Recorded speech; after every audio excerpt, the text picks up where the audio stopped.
Chapter 1. Wishing the host a long life soon. News from the battlefield of 10,000 races has arrived. Emperor Jianjian has successfully broken through, and Blue Star gains another formidable martial god. For martial gods have united their might, overwhelming the demon race's defenses and advancing Blue Star's territory by 30,000 miles. Recently, a small squad from the demon race took advantage of the chaos to breach the defenses and infiltrate Blue Star. They are suspected to be hiding in Linhai City, where the city's defense forces are conducting an urgent search. The upcoming martial examination will take place in 3 days. The Grand Elder of Blue Star wishes all candidates a victorious start. In the security room of the base cemetery in Linhai City, Long Country, a phone on the desk is broadcasting news after news. A pallid young man leans listlessly against a dilapidated chair, gazing out at the setting sun.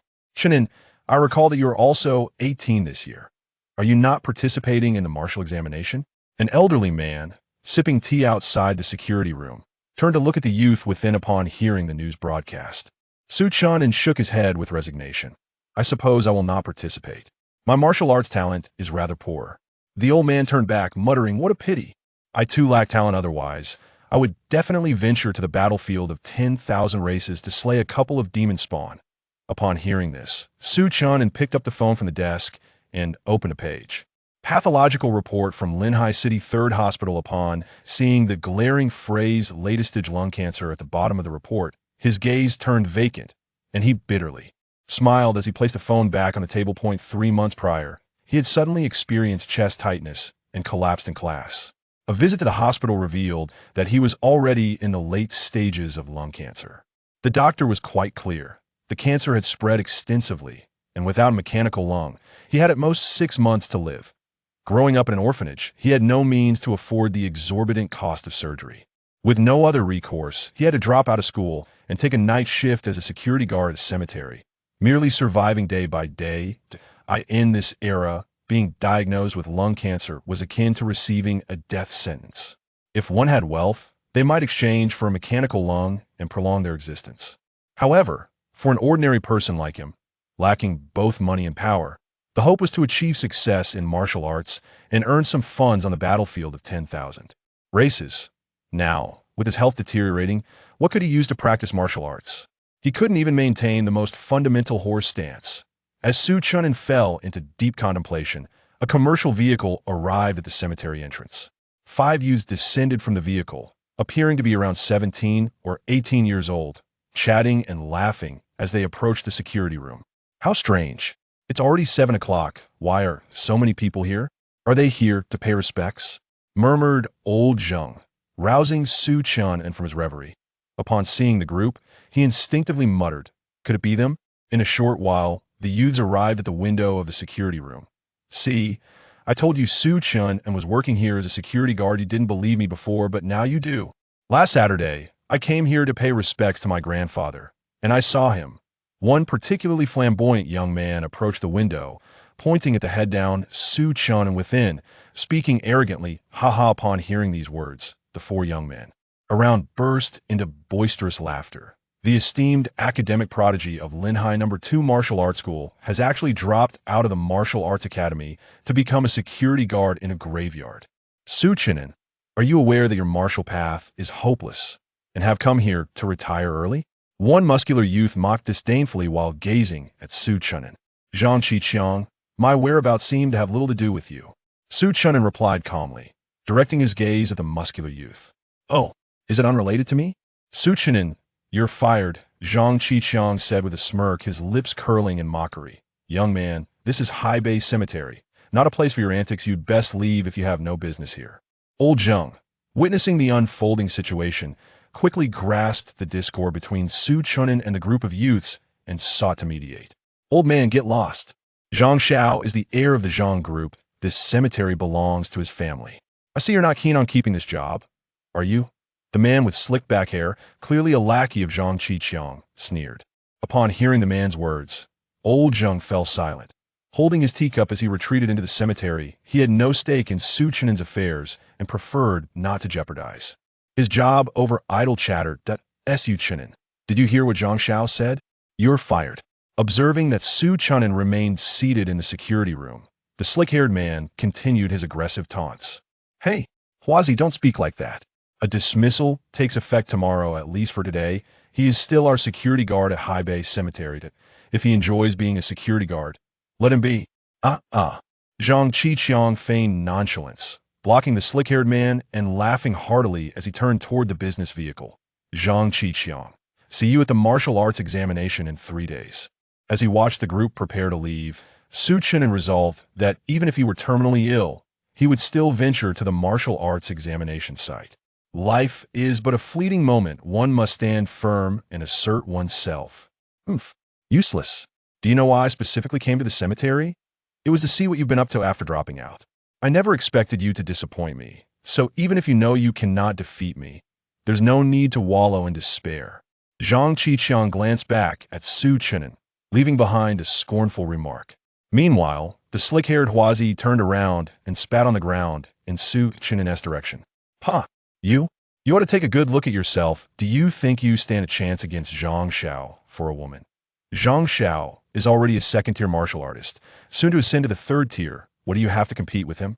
As the group gradually receded, Su Chen'an clenched his fists, his nails digging into his flesh. These individuals were his classmates rather than peers. They were more akin to adversaries. His academic performance was exemplary, consistently ranking first in the cultural examinations of Linhai No. 2 Martial Arts School. The class beauty, Meng Lingxian, often sought him out for study sessions to bolster her academic results. This, however, incensed Zhang Qiqiang, for Meng Lingxian was the woman he pursued. However, Meng Lingxian had never paid any attention to Zhang Qiqiang, as her family was not. Lacking in wealth, it was from that moment onward that Zhang Qiqiang began to target him relentlessly. Zhang Qiqiang, affluent and influential, surrounded by a throng of followers, was not someone he could contend with. Resigned, he sought Meng Lingxian to mediate between them. The following year, he and Zhang Qiqiang established a wager regarding the martial arts examination, intending to settle their differences there. In the martial arts examination, Zhang Qiqiang ranked 1,000 places higher than him, and Meng Lingxian agreed to attempt a relationship with Zhang Qiqiang. While it appeared to be an agreement between him and Zhang Qiqiang, it was in truth a gamble orchestrated by Meng Lingxian. He found himself forcibly drawn into this wager, realizing then that he had become a mere shield for Meng Lingxian. Deep down, he understood that even without the affliction of lung cancer, he could never surpass Zhang Qiqiang. His martial arts performance placed him in the lower tier among over 10,000 peers in Linhai City. In contrast, Zhang Qiqiang's family was wealthy, with the Zhang Group ranking among the top 10 corporations in Linhai City. The children of affluent families began their body refinement through medicinal baths from a young age, a privilege far beyond the reach of an orphan like him. Were it not for the Martial Alliance's regulation prohibiting ascension to a first-tier martial artist before the age of 18, Zhang Qiqiang might have achieved that status. 3 years prior, Zhang Qiqiang restrained his ascension, while he found himself unable to even meet the requirements. Such was the stark contrast between the wealthy and the impoverished. Moreover, this wager seemed more like a scheme devised by Meng Lingxian.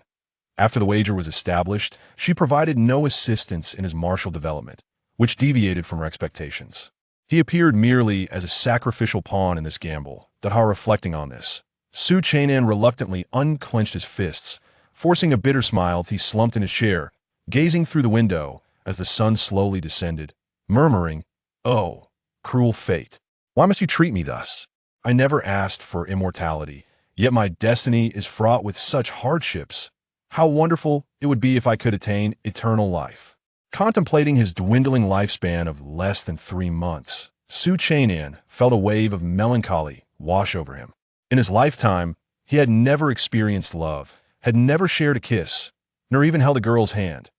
In this vibrant world, he had barely begun to explore before being thrust into another realm. His relationship with Meng Lingxian was merely that of ordinary classmates, and upon realizing the intricacies of the situation, he found himself harboring some disdain for her. Alas, Zhang Qiqiang paid no heed, persistently targeting him. Detection of the host's profound desire for longevity. Given the host's current physical condition, initiating system selection. Binding the spiritual energy system. Suddenly, a mechanical voice echoed in his mind, causing Chen'an to momentarily pause and rub his temples. He murmured, "It seems I have reached the final stages. I am beginning to hear things."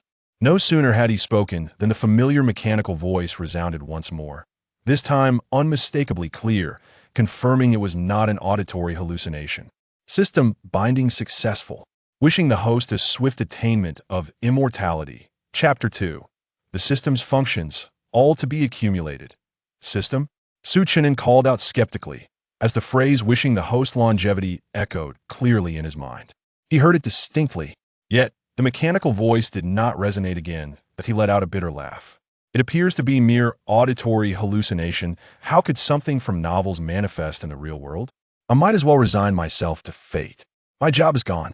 Before he could finish his thought, he suddenly noticed a translucent blue attribute panel appearing half a meter in front of him. He paused for a moment, extending his hand to touch the panel, only to find his hand passing right through its center. Rubbing his eyes vigorously, he blinked against the dazzling light and, upon reopening them, discovered the attribute panel remained steadfast in its position. Is this truly real? Upon seeing the attribute panel, Chen'an clenched his fist tightly, the tremor in his hand betraying his astonishment. Host, Chen'an. Lifespan, 76 days. Realm, Mortal 1, 51000. Martial Arts, True Martial Arts Revelation, 751000. Basic Sword Technique, 981000. Spiritual Energy, 0. Gazing at the data on the attribute panel, Chen'an began to analyze the figures. According to the doctor, he had 3 months left to live, however.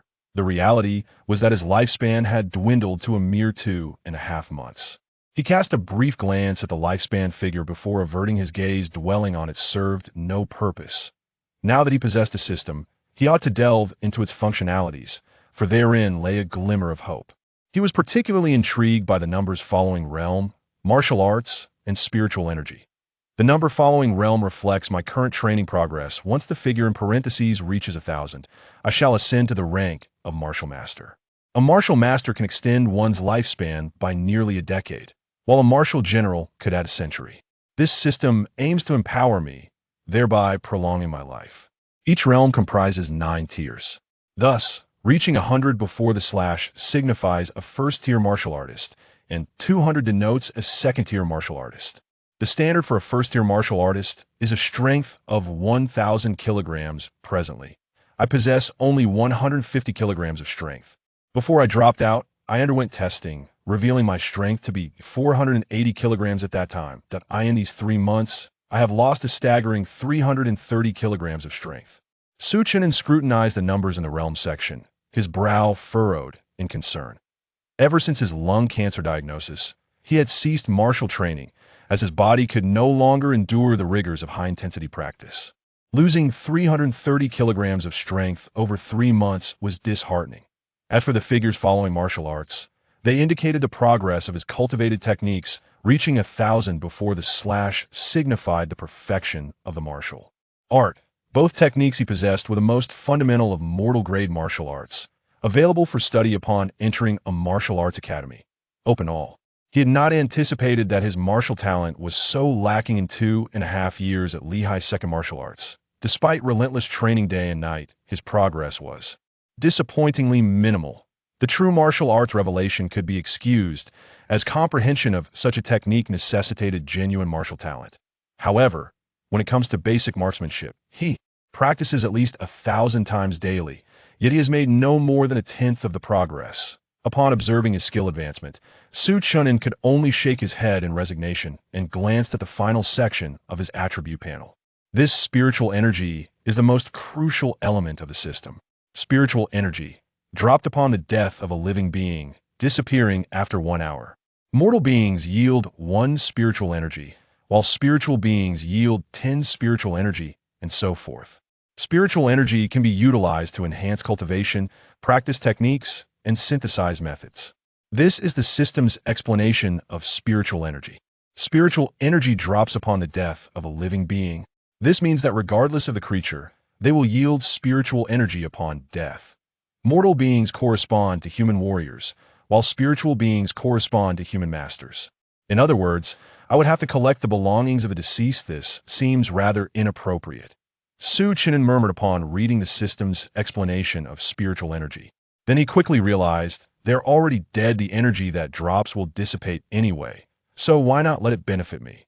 Following this logic, if I stroll through the battlefield of myriad races, I could collect a substantial amount of spiritual energy. They fight in the front while I gather in the back. The more that perish, the more I can collect. Well, I shouldn't think this way. It feels somewhat sinister. However, if that's the case, wouldn't I be invincible? With this thought, Su Chen'an sprang excitedly from his chair. Cough, cough. The sudden movement was a bit too vigorous, causing him to struggle for breath. He glanced in the direction Zhang Qiqiang had just departed, squinting as he murmured, Zhang Qiqiang, just you wait, I am certain to win the martial arts examination. And Meng Ling Xian, though I'm unaware of your family's intentions, your plans are likely to come to naught. Whoosh. As Su Chen'an contemplated how to rapidly acquire spiritual energy, a sudden sound of rushing air outside interrupted his thoughts. Giant force barbarian ape, you cannot escape. Humph. Catch me first. Two resounding voices echoed from the sky. Su Chen'an pushed open the door of the security room and beheld two beams of black and white light chasing each other across the sky. The black beam was fleeing, while the white beam was in pursuit. Is the City Defense Army's warrior chasing a demon general? Is it the squad of demons that has been lurking in Linhai City, as reported in the news? He murmured, recalling the news broadcast he had heard earlier in the evening. To fly in the sky indicates at least a cultivation level of a martial general. Warriors train their bodies, while masters cultivate their chi. Only martial generals can project their true energy outward and fly at low altitudes. Having practiced martial arts at Linhai No. 2 High for 3 years, Su Chen'an possessed this fundamental understanding. Upon witnessing the two beams dart into the cemetery, he hesitated for a moment outside the security room that a battle at the martial general level would have the residual force capable of obliterating him. Yet, he was still eager to witness it. Such an opportunity was rare. He'll just watch from the sidelines. Su Chen'an consoled himself with this excuse and quietly followed. If he did not seize the chance to observe such a high-level battle, he felt he would not sleep soundly. He had always harbored a heart for martial arts, as his parents were slain by demons on the battlefield of myriad races, and the seed of vengeance had taken root and sprouted within his heart. Having only recently embarked upon the path of martial arts for a mere 3 years, his journey was abruptly severed by the cruel hand of lung cancer.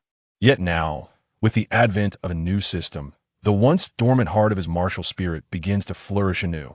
Moreover, irrespective of who meets their demise, should he arrive within the span of 1 hour, he stands to gain no less than 100 points of spiritual energy. Such an accumulation of energy could elevate him to the rank of a first-tier warrior.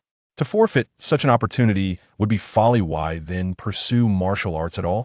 As the sun dipped below the horizon, enveloping the Bay Cemetery in darkness and an ominous chill, the frail Su Chen'an felt an immediate discomfort in his lungs upon entering the graveyard, as if the very air were suffocating him. Two beams of light, one black and one white, converged above the cemetery. The demon general, weary and faltering, sensed a white beam of light hurtling toward him, clearly another martial officer from the city defense forces. Roar! With a thunderous cry, Su Chen'an glimpsed the demon general beginning its transformation under the faint moonlight. The creature's form swelled rapidly, its dense fur billowing in the wind, ultimately morphing into a monstrous being reminiscent of a great gorilla.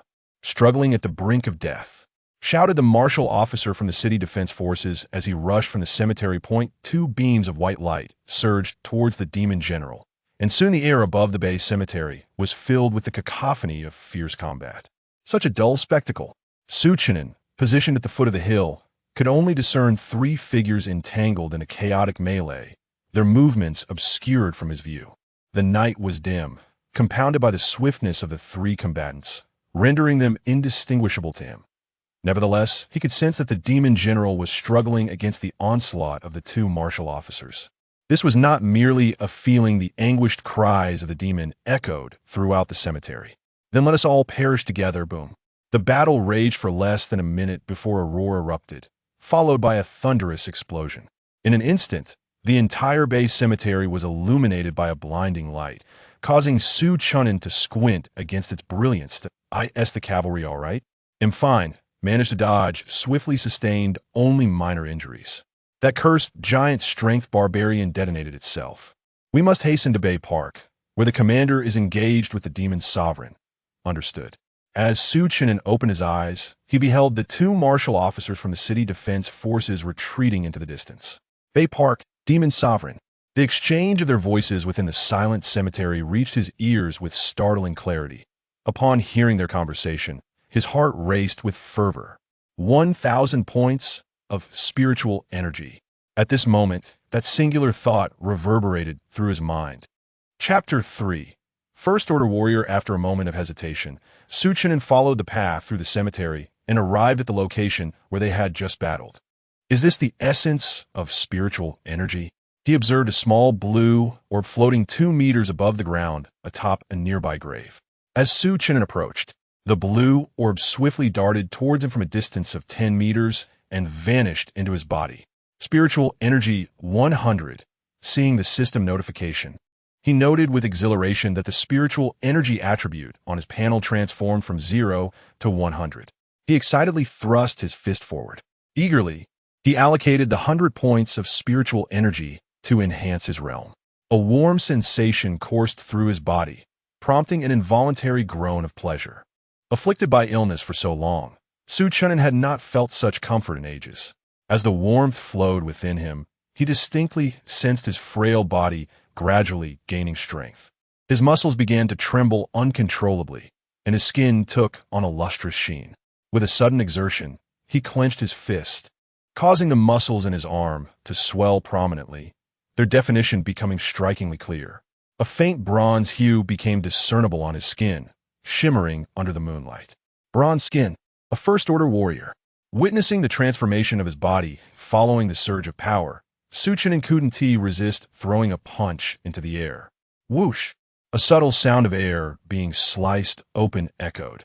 After completing the motion, he stood still, unable to quell the excitement bubbling within him. In a matter of seconds, he had ascended to the realm of a First Order warrior. It all felt so surreal. He had toiled for 2.5 years at the Second Martial Arts Academy by the sea, still half a distance away from the First Order warrior realm. Yet, under the circumstances of his illness, the system had facilitated his elevation in mere seconds, leaving him momentarily disoriented. Opening his attribute panel once more, he gazed at the glaring words First Order Warrior shining behind the realm category, clenching his fist tightly. A tear escaped his eye, cascading down his cheek to the ground. "Father, Mother, can you see? Your son has achieved something." Su Chen'an looked skyward, addressing his deceased parents.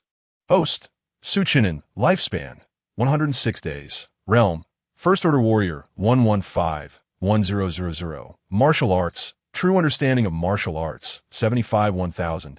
Basic Sword Techniques, 98-1000. Spiritual Energy, 0. Upon reopening the system attribute panel, he was astonished to discover that his lifespan had increased by 30 days. This change eased the anxiety that had gripped his heart. Indeed, his initial thoughts were correct.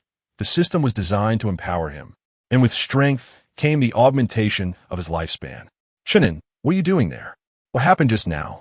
At that moment, Elder Zheng appeared from seemingly nowhere, wielding a flashlight directed towards Su Chen'an. "It's nothing." Su Chen'an waved to Elder Zheng, indicating all was well, before continuing down the path. "Nothing? Just now, I heard a tremendous explosion. I thought some ancestor had risen from the dead. My phone has fallen into a pit, for heaven's sake." Mr. Zheng, wielding a flashlight, illuminated the cemetery but found nothing amiss, so he returned to the security room with Su Chen'an. "Hey, where are you going?" Upon entering the security room, Mr. Zheng noticed Su Chen'an had taken to riding the electric bike outside the booth. "I quit. You heard it. I've been dismissed." With a shrug, Su Chen'an twisted the key and revved the throttle, riding down the road toward the mountain, leaving Mr. Zheng with a nonchalant silhouette. "What will I do now that you've left?" Mr. Zheng gazed after Su Chen'an, wanting to call him back. Yet all he could see was the fading taillight of the electric bike disappearing from view. In this pitch-black night, I feel a bit frightened, he thought, casting a wary glance toward the cemetery and muttering under his breath as he hurriedly secured the doors and windows of the security room. At Bay Park, Su Chen'an, gripping the throttle with one hand and his phone with the other, opened the navigation app. If a demon sect member were to perish, they would yield 1,000 points of spiritual energy, enabling him to ascend directly to the martial artist realm. He had dubbed this system the bargain system, for neglecting such opportunities would certainly invite disaster. Why is it so far? He pondered, frowning at the navigation display. Riding the electric bike would take him an hour and 12 minutes to reach Bay Park. Linghai City, a coastal metropolis, was constructed along the shoreline. On the map, Bay Cemetery lay to the south of Linghai City, while Bay Park was situated to the north. Between them lay the entirety of Linghai City. Commander, do not be so hasty in your killings. Wait for me. On the pitch-black road devoid of any streetlights, Chen'an accelerated on his bike. Ascending to the martial artist realm would grant him an additional decade of life, while advancing to the martial general would extend his lifespan by several decades.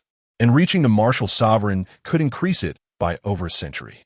Along the way, Chen'an began to reminisce about the cultural lessons from the martial arts academy, muttering to himself, 600 years ago, the Dragon Kingdom unified Blue Star, ushering the world into an era of great unification. Simultaneously, the battlefield of myriad races suddenly opened. And with the resurgence of spiritual energy on Blue Star, the human race gained access to martial legacies. After a 500-year period of novice protection, Blue Star officially entered the battlefield of myriad races, facing its greatest adversary, the Demon Clan. During these 5 centuries, martial arts flourished on Blue Star, with everything yielding to martial pursuits and technological advancement stagnating. However, in the fields of prosthetics and artificial organs, progress was remarkably swift. In the fierce battles against the Demon Clan, where limbs were often lost, technology in this area advanced rapidly, producing mechanical lungs, hearts, and arms in various styles, though their exorbitant prices rendered them unaffordable for the average person.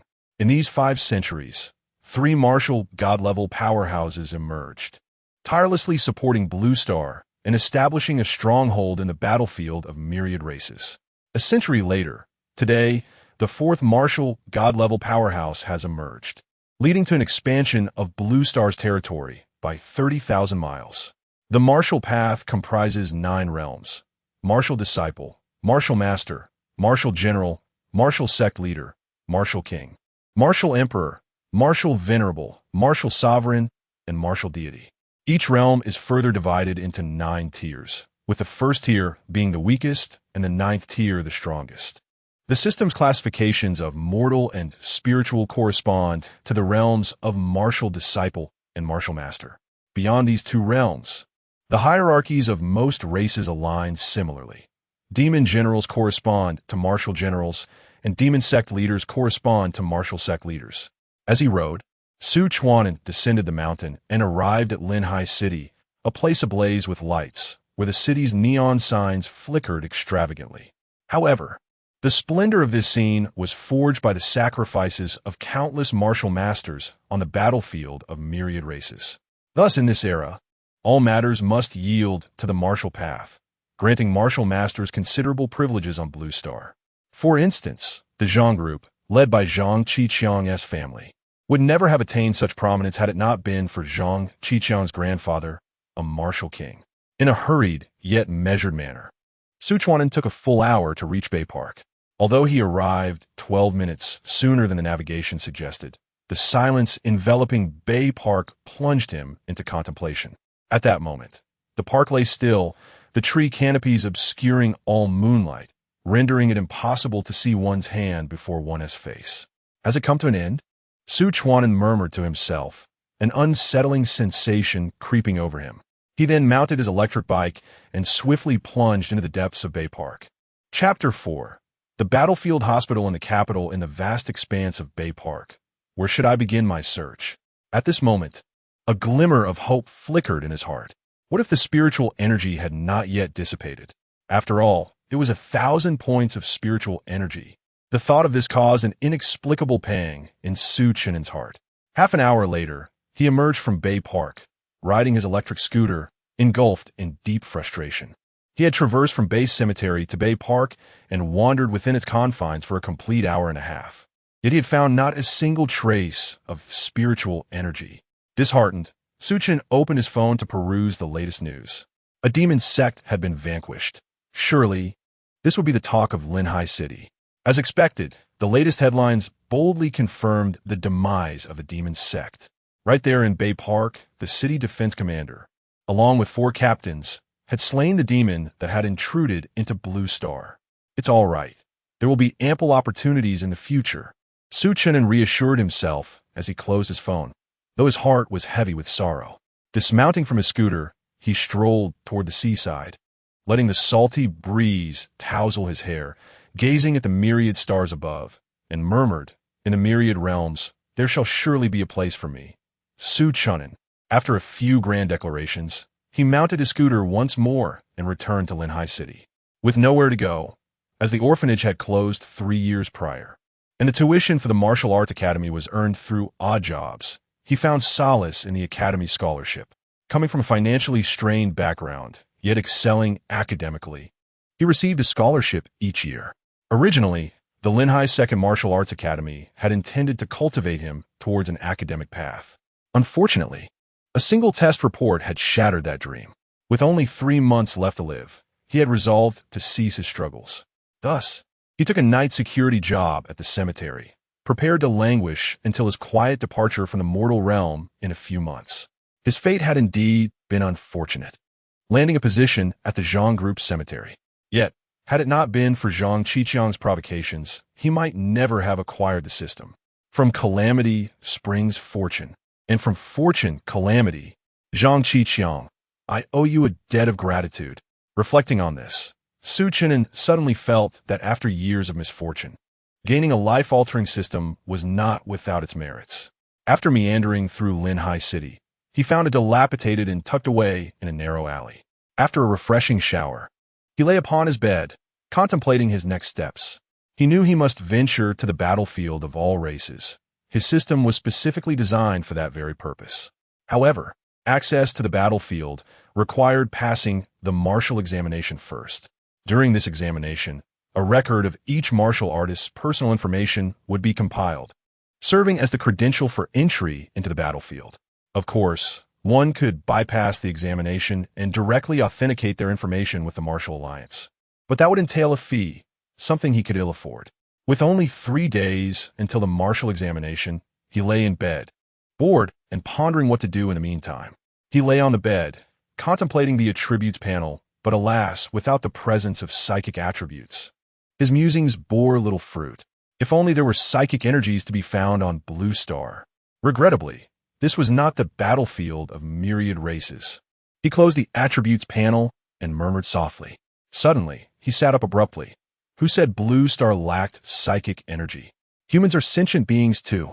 Just moments ago, a spark of inspiration flashed through his mind, igniting a sense of exhilaration within him. With this thought, he quickly retrieved his phone to begin searching. Before long, a gleam shone in his eyes as he whispered to the screen, "The battlefield hospital in the capital city." Upon seeing this information, he immediately set about purchasing a ticket.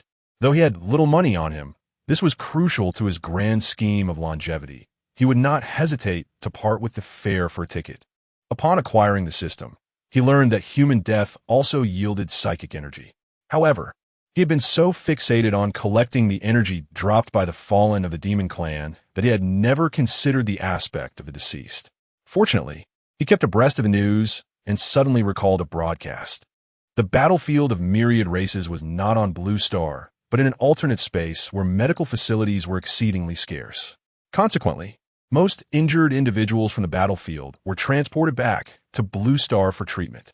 Alternatively, they could purchase exorbitantly priced healing medicines, which were unaffordable for the average person. The largest battlefield hospital on Blue Star was the battlefield hospital in the capital city. The news had mentioned that the hospital witnessed the death of hundreds daily, including martial artists of considerable prowess. A fortune awaits. Chen'an gazed at the scale of the battlefield hospital on his phone, his eyes glinting with ambition. The following morning, at the airport in Lehigh City, a plane bound for the capital city took off slowly. Chen'an watched the shrinking city below and murmured, "We shall meet again in 3 days." By noon, the plane landed, and, as he exited the airport, he hailed a taxi, heading directly for the battlefield hospital in the capital city. "Young man, is someone your family injured?" the taxi driver inquired, eyeing Chen'an's simple attire and the solitary backpack he carried. "Yes," Chen'an replied absently, gazing out the window. In this day and age, the taxi driver was clearly a chatterbox, and Chen'an paid him little heed as he rambled on incessantly throughout the journey. Half an hour later, Chen'an sat in a small diner outside the battlefield hospital, observing the steady stream of injured individuals being rushed inside. He hastily devoured a few bites of rice before dashing into the hospital, his destination clear, the emergency department. As the largest hospital on Blue Star, it boasted 18 buildings and over 20,000 beds. However, the area with the highest mortality rate was the emergency department. As a battlefield hospital, its emergency section was extensive, a 25-story building solely dedicated to emergencies. Patients emerging from the emergency department would either be pronounced dead or return to their wards. Those sent back to the wards typically faced no grave issues. Upon entering the emergency department, he was immediately enveloped by a pungent scent of disinfectant. As he stepped into the building, a multitude of small white orbs of energy rushed towards him, accompanied by the system's notification sound. "It's time to collect," Chen'an exclaimed softly, his excitement palpable as he noted the alert on the system panel. The system's pickup radius extended to a 10-meter circumference, meaning that upon his arrival, he had gathered all the energy from the first to the third floors. After exploring the first floor, he ascended to the sixth, where he absorbed all the energy from the third to the ninth floors. In less than half an hour, he had traversed the 25-story emergency building. Upon inspecting his attributes panel, he discovered that he had amassed 35 points of energy. In just half an hour, 35 points of energy had been collected, and as he exited the emergency building, he exuberantly threw a few punches into the air. However, he was aware that such an abundance of energy would not be available every hour.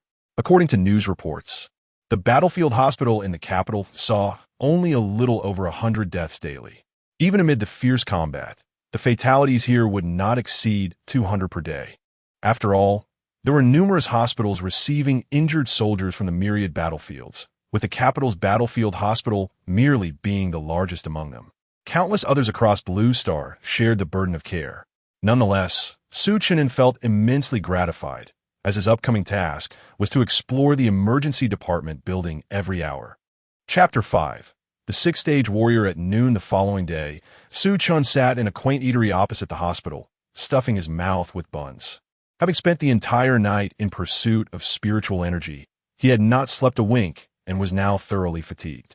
If exhaustion became overwhelming, he would simply set an alarm and take a brief nap. From noon yesterday to noon today, he had amassed over 160 units of spiritual energy. For the sake of these resources, he paid no heed to his lung cancer. As long as his lifespan was not completely depleted, he would not succumb to death. Host, Chen'an, lifespan, 106 days. Realm, First Stage Warrior, 115-1000. Technique, Martial Path True Understanding, 75-1000. Basic Swordsmanship, 98-1000. Spiritual Energy, 168. Upon opening his attribute panel and gazing at the remaining spiritual energy, Chen'an found the buns in his hands exceedingly appetizing. Fortunately, security here was not overly stringent. Had it been otherwise, his frequent comings and goings would have surely led to his apprehension as a criminal. Another factor contributing to his stealth was the assortment of 4 outfits he had in his backpack, allowing him to alternate colors for his clothing. Moreover, with a mask on, the hospital's security paid little attention to him. With tens of thousands of people entering and exiting the hospital daily, security personnel lacked the time to scrutinize every individual. This insight stemmed from Chen'an's brief tenure as a cemetery guard. As long as nothing went awry, all was well. If trouble did arise, seeking security would be futile. Thus, he lingered at the battlefield hospital in the capital for 2 more days. During this period, he used the hospital's restroom to freshen up, change clothes, and when hunger struck, he would dine at the nearby eatery, indulging in a meal costing merely 20 yuan. When fatigue set in, he would recline on a bench within the hospital, enjoying the air conditioning while stealing a moment of rest. At 4 in the morning on the fourth day, aboard a flight from the capital to Linhai City, Su Chen'an gazed out at the fading silhouette of the battlefield hospital, silently pledging, "Rest assured, I have gathered your spiritual energy. I shall carry forth your legacy into the tumultuous battlefield of myriad races." During these days, he had witnessed too many tragic scenes, and an unbidden thought took root in his heart. If he were ever capable, he would drive the demon race from the battlefield of myriad races in his lifetime. At 8 in the morning, upon disembarking the plane and stepping out of the airport, Su Chen'an hailed a taxi, eager to reach the martial arts examination venue. "Sir, could you drive a bit faster?" he implored, glancing anxiously at the time on his phone. "Young man, why the rush?" the driver inquired, noting the urgency in Su Chen's demeanor. "The martial arts examination begins at 8:30. I was delayed by some matters. Can you speed up?" Su Chen delayed, his anxiety mounting as each second ticked away. To maximize his acquisition of spiritual energy, he had opted for the 4 o'clock flight rather than the 1 o'clock departure. Originally, this flight was scheduled to arrive in Linhai City by 7:30, yet unforeseen delays had left him in a frenzy. "Sorry, but I can't exceed the speed limit," the taxi driver replied nonchalantly. Hearing this, Su Chen'an steeled his resolve, retrieving 1,000 yuan from his backpack and placing it on the armrest between the front seats. "Is this sufficient?" The taxi driver cast a glance at the blue star coin resting on the armrest, chuckling mischievously. "Hold on tight. In my heyday, I was the charioteer of Linhai Mountain, and I guarantee you'll make it to the martial arts examination." No sooner had he spoken than the taxi's engine roared with ferocity. Su Chen'an, seated in the back, was thrust back against the rear seat by the sudden surge of inertia. The yellow taxi darted through the bustling streets like a flash of yellow lightning, weaving effortlessly amidst the traffic. At precisely 8:25, a screeching halt echoed outside the examination venue. Parents who had come to see their children off turned their gazes toward the yellow taxi, emitting the noise. "Go for it, young man," the driver bellowed as he watched Su Chen'an sprint toward the exam hall. However, Su Chen'an paid him no heed, for the venue was on the verge of closing its gates. "Stop. Please present your admission ticket." A member of the city defense forces stationed at the entrance halted Su Chen'an. "I don't have one." Su Chen'an raised his hands in exasperation. Having dropped out, where would he procure an admission ticket? Free candidate? Name, Blue Star identity number. Hearing Su Chen'an's response, the city defense officer furrowed his brow, for it was the first time he encountered a free candidate arriving this late. Free candidates were those who, due to various circumstances, had missed the martial arts examination in previous years and were now returning to retake it. In reality, most of these individuals had initially shunned the brutal battlefield of the myriad races only to be compelled by life's demands to earn a living there. Hence, they sought to register their personal information for the martial arts examination, as the information entry fees imposed by the Martial Art Alliance could be quite steep.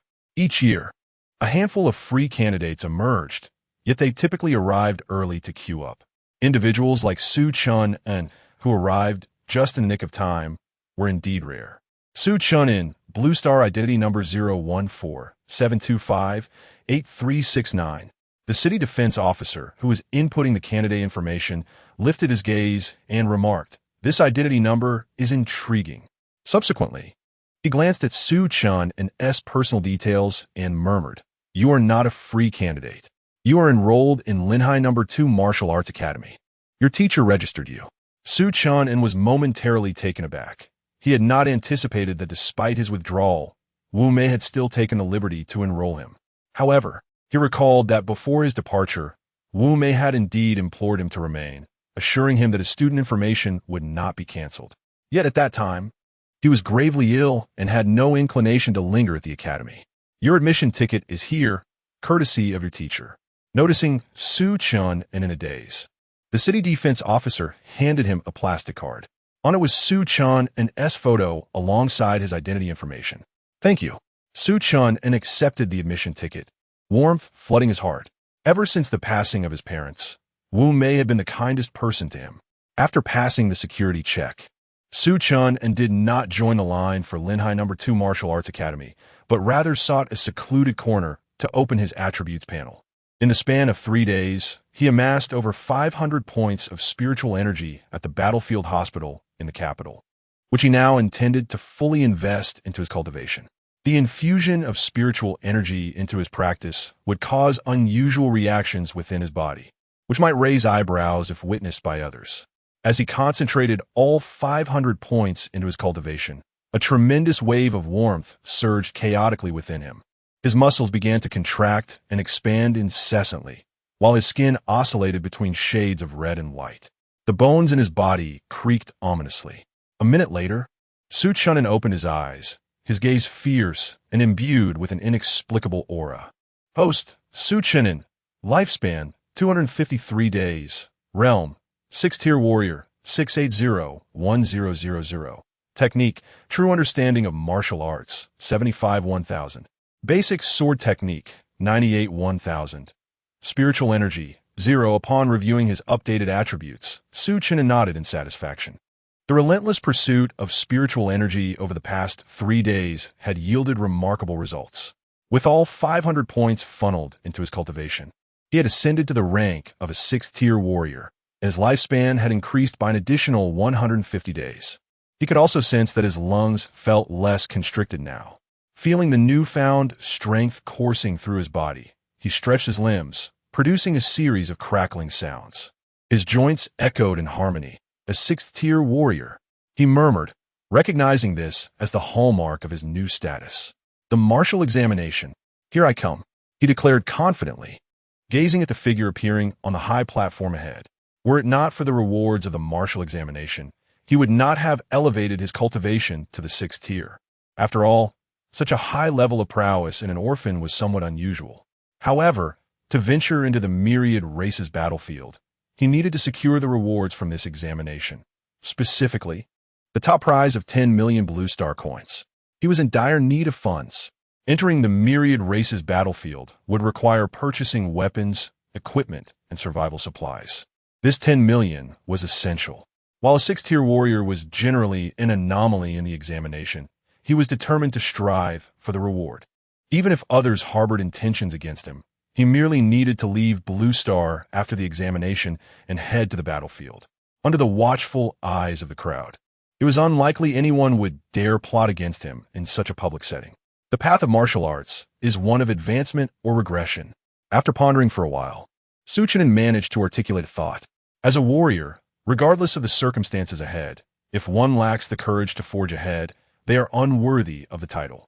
In that moment, an elusive charm enveloped him. Chapter 6. The Cultural Examination. Greetings, esteemed candidates.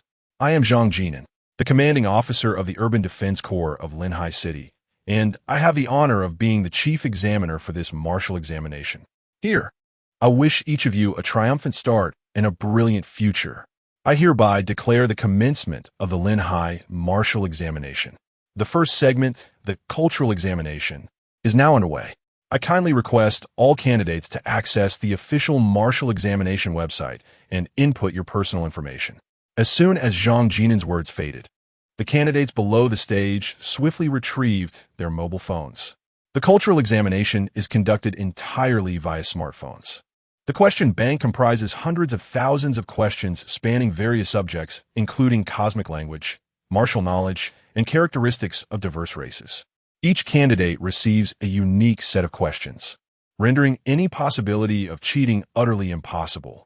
During the examination, candidates are prohibited from navigating away from the official website. Any deviation will nullify their cultural scores. The sound of fingers tapping on screens filled the air, creating a rhythmic symphony across the playground. Silence enveloped the candidates, as even a whisper would be deemed as cheating, resulting in disqualification of their cultural scores. Although cultural scores account for merely 10% of the overall assessment, many candidates have managed to turn their fortunes around based on their performance in this segment. This is particularly true since most candidates are first-tier martial artists, making cultural scores a decisive factor among the common populace. As for the affluent heirs, competing with them is futile, as they are generally second-tier martial artists or higher, leaving commoners with no chance of surpassing them through cultural scores. Chen'an was utterly engrossed in the questions on his phone, his fingers dancing rapidly across the screen. The cultural examination consisted entirely of multiple-choice questions. Should two candidates have identical accuracy rates, the determining factor would be the time taken to complete the exam. Occasionally, a mere seconds difference could shift thousands of ranks in the overall standings of Blue Star. 10 minutes later, Chen'an submitted his answers. The screen atop the stage displayed his name. Oh, someone has completed it so swiftly. Chen'an, second-tier martial artist of Linhai, achieving a flawless accuracy rate within 9 minutes and 25 seconds, placing him 9th in the Blue Star rankings. It appears that the quality of cultural education in Linhai is commendable indeed. Jianjian on the stage noticed the information on the large screen behind him and couldn't help but express his admiration. This exclamation drew the attention of the candidates taking the exam below. Goodness, 9 minutes and 25 seconds with a perfect score. Who is this remarkable individual? More importantly, how astonishing it is that this score only ranks 9th in Blue Star. Who are the 8 extraordinary individuals ahead? Damn it, I still have half of my questions left to answer. No matter, it's a martial examination. There will always be some exceptionally talented commoners surfacing.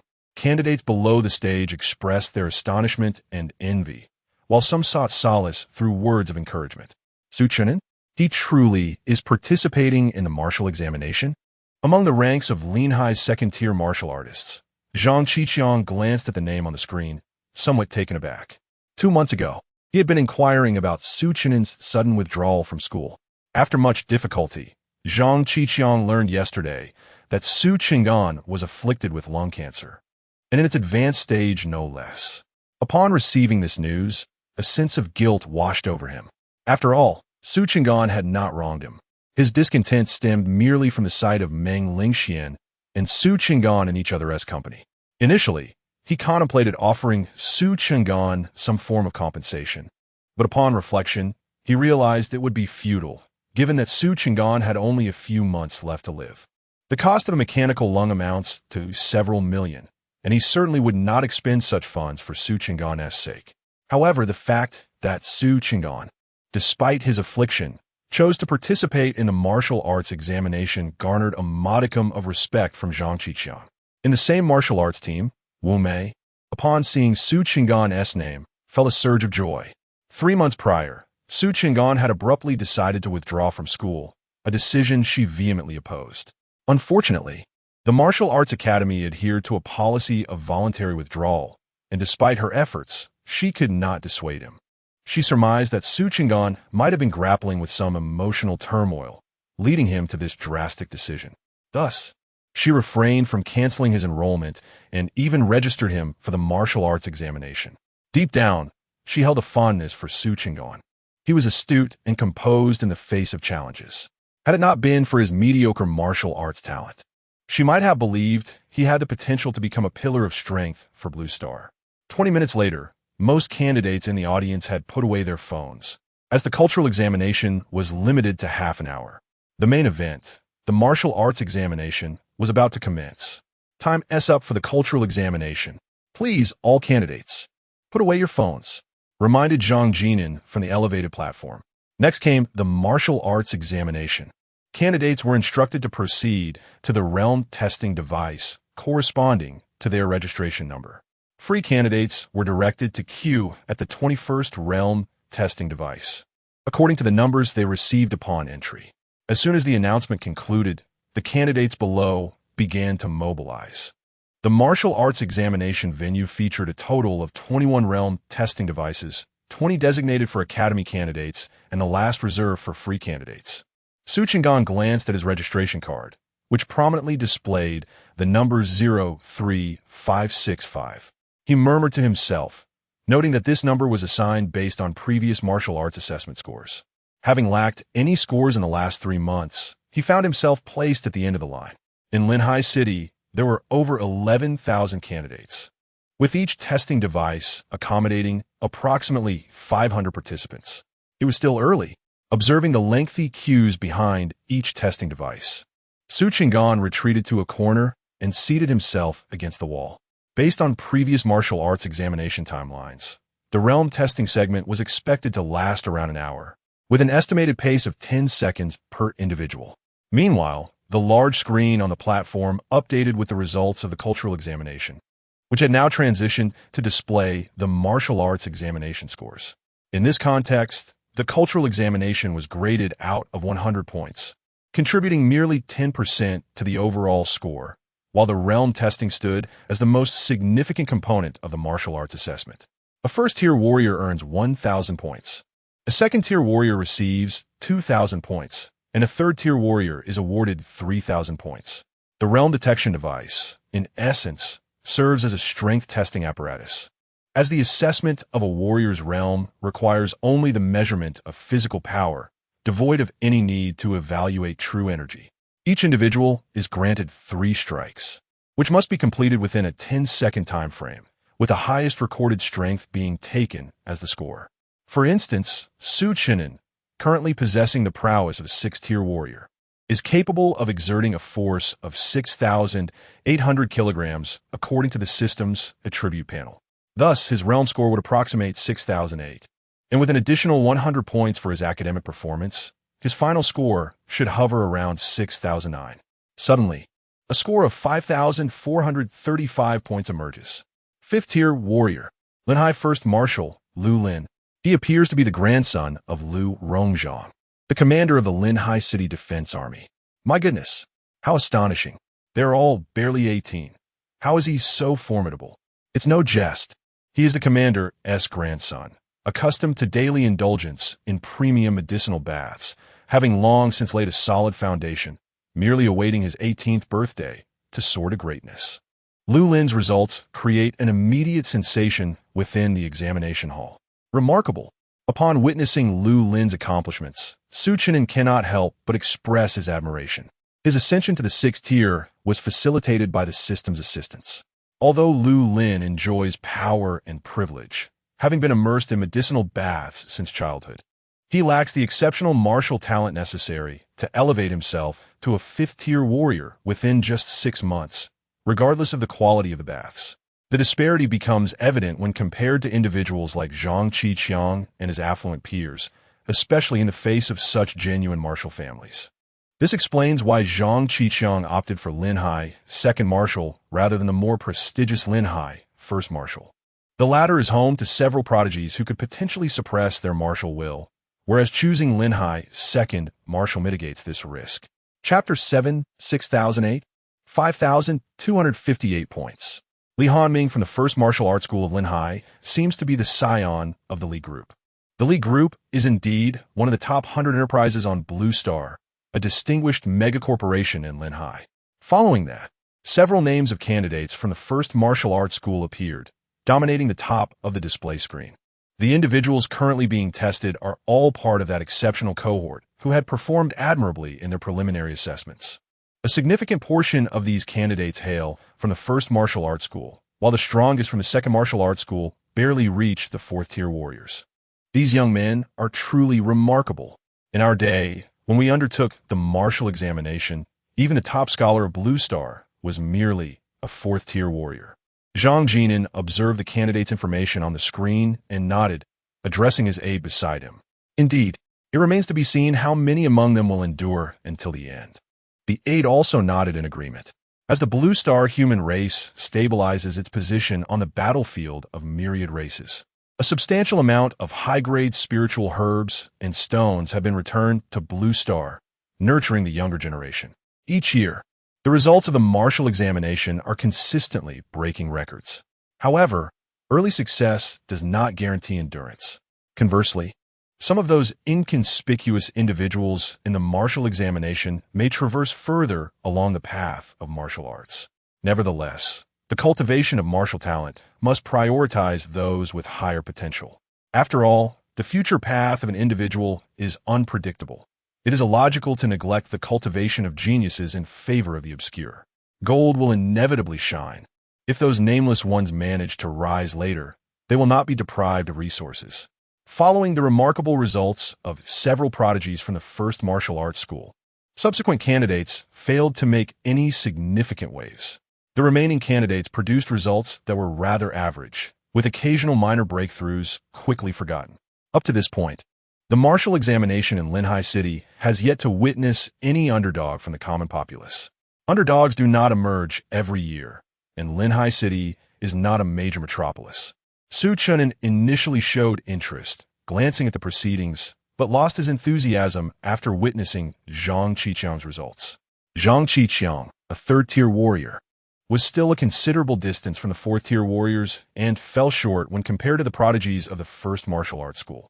Time passed, and the queue for the testing apparatus dwindled. He rose, brushing off the grass clinging to his attire, and slowly made his way toward the third testing apparatus. Sigh. As Su Chen'an approached the rear of the queue for the third testing apparatus, he could hear the continuous lamentations of those ahead. The remaining test takers represented the last batch of candidates, the ones with the least martial aptitude. None among them were first-tier warriors, with scores hovering around 700 or 800. Lacking wealth, power, and talent, they could only blend into the masses. Candidate number 564, please begin your examination. Candidate number 565, Su Chen'an, please prepare yourself. Soon, the queue for the third testing apparatus dwindled to its end, with the individual ahead of Su Chen'an already commencing their test. Behind him stood another individual, presumably another candidate who had not taken the martial examination recently. Achieved a final score of 642. Candidate number 565, Su Chen'an, please commence the examination. Candidate number 566, Fu Yuming, kindly prepare yourself.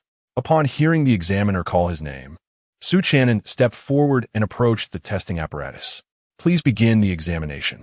The examiner cast a fleeting glance at the slender Su Chen'an, paying little heed, and merely announced the procedure in a perfunctory manner. Su Chen'an gazed at the iron plate before him, stretched his limbs, feeling fatigued after sitting on the ground for nearly an hour. Please on boxing gloves. Observing Su Chen'an limbering up, the examiner picked up a pair of gloves from the side and handed them to him. Before advancing to a fifth-tier warrior, a martial artist's bones remain quite fragile. This is because warriors below the fifth tier have yet to undergo bone tempering, merely refining their flesh to enhance strength. Generally, a second or third-tier warrior, should they unleash their full power against the steel plate of the testing apparatus, risk fracturing their hand. Thus, during martial assessments, boxing gloves are always prepared beside the testing apparatus. No need. Su Chen'an shook his head. As a sixth-tier warrior, he had completed the tempering of his bones, enabling him to synchronize his physical prowess seamlessly, his body fully adapted to his own strength. Boom! A tremendous roar erupted, instantly invigorating the once quiet examination hall. The candidates who had completed their assessments could not leave prematurely, as the martial examination was still ongoing. They remained within the hall, awaiting their turn. Everyone closed their eyes to conserve energy, with few engaging in conversation. This resounding noise drew every gaze towards the direction of testing apparatus number 3. My goodness, a dark horse has emerged. That sound could only belong to a fourth-tier warrior at the very least. Whispers began to circulate within the examination hall. Boom! Boom! 2 more thunderous roars resonated, stirring the entire venue into a frenzy. On the elevated platform, Jianjian also turned his attention to testing apparatus number 3, observing the lean young man. How could someone so thin have completed the tempering of his bones? A sixth-tier warrior? Jianjian murmured, recalling that before reaching the sixth tier, martial artists typically possess a robust physique. It is only upon attaining the sixth tier, with bone tempering complete, that one's physical strength becomes concealed within the bones, leading to a gradual slenderness. The examiner beside testing apparatus number 3 was also taken aback by the commotion. It was not until the 3 strikes concluded that he processed the events, uploading the results to his mobile device. The scores for the 3 strikes were 6,008, 6,008, and 6,008, culminating in a final score of 6,008. At the moment the results were announced, the examiner appeared momentarily dazed. The 3 scores were identical. This indicated that this seemingly inconspicuous young man had achieved mastery over his own power to an extraordinary degree. Linhai's second martial artist, Su Chen'an, 6,008, a sixth-tier warrior? This must be a jest. How could he possibly be a sixth-tier warrior? Could the testing apparatus be malfunctioning? Impossible. Even a martial master could not damage the apparatus. How could it be faulty? However, the best achievement of the Blue Star thus far is merely 6003. And that individual hails from the prestigious Zhang family of the capital's martial arts lineage. Does this not imply that Linhai City has produced a top scholar this year? Who exactly is Su Chen'an? Why have I never heard of him before? Wait a moment. The individual who ranked first in the cultural examination also seems to be named Su Chen'an. When Su Chen'an's name and score illuminated the grand screen, a wave of astonishment rippled through the crowd. His name's emergence caused all others on the display to shift down a tier. Su Chen'an? Is it truly him? How is that possible?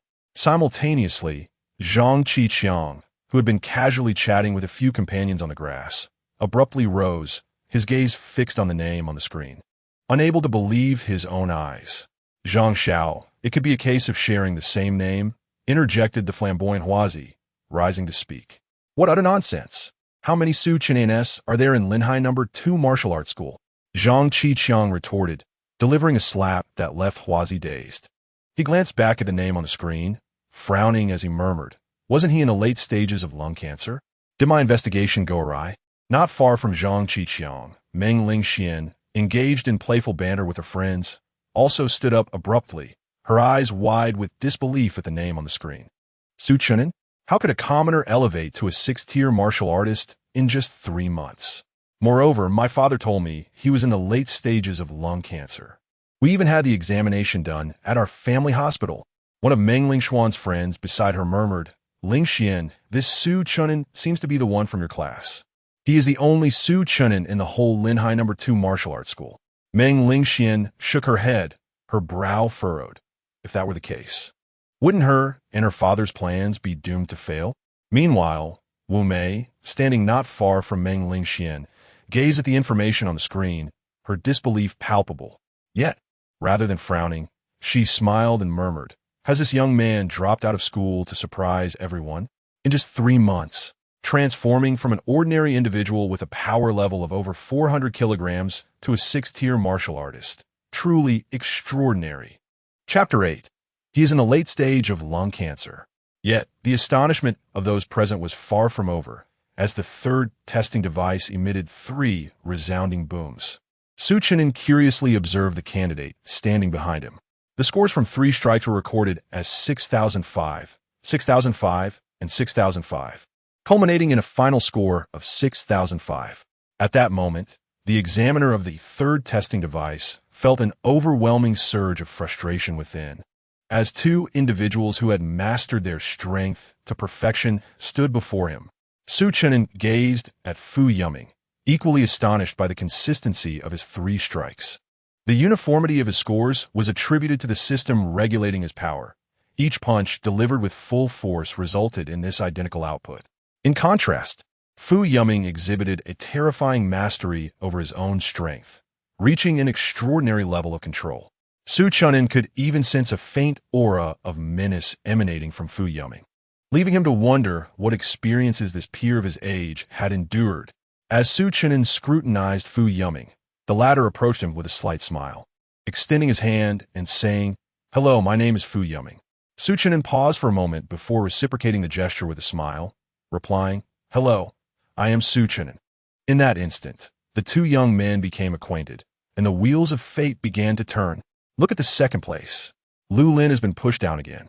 Fu Yuming from Linhai's 2nd Martial School, 6005? What is happening with Linhai's 2nd Martial School this year? Who is this Fu Yuming? Questions arose regarding the reliability of the third testing device. All students below the high platform expressed skepticism towards this result. After thorough examination, it was confirmed that the third testing device was functioning properly, and the scores of Su Chen'an and Fu Yuming were deemed valid.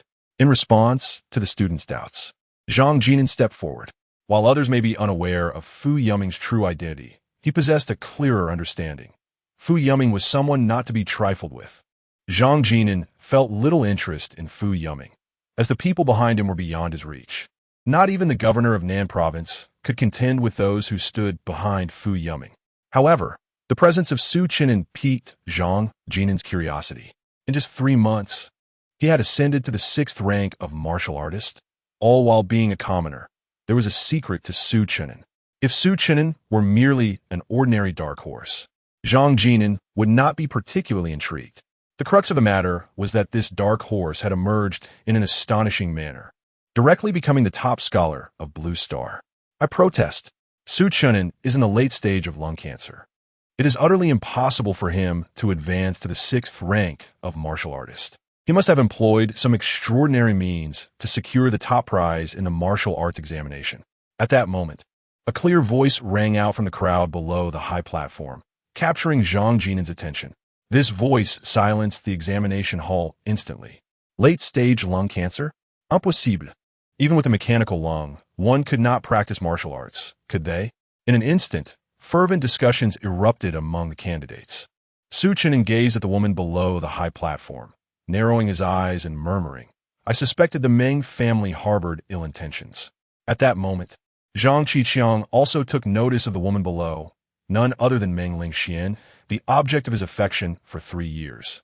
Did she not wish for my pursuit? According to our agreement, Su Chen'an achieved first place, which should align perfectly with her desires. Why then does she emerge to question Su Chen'an's results? Zhang Qiqiang began to sense that something was amiss, yet he could not pinpoint the source of the issue. Do you possess any evidence to support your claims?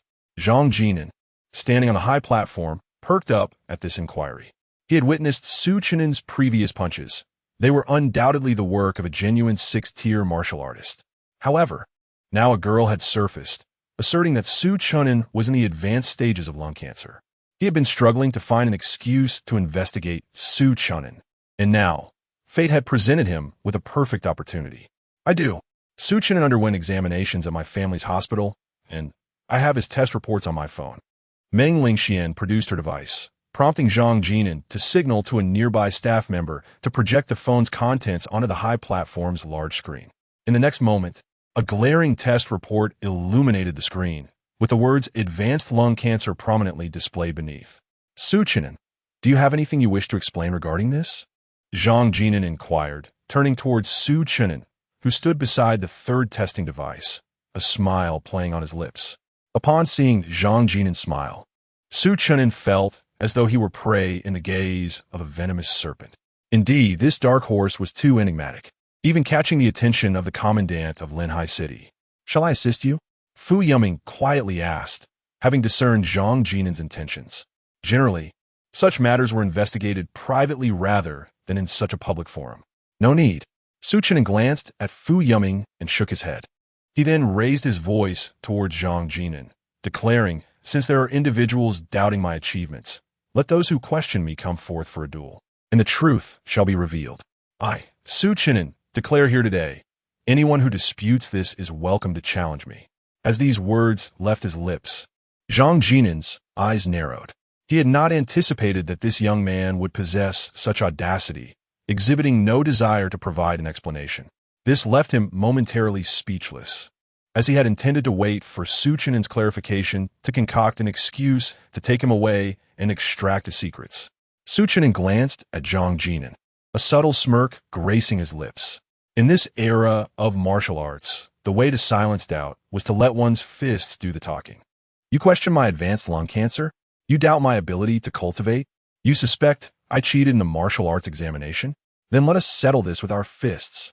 At that moment, Lu Lin leaped forward, having been demoted from first place by 2 others, feeling highly indignant. "Come on," Su Chen'an laughed, beckoning Lu Lin with a flick of his finger. Initially, he had intended to target Meng Lingxian, but Lu Lin's interruption was fortuitous. Defeating him would render any further dissent utterly baseless. "Drink!" Lu Lin bellowed as he charged towards Su Chen'an, delivering a powerful punch aimed directly at his face. "Come on!" Su Chen'an roared in response, displaying no fear as he unleashed a punch of his own. The 2 fists collided, sending Lu Lin soaring backwards like a kite that had lost its string. In stark contrast, Su Chen'an remained utterly unmoved. "Wow, he truly is a 6th-tier martial artist." I distinctly heard the sound of bones cracking. The authenticity of that assessment report suddenly seemed questionable. Why would that woman seek to frame Su Chen'an? Was it her disdain for a commoner achieving the highest honor? Lu Lin's defeat at the hands of Su Chen'an shattered all doubts surrounding him. Up on the high platform, Jianjian observed Su Chen'an with a cold gaze and declared, "Su Chen'an, I have reviewed that assessment report and verified its accuracy. It is indeed yours. I now suspect that you have been possessed by a demon. Please accompany me back to the city defense forces for an investigation." At these words, the examination hall erupted in astonishment. Could it be true? Has Su Chen'an been possessed by a demon? It seemed implausible. The security check at the entrance included machines specifically designed to detect demons, making infiltration highly unlikely. Yet, with the commander making such a claim, doubts lingered. Perhaps it was a new tactic employed by the demon race. All eyes turned to Su Chen'an, eager to hear his explanation. Meanwhile, Meng Lingshu, who had presented Su Chen'an's assessment report, gazed at Lu Lin's defeated form in disbelief and murmured, "Impossible. He is merely a commoner, even without late-stage lung cancer. It is inconceivable that he could ascend to a 6th-tier martial artist in such a short span of time." Then, her gaze shifted to Su Chen'an, a glint of coldness flashing in her eyes. "What extraordinary fortune have you encountered during your 3-month expulsion?" Chapter 9. Who dares to touch my disciple? Zheng Wanmin? Very well. I accept the investigation. However, it shall not be at your city defense army headquarters. Conduct your examination right here, under the witness of all, utilizing your latest machines to ascertain whether I am indeed of the demon race. Jianjian, do not presume I am unaware of your ulterior motives. You covet the secrets I possess due to my rapid ascension, do you not? Su Chen'an gazed coldly at Jianjian as he spoke.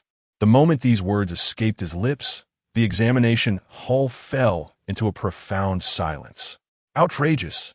A mere martial artist dares to besmirch a martial sovereign. Guards, seize him. Jianjian was taken aback by Su Chen'an's audacity as he boldly unveiled his thoughts in front of the crowd. Enraged and humiliated, he could only command his subordinates to apprehend Su Chen'an. If this commotion continued, his plans would surely unravel. "What? Are you afraid?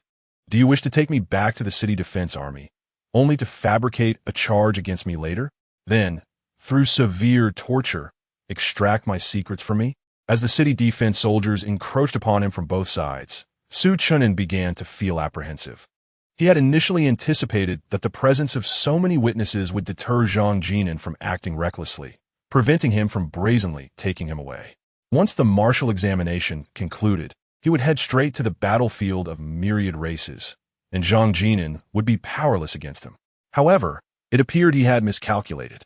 Jianjian was not swayed by such considerations at all. Su Chen'an's reasoning seemed sound. If testing is necessary, it could indeed be conducted here. Could it be that Jianjian genuinely sought to seize Su Chen'an's secrets? A commoner ascending to the 6th tier of martial prowess so swiftly must harbor some hidden truth. Yet, such overt attempts at acquisition seemed rather barbaric. If this continued, how would other gifted commoners dare to reveal themselves in the future? In the examination hall, the candidates had begun to murmur among themselves. Yet, they dared not speak too loudly, fearful of drawing Jianjian's attention. After all, he was the commander of the city defense army in Linhai City, wielding considerable power. It would take only a word for him to deal with these commoners. Following the advent of the battlefield of myriad races, the administrative structure of all cities underwent transformation. Each province was governed by a grand commander, each city by a chief commander, and each city maintained a city defense army. The highest authority within the city defense army was the commander. Within a city, only a select few could hold the commander accountable. The grand commander and chief commander could oversee him, along with a handful of individuals from the Martial Alliance. The city defense army was responsible for urban security, while the Martial Alliance managed the city. Thus, the chief commander of a city was the head of the Martial Alliance therein.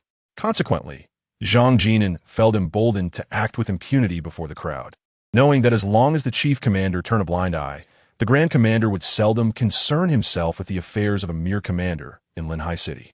Jianjian's expression darkened. As a formidable martial sovereign, he was acutely aware of the whispers surrounding him. Nevertheless, he did not instruct his subordinates to cease their actions. It was exceedingly simple for a commander to deal with a commoner. The secret harbored by Chen'an is undoubtedly intricate, and he is determined to uncover it, undeterred by the whispers that linger behind him. Once he obtains Chen'an's secret, he could easily fabricate a charge against him, and in due time, the matter would fade from memory. Chen'an is prepared for a desperate fight. He understands that exposing himself would draw attention, yet he never anticipated that Jianjian would take notice of him. "I will take you away. Jianjian dares not stop you," Fu Yiming whispered as he approached Chen'an. "Are you certain?" Chen'an cast a puzzled glance at Fu Yiming, recognizing that his companion's identity was far from ordinary. However, this is Linghai City, and Jianjian is the commander of the city's defense forces. Could he truly facilitate his escape? As Fu Yiming drew closer to Chen'an, Jianjian sensed the unfolding situation was precarious and barked, "What are you waiting for? Capture a 6-tier warrior possessed by a demon clan. Must I intervene personally?" He scolded the defense forces stationed below. If he were to take action himself, it would validate his covetous intentions towards Chen'an's secret. "I dare anyone to lay a hand on my disciple, Zheng Wanmin." The defense forces surrounding Chen'an were poised to act when suddenly, ominous clouds gathered overhead, and a commanding voice resonated from the sky. "Your reinforcements have arrived, and they are formidable."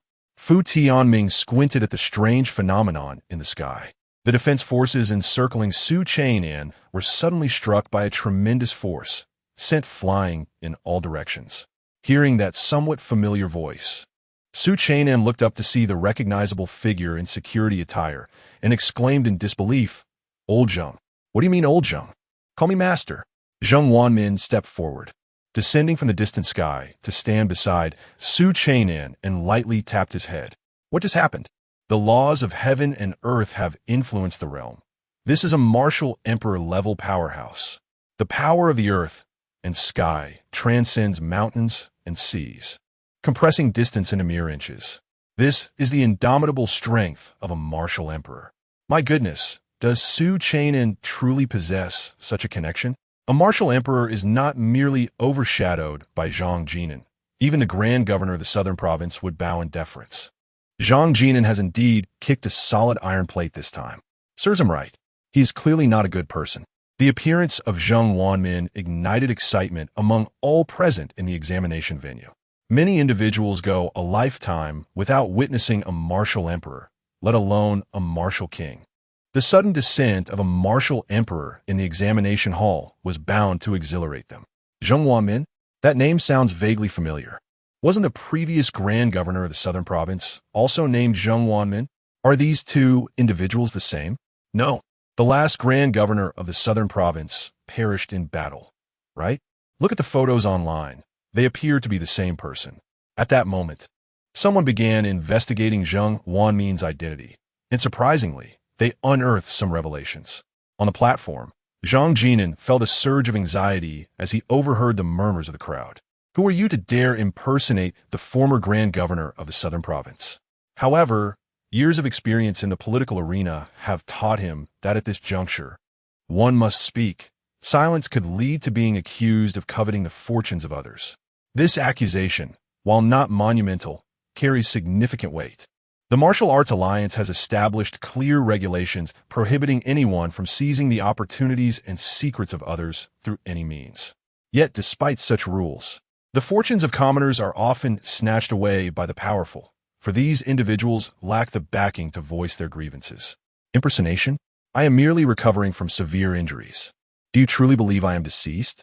Zheng Wanmin cast a disdainful glance at Jianjian, having witnessed the latter's coercion of Chen'an with clarity, violating the regulations of the Martial Arts Alliance.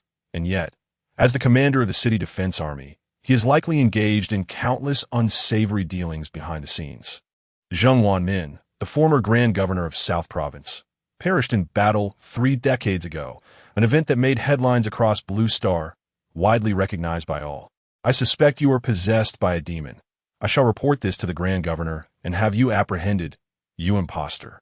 At this moment, Jianjian felt a tumult of emotions. He could discern that the individual before him was indeed a martial emperor, yet he remained uncertain if this person was Zheng Wanmin. Based on the information available to him, It was true that Zheng Wanmin had died.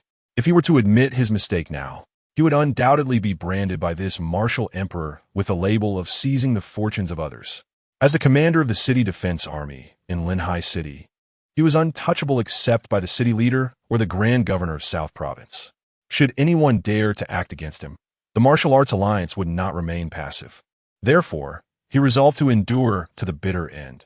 If this person truly were Zheng Wanmin, he would simply need to express his suspicion that Su Chen'an was possessed by a demon, leaving Zheng Wanmin powerless against him. After all, even if this old man were indeed Zheng Wanmin, he was no longer the grand governor of South Province and could not influence him. In the end, he would only face minor penalties and would not be imprisoned by the martial arts alliance. Chapter 10. The true essence of martial arts with unwavering resolve. Zheng Wanmin scrutinized Jianjian, fully aware of his ulterior motives. He recognized that as long as he maintained his obstinate stance, even if matters escalated to litigation or caught the attention of the martial alliance, Jianjian would remain unscathed. Having relinquished all official titles, any aggression toward Jianjian would be seen as a blatant affront to the martial alliance. Although Jianjian was merely a martial sovereign, he held a position of authority within the alliance.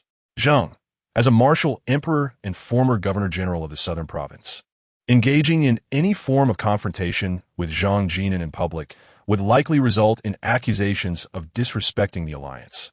Moreover, Jianjian stood as a high-ranking martial sovereign, mere steps away from becoming a martial emperor himself. Given Zheng's current diminished prowess, subduing Jianjian swiftly was far from assured.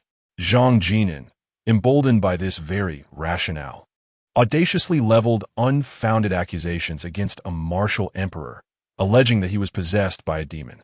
Zhanglan, it has been said that your master has passed away, yet you still intend to bully your junior disciple. Will you not speak in your own defense? Zheng Wanmin projected a surge of spiritual energy skyward, his voice resounding through the air. The utterance sent a ripple of astonishment through the crowd. Who did he just call out? Zhanglan? The same Zhanglan who recently ascended to martial god? No way. If it were indeed that Zhanglan, then Jianjian had not merely stepped on a nail. He had ventured onto the path of doom. Jianjian was doomed. Even the governor-general of the southern province would be of no help. Mark my words. Not necessarily. Countless individuals bear the name Zhanglan. It may not refer to the martial god. Within the examination hall, murmurs erupted as all present engaged in fervent discussions. Some candidates argued vehemently, their words flying like arrows. Suddenly, an ethereal figure materialized above the examination hall, casting a colossal shadow over the entire arena. Countless candidates swallowed hard, their anxiety palpable. Master, what summons me? The apparition gradually solidified into a middle-aged man clad in white, bowing respectfully to Zheng Wanmin. The true essence of martial arts transcended dimensions to grace Blue Star. Martial god, Zhanglan. Mother asks why I kneel upon the ground. In the examination hall, disbelief clouded the eyes of all as they beheld the grand figure above. They were rendered speechless by their astonishment. Jianjian, standing upon the high platform, suddenly felt his legs weaken, nearly collapsing under the weight of the moment. This coward dares to claim that your master is possessed by a demon, while coveting the fortunes and secrets of your junior disciple. Zheng Wanmin faced Zhanglan with remarkable composure. After all, he was his disciple. Once a master, always a father. Even as a martial god, Zhanglan was bound to show him utmost respect, lest he be accused of betraying his teacher. Who? Upon hearing this, Zhanglan's gaze sharpened, an air of dominance emanating from him, suffocating all present in the examination hall with its intensity. Only Su Chen'an and Fu Yuming, standing beside Zheng Wanmin, remained unaffected. It is he. Zheng Wanmin pointed towards Jianjian on the high platform, who promptly slumped down in defeat. Martial god Zhanglan, please allow me to explain. The situation is not as you perceive. I was merely conducting a routine investigation and had no intentions of coveting your disciple's secrets. At this moment, he no longer possessed the earlier bravado. In the presence of Zheng Wanmin, he felt emboldened to argue, for Zheng Wanmin was merely a martial emperor without an official title, thus lacking authority over him. He was confident that Zheng Wanmin would not dare to act against him. However, The situation drastically changed when confronted with Zhonglan. As a martial deity, Zhonglan could eliminate Jianjian without evidence, and no one would dare to speak in his defense. Moreover, martial deities possessed the right to act first and justify later. It was not merely a matter of killing a lowly martial sovereign. Even if an emperor were slain by Zhonglan, no one would dare utter a word in protest. Martial sovereign? You must be the commander of Lehigh City. Zhonglan cast a glance at Jianjian. Yes, yes. I was unaware that Chen'an was your disciple. I was merely conducting a routine inspection, Jianjian hastily affirmed, repeating the phrase in hopes of preserving his life. Bien, comme fort. Zhonglan merely glanced at Jianjian before turning his attention elsewhere, softly calling into the distance. Before long, an elderly man with graying hair appeared above the examination ground. He clasped his hands in greeting. Governor Hu Bin of the southern province pays respects to martial deity Zhonglan. Zhonglan snorted coldly. As the governor of the southern province, do you acknowledge your transgressions? Hu Bin was drenched in cold sweat. The moment Zhonglan manifested in Blue Star, he understood the unfolding events. At that moment, he cursed Jianjian's ancestors repeatedly, wishing he could devour him alive. I acknowledge my transgressions. Hu Bin dared not refute.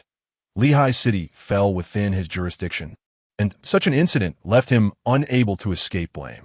Chen'an was this year's top scholar of Blue Star, a fact beyond dispute. As a city defense commander, Jianjian's brazen attempt to seize Chen'an's fortune in broad daylight was a grave offense.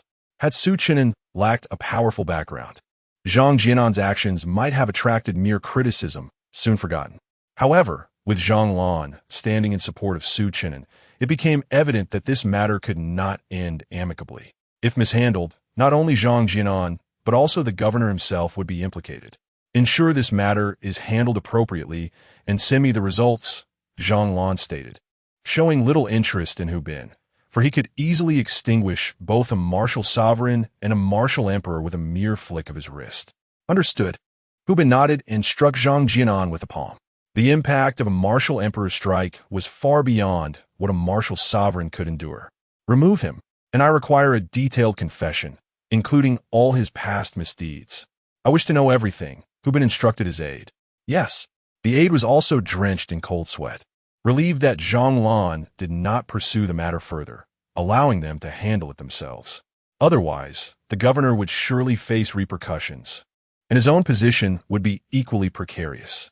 Meanwhile, Jianjian's face turned ashen. He understood the implication of Hu Bin's words, unless he divulged his past misdeeds. This matter would not conclude. In the aftermath of this incident, Jianjian found himself utterly defeated, with no hope of redemption and facing the grim prospect of incarceration. Master, is there anything else? Zhonglan paid no heed to how Hu Bin would handle the matter. He sought only a definitive outcome. He turned to Zheng Wanmin below, aware that his master summoned him not merely to resolve this issue. This is my newly accepted disciple, your junior brother. As the senior brother, don't you have any token of acknowledgement? Zheng Wanmin asserted, grasping Chen'an's hand and nudging him forward to introduce him to Zhonglan. Upon hearing these words, Zhonglan's expression darkened. Master, I only possess the projection of the true essence of martial arts. I have brought nothing. Zheng Wanmin rolled his eyes at this remark. Look closely at your junior brother. Pay attention. Realizing something was amiss, Zhonglan began to scrutinize Chen'an's condition using the true essence of martial arts. Lung cancer. And yet his physical conditioning was remarkably refined. Intriguing. Wait, what is this? The true essence of martial arts? Suddenly, Zhonglan froze, astonished to perceive the true essence of martial arts within a martial artist. At that moment, he comprehended why his master had summoned him to Blue Star. The comprehension of the true essence of martial arts indicated a clear path to the realm of the martial deity. Although the strand of true essence within Chen'an was still feeble, it was nonetheless a coveted treasure for countless martial emperors. So, do you understand? Zheng Wanmin smirked, looking at his elder disciple with a bemused expression. I understand. Zhonglan nodded, extending a finger as a powerful force enveloped Chen'an entirely. Chen'an felt himself encased in a peculiar energy as the inexplicable charm surrounding him gradually solidified. Junior brother, I am unsure how you awaken this fragment of true essence. I will now use my true essence to help stabilize it. Please make your way to the battlefield of all races to find me. I will do my utmost to assist you in curing your lung cancer. As the peculiar energy dissipated, Zhonglan's voice echoed in Chen'an's mind. Chapter 11. He lacks nothing, yet I do. As Zhonglan concluded his instruction, Zheng Wanmin surveyed Chen'an with a discerning gaze, nodding in satisfaction. Master, if there is nothing further, I shall take my leave. The movements from the demon clan have been rather pronounced of late. After assisting Chen'an in stabilizing a fragment of his martial essence, Zhonglan cupped his hands in respect towards Zheng Wanmin. The purpose of Zheng Wanmin summoning him was to aid Chen'an in solidifying this delicate martial intent, which was perilously faint and liable to dissipate at any moment. Let's be on our way. Zheng Wanmin gestured, rubbing his hands together as he leaned closer to Chen'an, murmuring, "Young man, how do you feel?" Chen'an nodded and replied softly, "I feel exceptionally well. I suddenly have an abundance of insights regarding my martial journey." When Zhonglan enveloped him with martial essence moments ago, he experienced a profound clarity about the path he must tread. His pursuit was that of immortality. And with the system now in place, rapid advancement in his cultivation would enable him to achieve his aspirations. His martial essence, it seems, was intrinsically linked to the notion of everlasting life. However, he was acutely aware that even the martial gods could not attain true immortality. His quest for longevity appeared to be a distant horizon. The journey would be fraught with challenges, but relentless perseverance was the sole path to achieving true immortality. It dawned on him that this sliver of martial essence had emerged during his contemplation prior to the martial examination, as he deliberated whether to reveal his cultivation level for the sake of rewards. It was only when he resolved to take that leap that he awakened his martial intent. Zhonglan regarded Chen'an with a pleased nod. "Little junior brother, I shall await you on the battlefield of the myriad clans." He then turned to the side to address Fu Yuming, murmuring, "Little Fu, your grandfather has been searching high and low for you. You must return at once." Fu Yuming nodded in acknowledgement. "Understood, Uncle Zhang." As his words faded, Zhonglan's formidable figure gradually dissolved into the ether. "You are the grandson of Fu Junlin?" Upon hearing Zhonglan's words, Zheng Guangming finally took note of Fu Yuming. "Indeed, I have had the pleasure of meeting Grandfather Zheng," Fu Yuming affirmed with a nod, bowing respectfully to Zheng Wanmin. Quite impressive, quite impressive. Your sinews and bones have been refined to perfection, rivaling even my own disciple," Zheng Wanmin remarked with admiration after appraising him. "Grandfather Zheng, you flatter me.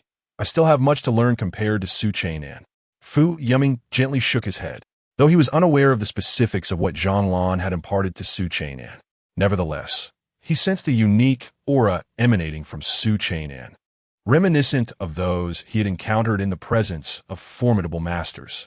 "Grandfather Zheng, I must take my leave. I failed to report to Grandfather before I left, and he is likely worried." His participation in the martial examination had been a clandestine venture, as he had leveraged connections to temporarily join the Linhai 2nd Martial Team. "Chen'an, I shall await you on the battlefield of the myriad clans." Fu Yuming bid farewell with a bow to both men before turning to depart the examination hall. You have yet to claim your reward," Chen'an suddenly recalled, for Fu Yuming had secured second place in this martial examination. "Do you presume everyone shares your concerns? He is hardly in need of such trifles. To plunge oneself into a quagmire for such a trifling sum is akin to killing the goose that lays the golden eggs. If I do not intervene this time, do you truly believe you can escape the clutches of Jianjian?" Zheng Guangming shook his head, displaying an expression of disappointment in the face of such folly. "He lacks nothing. It is I who am in dire need. I do not even possess the funds to venture to the battlefield of myriad clans, let alone procure the necessary equipment. Without taking a gamble, my journey to the battlefield would be tantamount to a death sentence." Chen'an shrugged, fully aware that had it not been for Zheng Wanmin's timely arrival, he would have indeed been taken away by Jianjian. He had underestimated the cunning of such a man, still naive in the ways of the world. By the way, Elder Zheng, what brings you here so unexpectedly? Su Chen'an inquired, a look of puzzlement crossing his features. I had merely come to observe the spectacle, never expecting that the cancer patient who had lingered beside me for 3 months would erupt in such a manner. And from now on, refer to me as Master. If you dare call me Elder Zheng or Old Zheng again, I shall not hesitate to shatter your teeth. Zheng Wanmin replied leisurely. He was in the midst of recuperating from injuries sustained 30 years prior in a great battle. Each time the martial examination occurred, he would secretly come to see if any promising talents emerged. To his astonishment, the very individual who had shared his company for 3 months, Su Chen'an, had turned out to be the greatest dark horse of this martial examination. Indeed, Master, Su Chen'an shrugged, reveling in the unexpected fortune of acquiring a master of such caliber. A martial emperor, no less. Moreover, having gained a master at no cost, he had also secured a martial god as a senior brother. This was indeed a windfall. At that moment, Hu Bin descended from the sky and offered a respectful salute to Zheng Wanmin. Zheng Wanmin regarded Hu Bin with a discerning eye and admonished, "Little Hu, you must take better charge of the southern province. You have a duty to uphold your title of Grand Commander." Hu Bin smiled, acknowledging the validity of the statement. He was aware that Zheng Wanmin was recuperating in the southern province, though he was uncertain of the exact location. The first encounter with Zheng Wanmin had unfolded under such extraordinary circumstances, leaving him feeling somewhat ashamed. If there is nothing further, I shall take my leave. Remember to credit the reward for my apprentice's top honors to his account. Zheng Wanmin sighed, choosing not to elaborate further. He was no longer the Grand Commander of the southern province. While he could evaluate Hu Bin's performance, he refrained from dictating his actions. Very well. Please travel safely. I shall seek an opportunity to visit you again.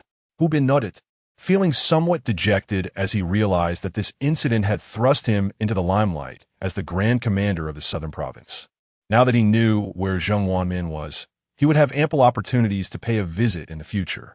As a fellow martial emperor, he need not exhibit such deference towards Zheng Wanmin, yet the presence of a martial god disciple compelled him to show respect. Wait a moment. I still have something to discuss with someone. Upon hearing that Hu Bin was about to depart, Su Chen'an hurriedly exclaimed, and then he dashed towards Zhang Qiqiang. With Hu Bin's arrival, the martial examination was officially concluded, and all participants were free to leave the arena. Yet, none chose to depart. Instead, they lingered in place, eager to witness the unfolding aftermath. When Su Chen'an approached Zhang Qiqiang, he happened to witness a conversation between Zhang Qiqiang and Meng Lingxian. What brings you here? Meng Lingxian noticed Su Chen'an's arrival, as he had become quite the focal point, inciting a stir wherever he went. Zhang Qiqiang, you are not foolish. You must comprehend Meng Lingxuan's intention in proposing a wager between us. Ignoring Meng Lingxian entirely, Su Chen'an directed his remarks toward Zhang Qiqiang. What do you mean? Meng Lingxian narrowed her eyes, sensing that Su Chen'an might indeed be seeking trouble. What do I mean? I have secured the top position in the martial arts examination, yet you seem rather displeased. Furthermore, you hastily produced my medical diagnosis. I presume you were aware of my cancer diagnosis long before now. If my results in the martial arts examination were to be annulled, only then would my agreement with Zhang Qiqiang take effect, allowing you to pursue a formal relationship with him. Do you not hold Zhang Qiqiang in disdain? Yet your actions are paving the way for a romance with him. You fully understand that I could never surpass Zhang Qiqiang, yet you insisted on establishing this wager, and subsequently provided no assistance in my martial arts advancement. In fact, upon witnessing my first-place achievement, you immediately sought to invalidate my results, eager to secure your relationship with Zhang Qiqiang. Su Chen'an articulated fervently, and with each word, Meng Lingxuan's expression darkened. How could he possibly allow himself to be used as a pawn by a woman without retaliating? His sole objective was to dismantle Meng Lingxuan's scheme. Although he was unaware of her ultimate plan, it sufficed for him to make Zhang Qiqiang see the truth. Chapter 12. Jiang Taigong Goes Fishing Nonsense. It was you who implored me to help mediate, to persuade Zhang Qiqiang to cease his harassment. Witnessing your distress caused by Zhang Qiqiang, partly due to my involvement, I facilitated your wager. Now you dare to turn the tables? As for the martial arts examination results, what right does a commoner have to claim the top spot? I merely find you displeasing. Meng Lingxian, not one to be trifled with, swiftly discerned a point of retort from Su Chen'an's words. Oh, is that so? I must have misunderstood. Su Chen'an had anticipated Meng Lingxuan's response and broke into an enigmatic smile. Zhang Qiqiang, as per our agreement, since your martial examination rank is inferior to mine, you cannot pursue a relationship with Meng Lingxian. If you are still a man of honor, I expect you to uphold your promise. He shrugged and directed his words towards Zhang Qiqiang. You. Meng Lingxian felt her blood boil upon hearing this. Moments ago, Zhang Qiqiang had approached her, declaring he would no longer trouble her after losing the wager. She had intended to offer him some consolation, acknowledging his integrity and expressing her willingness to explore a relationship. However, Su Chen'an's unwelcome interference disrupted her plans. The Meng family was currently facing an unprecedented financial crisis and desperately needed the support of a wealthy family. Coincidentally, Zhang Qiqiang had taken an interest in her, prompting her to devise a plan with her father. If she were to approach Zhang Qiqiang too abruptly, it might arouse the suspicions of the Zhang family. Thus, utilizing Su Chen'an as a pawn to attract Zhang Qiqiang seemed prudent. Unexpectedly, the very piece she intended to maneuver had deviated from the board, becoming an unpredictable variable. I will certainly honor the agreement. Zhang Qiqiang nodded, unwilling to delve into Meng Lingxian as true motives. He recognized his defeat and understood the necessity of upholding his word. This was his principle and the legacy of the Zhang family, to act with honesty and integrity. In that case, I shall take my leave. Oh, by the way, Zhang Qiqiang, there is something I wish to convey. Su Chen'an waved his hand at the two, casting a triumphant glance at Meng Lingxian before turning to depart. As he walked away, he remarked, Jiang Taigong goes fishing. Those who are willing may take the bait. Zhang Qiqiang, upon hearing these words, cast a cautious glance at Meng Lingxian before heading towards the examination venue. In the past 3 years at Linghai No. 2 High School, he had been unjustly harassed by Zhang Qiqiang, and in truth, his greatest ire was directed at Zhang Qiqiang. Yet, upon learning of Meng Lingxuan's ulterior motives, he began to feel a twinge of sympathy for Zhang Qiqiang. For both he and Zhang Qiqiang were mere pieces in Meng Lingxuan's grand design. The distinction lay in Zhang Qiqiang's voluntary engagement, while he had been drawn in involuntarily. With this pressing matter resolved, he felt a refreshing sense of clarity. Meng Lingxian watched Su Chen'an's nonchalant departure, her expression darkening as she gritted her teeth and vowed, Su Chen'an, just you wait. You intend to venture to the battlefield of myriad clans, do you? If you were to perish silently amidst the fray, what good would it do to have a martial master as a brother? She cast another glance at the departing Zhang Qiqiang, realizing that the scheme she and her father had devised was destined for failure. Over the past 2 years, her father had meticulously crafted an illusion of normalcy. But now it was becoming increasingly untenable, with a debt crisis on the verge of eruption. Their 2-year plan had been thoroughly disrupted by the actions of Su Chen'an and the security department. Upon returning to Zheng Wanmin's side, Su Chen'an earnestly stated, Master, we can leave now. Zheng Wanmin glanced at the distant Meng Lingxian and smiled faintly. This new apprentice of his truly harbored a vengeful spirit, reminiscent of his own youthful days. He had overheard the earlier conversation between Su Chen'an and the others, and it was evident that Su Chen'an had played the role of the disruptor. The young lady's expression had darkened considerably.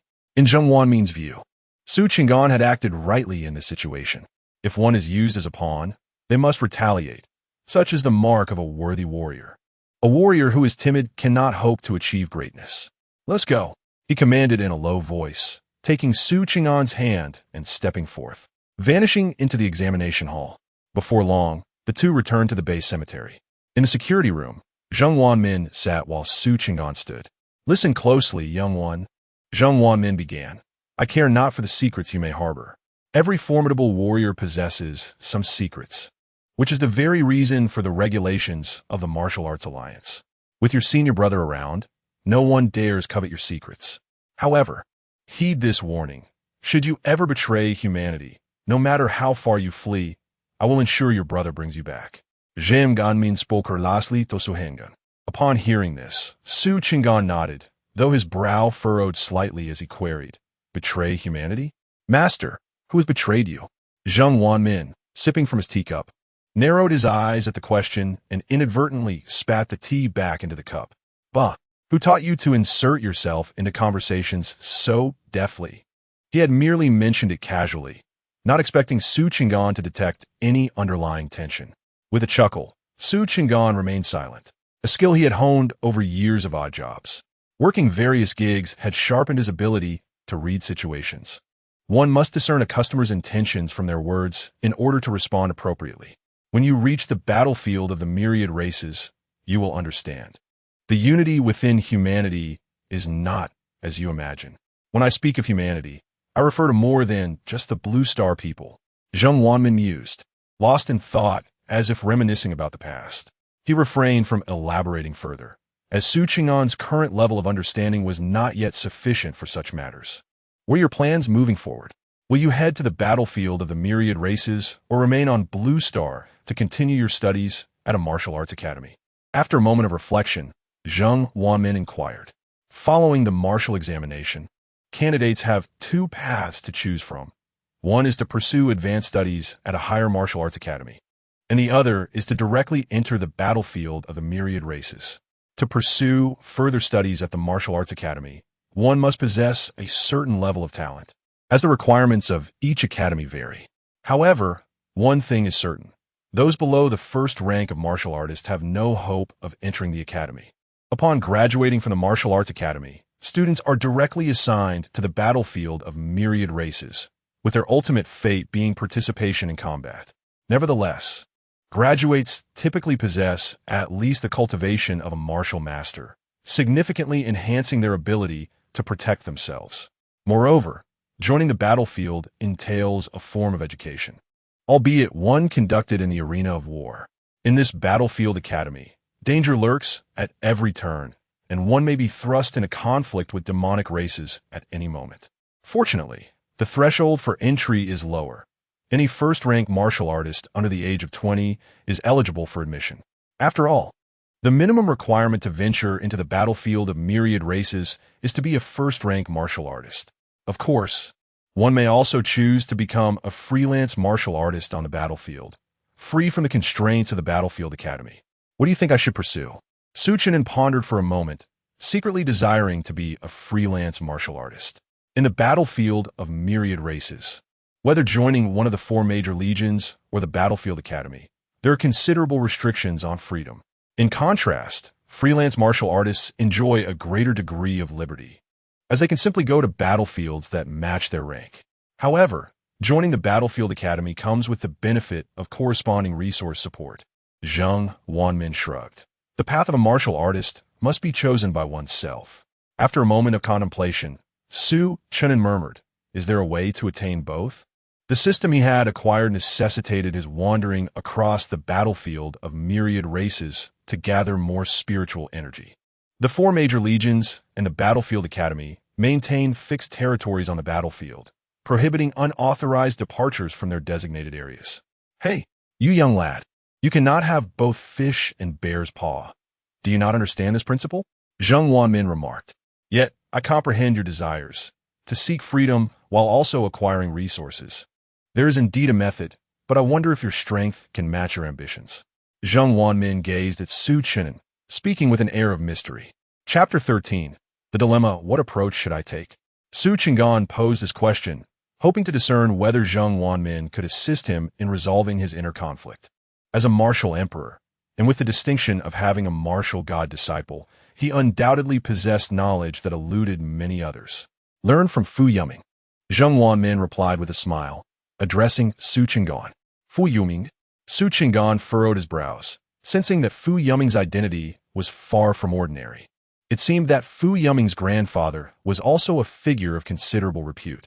However, he was perplexed by the suggestion to learn from Fu Yuming.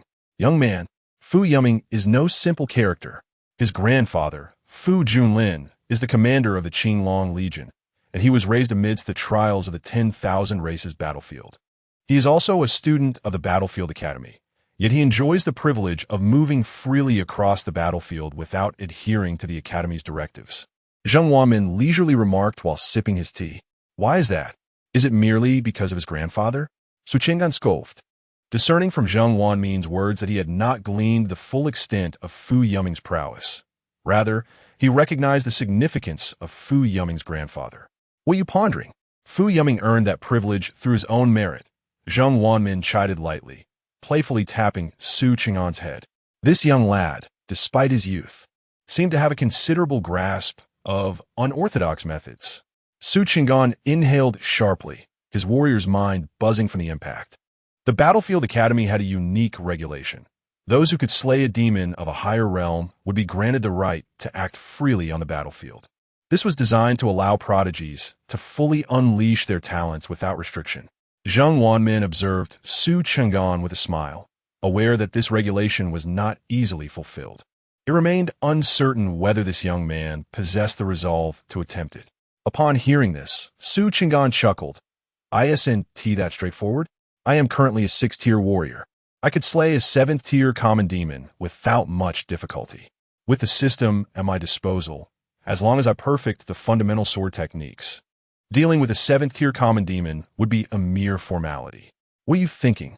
When I speak of crossing realms, I mean transcending an entire major realm. You are a warrior now. To slay a spirit-level demon, you would need to defeat a martial master, Zheng Wanmin retorted, rolling his eyes. This young man seemed to underestimate the significance of the Battlefield Academy's stringent conditions. If it were merely a matter of crossing a minor realm, chaos would ensue at the Academy. This regulation had been in place for over a century, with only a scant few dozen individuals having met its criteria. Su Chen'an, still envisioning himself freely collecting spiritual energy across the 10,000 races battlefield, was abruptly roused by this revelation. Transcending an entire major realm to slay a demon was no trifling matter. Even if he perfected the foundational sword techniques, he would still be no match for a spirit-level demon, which possessed true energy. Young man, do not aim too high. It would be best for you to remain at the Battlefield Academy and focus on your training. Once you attain the rank of a general, you will graduate from the Academy, and at that point, you can go wherever your heart desires. To my knowledge, since this regulation was enacted, no one has yet fulfilled the required conditions at the martial artist level. Zheng Wanmin, observing Su Chen'an's astonished expression, felt a sense of relief. Otherwise, this young lad might completely disregard the significance of the myriad tribe's battlefield, which is certainly not a trivial matter. The situation on the battlefield is ever-changing and perilous. A moment's distraction could lead to death. This implies that even while still a mere mortal, Fu Yuming was able to contend with a martial artist-level foe among the lower-tier demon tribes. At this moment, Su Chen'an finally comprehended the faint aura of murderous intent surrounding Fu Yuming. Growing up amidst the myriad tribes' battlefield and slaying lower-tier demon entities with a mortal body is no ordinary feat indeed. This young man is remarkably fierce. At the tender age of 16, he stealthily infiltrated the battlefield and eliminated 3 first-tier demon entities. He has earned the moniker of the battlefield's Little Killing God, and many believe his future achievements will surpass those of his grandfather. Zheng Wanmin sighed, lamenting the absence of descendants. Otherwise, he would have aspired to cultivate a Little Killing God akin to Fu Yuming.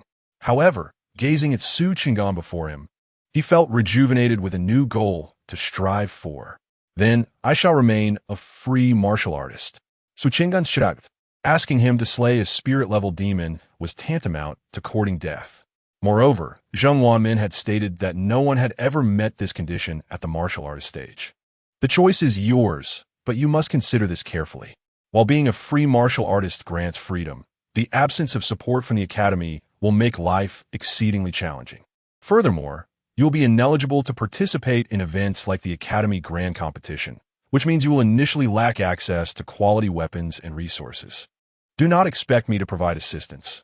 I will not furnish you with resources, but I can guide you on the path of martial arts. Your senior brother, Zhang Lan, has never received any resources from me either. Zheng Wanmin shrugged.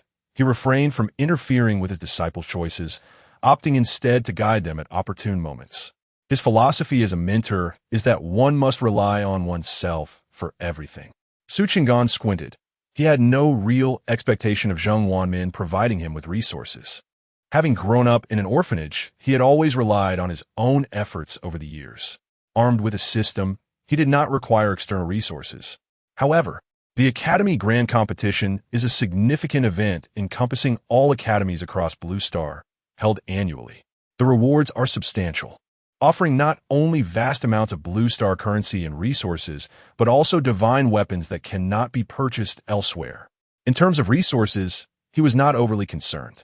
Yet, he was quite invested in acquiring Blue Star currency, and he yearned for those divine weapons.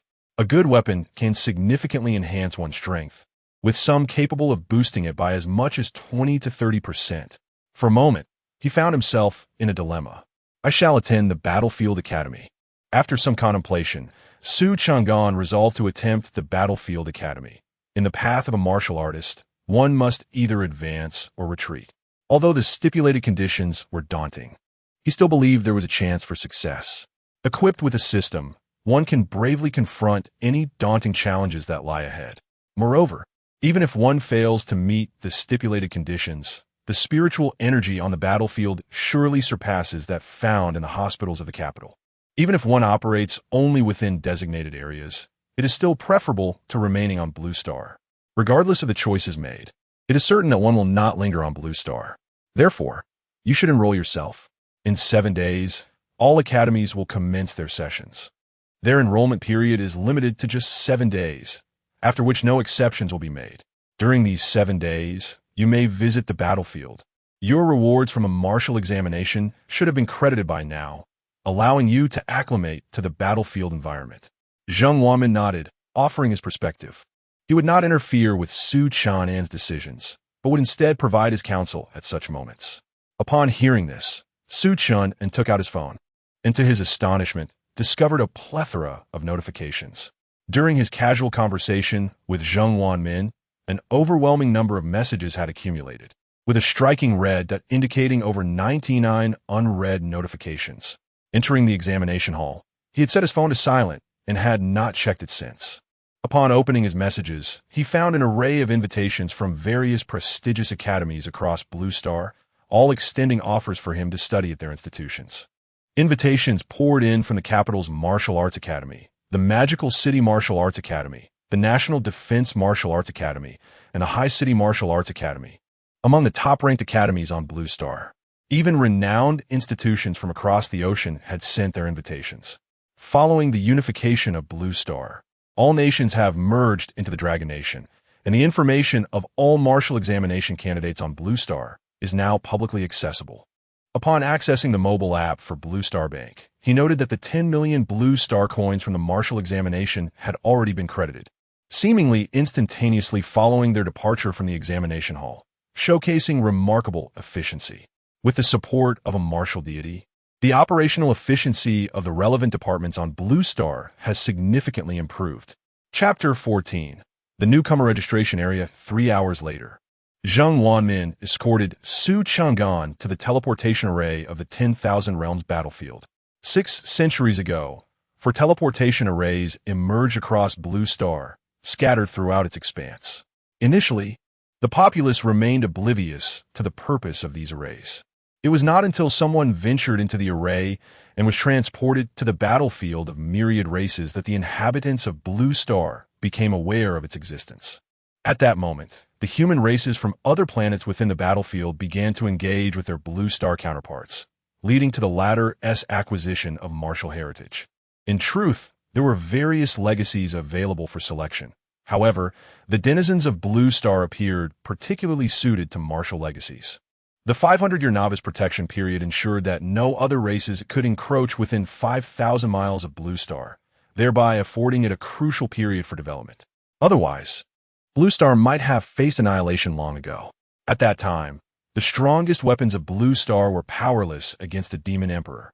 Heavy artillery, under the suppression of the Demon Emperor's laws of nature, proved utterly ineffective. Chang'an, you may enter now. I shall not accompany you any further.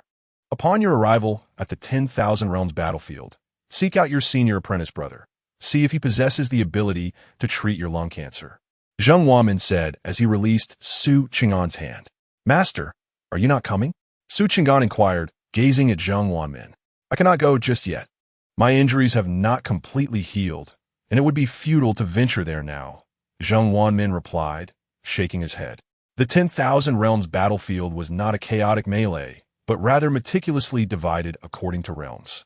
Each realm's martial artists were permitted to enter designated battlefields. High-tier martial emperors could not enter the battlefields of lower-tier warriors, while low-tier warriors could traverse any battlefield, provided they were unafraid of being crushed to dust. This division was an unspoken rule acknowledged by both sides. No one would dare to breach this convention unless a grand battle ensued, at which point distinctions in realms would dissolve. Then I shall take my leave. Su Cheng'an nodded, having only encountered descriptions of the 10,000 Realms battlefield in books. Its true nature remained a mystery to him. After bidding farewell to Zheng Wanmin and passing through the verification process of the city defense forces, he paid 1,000 blue star coins. He performed a respectful salute to Zheng Wanmin before turning and stepping into the teleportation array. As Su Cheng'an was enveloped in a brilliant white light and vanished from sight, Zheng Wanmin murmured, "Good luck, young one." Upon entering the teleportation array, Su Cheng'an felt as though he were caught in a whirlwind, his eyes unable to open against the blinding white light. Once the dizzying sensation subsided, he finally dared to open his eyes.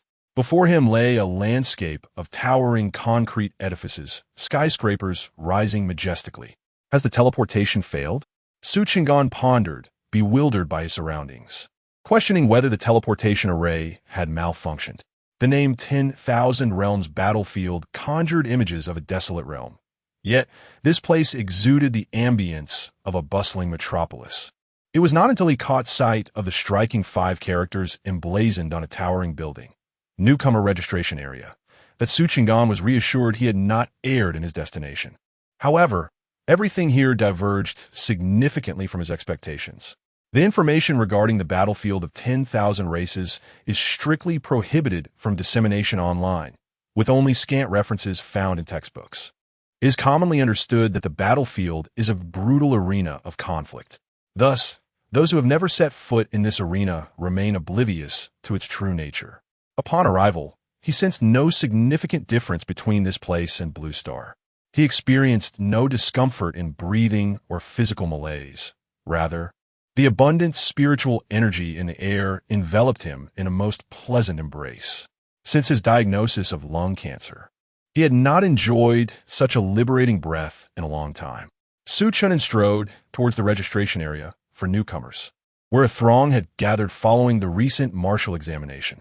Many had just completed the examination and enrolled in the Battlefield Academy, arriving early to acclimatize to the environment. After queuing for over 10 minutes, Su Cheng'an finally reached the 4th window. Name? Su Cheng'an. Blue Star Identity Number? 014-725-8369. Through a series of inquiries and responses, the staff member furiously tapped away at the computer. Su Cheng'an, a freshman at the Battlefield Academy. Your registration date is in 7 days. You may either proceed to the Battlefield Academy to complete your enrollment formalities in advance or find accommodation in Blue Star City. Here is your communicator. It serves as the communication device in the battlefield, as mobile phones are inoperative here. Should you require equipment or supplies, proceed to the 2nd floor. The staff member produced a watch and handed it to Su Cheng'an, briefly outlining some precautions. Next, she gestured for him to step aside. After accepting the watch and donning it on his left wrist, Su Cheng'an moved aside to allow the next individual to approach. Upon authenticating his fingerprint, he successfully activated the communicator. To his surprise, this unassuming watch employed virtual imaging technology. When activated, a screen the size of a computer appeared above the watch, displaying his personal information along with a myriad of other features. The most practical of these was the battlefield record, which documented the number of enemies he had slain and automatically converted it into merits. The other functions resembled those of a mobile phone, enabling internet access, calls, and checking his account balance. After disabling the virtual imaging, he turned and ascended to the 2nd floor. In the battlefield of 10,000 races, possessing a storage device is paramount, crafted by artisans in accordance with the laws of heaven and earth. The battlefield teems with treasures, particularly the spiritual stone mines scattered throughout. The remains of certain demon races serve as excellent materials for refining, just as the corpses of humans are invaluable sustenance for the demon races. Therefore, it is essential to possess a storage device, which need not be extravagant but must be present. This necessity was the reason he chose to reveal his cultivation level during the martial examination, fully aware of the dangers involved. A storage device often costs millions, an amount far beyond the means of a mere impoverished student like himself. On the second floor, the crowd was notably sparser than on the first, with only a few dozen individuals scattered about, seeking assistance at various windows. Before long, Chen'an discovered an available window. He presented his communicator to the verification device, and the staff within the window promptly accessed his information. "Mr. Chen'an, how may I assist you today?" The demeanor of the personnel on the second floor was evidently a notch above that of their counterparts on the first. This disparity was understandable, as the first floor offered complimentary services, while the second floor was focused on extracting funds from patrons, reflecting a fundamentally different nature of service. "I require a superior storage device, as well as a high-quality blade. Additionally, I need provisions for 7 days," Chen'an stated directly, articulating his needs without hesitation. "Very well," the staff replied. "Here are the prices for storage devices and details regarding various types of weaponry for your consideration. For a week's worth of sustenance, I recommend purchasing 7 big pills." As the staff spoke, a tablet displayed the items Chen'an sought. "Goodness, what a price!"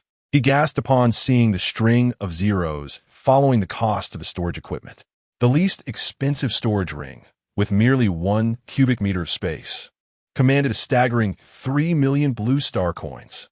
Since he currently possessed only martial prowess and lacked any psychic abilities, the staff recommended storage devices that were compatible with his communicator.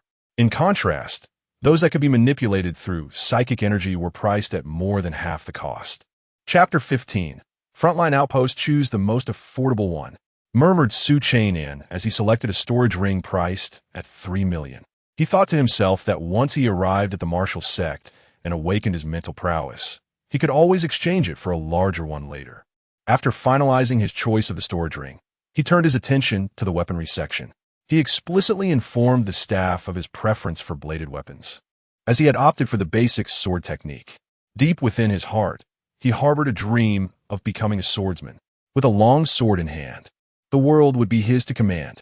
This youthful fantasy lingered until he withdrew from school, only to gradually fade away. However, upon observing the prices of the weapons, he could not help but exclaim in disbelief. It felt like daylight robbery. The cheapest ordinary long sword required a staggering 1 million blue star coins. A slightly better spirit-grade long sword cost an astonishing 10 million blue star coins. Even more outrageous was the profound-grade long sword, with the most inferior variant demanding 40 million blue star coins. In a myriad races battlefield, weapons and martial arts were categorized into 9 distinct levels: ordinary, spirit, profound, earth, heavenly, imperial, divine, Tao, and supreme. The finest weapon available at the newcomer registration site was the profound grade. Superior weapons and techniques only appeared at auctions or as rewards during grand competitions. As far as he knew, there was only a single imperial grade spear in all of Blue Star, procured from other locales within the battlefield. The blacksmiths of Blue Star had yet to master the art of forging imperial grade weapons. Let us go with an ordinary weapon. As a martial artist, wielding a spirit-grade weapon on the battlefield would only invite unwanted attention. After deliberating for quite some time, he ultimately opted for an ordinary large sword priced at 1 million. He favored broader blades over slender ones, as they provided a more gratifying experience when swung. Finally, he heeded the staff's recommendation and selected 7 fasting elixirs, which were quite affordable at merely 100 blue star coins each. Upon completing his selections, the staff guided him as 3,700,000 coins were deducted from his account. His balance, originally 10 million, plummeted to just over 699,000. Shortly thereafter, a door behind the staff opened, and another attendant emerged carrying his purchases. Chen'an accepted his belongings and departed from the counter. "Thank you for your patronage," We look forward to your next visit." Upon hearing the staff's words, he shrugged and muttered, "Let us hope not." Everything associated with martial arts was exorbitantly priced. A single visit to this establishment left his wallet considerably lighter. He ascended to the waiting area on the second floor and began to examine the items he had just acquired. The storage ring was encased in a small box, accompanied by a manual. Following the instructions step by step, he successfully linked it to his communicator. He discovered that he could retrieve items from the storage ring through the communicator and to store items. He merely needed to point the ring at the object and press a button on the ring. The ordinary large sword was a standardized weapon mass-produced by blacksmiths. Aside from its materials, it bore little distinction from an ordinary sword. In this seemingly unremarkable large knife, which costs 1,000,000 Blue Star coins, he hesitated to make the purchase. The crux of the matter was that he possessed no weapon. Certainly, he could not engage the demon clan with mere fists. The 7 spirit-replenishing pills, entirely black and devoid of any scent, were products of the immortal cultivation civilization, convenient to carry. With one pill capable of staving off hunger for an entire day, he found himself somewhat envious of the immortal cultivation civilization, which allowed its practitioners to soar through the skies on swords. However, the predecessors of Blue Star had opted for martial arts, leaving him no alternative but to forge ahead on the martial path. Nevertheless, in terms of combat prowess, martial arts indeed surpassed immortal arts. Under equivalent circumstances, martial cultivators could easily subdue their immortal counterparts. This might elucidate why the predecessors of Blue Star chose the martial way. Additionally, martial arts had a broader applicability. Unlike immortal arts, which required spiritual roots, after several attempts to store the large knife and spirit-replenishing pills in his storage ring and then retrieve them from his storage bag, Chen'an had become adept at utilizing the storage ring. He departed from the novice registration area and, guided by the navigation, arrived at another teleportation array. This location, Blue Star City, served as the stronghold for Blue Star in the Myriad Races battleground. Since Blue Star had joined the battleground relatively late, its allocated territory was situated on the fringe of the human race's influence. Here, they faced the Jianjian star, a planet dominated by the Demon Clan. Prior to Blue Star's arrival, the Demon Clan had occupied this expanse of the battleground without contention. Once Blue Star arrived, the Demon Clan swiftly launched an assault, attempting to expel Blue Star from the battleground. After all, the presence of another human race diminished their share of resources by half. In the Myriad Races battleground, resources were the coveted prize contended by various factions, abundant with countless spiritual herbs and spiritual stones. Any territory held for hundreds or even thousands of years would experience a qualitative transformation. This explains why so many races from the Myriad realms sought to enter the battleground. Fortunately, Blue Star enjoyed a 500-year novice protection period, and after 5 centuries of development, it gradually began to rise. The Demon Clan of Jianjian Star's plans had faltered, leaving them to engage in a protracted war with Blue Star. Chen'an gazed at the communicator, which contained information about the Myriad Races battleground and details regarding Blue Star City.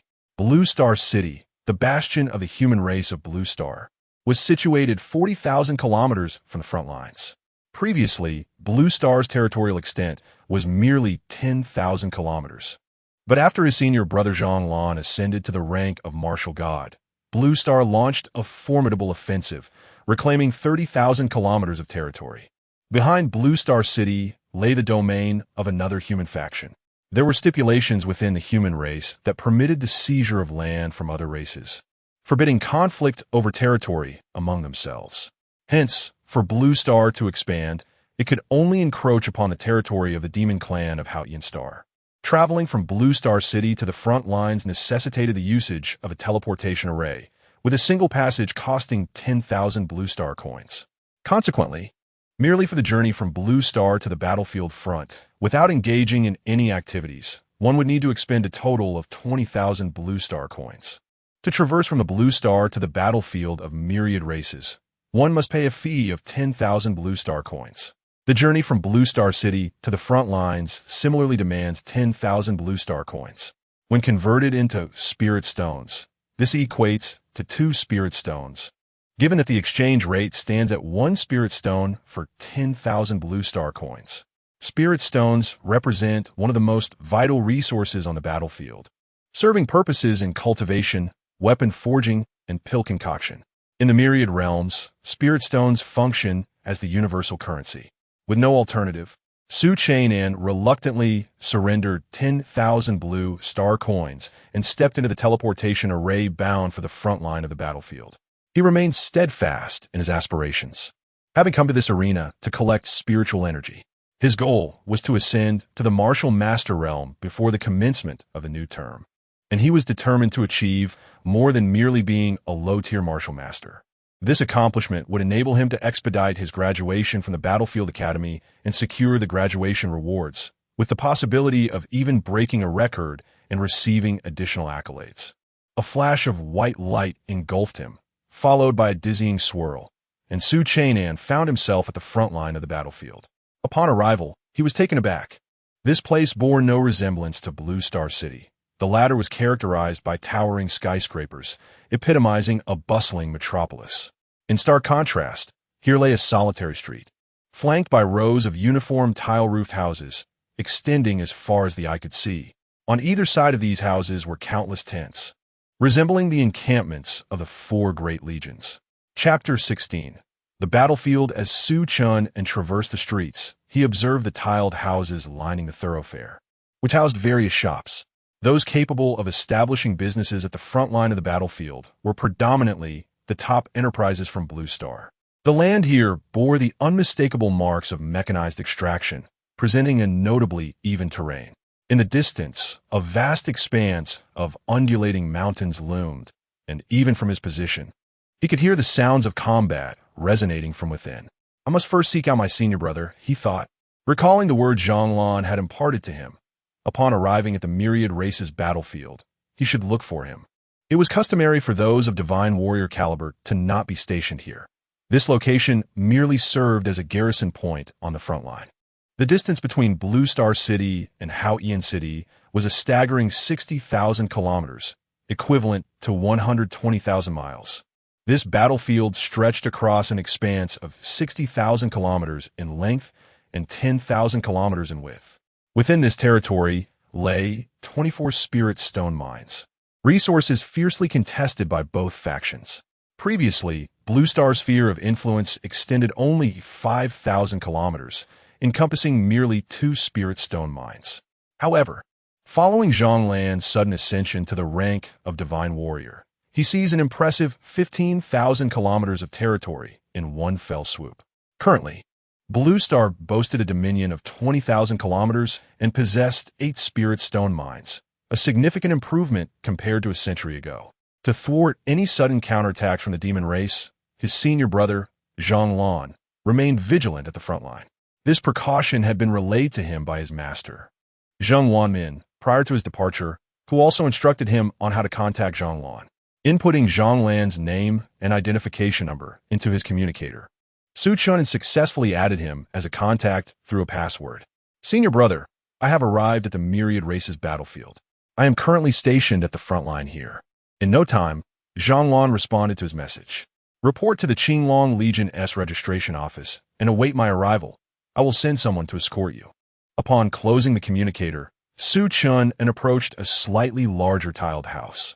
This row of 4 connected tiled houses served as the registration offices for the 4 major legions, essentially recruitment centers. For a martial artist wishing to join a legion, the process was rather straightforward. As long as one possessed the cultivation of a first-tier martial artist, they could select a legion and, following a security check, gain entry. The 4 major legions of Blue Star were the Qinglong, Baihu, Zhuke, and Xuanwu.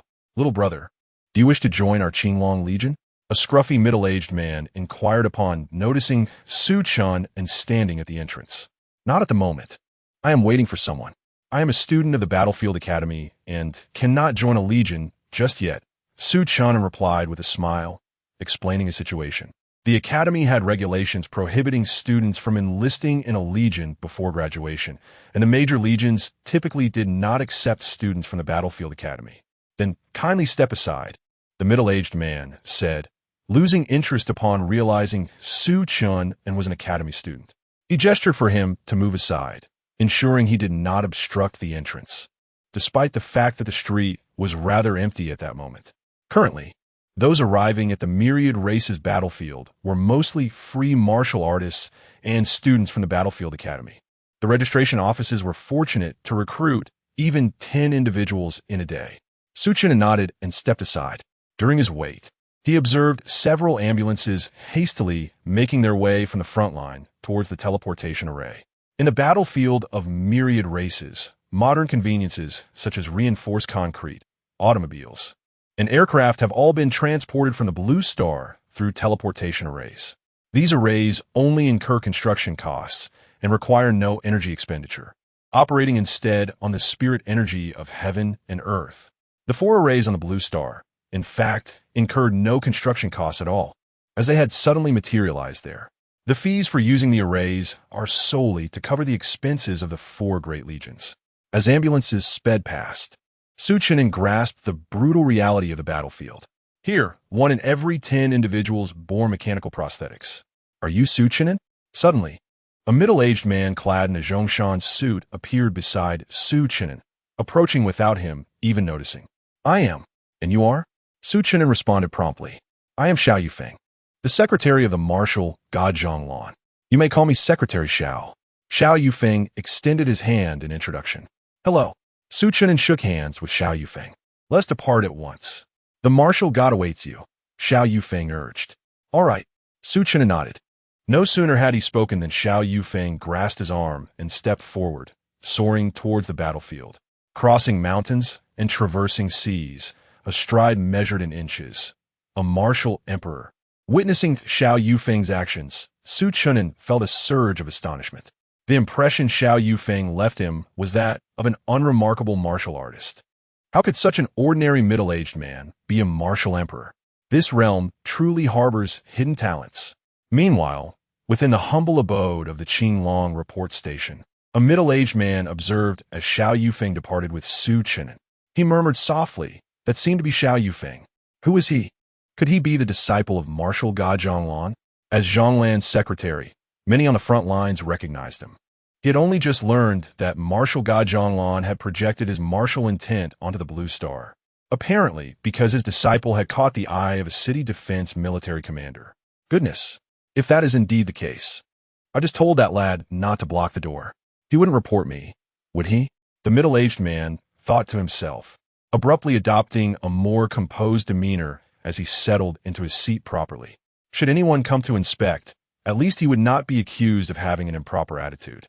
Xiao Yufeng led Su Chun away from the station point, aiming to traverse a battlefield spanning 10,000 kilometers.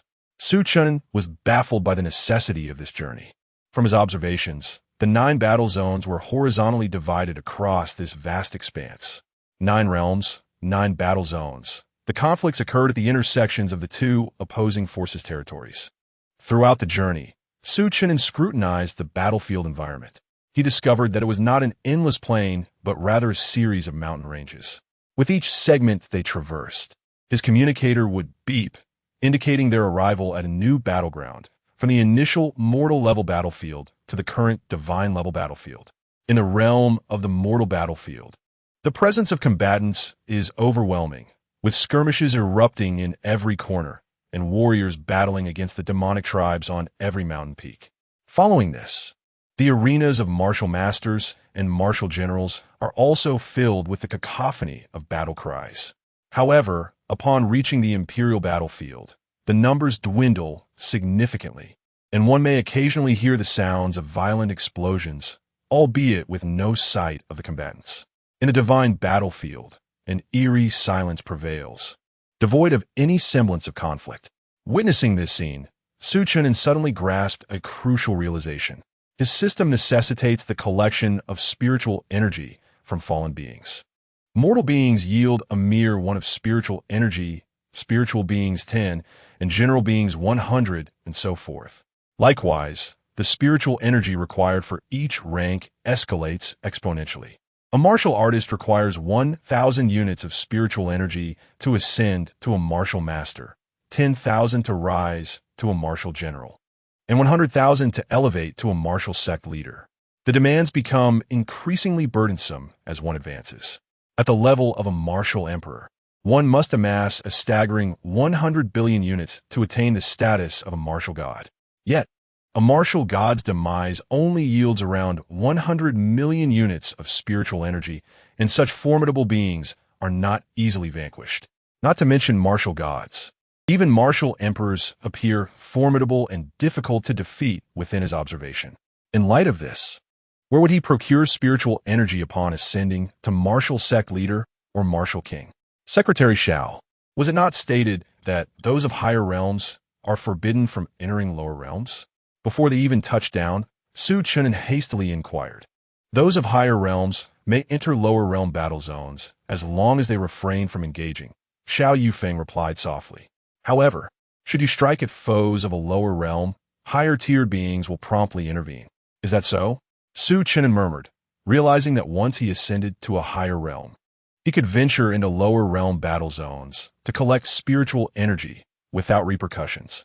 Clearly, each battlefield is under the watchful eyes of those of higher realms, wary of their counterparts descending into lower realms to wreak havoc. Chapter 17.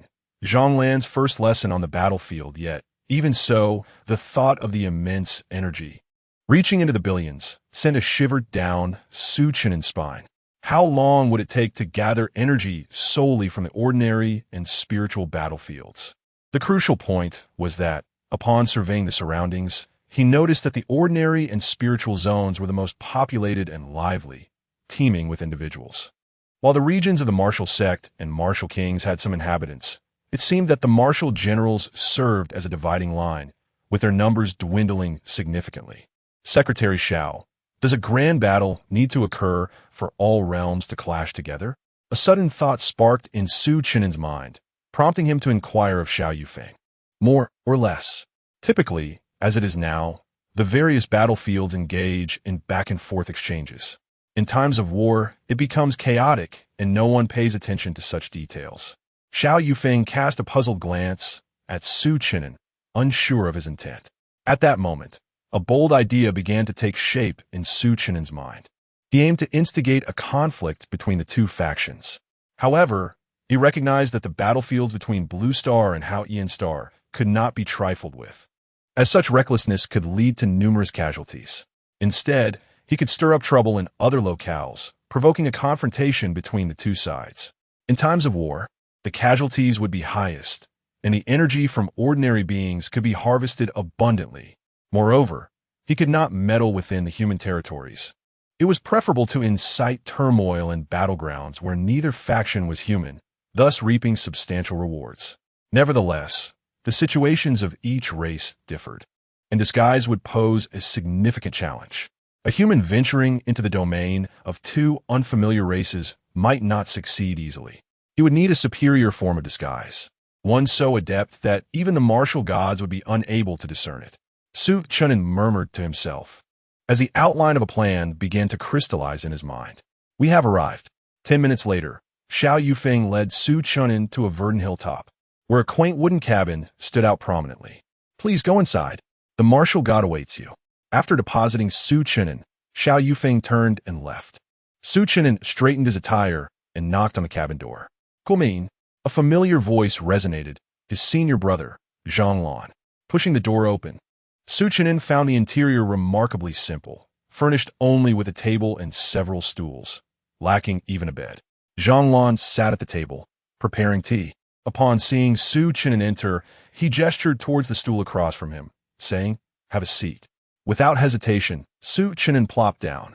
I inquired about your lung cancer, and currently, there are no effective remedies available.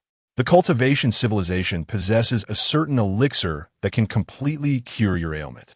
However, that elixir is exorbitantly expensive, far beyond what could be procured even by depleting Blue Star's resources. Moreover, using such a potent medicine for your lung cancer seems rather excessive. I discussed with the other 3 martial gods and concluded that you must rely on your own strength. Zhonglan spoke candidly, having expended considerable effort regarding Su Chen'an's predicament. Alas, after inquiring widely, he found that the medication capable of thoroughly curing lung cancer was exceedingly costly. Other medicinal pills, while capable of suppressing lung cancer and allowing Su Chang'an to prolong his life a little longer, ultimately address only the symptoms rather than the root cause.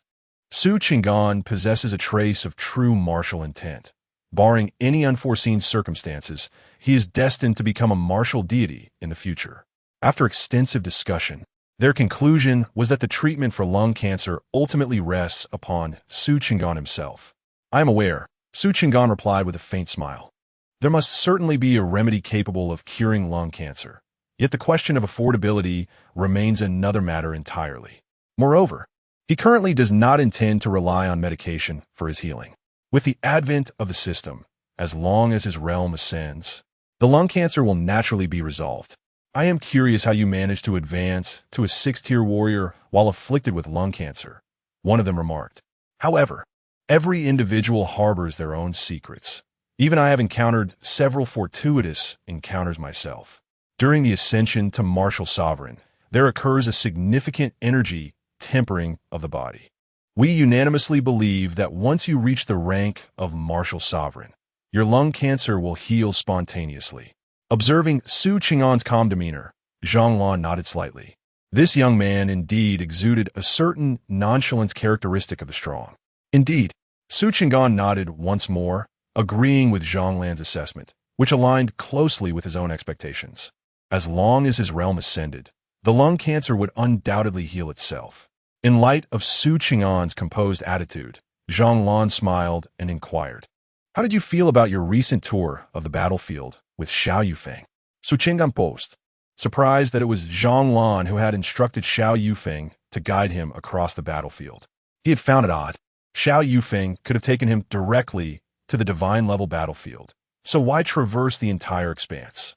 Overall, there remains a gap between us and the demon race, particularly between the mortal level and spiritual level battlefields. I observed that our forces were largely being suppressed by the demons. The situation is somewhat better in the battlefields above the rank of general. However, it appears that there has been little combat occurring in the royal level battlefields. Su Chang'an shared his perspective, fully aware that Zhang Lan was preparing to impart knowledge to him. Otherwise, he would not have posed such questions. Do you find the battlefield to be brutal? Zhang Lan asked with a smile. Su Chang'an nodded, choosing silence.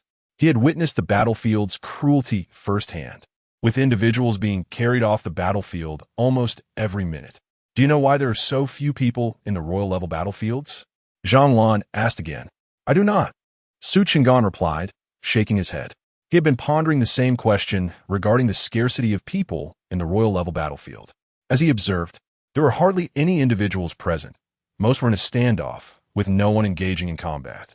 The respect level and emperor level battlefields were even more devoid of people, starkly contrasting the earlier mortal level battlefield. They are not here. They have moved to the intermediate battlefields. Zhang Lan sighed and explained. Intermediate battlefields? Su Chang'an furrowed his brow, sensing that Zhang Lan was revealing something of great significance. Indeed, the myriad races' battlefields are categorized into 3 tiers: beginner, intermediate, and advanced. We find ourselves in the most rudimentary battleground, while the intermediate battleground boasts resources far more abundant than our own. As you are aware, our blue star is merely a fragment of the human race. Those formidable beings wielding power above the rank of martial sovereign are often seconded to the intermediate battleground to engage in combat. Naturally, the allure of greater resources in the intermediate battleground compels many martial sovereigns and martial lords to seek their fortunes there. This is not solely our situation. The Haotian Star's demon clan is similarly inclined. Consequently, it is quite rare to witness battles at the sovereign level in the primary battleground, unless we are embroiled in a fierce conflict with the Haotian Star's demon clan, which would necessitate summoning our forces back. It was during my ascent to the martial deity realm in the intermediate battleground that I returned to safeguard the blue star battleground. Zanlan a labodet eten sivin. Seeking to clarify matters for Su Chun. Why are martial deities not dispatched to the intermediate battleground? Why do we not collectively relocate to the intermediate battleground? Su Chimpandir, still grappling with confusion after Zhang Lan's explanations. That is an astute inquiry, Zhang replied with a smile, and then continued. There exists a regulation within the human race that mandates martial deities must return to the primary battleground to maintain its defenses if their faction is based there. In the primary battleground, a single martial deity can significantly influence the tide of battle. To transition to the intermediate battleground, our blue star must possess both a divine king and a true god. In the intermediate battleground, martial sovereigns are as numerous as the stars. Martial lords are plentiful, and martial emperors possess only a modicum of self-preservation capability. Having spoken, Zhang reminisced about his experiences in the intermediate battleground, a realm that was both a purgatory and a paradise. In the intermediate battleground, resources were plentiful and relics abundant. Even the slightest fortuity could lead to rapid ascension. However, it is precisely this temptation that has rendered the intermediate battleground a vast slaughterhouse. Chapter 18. When trouble arises, I shall endure. The God King? A realm even more formidable than the martial god? If the intermediate battlefield is so powerful, how terrifying must the advanced battlefield be? Chen'an fastidi. The information Zhang shared was beyond what he could glean from textbooks. At that moment, he finally comprehended what it was like to have a formidable elder in the family. Above the martial god lies the true god. All cultivation systems culminate in this realm. Beyond the true god exists the God King, a level that I can only aspire to. I have yet to visit the advanced battlefield, but I have heard from others that the martial god merely represents the threshold to it, a mere pawn in the advanced battlefield. Furthermore, a race's ability to establish itself in battle depends on its presence in the advanced battlefield. For instance, our human race is considered a strong faction in the advanced battlefield. Otherwise, the human forces from the intermediate and beginner battlefields would simply be unable to stand their ground. Zhanglan et lai leisu. Su Chen'an furrowed his brow and murmured, if that is the case, then the entire battlefield resembles a colossal pyramid. The beginner battlefield nurtures talents for the intermediate battlefield, which in turn supplies the advanced battlefield. Those at the pinnacle of the pyramid maintain the balance of the intermediate and beginner battlefields. Upon hearing Su Chen'an's words, Zhang eyes brightened. He did not anticipate that Su Chen'an would perceive the essence of the battlefield so swiftly. Indeed, those above maintain stability, empowering those below. Subsequently, the lower ranks continually send forth strong individuals, enhancing the strength of the upper echelons. This dynamic represents the equilibrium of the battlefield. Any disruption in a single battlefield could precipitate the complete collapse of an entire race. Upon listening to Zhang explanation, Su Chen'an grasped the situation across the three battlefields. He sensed that Zhang imparted this knowledge to convey the significant responsibilities and challenges ahead in the martial path. However, his thoughts wandered towards spiritual energy. If this were the case, then his spiritual energy had prospects. As long as he reached the intermediate battlefield, he could easily acquire thousands upon thousands of spiritual energy units. The purpose of sharing this is to express that if you can ascend to the true God, we shall have hope of reaching the intermediate battlefield. At that time, Blue Star will experience a qualitative leap, Zhang said with a smile, gazing at Su Chen'an. This seemingly casual remark struck Su Chen'an like a bolt from the blue. What does this mean? Does Blue Star currently possess a God King? Su Chen'an stared wide-eyed at Zhang. Recalling that Zhang had mentioned a faction requiring both a true god and a God King for migration to the intermediate battlefield. Zhang nodded slightly and then whispered, you must not speak of this indiscriminately. In truth, we already possess a small faction on Blue Star in the intermediate battlefield. Otherwise, we would not dare to send people there. However, we currently lack a true god and do not yet meet the conditions to establish a foothold in the intermediate battlefield. I share this with you because you have comprehended the true essence of martial arts in your cultivation. Your experiences mirror those of the divine monarch, albeit the latter has not suffered from cancer. After deliberation, we concluded that if you could conquer the affliction of cancer, you would stand the greatest chance of ascending to the status of a true deity. Zhang spoke at length, ultimately articulating his most fervent desire. The preceding discourse served merely as a prelude to this revelation. A true deity looms as an impenetrable wall before the four martial gods. For many years, aside from the divine monarch, no individual from Blue Star has managed to breach this barrier. However, the emergence of Su Chen'an has illuminated a glimmer of hope. In truth, Blue Star possesses the strength to obliterate the Hao Ian Star Demon Clan with minimal effort. When the divine monarch intervenes, the Hao Ian Star Demon Clan has no capacity to retaliate. Nevertheless, merely seizing a small territory in the primary battlefield holds little significance. It may be more advantageous to allow the Hao Ian Star Demon Clan to remain, as this would enable them to refine the foundational warriors of Blue Star. After all, Blue Star is but a nascent force, even with the advent of a divine monarch.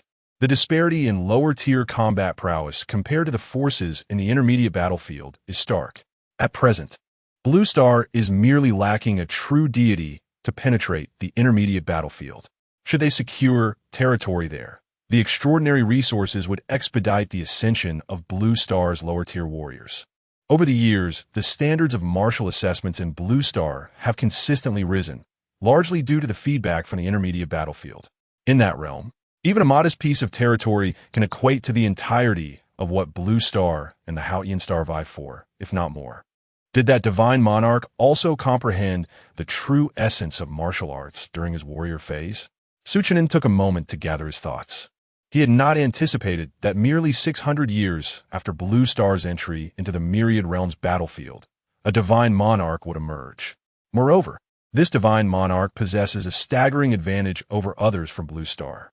Indeed, thus, upon learning of your grasp of the true essence of martial arts, we reached out to the divine monarch. The response we received was succinct but poignant. It was directed at you. Zhang nodded, excitement evident in his demeanor. What was the message? Su Chen'an inquired, intrigued by Zhang Lan's enigmatic demeanor.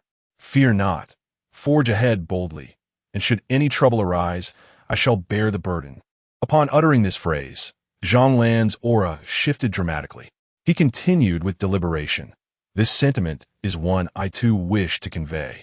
The path of a warrior is one forged through personal trials. The divine monarch, in his time, navigated perilous journeys, carving out a realm for Blue Star. Upon hearing these words, Su Chen'an grasped Zhang Lan's intent. They had staked their hopes upon him, for none among the four martial gods currently exhibit any signs of ascending to true deity status. Yet now, his nascent understanding of the true essence of martial arts has rekindled their hopes. Brother, please do not place such burdens upon me. It creates immense pressure. Su Chen'an scratched his head, murmuring, Fear not. Pressure begets motivation. Take your time. We are in no rush. We have waited for centuries. So what is a moment more? Zhang Lan smiled, presenting a jade pendant to Su Chen'an. This is a gift from the Lord of Gods, containing a fragment of his energy that may save your life in crucial moments. Su Chen'an accepted the white jade pendant, distinctly sensing the powerful energy it harbored. By the way, have you purchased your storage ring and weapons? If not, I have some that I've used previously. Upon witnessing Su Chen'an's grip on the pendant, Zhang Lan nodded slightly. Accepting the pendant demonstrated Su Chen'an's courage to forge ahead. However, as Su Chen'an, now adorned with the pendant, heard these words, his expression fell, and he extended his hand, muttering, I've bought everything. Had he known Zhang Lan had some previously used items, he would have refrained from purchasing and saved a fortune. Nonetheless, it was not a significant loss. I shall give you some healing medicine. These are indispensable on the battlefield.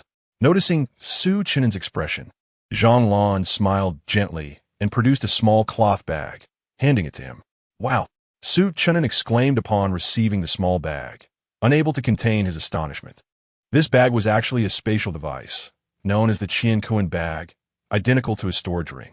Inside, it was brimming with an array of healing medicines, various pills for external injuries, internal afflictions, and bone restoration. Are you afraid I might perish outside? Su Chen'an murmured, though he felt a surge of delight as he placed the storage bag into his storage ring. At that moment, he finally comprehended the exhilaration of having a powerful elder by his side. It was an unparalleled joy. Chapter 19. The good souls of the battlefield, by the way. The Battlefield Academy will commence in 7 days. Where do you plan to go in this time? Zhang inquired after handing the elixir to Chen'an. I intend to explore the battlefield and acclimate myself. Chen'an revealed his intentions. Indeed, it is wise to prepare oneself for the harsh realities of the battlefield. Will you rest here today? Zhang asked again. Chen'an glanced at the dilapidated wooden hut, devoid of even a bed, and decisively shook his head. I plan to head to the battlefield right away. The surge of eagerness within him was overwhelming. Every moment of delay felt like a tremendous loss. The spiritual energy dissipates within an hour, and he was unwilling to wait even a second longer. Very well. I shall escort you to the battlefield. Zhang, recognizing the lack of accommodations in his humble abode, understood that it was not suitable for Chen'an to stay. However, his intention was for Chen'an to rest with the Qinglong Legion, where Fu Yuming was stationed. Yet, seeing Chen'an's urgency, he refrained from detaining him. With a wave of his hand, Chen'an was instantly transported to the front lines of the battlefield. Is this the power of a martial god? Upon finding himself suddenly at the battlefield's forefront, Chen'an gazed at the distant divine battleground and murmured to himself. With a mere gesture, he had been transported thousands of miles away, an astonishing display of might. Moreover, the location to which Zhang had sent him was not the same as before. The humble street of tile-roofed houses where he had been was situated at the very center of the battlefield, directly facing the martial king's domain. Now, however, he found himself near the encampments of the 4 legions, positioned opposite the mortal-level battlefield. Senior brother, you are quite considerate. Chen'an mused, as this saved him considerable time. Before him lay a sprawling range of mountains, lush and verdant. On each peak, he could see human warriors clashing with monsters. The cacophony of battle cries ringing in his ears. Beep, you have entered the mortal-level battlefield. Please exercise caution.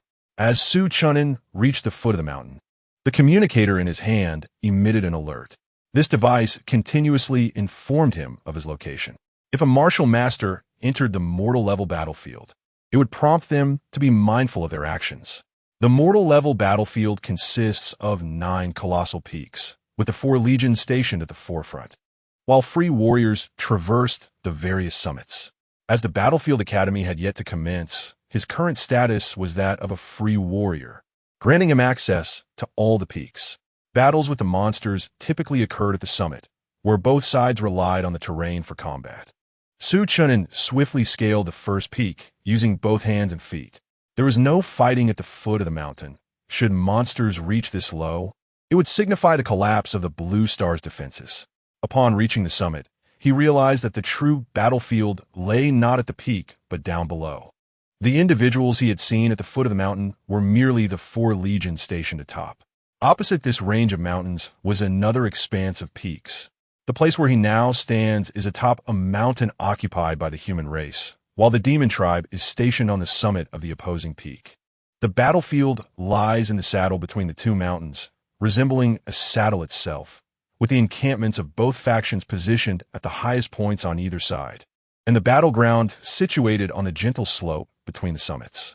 As he gazed across, Chen'an realized that this configuration extended to several other peaks in the vicinity. It is no wonder the battlefield was chosen here, for it is indeed well suited for large-scale combat. He murmured to himself, having spotted a multitude of small white orbs of energy at the saddle. Observing the throng of humans and demons below, he drew a large blade from his storage ring and exclaimed excitedly, "Demon wretches, here I come. Energy, I am on my way."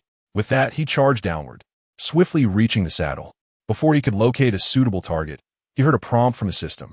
Silence the notifications, he silently commanded, and the system complied. In just 10 seconds, he had collected over 20 units of energy. Wait a moment. I came here to gather energy, not to charge into battle. Chen'an stared at the blade in his hand, momentarily taken aback, murmuring to himself. He had been swept up by the fervor of the battlefield, acting impulsively. With his blade in hand, he began to navigate the battlefield, traversing from one side to the other, and soon he had explored the entire saddle area. Astonishingly, he had accumulated 220 units of energy. Upon seeing the increase in his attribute panel, Chen'an couldn't help but smile broadly. He had not even drawn blood with his blade, yet had amassed an impressive amount of energy at this location. turning his gaze toward the other 9 peaks. Excitement surged within him. "Brothers, once I gather the energy from those 9 mountains, I shall come to your aid," he muttered softly as he sprinted toward the second saddle. The mountains rolled on, and the saddles between the peaks were not far apart. In just 2 minutes, Chen'an reached the second saddle. After 3 minutes, having collected over 100 units of energy, he was nearly bursting with joy. He had grasped the essence of gathering energy. There was no secret, just one word: run. As he passed through, the white orbs of energy would gravitate toward him. While moving from the rear, he would inadvertently carry away 1 or 2 demons along the way. "Hey, what are you doing?" A human warrior, whom he had assisted, glared at him in anger. "Brother, I do not seek merit." Faced with such accusatory glances, Chen'an would typically activate his communicator and return the merit to others. Most who came to the battlefield to slay demon beasts were motivated by the pursuit of merit or the collection of spirit herbs. However, gathering spirit herbs was rarely as rewarding as slaying demons, and there was always the risk of ambush by the demon tribe. Furthermore, this battlefield had already been exploited, leaving fewer spirit herbs to be found.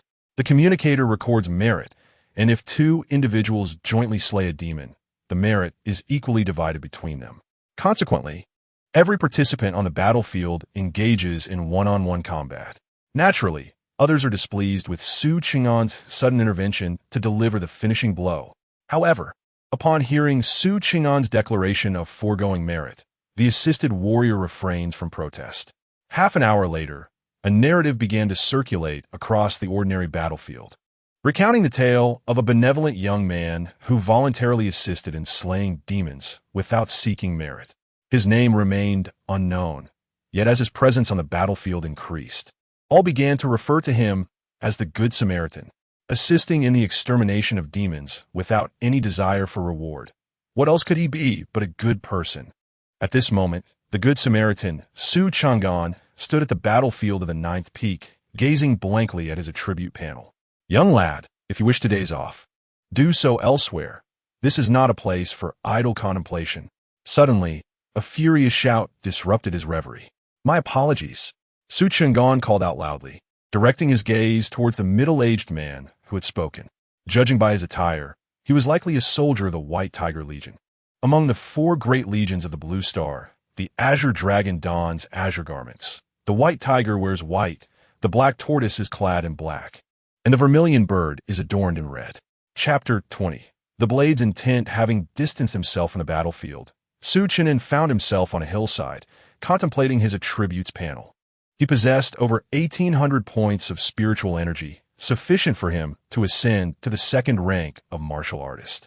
Yet, recalling the stipulations of the Battlefield Academy, he hesitated to make this advancement. The freedom he had experienced while traversing the battlefield had liberated him for the confines of a singular existence. Were time to rewind, he would undoubtedly refrain from enrolling in the Battlefield Academy. He realized that even within a mere mortal-level battlefield, countless warriors and myriad mortal-level beasts engaged in combat. Each passing minute witnessed the demise of both warriors and beasts. Here, spiritual energy was in abundance, at least until his ascendance to the Martial King rank. Beyond that, the battlegrounds were sparsely populated, and the energy required for advancement would likely be unattainable. However, after achieving the rank of Martial General within the Battlefield Academy, one could opt for graduation, and upon reaching the Martial Sect rank, graduation would occur automatically. At his current pace, he would attain the rank of Martial Artist within 7 days. Graduating shortly after the semester commenced, merely to receive a graduation reward, seemed somewhat unsatisfactory to Chen'an. He yearned to participate in the Academy's grand competition, hoping to secure a commendable position. The annual Academy competition took place within the first week of the new semester, serving as a means to assess the students' cultivation achievements over the past year. His priority was to elevate himself to the 9th rank of martial artist, conserving the spiritual energy points he had gathered for enhancing his techniques. After pondering for a while, Chen'an concluded that there was no immediate necessity to elevate his rank to that of a martial artist. He believed that in the realm of martial arts, mere cultivation was insufficient. Techniques and combat skills were equally essential. Some individuals, despite possessing mediocre cultivation talent, exhibited remarkable aptitude and comprehension.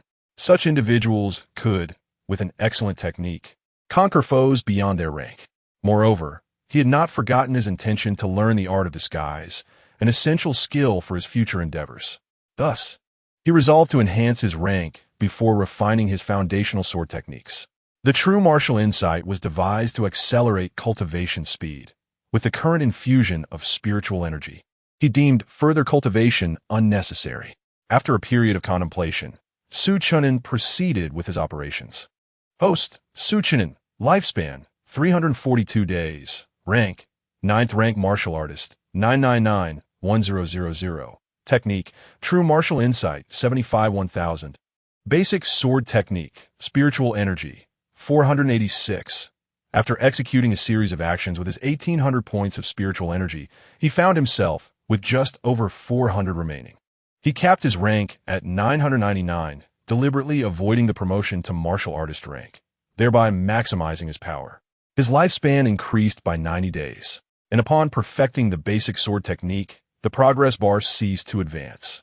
A familiar warm current coursed through his body, ultimately converging in his abdomen. At this moment, Chen'an sensed a subtle flow of energy within his core, though he could not yet harness it. This was an omen of his impending ascent to martial artist rank. Upon perfecting the basic sword technique, he envisioned himself wielding a long sword, experiencing a sensation akin to an extension of his own will. He pondered whether the basic sword technique could continue to be enhanced.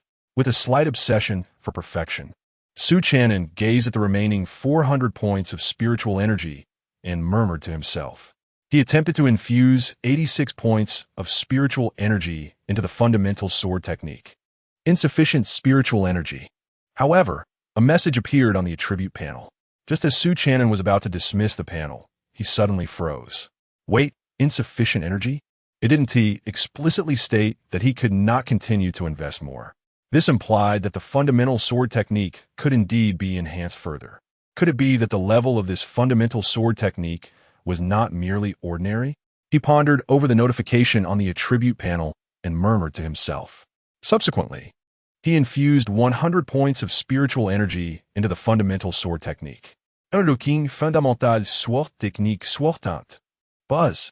Before Chen'an could even glance at the attribute panel, a system notification resounded, followed by a low hum reverberating in his mind. Simultaneously, a powerful force erupted from within him, transforming the atmosphere around him in an instant. Above his head, an ethereal sword materialized, surrounded by swirling dark clouds. At the same moment, Jianjian, in the divine battlefield, suddenly opened his eyes, glancing towards the mundane battlefield. This young lad has comprehended sword intent the moment he entered the battlefield. Meanwhile, countless threads of spiritual power began to converge towards the 9th battlefield. Sword intent? To grasp sword intent at the martial artist stage? This individual cannot be allowed to remain. The demon god in the divine battlefield also took notice of the commotion caused by Chen'an, murmuring to himself as the essence of martial arts surged towards Chen'an. Jianjian, are you not ashamed to act against a martial artist of a lower realm? Concurrently, Zhonglan's essence of martial arts firmly shielded Chen'an, blocking Jianjian's advance. Aware of Zhonglan's protection over Chen'an, Jianjian snorted coldly and retreated in frustration. The battlefield had regulations. High-ranking martial artists were prohibited from attacking those of lower ranks, and his actions had already breached this rule. Should he forcefully eliminate Chen'an, the human faction would not let it rest, and the repercussions would ripple through both sides. What is this good lad doing? Why does he exude an aura that feels suffocating? It seems he has comprehended something extraordinary. This young man appears to be no older than a recent martial examination student. Did you not hear the sound that resonated from above just now? It seems a demon god was about to strike at him, but our martial deity has protected him. This resembles the legendary sword intent. Meanwhile, the combatants on the 9th peak battlefield abruptly halted, whether human or demon, all turned their gazes towards Chen'an. At this moment, Chen'an appeared to transcend the mundane world, actively silencing the sound around him, entirely oblivious to the unfolding events outside. In his mind, only the image of the sword remained, with countless flashes of blade light, exuding an overwhelming presence. Among these flashes, he discerned a particularly striking blade light beckoning to him from a distance. "Come!" he suddenly shouted, and that beam of blade light surged towards him. Boom! Simultaneously, a tremendous sound reverberated through the heavens as a phantom blade descended, piercing into Su Chen'an's being. Slash! Su Chen'an uttered a low exclamation, his great sword descending as a gleam of blade light flashed across the sky, cleaving through the clouds. Goodness, how terrifying! No wonder the demon god sought to strike him down. This was an attempt to extinguish him in his infancy. The essence of the blade was utterly formidable. Witnessing this scene, the warriors on the battlefield turned their gazes toward the young man, radiating the aura of the blade. Su Chen'an opened his eyes, a glimmer of brilliance flickering within, as if an endless sharpness swept by. Concurrently, he observed the sword in his grasp, sensing a subtle tremor, as though it were expressing the joy within its core. At the same time, a layer of white light enveloped the blade, shimmering gently. "Junior brother, I shall impart to you a technique of disguise. Practice it diligently. You have just comprehended the essence of the blade and caught the attention of the demon god. It would be wise not to reveal your true visage on the battlefield. I fear the demon race may resort to underhanded tactics. This technique of disguise can alter one's aura, and when mastered to a profound degree, even the divine kings will be unable to see through it." As Su Chen'an beheld the astonished expressions of those around him, he contemplated finding a place to change his attire and further explore the essence of his blade. Yet suddenly, Zhang Lan's voice echoed in his ears. At that moment, he realized how daunting it was to comprehend martial arts on the battlefield. One could easily attract the gaze of formidable foes. "Senior brother, you truly are a timely benefactor.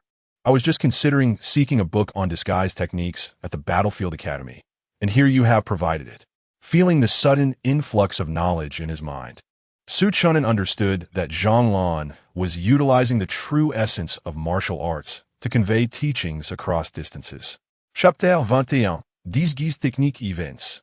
Upon receiving the disguise technique transmitted from Zhang Lan, Su Chen'an gazed at the name of the skill and whispered in awe. This technique was indeed a divine-level art, albeit a fragmented one. The complete version of Mitian could conceal the secrets of the heavens. However, what he possessed was an incomplete Mitian, limited to the art of disguise. Nonetheless, Su Chen'an felt a profound sense of fulfillment. What he desperately needed was precisely a technique for disguise. Moreover, the disguise art within Mitian not only allowed for a perfect alteration of appearance, but could also be executed without any external tools. Upon reaching full mastery, it would grant the ability to obscure or alter one's aura, and even evade the mental probing of divine-level warriors. After acquiring the disguise technique, Su Chen'an realized that his senior brother possessed a wealth of treasures, prompting him to visit more often in the future. Host, Su Chen'an, lifespan, 342 days, realm, 9-stage warrior, 9991000. Techniques, true understanding of martial arts, 75-1000. Basic sword intent, 100-100-00000. Miqian, disguise technique, 0-100-0000. Spiritual energy, 386. Observing the sudden addition of sword intent and Miqian in his attributes panel, Su Chen'an felt a surge of anxiety. The Miqian was a divine-level technique. Even the mere disguise art required 1,000,000 points of spiritual energy to reach completion, equivalent to a terrestrial-level art. Similarly, the sword intent also demanded 1,000,000 points for full cultivation, paralleling a terrestrial-level technique. Faced with a 2,000,000 point deficit, his spirits sank. Given his current pace, he could only wonder how long it would take to fully develop these two techniques. However, abstaining from cultivation was not an option. The disguise technique was fundamental for his future endeavors, while the sword intent was crucial for his survival during those endeavors. He had a premonition that once he mastered the sword intent, it would wield immense power. The road ahead was indeed a long and arduous one. Su Chen'an murmured softly and quietly made his way to the mountain peak. With so many eyes upon him, he needed a secluded place to practice the disguise technique, planning to alter his appearance once it was perfected. Meanwhile, in the celestial battlefield, an elder visited Zhonglan's humble abode. Zhonglan, your junior brother is truly remarkable. At such a tender age, he has comprehended the true essence of martial arts, followed closely by the understanding of sword intent. He surpasses his predecessors, the elder remarked, sipping his tea. Though the sword intent was not as challenging to grasp as the true essence of martial arts, it was still commendable. Out of 100,000 warriors, only one might comprehend it. Your praise is unwarranted, elderly. While my junior brother possesses commendable talent, he still requires further refinement, Zhonglan replied, acknowledging Li Qingfeng's compliments while emphasizing Su Chen'an's need for growth. Should we assign someone to guard him discreetly? I fear the demon clan may stir trouble. And given his remarkable talents, I worry that the Dark Hall's forces might intervene, Li Qingfeng inquired, setting down his teacup. Upon hearing these words, Zhonglan furrowed her brow and murmured, there is no need to worry about the demon clan. I have provided my junior brother with a disguise technique, making it exceedingly difficult for them to locate him. My concern lies with the main faction. I fear they may resort to underhanded tactics. For years, the Dark Hall has remained unvanquished, and the individuals behind it remain elusive, a thorn in my side. Upon hearing this, Li Qingfeng fell into silence. The Dark Hall is a covert force implanted by the demon clan within the human realm. Despite their extensive investigations over the years, they have yet to uncover the identity of its master. The four martial gods had convened to discuss this matter, arriving at the conclusion that the master of the Dark Hall is at least a formidable warrior of the martial respect level. Their attempts to dismantle the Dark Hall have proven futile, as it seems to thrive on the very actions of the human realm, often sowing discord or relaying intelligence to the demon clan. Ultimately, when they found it impossible to eradicate the Dark Hall, they resorted to employing its own tactics, rallying a faction of the demon clan. In every era and among every race, there will always be individuals willing to betray their kin for personal gain, and the demon clan is no exception. Thus, both sides engage in a game of espionage. Who shall we send to protect him? Li Qingfeng inquired. No need, Zhonglan replied. The Lord God has bestowed upon him a protective talisman, granting him 3 chances at survival. I have informed him that he possesses only one. It is best for a warrior to forge their own path, Zhonglan reflected, shaking her head. With the god's token in his possession, even if the demon god were to strike, they could not bring harm to Su Chen'an. Li Qingfeng nodded in agreement. Very well. Meanwhile, upon returning to the mountaintop, Su Chen'an allocated the remaining 300 spiritual energies to his disguise technique, enabling him to alter his appearance to a preliminary degree. Although his form and aura had yet to fully transform, he could now blend in seamlessly amidst the throng. In the chaotic battlefield, few would take notice of him. After his transformation, Su Chen'an assumed the guise of a middle-aged man, marked by acne, his eyes narrowed into slits, an appearance starkly contrasting his previous handsomeness. Following this metamorphosis, he descended the mountain once more, determined to perform acts of kindness. Why are there so many good Samaritans today? A young fellow just passed through, and now an older man appears, both wielding blades? Su Chen'an wandered among the crowd, overhearing the chatter of those he had assisted, nearly stumbling in disbelief. Yet, this served as a testament to the efficacy of the disguise technique. At least at the martial artist level, his transformation was impeccable. An hour later, Su Chen'an gazed at the system panel displaying 1,100 points of spiritual energy, lost in contemplation. During his initial foray, traversing from the first mountain to the 9th, he had amassed over 1,800 points of spiritual energy. However, after an hour had elapsed, he had only gathered a little over 1,100 points. This indicated that the cumulative deaths of both demons and humans in the mortal battlefield amounted to merely around 1,100 per hour. An hour prior, he had collected over 1,800 points, likely due to some souls having perished nearly an hour earlier, their energies yet to dissipate. The entire mortal battlefield consisted of 9 mountain ridges, each representing a distinct battleground. Each battlefield is occupied by approximately 40 to 50,000 warriors and an equal number of demon clansmen engaged in relentless combat. At any given moment, the entire mortal-level battlefield witnesses a staggering 100,000 souls clashing. This arena serves as a colossal mill, sifting through the ranks to reveal those endowed with superior talent and strength. However, Chen'an harbors a certain disdain for such a method of selection. It is a brutal contest, one that sacrifices lives solely to maintain the front lines. The objective of the human faction is to prevent the front from advancing towards Blue Star City, while the demon clans similarly strive to halt the progression toward Jianjian City. Within the expanse of 40,000 miles from the battlefield to Blue Star City lie 8 spiritual stone mines. To safeguard these vital resources, it is imperative to stabilize the front lines here. Any retreat poses a risk of losing these mines.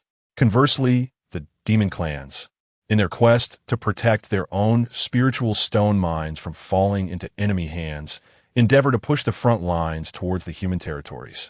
This is the essence of the myriad races battlefield, where all factions vie for resources. In a civilization centered around cultivation, the significance of spiritual stones reigns supreme. Blue Star has flourished over the years, bolstered by the support of 2 spiritual stone mines. The stones extracted have been reinvested into Blue Star, elevating its overall strength to new heights. Although Chen'an does not endorse this ruthless method of conflict, he finds himself powerless against the established rules of the myriad races battlefield. If a single race were to find itself devoid of even one spiritual stone mine, the extinction of that race would be imminent. Not only would they vanish from the battlefield, but their home planet would also fall under the dominion of other powers. Chapter 22, A Blade. 2/2 an hour had passed, and this time, Chen'an had only gathered over 900 energy points. However, he accepted this discrepancy. The deaths on the battlefield were beyond his control. At the saddle of the 9th mountain, he paused for a moment before proceeding towards the spiritual level battlefield. He felt no pressure in the mortal level battlefield anymore. After comprehending the essence of the blade, he gained a clearer understanding of the battlefield dynamics. He believed that with his current strength, as long as he remained composed, he should not encounter any issues in the spiritual level battlefield. To avoid drawing attention, he altered his appearance once more. The spiritual level battlefield resembled the mortal level battlefield, comprising 9 mountains. This front line stretched over 10,000 kilometers, entirely adorned with verdant hills. Whether in the mortal level or divine level battlefield, mountains dominated the landscape. However, as one approached the divine level battlefield, the mountains grew increasingly towering. Beep, you have entered the spiritual level battlefield. Please exercise caution. Upon entering the realm of the spiritual level battlefield, his communicator emitted a warning. 10 minutes later, Chen'an arrived at the location of the first battlefield within the spiritual level arena. Energy 10. As soon as he stepped onto the battlefield, he observed numerous green orbs of light soaring towards him. Upon entering the spiritual level battlefield, he could distinctly sense that the level of danger had escalated. Periodic thunderous roars echoed around him. Warriors at the martial master level had begun to cultivate their energy, and if they found themselves cornered, whether human or beast, they would opt for self-detonation. Thus, the combat here was exceptionally fierce, and the blue orbs of light on the ground were not as densely packed as in the mortal level battlefield. In the spiritual level battlefield, Chen'an treaded carefully, refraining from engaging the beast races in direct conflict. After surveying the battlefield, he swiftly made his way to the next location. Fortunately, martial masters could not yet fly. Otherwise, a solitary warrior like himself would undoubtedly attract unwanted attention. 40 minutes later, he had traversed the entirety of the spiritual level battlefield, and beyond lay the general level battlefield. He held no interest in the general level battlefield. It was not a place for him at this moment. 9,700 points.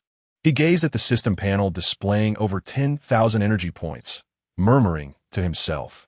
An hour spent in the spiritual level battlefield equated to 10 hours in the mortal level battlefield. However, this was because he had just arrived at the spiritual level battlefield, and some of the energy he collected was nearing dissipation. By proportion, one could expect to gather 6 to 7,000 energy points in an hour within the spiritual level battlefield. This indicated that the mortality rate in the spiritual level battlefield was not as high as that in the mortal level battlefield. Be careful, kid. As he pondered the energy accumulation in the mortal and spiritual level battlefields, a gruff voice interrupted his thoughts. He jolted back to reality, spotting a beast race charging directly towards him. What a fool, Chen'an muttered, recalling how he had previously comprehended the essence of the blade on the battlefield and now found himself lost in thought. Both actions were perilous in the arena of combat. Upon witnessing the approaching creature of the demon race brandishing a harpoon, he dared not underestimate the situation. With a mighty swing of his blade, he struck towards the harpoon.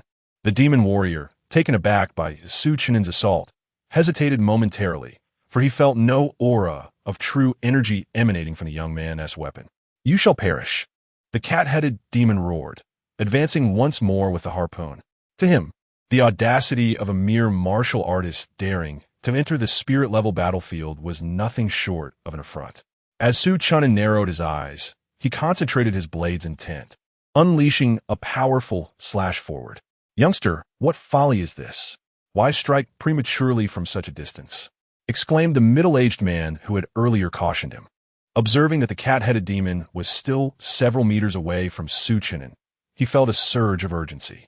This strike was evidently aimed at thin air, and with the demon wielding a harpoon, Chen'an was bound to be struck. However, he found himself entangled with another demon, rendering him powerless to assist Chen'an. Shaking his head in resignation at the sight of the young warrior's face, the middle-aged man lamented, "Such a promising martial artist is destined to meet his end here. Ha! A naive fool, daring to tread upon the spirit race's battlefield. You shall die." The cat-headed demon laughed, perceiving Chen'an as an inexperienced newcomer unwittingly trespassing into the spirit-level arena, who claims that true energy cannot be projected beyond the body for long-range attacks. Chen'an mused as he regarded the demon across from him, a faint smile gracing his lips. Suddenly, the cat-headed demon felt a prickling sensation of dread, his eyes widening in shock as he extended his furry paw to utter a warning. Yet no words escaped his lips. A sharp pain struck him atop his head, and then darkness enveloped him. In an instant, the demon was cleaved in two, his demise so swift that he remained oblivious to the cause of his death. At that critical moment, Chen'an had infused an additional 10,000 spirit energy points into his foundational blade technique, resulting in an immediate surge of proficiency. The blade's intent, intangible yet capable of adhering to the weapon or separating from it, allowed him to feel empowered to eliminate the demon in a heartbeat, prompting his decisive action. The cat-headed demon perished without comprehending the nature of his end. Meanwhile, the middle-aged man, having repelled his adversary, turned to look for Chen'an, only to find no trace of him. Instead, he beheld the lifeless form of the demon on the ground, the precise cut upon its body unmistakably beyond the capacity of a mere blade.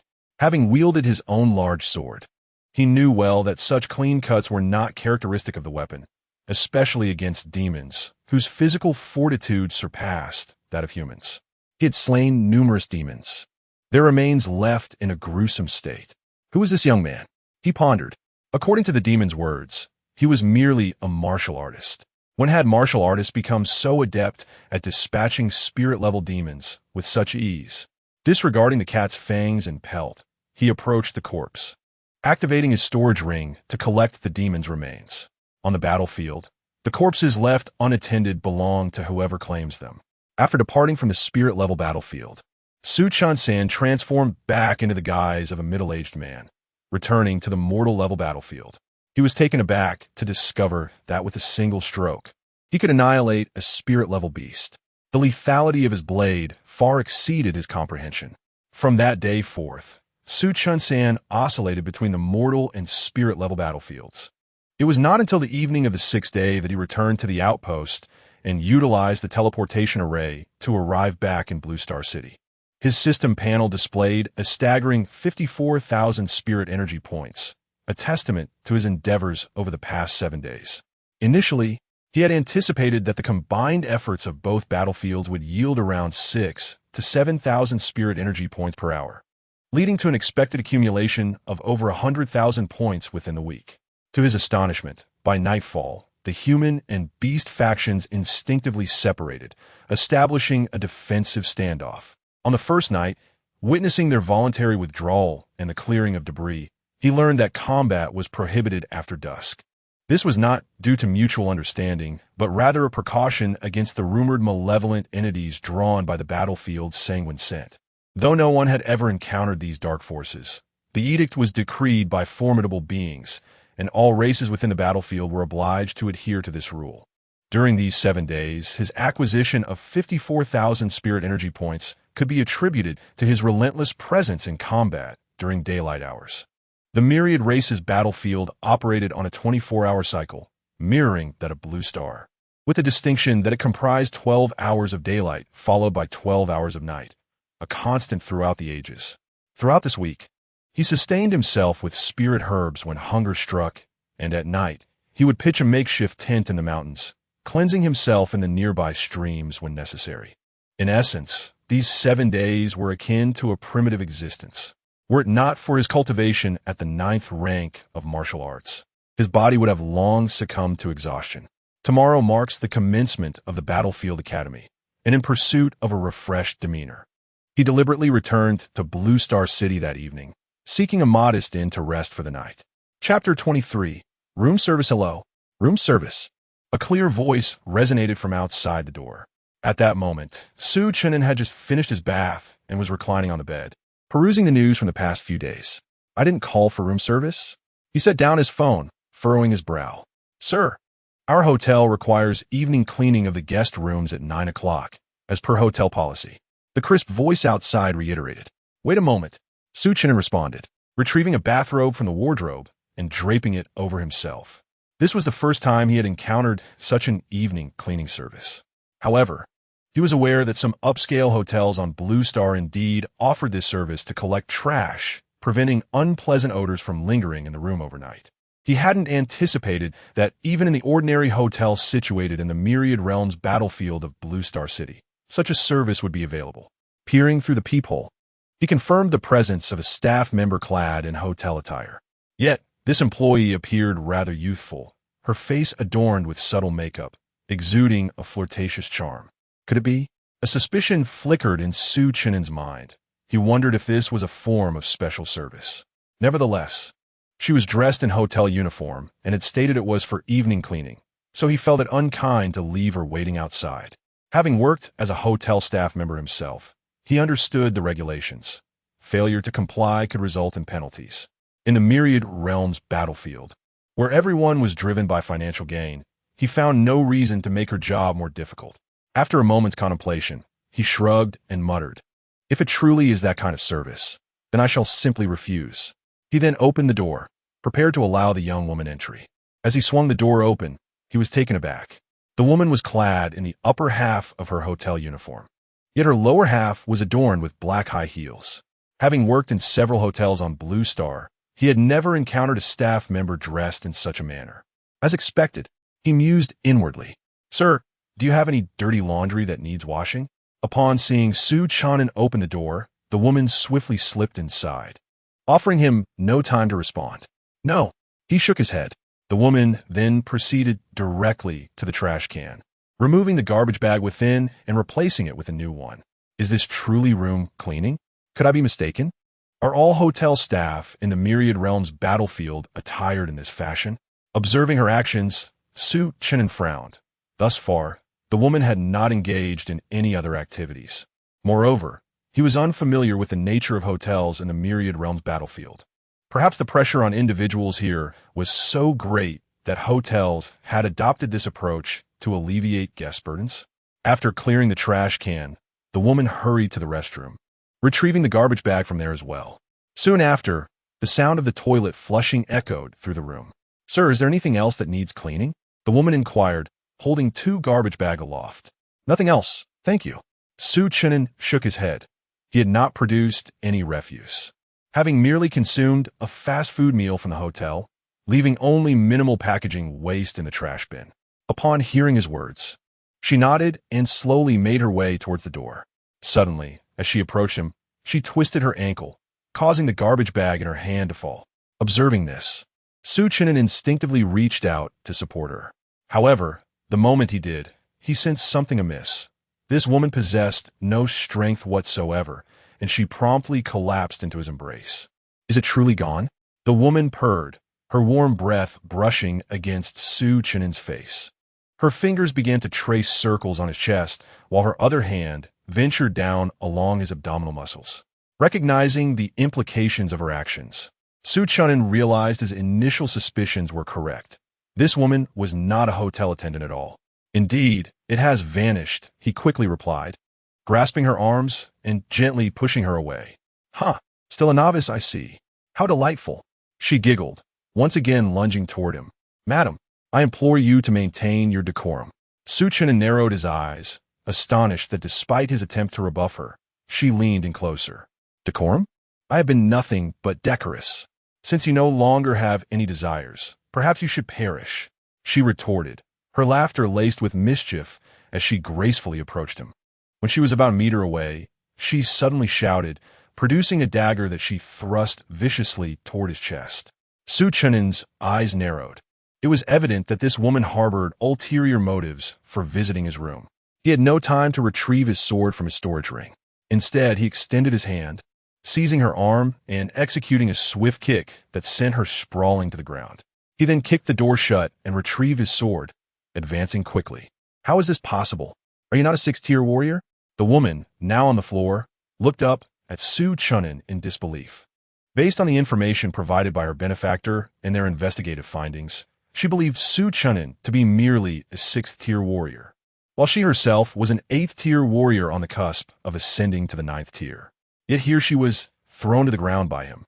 The force he had unleashed moments ago was undeniably that of a 9th-tier warrior, nearing the pinnacle of martial prowess. Did you not know that individuals can evolve? Chen'an replied, brandishing his sword with its tip resting against her neck, pressing her head against the blade. Now, tell me, who sent you to kill me? He commanded, the blade piercing her skin ever so slightly, a trickle of blood beginning to flow. Do you believe that in our line of work, we would divulge information about our benefactor? She coldly scoffed, her expression rife with mockery as she gazed at him. Chen'an understood all too well. Once such an assassin faltered, it was highly improbable that they would reveal their benefactor's identity. They disclosed the information of their benefactor, which would lead to ruthless pursuers from a clandestine organization. Furthermore, even if captured and divulging the details, survival was not guaranteed. He merely posed a common inquiry, for in his estimation, the woman's assassination skills were rather unimpressive. From the moment she crossed the threshold, an unsettling sense of unease enveloped him, and he remained ever vigilant of her every move. Regardless of her intentions, his watchful gaze never wavered. Choosing silence? Then embrace death. Chen'an narrowed his eyes, exerting pressure with his right hand. Wait, I have something to say, the woman exclaimed, sensing the imminent danger. Speak. Chen'an replied, his brow furrowing, perplexed by her sudden change of heart. Had she, under the threat of death, finally come to a realization? Young man, are you still a novice? How about this? Allow me to grant you a taste of life's pleasures, and in return, you let me go, and we shall pretend we never crossed paths. The woman suddenly adopted a seductive demeanor, her pink tongue gliding over her crimson lips. Are you toying with me? Chen'an growled, raising the knife high, prepared to deliver a fatal blow. Yet, an eerie smile crept across the woman's face, igniting a sense of foreboding within him. Chapter 24. Life and Death Crisis Crash. Suddenly, a sound of splintering wood echoed behind Chen'an as a glinting gun barrel emerged menacingly. The instant he beheld the woman's sinister smile, he pivoted. Faced with the sudden threat of the gun, he hastily halted his executioner's strike, positioning the blade defensively before him to intercept the weapon. This sequence of actions unfolded in the blink of an eye. Although he managed to deflect the shot, the force behind the bullet pushed him backward relentlessly. Meanwhile, the woman had risen, her dagger poised to plunge into his chest with deadly intent. In that fleeting moment, Chen'an felt an unprecedented sense of peril. With no other recourse, he sidestepped, allowing the gun barrel to glide along the edge of his blade. However, the woman's dagger found its mark, piercing his left forearm instead of a vital area due to his evasive maneuver. Blood flowed freely from the wound. Before he could catch his breath, a masked man entered through the doorway, wielding a sleek black rifle. With a deft flick of his wrist, he twirled the gun, aiming once more at Chen'an's face. The woman, undeterred, swiftly redirected her dagger, targeting his chest anew. Chen'an's expression hardened. Their relentless assault was like an unbroken torrent, leaving him no respite. Gritting his teeth against the pain, he reached out with his injured left hand, seizing the woman's right wrist that held the dagger, and pulled her towards him. The sheer force of his action caused her to lose her balance. The man, witnessing the woman being grappled, did not retract his weapon. Instead, he exerted force to adjust the gun's aim, directing it towards Chen'an's chest, precisely where the woman's arm was positioned. How ruthless! Chen'an observed the man's actions with alarm, delivering a swift kick to send the woman sprawling away. He had not anticipated the man's callousness towards her well-being. Yet, even as he kicked her aside, the gun barrel still pierced through her arm, continuing its deadly trajectory toward him. With no choice left, he leveraged the force and retreated, striving to evade the bullet's entry into his body. With a sickening thud, a spray of crimson erupted from his chest as the bullet grazed his flesh, tearing through a layer of skin. What a quick-witted fellow. In the midst of our combined onslaught, he managed to preserve his life. The woman, now caught by the man, disregarded her injury and detached herself from his embrace, coldly fixing her gaze upon Chen'an, a slight smirk gracing her lips. She was indeed impressed by his reflexes. As elite assassins within their organization, they had never failed in their missions, even having worked in tandem to eliminate a formidable martial artist. The fact that Chen'an could counter their dual assault and create distance in such a brief span attested to his combat instincts, which were far beyond that of an ordinary individual. Kill him swiftly. At this moment, the man wielding a long gun spoke in a low voice, the sound of their struggle having drawn the attention of nearby guests. Chen'an glanced at his chest and then at his left arm. This was the most grievous injury he had sustained since arriving at the battlefield of myriad races. Despite enduring several ambushes by martial master-level demons over the past 7 days, none had been as severe as this.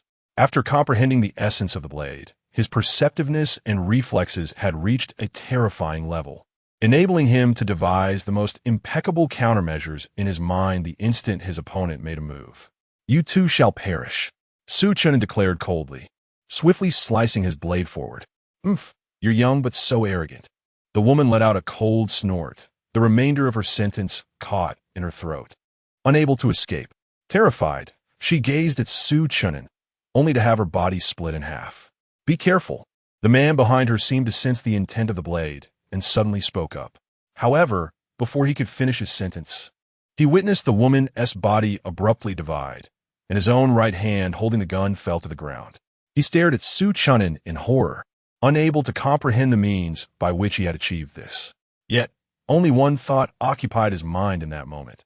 He had to flee. He was no match for Chen'an. Thinking to escape? Just as he turned to run, he heard a detached voice from behind him. As he attempted to take a step, he realized he was rooted in place. Looking down, he saw that his legs had been severed at the mid-thigh. His body had surged forward while his legs remained behind. Boom! The man crashed heavily to the ground. Talp, talp, talp.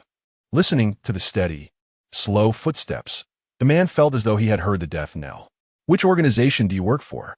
Who sent you?" Chen'an inquired, standing behind the man. These two had coordinated remarkably well. Such assassins were seldom cultivated by ordinary organizations. Although he knew he would learn little from the man, he was eager to uncover who had taken an interest in him. Perhaps, if the man realized his impending doom, he might divulge the organization behind him.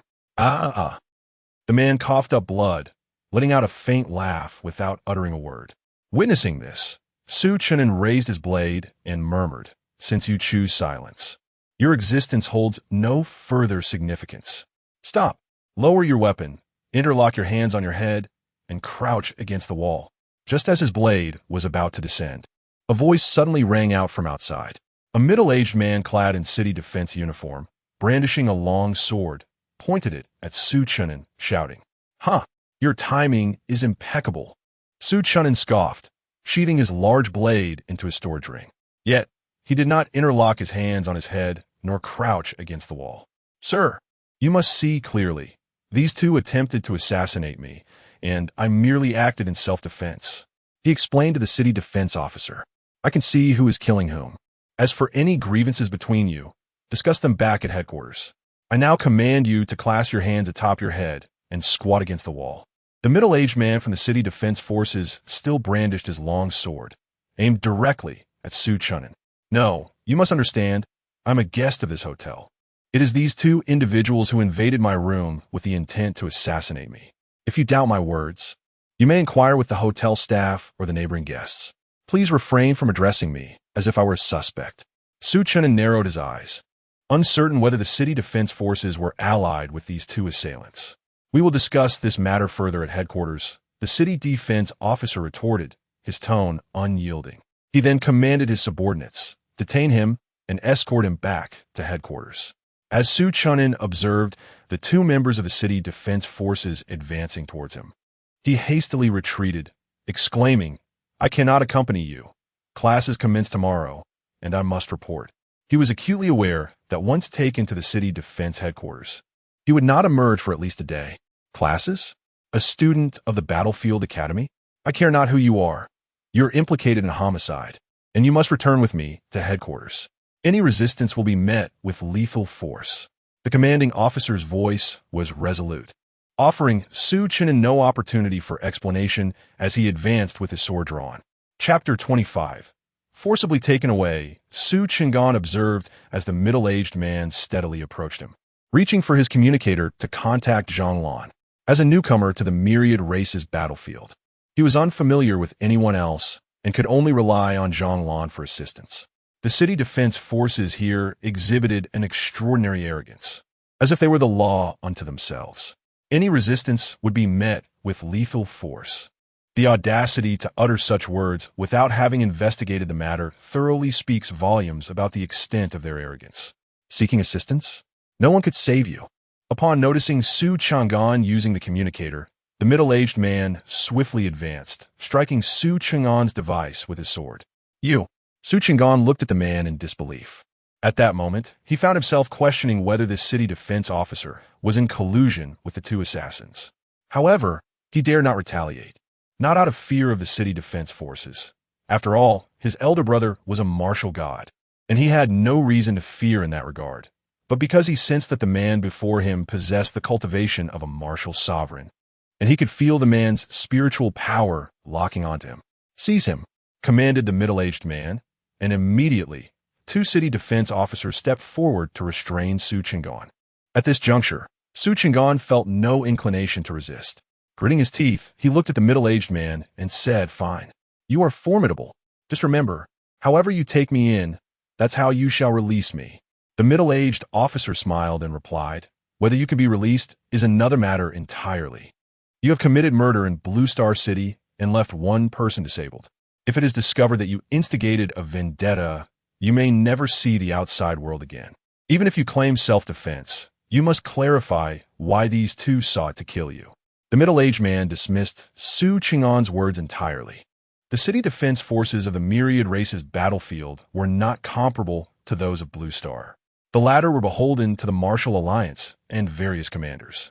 In contrast, the city defense forces here were part of the Azure Dragon Legion, operating as an independent entity. Their highest authority was the deputy commander of the Azure Dragon Legion, and even the commanding officer of the Azure Dragon Legion had no power to command them in Blue Star City. This brash young man was clearly a newcomer to the myriad races battlefield. If they could not subdue someone as inexperienced as him, how could they expect to maintain their standing in the city defense forces? At the headquarters of the city defense forces in Blue Star City, in the interrogation building, Chen'an was shackled with specialized handcuffs that even a martial sovereign would find difficult to escape. He sat in the interrogation chair, facing two city defense officers, while the middle-aged man was notably absent. "Name?" asked the slender officer on the left, while the plumper officer on the right prepared to take notes. "Chen'an," he responded with a shrug, noting the tyrannical manner in which the city defense forces operated. They had not even asked for his name before dragging him into the interrogation room. Though his personal information was available on the communicator, it had been shattered by that middle-aged man's sword strike. The officer responsible for recording muttered, "This name sounds somewhat familiar." However, he was interrupted by the slender officer, who pressed on with his inquiry. Age? 18. What brings you to the battlefield of myriad clans? I am here to enroll as a student of the Battlefield Academy. And what is your relationship with those two individuals? There is no connection. I was in my room when that woman infiltrated under the pretense of cleaning and attempted to assassinate me. The man is her accomplice. Chen'an maintained a calm demeanor. Bang! Upon hearing this, the slender man slammed his hand on the table, exclaiming, "Do you take me for a fool? Why would they attempt to assassinate you if you did nothing?" Chen'an widened his eyes at this remark. This was the first time he encountered such absurdity. Does a killer organization truly require justification for their actions? Sir, are you jesting? These two are assassins hired by someone else to take my life. I am the victim here, if you please. He looked at the slender man with an expression of innocence, feeling that the city defense forces he encountered today were rather dull-witted. Recalling the city defense forces led him to think of Jianjian and the words of his master, who had spoken of a disunity within the human race. This was not merely instability. It was a fundamental rot, whether in Blue Star or the battlefield of myriad clans. The city defense forces were fundamentally corrupt. Indeed, wherever there are people, there is struggle. This truth remains eternal. As for the identities of those two, we shall investigate thoroughly. What you need to clarify now is your own situation. The slender man scoffed, clearly displeased with Chen'an's tone. I have nothing to elaborate. Chen'an shrugged. The slender man regarded him with a sneer. Very well, you are stubborn. No one who has entered our city defense forces interrogation room has ever left alive with such obstinacy. He then turned to the stout man and inquired, "Have you managed to retrieve his information?" The stout man, responsible for recording, shook his head. His communicator was shattered by the cavalry, and this person has been in the battlefield of myriad clans for less than half a month. His information is still at the registration office and has not yet been entered into our system. I have already notified them to send this individual's information over. However, due to network issues, the queries have been unsuccessful. Upon hearing this, the slender man surprisingly took out a communicator and began playing a game. No, if you intend to question me, then do so. If not, release me. Chen'an frowned at the two, taken aback by the sight of city defense forces playing games in the interrogation room. I apologize, but your information has yet to be transferred. Without your specific details, we cannot release you. According to regulations, we are permitted to detain you for 24 hours. The slender man, engrossed in his game, paid no heed to Chen'an, while the stout man began to explain. Why are you explaining so much to him? The cavalry has made it clear that this person is suspected of murder and is to be sent to prison. The slender man interjected with a cold remark. Upon hearing this, Chen'an realized the city defense forces intended to coerce him into confessing here. The middle-aged man who had brought him to this place had no intention of letting him go. A den of iniquity. Chen'an suddenly recalled Jianjian, who bore an uncanny resemblance to that middle-aged man. Utilizing his modest influence, he operated with utter impunity. After an indeterminate period, the lean man engrossed in gaming abruptly paused, stretching his neck. Fatty, what is going on? It's been ages, and we still haven't uncovered any information on this guy. The corpulent man, now sweating profusely, murmured, "The reports indicate that information on others can be retrieved, but his remains elusive. They suspect that a significant figure has concealed his data, and we are currently liaising with the Blue Star to obtain details about this individual." At this moment, the plump man sensed something amiss. Typically, they accessed information through their own system. Instances like Chen'an's were exceedingly rare, and even when encountered, the reporting office would usually relay the details within 10 minutes. Yet, this unforeseen circumstance was unprecedented for him. The networks of Blue Star and the myriad races battlefield are not interconnected. Apart from major news, miscellaneous updates do not traverse for Blue Star. The server capacity on the battlefield is limited, necessitating the management of millions of communicators. He searched for any news related to Chen'an, but found nothing. Thus, he speculated that if Su Chen'an truly held a significant identity, it was likely that a powerful figure had erased all traces of his information. Chapter 26. A major incident at that moment. The Slender Man finally began to regard Su Chen'an with the seriousness he warranted. "Who exactly are you?" he inquired. In the battlefield of myriad races, the city defense forces have been unable to uncover any information about him. This could either be due to a system error or indicative of his extraordinary identity. However, the fact that only Su Chen'an's information remained elusive could not be attributed to a mere system glitch. Su Chen'an kept his head bowed, unwilling to engage. His mind was preoccupied with the thought that if he failed to report tomorrow, the Battlefield Academy would certainly inform Jianjian. His identity was documented at the academy, and even the dean was aware of who he was. If he did not show up, Jianjian would undoubtedly investigate, and it would soon be revealed that he had been taken to the City Defense Forces interrogation room.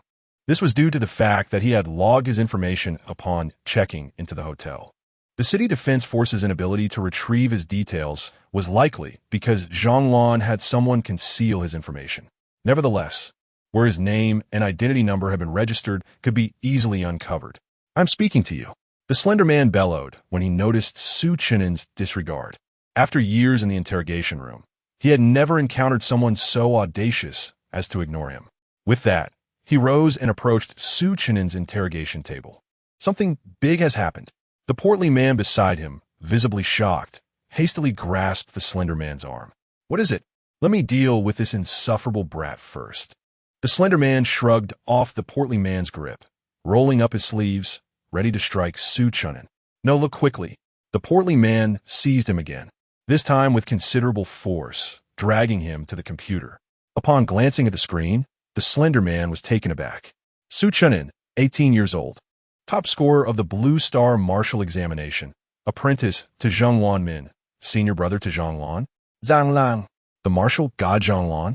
Upon seeing the name, the Slender Man could not suppress an exclamation.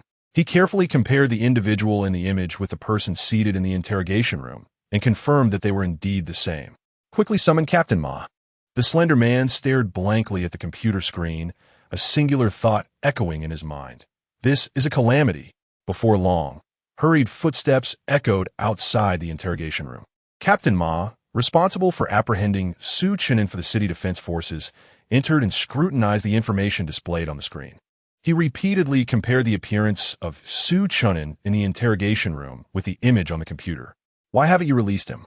After several confirmations, he shouted urgently at the Slender Man.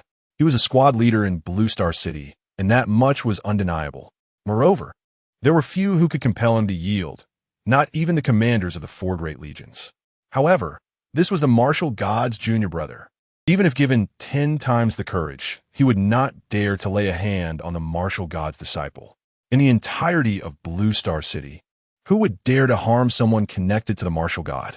Even if one of the martial god's followers committed a heinous crime, it would be for the martial god to decide their fate. Others were unqualified to intervene. Hearing Captain Ma's furious call, the Slender Man quickly produced a key to unlock the special handcuffs binding Su Chen'an. "No need. I will wait for my senior brother to come for me. Who knows?" Su Chen'an flicked his hand, refusing to allow the thin man to touch his special handcuffs.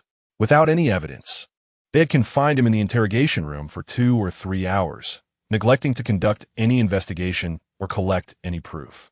Now, they simply wished to release him and brush the matter aside. That was impossible. Upon hearing this, the captain of the squad was drenched in cold sweat, fully aware of the consequences of the arrival of the martial god.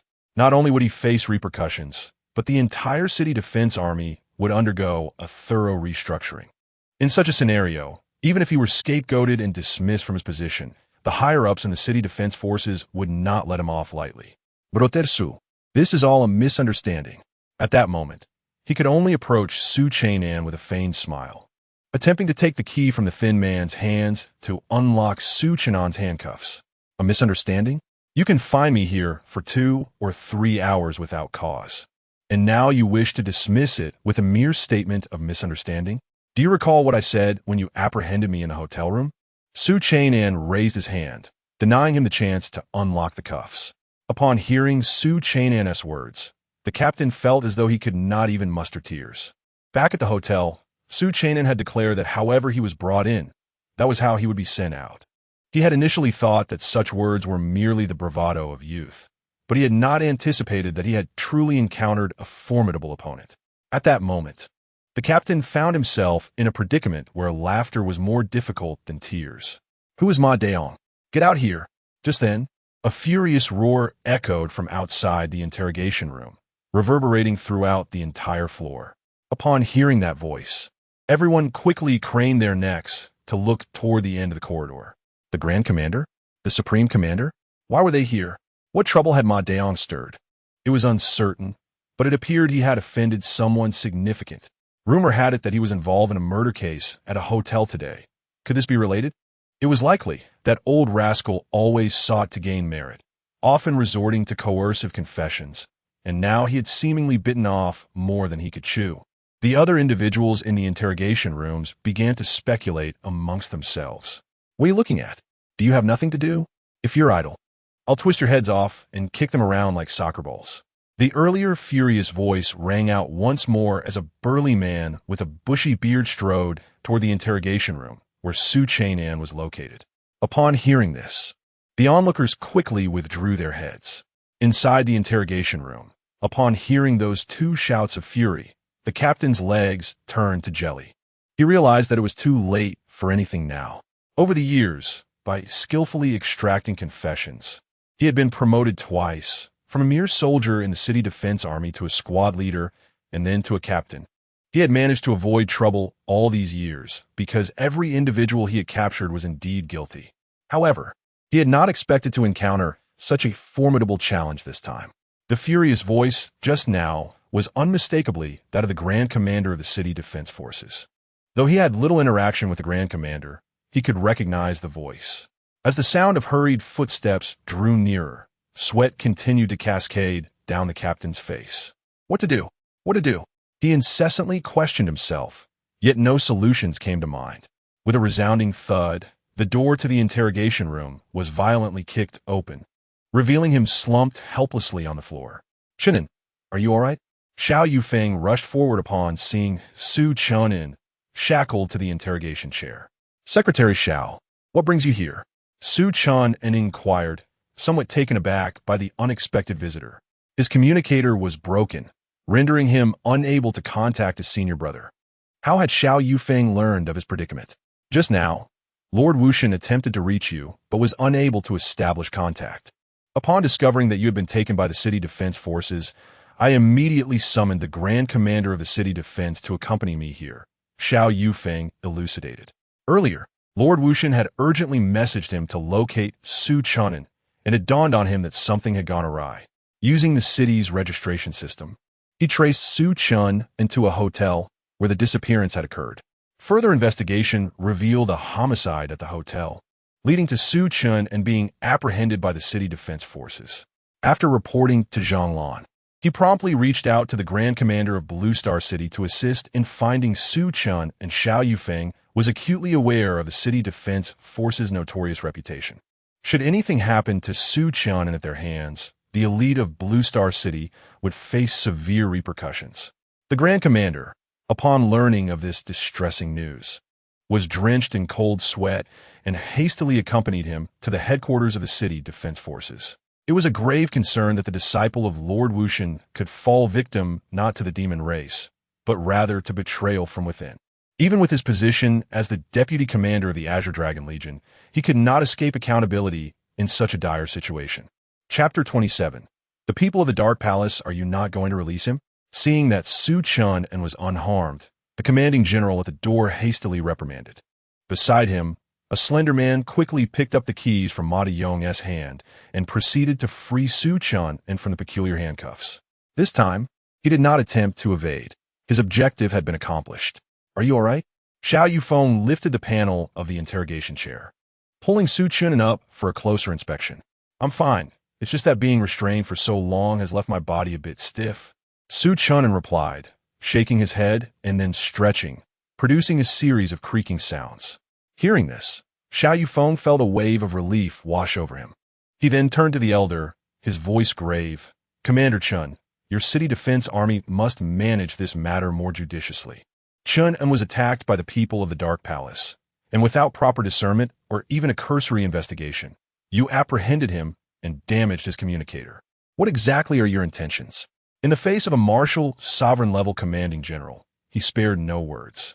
As Zhonglan, as secretary, he held a position of authority that rendered him indifferent to the opinions of others, only heeding Zhonglan's commands on the battlefield. Chen'an, in S. brow furrowed. As the commanding general of Blue Star City, the deputy commander of the Qinglong Legion, and a martial sovereign himself, it was quite humiliating to be reprimanded by a martial emperor. Yet, he dared not retort, for in terms of status, he was indeed inferior to Xiao Yufeng. As Zhonglan's secretary, Xiao Yufeng had the authority to command the legion leaders at crucial moments. "Secretary Xiao, I will certainly address this matter with the utmost seriousness," Chen'an replied softly, his meaning clear. They would handle the situation and provide a satisfactory explanation to the martial god. "I suspect that Ma Dayong is a spy for the demon race. Investigate thoroughly. I shall take my leave now." Xiao Yufeng recognized that his previous tone had been rather harsh and softened his demeanor significantly. With that, he departed the interrogation room with Su Chun and in tow. Chen'an, an adjutant, hurried to see them off. Watching Ma Dayong sprawled on the ground, Chen'an barked at the bearded man beside him. "Look at the team you've brought. You've embarrassed me in front of the martial god. Investigate Ma Dayong thoroughly, who is behind him, who he associates with, and delve into his ancestry. Leave no stone unturned." With that, he turned and strode outside. He had been meditating at home when he received a call from Xiao Yufeng, informing him that Zhonglan's disciple had been detained by the city defense army. Upon hearing this news, he rushed to the headquarters, fervently praying for Su Chun and safety. Thankfully, Su Chun was unharmed. Otherwise, as a commanding general, he would have faced severe repercussions. After Chen'an left, Zhang Jun stroked his beard, delivering a kick to Ma Dayong. He was well aware of the city defense army's operational style, yet encountering someone as foolish as Ma Dayong was a first for him. Attempting to coerce a confession without considering the subject, did he not realize Su Chun was not someone to provoke? The city defense army of Blue Star City was markedly different from that of other regions. The minimum standard to enter the city defense army is that of a martial artist, while a martial general can only serve as a squad leader. Even someone of Ma Dayong's caliber, a martial sovereign, is relegated to the position of a battalion commander. In Blue Star, soldiers of the city defense army are all martial practitioners, and martial sovereigns hold the rank of supreme commander. Hence, the city defense army in Blue Star has always been quite arrogant. With a sudden cough, Ma Dayong spat out a mouthful of blood. How could a mere martial sovereign withstand the force of a martial emperor's kick? "Supreme Commander, I was wrong. I truly had no knowledge that Su Chen'an was a martial god's disciple. I am not a spy from the demon clan." Ma Dayong realized that Zhang Jun had shown him mercy. Otherwise, a single kick from Zhang could have taken his life. He believed that Zhang would not impose a severe punishment on him, so he began to plead for leniency. "Speak of your grievances to those in the interrogation room. If it weren't for the Grand Commander demanding a satisfactory answer, I would have kicked you to death already," Zhang Jun proclaimed, waving his hand. And immediately 2 individuals placed handcuffs on Ma Dayong. "Interrogate him thoroughly. I don't care what methods you use. Uncover every detail of his lineage." Zhang Jun cast a glance at Ma Dayong, barked a command, and exited the interrogation room. He had been called away from home, where he was preparing to conceive a child with his wife, and was already in a foul mood. Upon arrival, he had been reprimanded by the Grand Commander, which only further soured his disposition. This foolish bird lying on the ground had caused him to be scolded mercilessly. Moreover, he had to reorganize the city defense army within a month, which meant severing certain relevant interests. With this thought, a wave of anger surged within Zhang Jun. Meanwhile, the others in the interrogation room began to murmur as soon as the Supreme Commander and the Grand Commander departed. They were unaware that due to Zhang Jun's capture of Su Chen'an, they too would face repercussions in the coming month. Outside the interrogation building, Xiao Yufeng escorted Su Chen'an to a hotel. "This is your communicator. Your identity information has been rebound. Your storage ring will need to be rebound as well. You should stay in this hotel, as it is safer, Xiao Yufeng stated, handing Su Qinggan a new communicator. After receiving the device and fastening it to his wrist, Su Qinggan inquired, Secretary Xiao, do you believe those two assassins who attempted to kill me were from the Dark Hall? Xiao Yufeng pressed his lips together, murmuring, we investigated. And those two bear a striking resemblance to the infamous duo of the Dark Hall. In the world of assassins, only they operate in male-female pairs. The martial god instructed me to remind you to exercise caution on the battlefield. You may go now. I have other matters to attend to. With a nod to Su Qinggan, Xiao Yufeng exited the hotel. Once Su Qinggan settled into his room, he lay on the bed, furrowing his brow. Initially, he had suspected that the assassins were dispatched by Meng Lingxian, but it turned out they were from the Dark Hall. This organization is a purely anti-human entity, having frequently made headlines in Blue Star News. Their preferred modus operandi is to assassinate talented martial practitioners before they can fully develop, snuffing out their potential in the cradle. The Blue Star Martial Arts Alliance has endeavored to eliminate this organization on numerous occasions, yet each attempt has met with failure. The sole reason for this is that the organization consistently receives intelligence with remarkable swiftness. Consequently, rumors circulate within Blue Star that the leader of the Dark Hall organization is among the upper echelons of Blue Star. However, after more than a century, no one knows the identity of this leader. Nonetheless, one cannot dismiss the possibility that Meng Lingxian may have hired an assassin to eliminate me, given that I have thwarted her plans. Su Chen'an murmured this while lying in bed. Although the primary mission of the Dark Hall is to contend with prodigious martial artists, they also accept commissions from affluent patrons. The financial contributions from these patrons constitute the primary source of income for the Dark Hall. As he lay in bed, he sent a message to his senior brother, Zhang Lan, to assure him of his safety before succumbing to a deep slumber. Having been confined in the interrogation room for several hours, he now has 5 hours remaining until the opening ceremony of the Battlefield Academy. Chapter 28. The special class at precisely 7:30 in the morning, Su Chuanan arrived at the Battlefield Academy, swiping his communicator to gain entry. The Battlefield Academy bore little difference from any ordinary institution on Blue Star, featuring a grand entrance and landscaped architecture. At this moment, the Academy bustled with activity. Today marked the opening ceremony, attended predominantly by freshmen, while the upperclassmen were largely absent, stationed in designated battlefield zones. The collective aim of the attendees was clear, to converge upon the Academy's playground for the ceremony. Those who failed to arrive on time would regrettably forfeit their admission. As the clock struck 8, the ceremony commenced.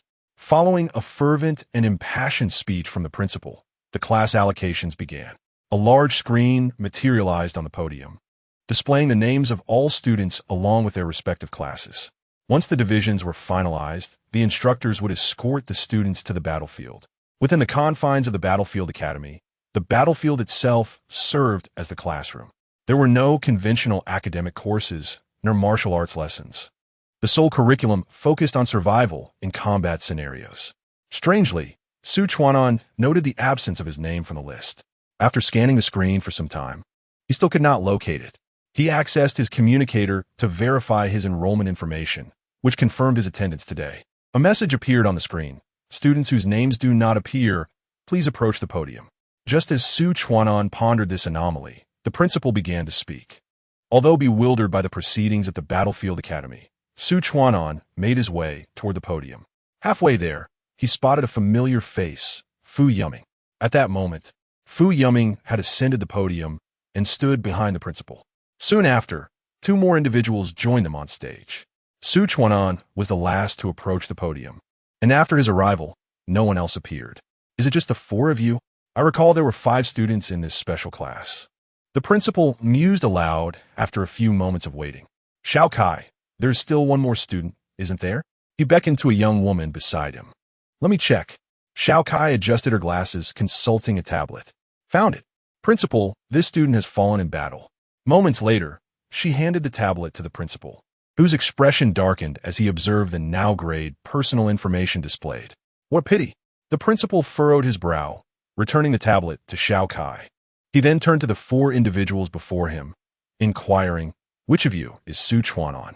With a puzzled glance at the venerable principal, Su Chuanan stepped forward. To have slain a spirit-level demon at the martial artist's realm is quite commendable. Fall in line. The principal's words drew the attention of the other 3 students towards Su Chuanan. Fu Yuming regarded Su Chuanan with a slight smile and remarked softly, "Brother Su, it's been 7 days. Your strength has markedly increased." Shrugging, Su Chuanan replied, "It was merely luck." The principal, noticing the quiet exchange between Fu Yuming and Su Chuanan, chose to refrain from intervening. The identities of these 4 young individuals are indeed exceptional, and their talents are unparalleled, which grants them a considerable degree of leniency from him. Were it anyone else attempting to engage in surreptitious conversation before him, he would have swiftly dealt with them. Su Chen'an noticed the peculiar gaze of the old principal, which seemed to convey both admiration and a hint of regret. "Allow me to introduce myself. I am Wang Daolin, the principal of the Battlefield Academy. I trust you're aware of why your names do not appear on the screen." Wang Daolin interjected, interrupting the conversation between the two. Su Chen'an, perceiving that the principal was about to address a serious matter, promptly closed his mouth. The 4 of them had been singled out, likely due to their ability to engage in combat beyond their current realm. I had not anticipated that this special class would consist of 4 individuals. In previous cohorts, there was often only one, or none at all. This signifies that the new generation of power within our Blue Star is becoming increasingly formidable. The fact that you can engage enemies beyond your realm attests to your strength, placing you on a different level compared to other students. Moreover, according to regulations, you are permitted to operate freely on the battlefield, which is why you have been assigned to this special class. Wang Daolin elucidated, and then gestured towards a middle-aged man standing nearby. "Xiao-san, come here." The man, clad in black attire and bearing a serious expression, nodded in acknowledgement and approached Wang Daolin. "This gentleman is your chief instructor for the special class, Sun Haihua." Wang Daolin introduced him to the 4 and continued. "Though you belong to a special class and may navigate the battlefield freely, for safety reasons, Instructor Sun will oversee your protection until your graduation. Given the larger size of this special class, there will be 3 additional instructors responsible for your safety once you arrive on the battlefield." One of the youths beside Su Chen'an muttered upon hearing this, "Wow, one-on-one protection." Wang Daolin cast a glance at the speaking student and inquired, "Do you have any objections?" "None." The questioned student hastily shook his head in response. "Xiao-san, please engage with them." Wang Daolin nodded at Sun Haihua and then turned his attention back to the students who were being assigned classes. Sun Haihua stepped forward and addressed the 4 with gravity. "You may call me Instructor Sunday. I am your chief instructor for this special class. The situation on the battlefield is ever-changing, and your lack of experience makes you susceptible to danger. Due to battlefield regulations, we can only follow you from a distance. If something goes awry, it may be too late for me to assist you. Therefore, I expect that there will be no disobedience within my team. Now, run to the teleportation array. The last one to arrive will have to run 10 laps around the encampment tonight." As soon as he finished speaking, Su Haihua took off into the air. Su Chen'an and Fu Yuming exchanged glances before dashing towards the school gate. The other 2 stood momentarily stunned, and upon seeing the 2 run off, hastily followed suit from the podium. The multitude of students below, witnessing the 4 sprinting towards the school's exit, were left bewildered. What was happening with these 4? Why were they running with such urgency? Isn't it the case that the teacher is supposed to lead the team to the battlefield? I am uncertain. Perhaps there is a particular mission at hand. They must belong to a specialized class, distinct from our own level. Some students, aware of the existence of this elite group, began to elucidate to their bewildered peers. 15 minutes later, Su Chen'an arrived at the teleportation array, panting heavily. Despite his cultivation as a 9th-tier warrior, his severe lung cancer significantly hindered him. Fortunately, there was a 5th-tier warrior to support him. Otherwise, he would have been the one running laps tonight. Not bad. Observing Su Chen'an's labored breaths, Sun Haihua nodded. He was well aware of Su Chen'an's condition and his affliction with lung cancer. The purpose of their run was to assess the extent of the illness's impact on Su Chen'an. So far, the effects were noticeable, yet not as dire as one might have anticipated. First, We shall regroup with the other 3 teachers on the battlefield and assign each of you your respective instructors. As soon as the last person arrived, Sun Haihua stepped into the teleportation array. With a flash of 5 white lights, the 5 individuals arrived at the station point on the battlefield. Chapter 29. Fu Yuling on the battlefield at the base level. Sun Haihua led 4 individuals to a tent. Outside the tent stood 2 men and a woman, who had been waiting for quite some time. Allow me to introduce them. These 3 will serve as your instructors. Sun Haihua approached the tent with the 4, merging into the group of 2 men and 1 woman, instructing Su Chen'an and the others to stand opposite them. Zhang Anmin, Lu Bin, and Fu Yuling introduced themselves to the 4. Fu Yuming, Su Chen'an, Li Yunzhong, and Zhao Jinlong. Listen carefully, you 4. For the duration of your training, we 4 will be your instructors. You must adhere to our guidance until your graduation or face expulsion from the program. After the introductions, Sun Haihua addressed the group once more. Unfortunately, the minds of such talented individuals tend to be rather erratic. Until they mature, it is essential to temper their exuberance. Each one of them is a potential pillar for the future of Blue Star, and the loss of any one of them would be a significant detriment. Now, let us assign your instructors. Fu Yuming, you will follow me. Li Yunzhong, you will accompany Lu Bin. Zhao Jinlong, you will train with Zhang Anmin. And Su Chen'an, you will be under Fu Yuling's tutelage. The special class consists of one-on-one training, and during this time, you will be under the supervision of your respective instructors. You are dismissed now. Assemble at Battlefield 1 in 1 hour. Zhao Jinlong, I want you to run 10 laps around the encampment. Sun Haihua commanded, quickly establishing the instructor assignments, indicating that they had likely discussed this prior to their arrival. Zhao Jinlong, the 5th-tier warrior, was the last to reach the teleportation array. He had thought that upon arriving at the mountain, Sun Haihua would forget about that incident. To his surprise, he had been specifically assigned an hour to run around the encampment. The entire front line spanned approximately 10,000 kilometers, with the encampment at its center, covering several dozen kilometers in width. This meant he would need to cover hundreds of kilometers within an hour, a formidable challenge for a 5th-tier warrior. What's going on? Hurry up and run. I'll follow closely behind you. Zhang Anmin, Zhao Jinlong's instructor, admonished him. After Zhao Jinlong departed, Fu Yuming stealthily approached Su Chen'an and whispered, Brother Su, you are in luck. Noticing the mischievous grin on Fu Yuming's face, Su Chen'an frowned. Although his instructor was indeed a strikingly beautiful woman, Fu Yuming's sudden approach with a devilish smile suggested he had something to share. What is your relationship with Fu Yuling? He inquired, recalling her name. Can't you tell? She is my sister. Fu Yuming shrugged, appearing exasperated. To be honest, it wasn't apparent at all. Su Chen'an pouted. Fu Yuming and Fu Yuling bore little resemblance to one another. Fu Yuming possessed an unremarkable appearance, the kind that would go unnoticed in a crowd. Fu Yuling, tall and elegant, possesses delicate features that exude a refreshing aura.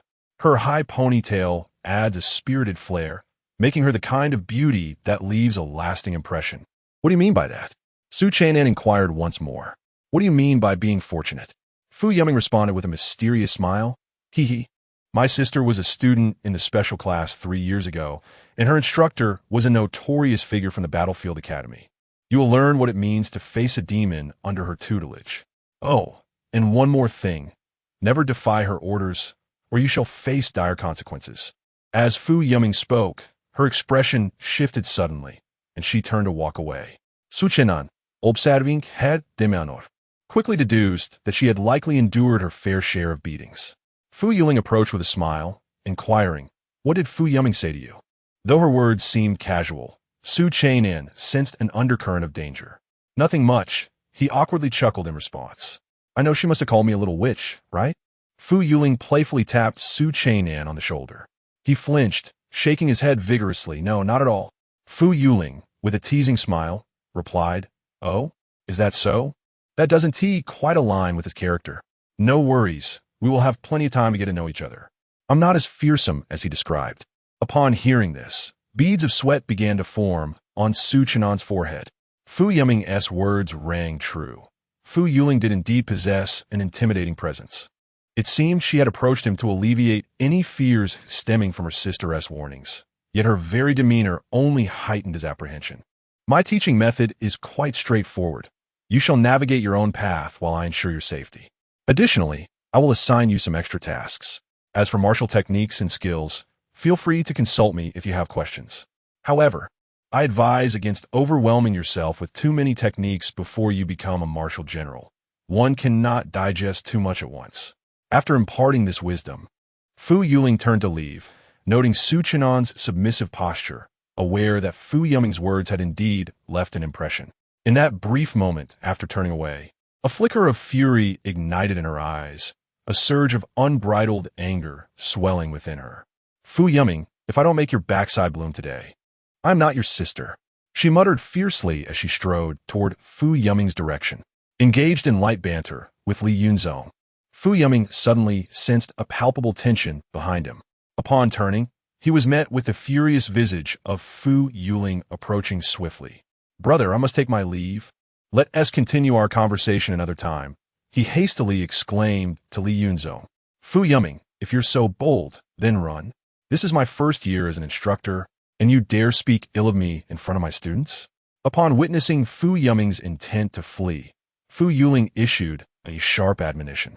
The moment Fu Yuming had taken a step, he froze instantly, then called out to Su Chen'an, Brother Su, aren't you going to intervene with your instructor?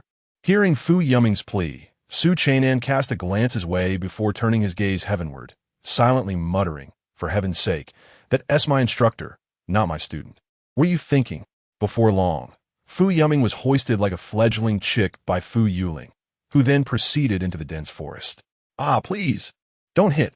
Sister, don't strike my backside. Moments later, anguished cries echoed from within the thicket. At the sound of those wails, Su Chen'an involuntarily shuddered, vividly imagining Fu Yuming's plight, being mercilessly thrashed by a formidable warrior while he, as a mere martial artist, could only endure the punishment. At that moment, he began contemplating how to appease Fu Yuling, strategizing ways to avoid suffering a similar fate as Fu Yuming. Eventually, the cries from the forest subsided.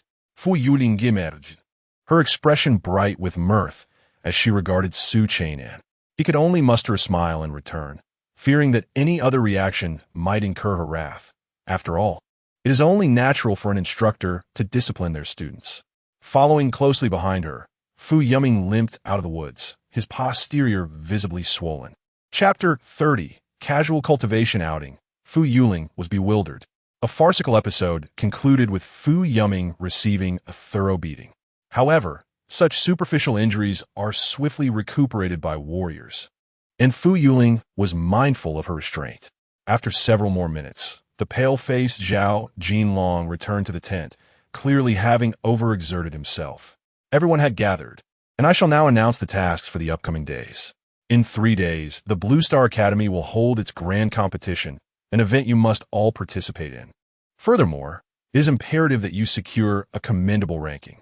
During these 3 days, you shall engage in combat on the battlefield, accumulating invaluable combat experience. The task I have set for you is to eliminate 300 enemies, irrespective of their realm. Failure to accomplish this will result in 100 laps around the encampment once the competition concludes. Upon seeing Zhao Jinlong's return, Sun Haihua gathered everyone and outlined the tasks for the coming days. After delivering his instructions, he cast a glance at Su Chen'an and Fu Yuming. If you lack confidence, it would be prudent for you two to refrain from advancing to the martial master level in these 3 days. In the academy competition, warriors compete within their own ranks, while martial masters do the same. His last 2 remarks were clearly directed at the 2 of them. Su Chen'an and Fu Yuming exchanged glances. The implication was so apparent that it would have sufficed for him to mention their names outright. Why the need for such circumlocution? The rewards for this competition are as follows. The first prize is an Earth-grade weapon, the second is a Profound-grade weapon, and the third is a Spirit-grade weapon. The rewards for the Warrior, Martial Master, and Martial General categories are identical. Weigh the pros and cons for yourselves. Consider whether you wish to be the top chicken in the Warrior group or the tail of the Phoenix in the Martial Master group. Sun Haihua regarded Su Chen'an and Fu Yuming, aware that they were the most troublesome among the 4. One was carefree, while the other was afflicted with lung cancer. Thus, he had entrusted the two most formidable instructors to accompany these two. Upon hearing the rewards mentioned by Sun Haihua, Su Cheng'an's eyes sparkled. It appeared that he would be focusing on accumulating spiritual energy over the next 3 days.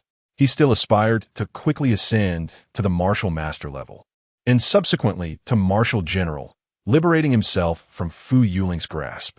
Instructors, please take your students to the battlefield. Exercise caution. Sun Haihua clapped his hands and addressed everyone, then approached Fu Yuming. You know your sister is not to be trifled with, yet you provoke her daily, don't you? With that, Sun Haihua proceeded towards the battlefield, while Fu Yuming mouthed a farewell to Su Cheng'an. Upon meeting Fu Yuling's gaze, he limped after Sun Haihua. The other two also departed the tent under the guidance of their respective instructors. Let's be off as well. Fu Yuling said, approaching Su Cheng'an. Instructor, I must give you a friendly warning. My method of engaging in combat is rather unique, and you may find it quite exhausting to keep up. Su Cheng'an contemplated for a moment before deciding to share his circumstances with Fu Yuling. After all, he was traversing between the mortal and spirit realms, and he feared Fu Yuling might misconstrue his efforts as mere leisure. No worries, I am a prodigy. Everyone possesses their own peculiar preferences to some extent. However, Fu Yuling did not pay much attention to Su Cheng'an's remarks. Her sole responsibility was to ensure Su Cheng'an's safety. How he chose to slay his enemies on the battlefield was entirely his affair. Yet, upon entering the battlefield, Fu Yuling found herself bewildered at the sight of Su Cheng'an dashing about aimlessly. What was he doing? Shopping? Initially, she assumed he was in search of a suitable spot to engage in combat, but upon witnessing him venture into the spirit-level battlefield, she realized the situation was far more complex than she had anticipated. After trailing Su Cheng'an for over an hour, she observed him truly meandering, traversing from the first mountain of the mortal-level battlefield to the last mountain of the spirit-level battlefield. As she watched him contemplate returning from the spirit-level battlefield to the mortal-level battlefield, she could no longer restrain herself. She soared to his location and, using her mental power, effortlessly lifted him away. What on earth are you doing? Fu Yuling demanded, her expression a mix of anger and confusion as she regarded the bewildered Su Cheng'an. At that moment, Su Cheng'an looked utterly perplexed. He initially believed some formidable being had targeted him. Only upon seeing Fu Yuling did he comprehend that she could no longer tolerate his antics. After all, wandering around the battlefield like he was utterly futile in the eyes of outsiders. He had run from the first mountain of the mortal-level battlefield to the last, pondering why Fu Yuling had not intervened sooner. Even when he entered the spirit-level battlefield, she had still refrained from stopping him. He truly believed she was indulging him. His carefully crafted excuses had yet to find an opportunity for expression. I am cultivating, Su Cheng'an declared, his expression one of genuine bewilderment, leaving Fu Yuling even more perplexed. Her mind raced with questions. Had she truly misjudged him? Was he genuinely in the midst of cultivation? No. Tell me how you can cultivate while wandering between the mortal level and spirit level battlefields? Despite Su Cheng'an's innocent demeanor, Fu Yuling began to doubt herself. Yet she voiced her lingering concerns. I obtained a unique legacy technique in a dream by running in populous areas. I can absorb the spiritual energy they emit to enhance my cultivation, he replied, blinking innocently, his heart steady and his face unflushed as he recited the alibi he had meticulously prepared. He was acutely aware that his aimless wandering on the battlefield would soon attract attention, so he had devised an excuse well before stepping onto the battlefield. Surely, he could not admit to others that he had acquired a system that allowed him to rapidly grow by collecting energy from fallen foes. Such a legacy exists? Fu Yuling furrowed her brow, suspecting that Su Cheng'an was concocting a fabrication. In a myriad realms, it was indeed possible for powerful beings to cast their legacies adrift throughout the cosmos. There were indeed those on Blue Star who had received legacies in dreams. However, the technique Su Cheng'an described seemed excessively absurd. While martial artists do emit spiritual energy during combat, that energy has been refined. How could one absorb it? Nonetheless, this explanation did indeed provide a plausible rationale for Su Cheng'an's apparent aimlessness on the battlefield. How much longer do you require to ascend to the rank of martial master? Fu Yuling inquired once more. Given that Su Chen'an could absorb the spiritual energy emitted during others' battles, it was only natural that he would eventually achieve advancement while idling. I did not intend to ascend. Su Chen'an replied. Did not instructor Sun Haihua explicitly state that we are prohibited from advancing to martial master? The energy I possess can be stored and utilized at my discretion. Once again, Su Chen'an spun a web of deception, having told one lie. He felt compelled to weave countless others to support it. What?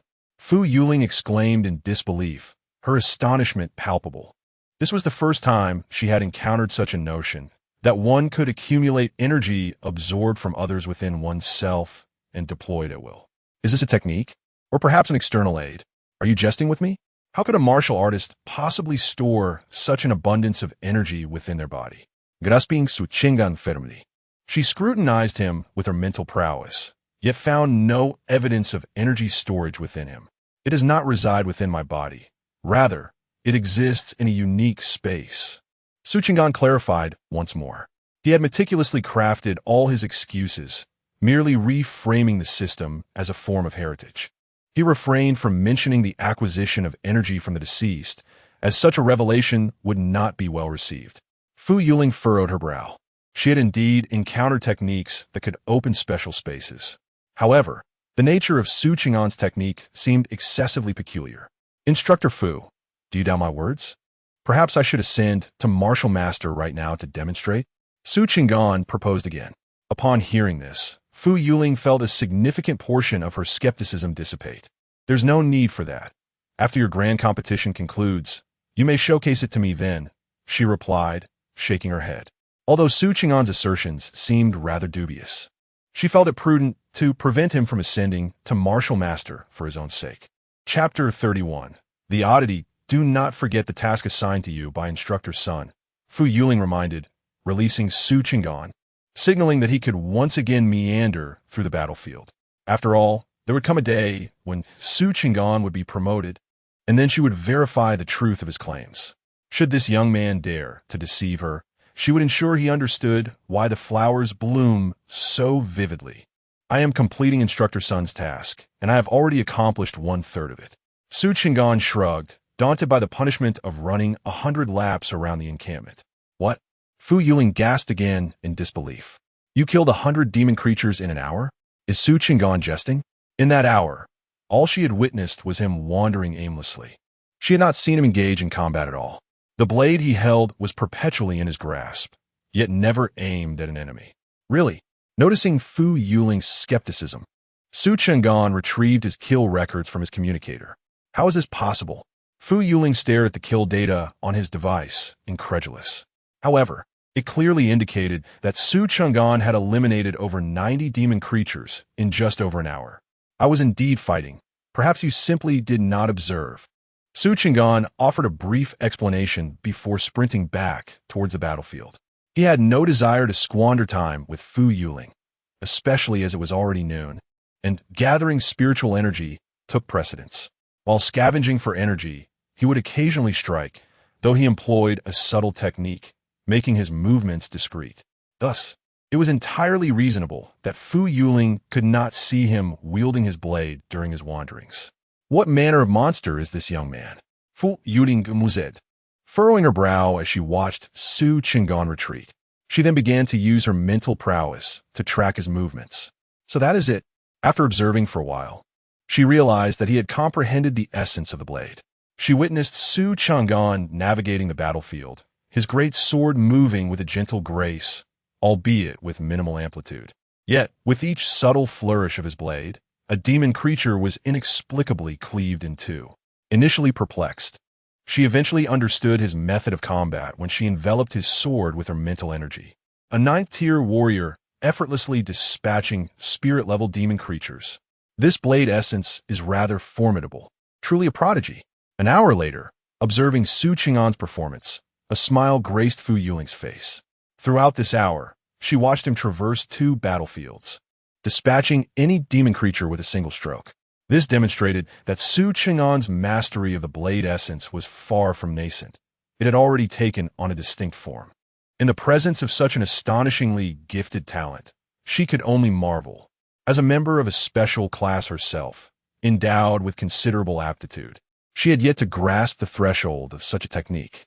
In this regard, Su Chang'an could indeed serve as her mentor. Thus, it became evident that Su Chang'an was the strongest among the four.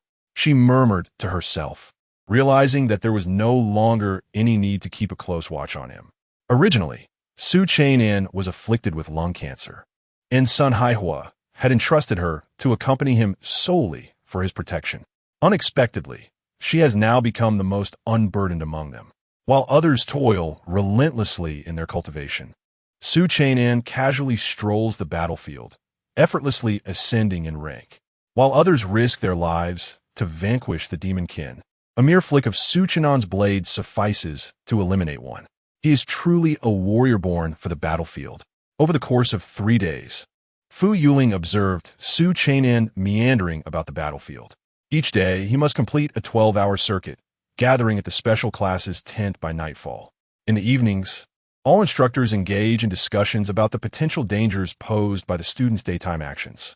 Yet, there she and Su Chang'an are, together, tending a barbecue, feasting on grilled meats. There was simply no method of combat she could impart to him. Their styles of warfare were fundamentally disparate. How can you two coexist so harmoniously?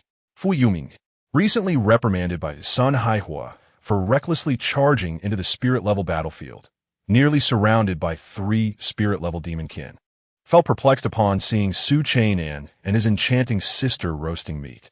For 3 consecutive nights, he had witnessed them indulging in their culinary delights. While others convened for internal critique, they appeared to be reveling in a campfire gathering. What, are you not convinced? Fu Yuling inquired with a smile. At the sight of her grin, a chill ran down Fu Yuming's spine, prompting him to seek refuge elsewhere. Convinced, he gave Su Chang'an a thumbs up and swiftly vacated the area. Yuling, come here. As Fu Yuling was about to take a swig from her beer bottle, she suddenly heard Sun Haihua calling for her. Setting down the meat and beer, she approached him slowly. What is going on with you two?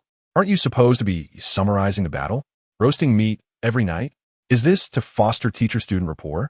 Sun Haihua had been holding back for several days, constantly distracted by the aroma of barbecued meat wafting through the air while he lectured Fu Yuming. However, Su Chang'an was not a student, and he felt it inappropriate to interfere with Fu Yuling's teaching methods. Sun Team, let me be honest with you. I cannot comprehend this lad's cultivation methods, nor do I dare to intervene lightly. Fu Yuling replied with an air of resignation. What's the situation? Is this lad disregarding your guidance? Sun Haihua cast a stern glance at Su Chang'an, who was still feasting by the campfire. Not quite. The crux is that his inheritance is beyond our understanding. Just look at his record of slaying foes. He completed the 300 demon kin missions you assigned in mere moments. Fu Yuling explained with a smile. I see. It seems I underestimated this lad. I initially thought, given his affliction, his combat prowess would be lacking, but he has proven to be even stronger than Fu Yuming. Sun Haihua acknowledged. Very well. The manner of teaching is your prerogative, and I shall not interfere. However, I must caution you. You are aware of the individuals backing this lad. Ensure that no mishaps occur. Sun Haihua sighed as he addressed Fu Yuling. Fu Yuling nodded, casting a glance at Su Chang'an, murmuring, it is not without reason that this young man has caught the attention of the martial god. Clap, clap, clap. Sun Haihua nodded, then clapped his hands to garner everyone's attention. Tomorrow at 8 in the morning marks the commencement of the Blue Star Academy Grand Tournament. Is there anyone who does not wish to attend? 3 days have passed, and this year's Academy Tournament is on the brink of beginning. As his words echoed, silence enveloped the room. From your expressions, it seems you all wish to participate. Allow me to elucidate the rules of this tournament. You're all at the warrior level, and the competition at this level will commence tomorrow, anticipated to conclude within the same day. This tournament will be an individual contest, meaning each of you must strive to ascend through the ranks alone. The venue will be Blue Star, so you may make your own way there. We shall not accompany you. Upon concluding his address, Sun Haihua proclaimed, You are dismissed. You may set off now. No sooner had he spoken than Zhao Jinlong mumbled, Finally, I can return to Blue Star and unwind. Zhang An mean, overhearing this, turned with a grin and remarked, "So you intend to relax, do you? When you return, I shall ensure you have a thorough reprieve." At this, Zhao Jinlong's expression instantly soured. The other three, observing his countenance, chuckled teasingly, yet were careful not to laugh too loudly, lest they draw the attention of their respective instructors. Chapter 32. Turmoil at the airport at 5 o'clock the following morning. 4 young men arrived at the Blue Star Capital Airport, the epicenter of power in the Dragon Nation and currently the heart of authority in Blue Star. Jinlong, Yunji, you two are natives of the capital. Let Chen'an and me follow your lead. Fu Yuming gazed at the bustling airport, his first encounter with the capital. Having spent his childhood on the battlefield, he harbored an insatiable curiosity about all things Blue Star. The previous night, the quartet had utilized a teleportation array to return to Blue Star, spending the night in transit before reaching the capital. "Fear not, I have already made all the arrangements," Zhao Jinlong assured them with a nod. Both he and Li Yunji hailed from the capital, though Li belonged to a secluded family. In contrast, Zhao was the heir to the Zhao financial empire, far surpassing Li in wealth. Thus, prior to their departure, he had promised the others that he would cover all expenses for their visit to the capital. Upon exiting the business passage, a middle-aged man clad in a black suit approached them promptly. "Young master," he bowed respectfully to Zhao Jinlong. "Fubo, let us grab a bite to eat first. Then head to the capital sports arena," Zhao instructed, turning to his companions. "Gentlemen, let us proceed. It's still early. We'll report to the arena after breakfast." The other three nodded in agreement, satisfied with Zhao Jinlong's plan. Under Fubo's guidance, they arrived at a row of sleek black luxury vehicles. "Fubo, didn't I mention that such a grand display was unnecessary?" Zhao Jinlong frowned at the lineup of cars. They were merely attending an academic competition, not a matchmaking event. Who were they trying to impress with this ostentation? "According to your instructions, I arranged only one vehicle, which is that one," Fubo clarified, pointing to a luxurious black car in the distance. "The others are not ours. Step aside. Do not obstruct my path." Zhao Jinlong nodded, preparing to move on when an arrogant voice rang out behind him. The 4 of them furrowed their brows. They had already stepped outside the morning passage and were not blocking anyone's way. "Oh, I thought it was someone important. Is that not young Master Zhao?" A young man with white long hair and his sunglasses mocked. "What is this? Has the Zhao family fallen on hard times? Not even a car to your name? Need a ride for me?" "Fool!" Zhao Jinlong coldly snorted, turning to Fubo. "Let us go." The white-haired youth, incensed by Zhao Jinlong's disdain, shouted, "Zhao Jinlong, do you seek death? Don't think that just because you've attended the Battlefield Academy, I cannot deal with you. The Battlefield Academy is a place even dogs avoid. Only a fool like you would go there. Look at the company you keep. What a sorry bunch." Zhao Jinlong turned to face the white-haired youth. "Long Xiaotian, are you out of your mind?" Long Xiaotian smirked, an expression that invited conflict. "Why don't you come and hit me, then?" A sharp slap echoed through the air as Su Chen'an glanced at his palm, muttering, "This is the first time I've ever encountered such a request. However, I must admit, your face is rather soft. It feels quite pleasant to strike." Long Xiaotian stared at Su Chen'an in disbelief, taken aback by the audacity of this youth, clad in attire reminiscent of a butcher who dared to hit him. "You seek your own demise," he bellowed, charging at Su Chen'an with clenched fists. Beside them, Fu Yuming extended his foot, causing Long Xiaotian to crash to the ground with a resounding thud, landing in a most undignified manner. "Really now, despite being a 6-tier warrior, how could you be so careless?" Fu Yuming remarked with a sly grin, attempting to assist Long Xiaotian, yet pressing firmly on his shoulder to prevent him from rising. "Uncle Hai, eliminate them!" Long Xiaotian cried out in fury, directing his anger towards the middle-aged man approaching from the front of the luxury vehicle. Uncle Hai narrowed his eyes, sensing the murderous intent radiating from the 4 young men. He was well acquainted with Zhao Jinlong, who had always been at odds with his young master. However, he was unfamiliar with the other 3 youths, making him hesitant to take action. Furthermore, with Uncle Fu observing closely, he felt he could not act against them. "Release my young master," he commanded, his voice low, as he looked down at the fallen Long Xiaotian. Fu Yuming offered a slight smile and released his grip. Just as Long Xiaotian attempted to rise, he emitted a sound akin to a pig's squeal, Oh, my apologies. I seem to have stepped on your hand. Su Chen'an feigned indifference, stepping towards Fu Yuming's position and deliberately placing his foot on Long Xiaoyan's right hand. Long Xiaoyan's hand swelled rapidly, resembling a pig's trotter. Un so high, do something, Long Xiaotian yelled, clutching his injured hand as he struggled to his feet. Uncle Hai quickly supported him, whispering, young Master Long, these individuals are of unknown origin, and with Zhao Linfu present, we may not be able to overpower them. Upon hearing this, Long Xiaotian appeared deflated, slowly making his way towards the fleet of luxury vehicles with Uncle Hai's assistance. Upon reaching the side of the vehicle, he shot a venomous glare at Zhao Jinlong and the others, hissing, "You will pay for this. Especially you, Zhao Jinlong." With that, he hastily boarded the vehicle. "Jinlong, who is that fool?" Fu Yuming inquired, watching the departing convoy.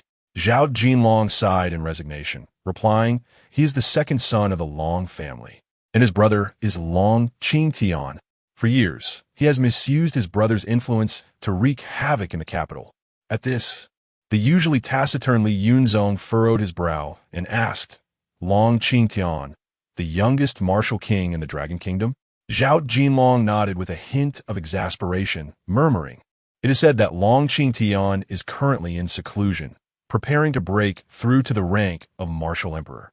Su Chen'an, unfamiliar with the situation in the capital, asked, "How old is Long Qingtian now?" Zhao Jinlong held up 2 fingers, stating solemnly, "He is only 2 years my senior." Su Chen'an stared at Zhao Jinlong in disbelief, exclaiming, "What?" At this moment, Fu Yuming beside him slightly nodded and remarked, "I have heard of this individual. He is a year junior to my sister, yet he ascended to the rank of martial king even earlier than she did. This person possesses remarkable martial talent, and some have prophesied that he may become the 5th martial god." Upon hearing this, the 4 fell into silence. They held no particular regard for Long Xiaotian. Any one of them could effortlessly bring him to his knees, calling them father. However, Long Qingtian was a martial genius that Blue Star had been nurturing intensively over the past 2 years. Although he remained obscure in the public eye, those within certain circles were well aware of his existence. Due to the presence of the Dark Hall, Blue Star had implemented protective measures for such talents, refraining from the previous practice of widespread promotion. Let it be, it matters not." Zhao Jinlong glanced at the other 3 and scoffed. The remaining trio exchanged knowing smiles. Their trepidation was not directed at Long Qingtian, but rather the pressure that such a martial genius imposed upon them. Chapter 33. The gamble in a private room of the Beijing Grand Hotel. Uncle Fu led 4 individuals inside. Shortly thereafter, a procession of waitresses clad in kipeos began to serve an array of exquisite dishes. My goodness! Abalone, shark fin, and lobster, what a lavish feast. Jinlong, have you been subjected to such harsh training by Zhang Anmin on the battlefield these past few days? Fu Yuming teased. Amidst this opulence, Su Chen'an appeared to be the most at ease, a fact that puzzled Fu Yuming. He was well aware of his sister's temperament. If Su Chen'an had not met her expectations, he certainly wouldn't be enjoying such comfort. Yet, Su Chen'an always seemed immaculate, unlike the rest of them, who were stained with the grime of battle. This led Fu Yuming to wonder if his sister had developed a fondness for Su Chen'an, perhaps even granting him leniency. The one who seemed to suffer the most these days was Zhao Jinlong, the least skilled among them, who had been thoroughly chastised by Zhang Anmin. Each evening, he was invariably the first to collapse in a slumber upon returning to camp. Alas, don't even mention it. I feel as though I have lost half my life. Zhang Anmin has been relentless with me. Zhao Jinlong reminisced about the grueling training, feeling a deep sense of frustration. He then turned to Su Chen'an, enviously remarking, "You're the lucky one, Chen'an, surrounded by beautiful women, living life with such ease." Li Yunzong, overhearing this, cast a covetous glance at Su Chen'an as well. He had endured equally harsh training under Lu Bin for the past 3 days, suffering no less than Zhao Jinlong. "Be grateful. Being strict with you is a form of responsibility," Su Chen'an said, stuffing a lobster into his mouth, his words muffled. "Huh, do you really have the audacity to say such things?" Li Yunzong, usually reticent, couldn't help but roll his eyes. The other two simply gazed at Su Chang'an in disbelief. Chang'an, have you and Fu Yuling become romantically involved? Zhao Jinlong blurted out, only to realize that Fu Yuming was still present. To his surprise, Fu Yuming reacted with even greater enthusiasm, quickly inquiring, "Is that true?" Coughing, Su Chang'an was caught off guard by the question and hastily took a couple of sips of water. "Don't speak nonsense. Instructor Fu is 3 years my senior." "Wait, Fu Yuming, what do you mean by that? Do you want me to be your brother-in-law? Can I really handle your sister?" Su Chang'an replied, then turned to the visibly excited Fu Yuming and asked.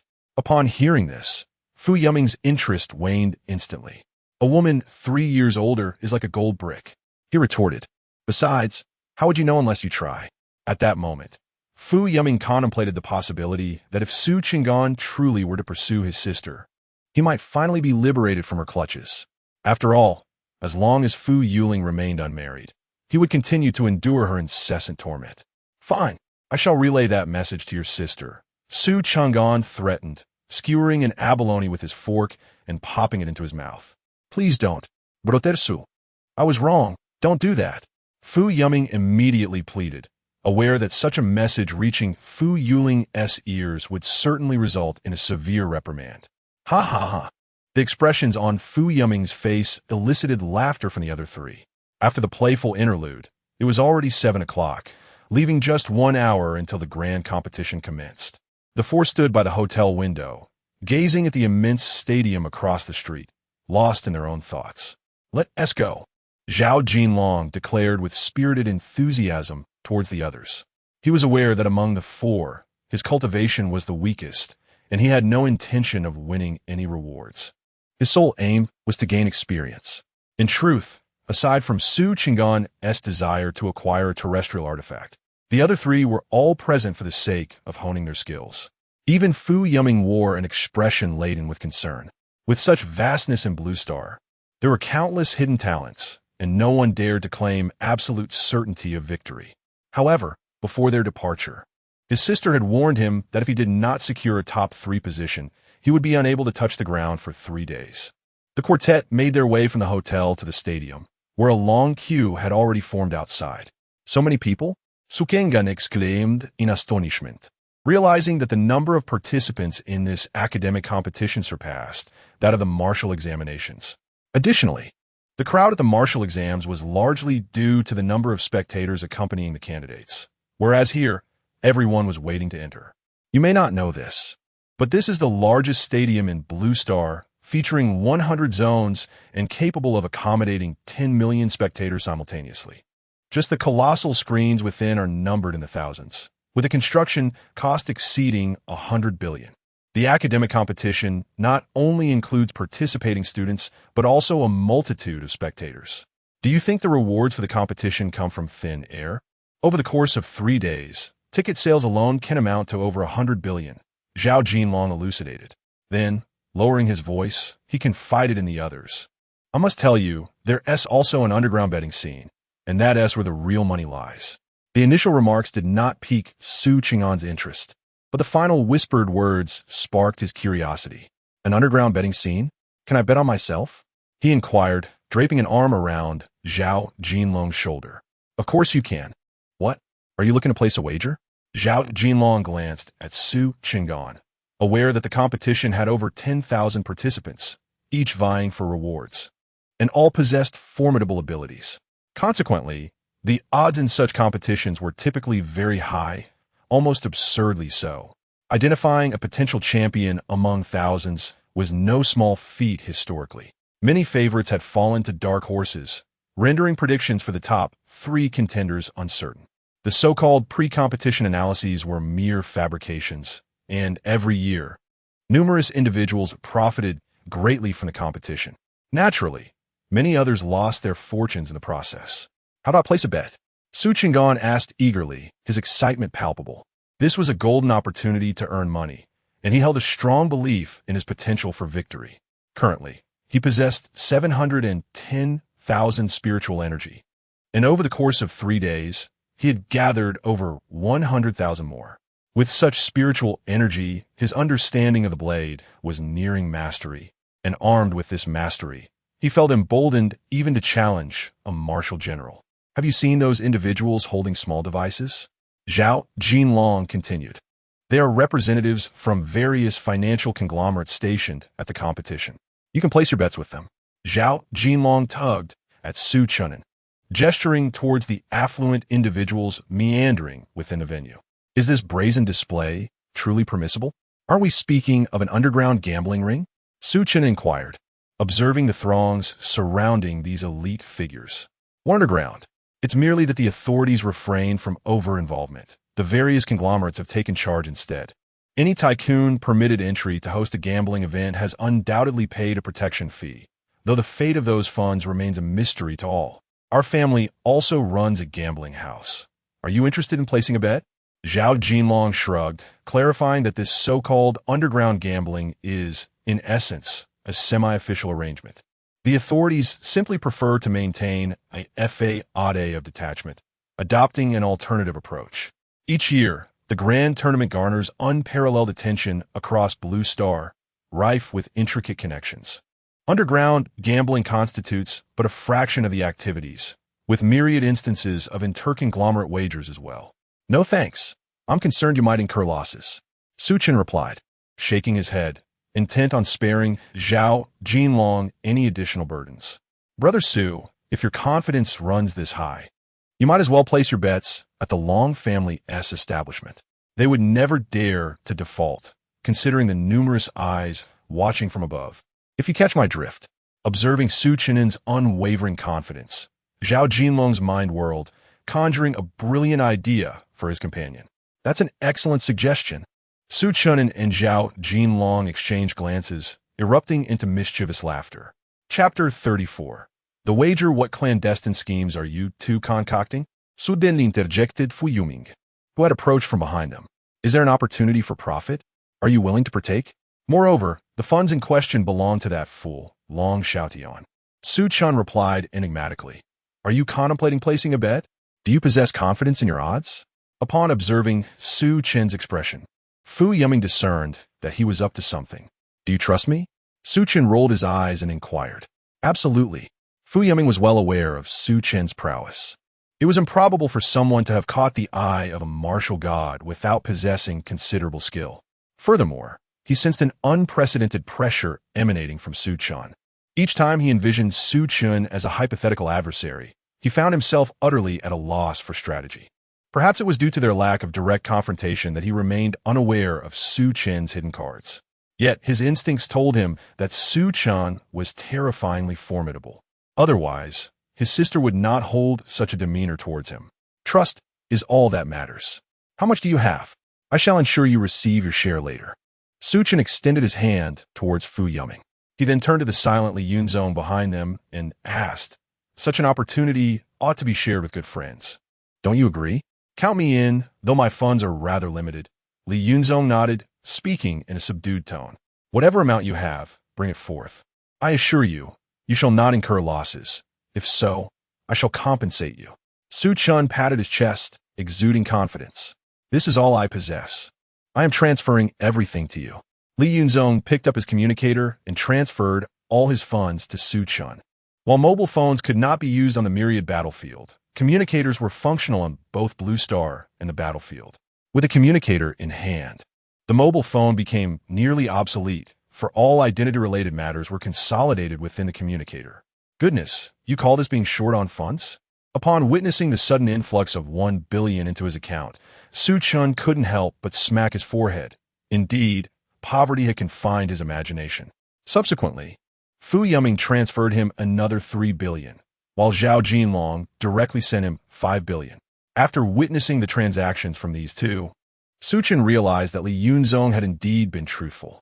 Contemplating this, Su Chen's expression soured. He was the crucial element in determining the outcome of this wager. Yet he possessed the least amount of capital. This meant that even if he secured first place, his winnings would still be minimal. Glancing at the 6 million in his account, an idea struck him. He turned to Zhao Jinlong and said, Jinlong, lend me 10 billion. Cough, cough. What? 10 billion? Are you serious about this magnitude? Zhao Jinlong nearly choked on his own saliva upon hearing this. 10 billion blue star coins equated to a staggering 100,000 spirit stones, a significant fortune even on the myriad battlefield. Rest assured, even in the event of a loss, I shall have a means to repay you, Su Chen assured him, patting his chest. In truth, he had earned over 10 million by slaying demon tribes on the battlefield these past days. 1 billion, to him, is merely a matter of time. On the battlefield, a merit is valued at 10,000. Slaying a common-level demon grants 1 merit, while vanquishing a spirit-level demon bestows 10 merits. Over the past 3 days, he has dispatched hundreds of demons. Had he not engaged in numerous acts of kindness during the preceding 7 days, his merits would have accumulated even further. Wait a moment. I will have someone transfer the funds. I do not have such an amount on me, Jianjian remarked, shrugging his shoulders. If Su Chen'an wishes to play this way, that is his affair. Since Su Chen'an has made a request, he shall not refuse. 1 billion is not a significant sum for him. Moreover, he is acutely aware of Su Chen'an's status. For a martial god, 1 billion is but a trivial amount. All right, the transfer has been completed. Not long after, Jianjian successfully transferred the funds to Su Chen'an. Thank you. I will repay you once the grand competition concludes, Su Chen'an replied, smiling as he acknowledged the arrival of the 1 billion. 10 minutes later, it was finally their turn. After verifying their information, all 4 received their identification tags. I am 6,666. What are your numbers? Su Chen'an inquired after glancing at his tag, momentarily taken aback before asking. His blue star identity number is rather intriguing, and this competition's participant number is even more so. 6,667. 6,668. 6,669. The others displayed their tags to Su Chen'an. It appears that Instructor Sun registered us as a group. Fu Yuming murmured, then added, but this is advantageous. It reduces the likelihood of us being grouped together. The 4 engaged in casual conversation as they proceeded into the venue. At this moment, the vast stadium was filled to capacity with spectators. In the center, thousands of tightly packed arenas were visible, with a grand podium hovering above, and below it lay an enormous stage. Wait for me here, Su Chen'an instructed as he entered the venue, immediately making his way toward the staff of the gambling houses. After several inquiries, he finally located the representatives of the Long family. Each staff member bore the emblem of their respective faction on their uniforms. Hello. I wish to place a bet, Su Chen'an addressed the Long family staff. On whom? What rank? The staff member adjusted his glasses and asked succinctly. Their language was concise. As their commission depended on the volume of bets placed, the more they sold, the higher their earnings. What are the odds for contestant number 6,666? Su Chen'an inquired, eager to ascertain how the Long family had set his odds.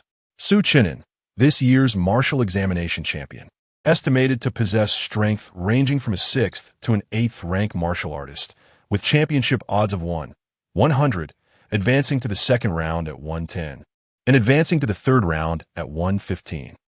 The staff member quickly retrieved Su Chen'an's information from his device and answered, Oh, the odds are quite favorable. Su Chen'an was taken aback. A 1 to 100 odds was considered quite substantial within the realm of betting. The subsequent odds for advancement were rather low and did not fall within his purview. He had inquired with Jianjian earlier, and the highest odds in the grand betting arena peaked at 1 to 150. All the wealthy clans engaging in this betting endeavor were driven by the prospect of profit, not altruism. Su Chen'an speculated that, had he not been renowned as the champion of the martial examination, the odds might have been even more favorable. This was because these affluent families presumed his cultivation level to be between the 6th and 8th tier warriors. During the registration for the Academy tournament, participants were only required to indicate their group without disclosing their specific cultivation level, which contributed to the unpredictability of the contenders for the championship. Most participants were at the 9th tier, merely a step away from ascending to the next realm. Given that his highest cultivation level was 8th tier, logically, the odds should have been higher. However, his title as the martial examination champion had diminished them somewhat. Some individuals even suppressed their cultivation levels. Spending an entire year in the academy solely to participate in the tournament for the rewards bestowed upon the top three could significantly alleviate a lifetime of struggle. Spiritual artifacts and mystical devices could be procured on the battlefield of myriad races, but earthly artifacts were often scarce and valued beyond measure. The price of a single earthly artifact could equate to that of hundreds of mystical devices. 19 billion to back Su Chang'an for the championship. He communicated this to the staff of the Long family. How much? The staff member adjusted their glasses. Incredulity evident in their expression. 19 billion? This is not a sum that ordinary individuals can muster, and such substantial wagers typically pertain to advancement. To place a bet on the championship at 100 times the odds, amounting to 19 billion, is something I have never witnessed before. Should Su Chang'an claim victory, the Long family would owe a staggering 1,900 billion, a loss that would surely be crippling even for them. Chapter 35. The competition begins. Did you not hear me? I said to place a bet of 19 billion. Su Chang'an rolled his eyes in exasperation. Understood. I will place your bet immediately. The staff member from a Long family did not dare to delay and promptly began processing Su Chang'an's wager. A bet of 19 billion would earn him several million in commission. Only a fool would refuse such an opportunity. Moreover, even if Su Chang'an emerged victorious, it would not result in a loss for him. Given that Su Chang'an's odds were 1 to 100, it indicated that he was not a favored contender. Typically, favored participants have odds that are maintained below 50 to 1. As the Long family staff observed Su Chang'an, they speculated that he might be a young heir from a prominent family, perhaps misled by someone. Here is your ticket. Once Su Chang'an's funds were received, a small ticket emerged from the machine. Upon noticing the name printed on it, the staff member realized that this individual shared the same name, Su Chang'an. Thank you. Su Chang'an accepted the ticket, which bore the seal of the Long family along with the wager amount and odds.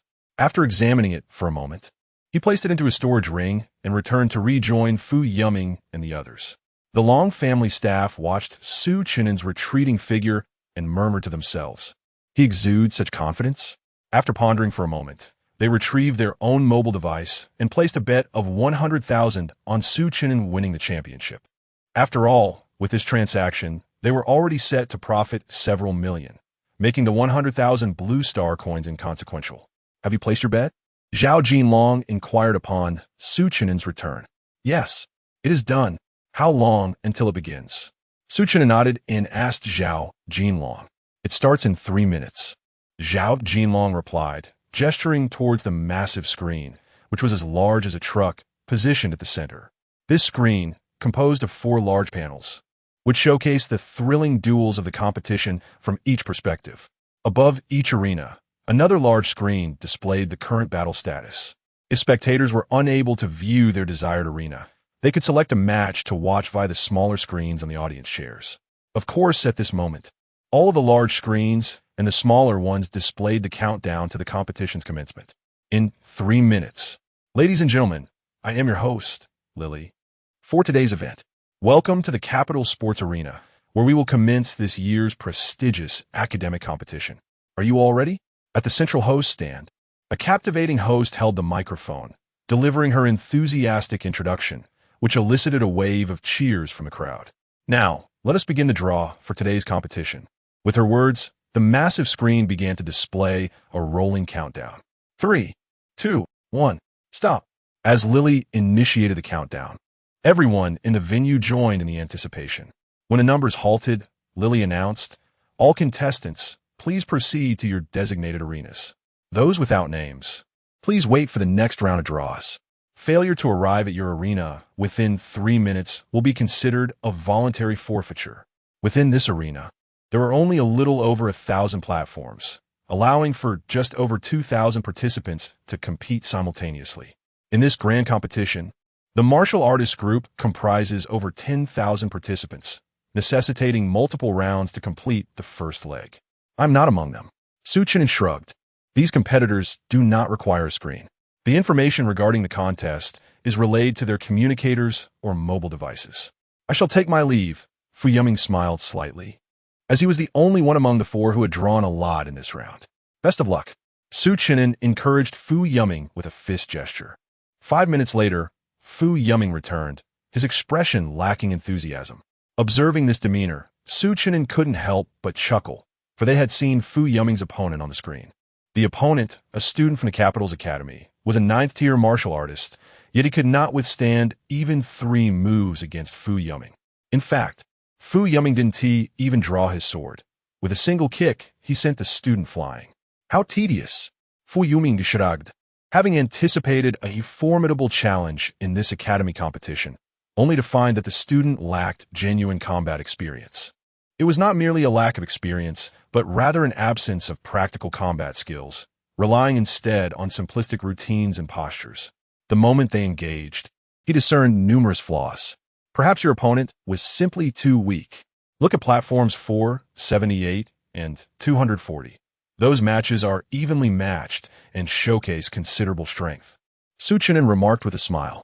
During the 5 minutes Fu Yuming was absent, 3 minutes were spent in preparation, while 2 minutes were consumed in battle. In those 2 minutes, he merely glanced at Fu Yuming before diverting his attention, fully aware that the student from the capital's academy stood no chance against him. Meanwhile, he began to observe the battles on other platforms. Among the over 1,000 platforms, 2 scenarios unfolded.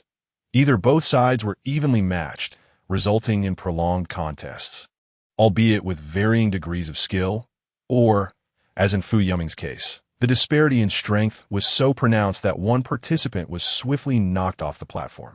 This latter scenario occurred most frequently. Not too shabby, Fu Yuming squinted, glancing at the platforms Su Chen'an mentioned, nodding slightly. Although no one on those platforms posed a genuine threat to him, at least the matches were somewhat engaging. 10 minutes later, all platforms ceased combat. For those matches that ended without a clear victor, the judges would score based on the performance of both contenders, a measure instituted to prevent individuals from deliberately stalling for time. This time I am in. So am I. 3 minutes later, the battle information was disseminated once more. And this time, Zhao Jinlong and Li Yunzong were both drawn. Su Chen'an shrugged, exclaiming, "It appears I must wait." 5 minutes later, Li Yunzong and Zhao Jinlong returned as well, their matches having been swiftly resolved, and after the judges' decisions, they returned to the assembly point. "I will take a stroll and observe," Fu Yuming remarked, his boredom evident as he gazed at the grand screen, realizing that discerning any intricate details from it would be quite challenging. He beheld several intriguing arenas, yet the overall details remained elusive. "Perhaps I shall wander as well." Su Chen'an found himself rather bored. He had yet to participate in 2 rounds and was uncertain when his turn would arrive. Zhao Jinlong and Li Yunzong nodded in agreement. After their match, there would be a considerable intermission, making it an opportune moment for observation. Thus, the 4 of them each gravitated towards the arenas that piqued their interest, eager to analyze the techniques of the forthcoming opponents. Although they were all students, some had experienced the battlefield, showcasing unexpected maneuvers worthy of emulation. In a company of 3, one shall surely find a teacher. 30 minutes later, Su Chen'an glanced at his communicator, doubting its functionality. It was now the 5th round, and over 10,000 participants had completed their matches. Presently, only the final round of drawing lots remained. Alas, such a fate! Su Chen'an sighed deeply. Chapter 36. Another by 10 minutes later, the battles of the 5th draw concluded, and the screen began to roll with competitor numbers once again. Su Chen'an noticed a vacant section in the lower right corner of the screen, indicating that there were no longer as many competitors remaining. Ding! A notification chimed through his communicator. Competitor number 6666, you have received a bye in the first round of the competition. Please prepare to face the second round. Upon reading this message, Su Chen'an's eyes widened in disbelief. Out of over 12,000 participants, the odds of receiving a bye were 1 in 10,000. And yet, it had fallen to him. He found himself at a crossroads of emotions. Should he marvel at his fortune or lament his misfortune?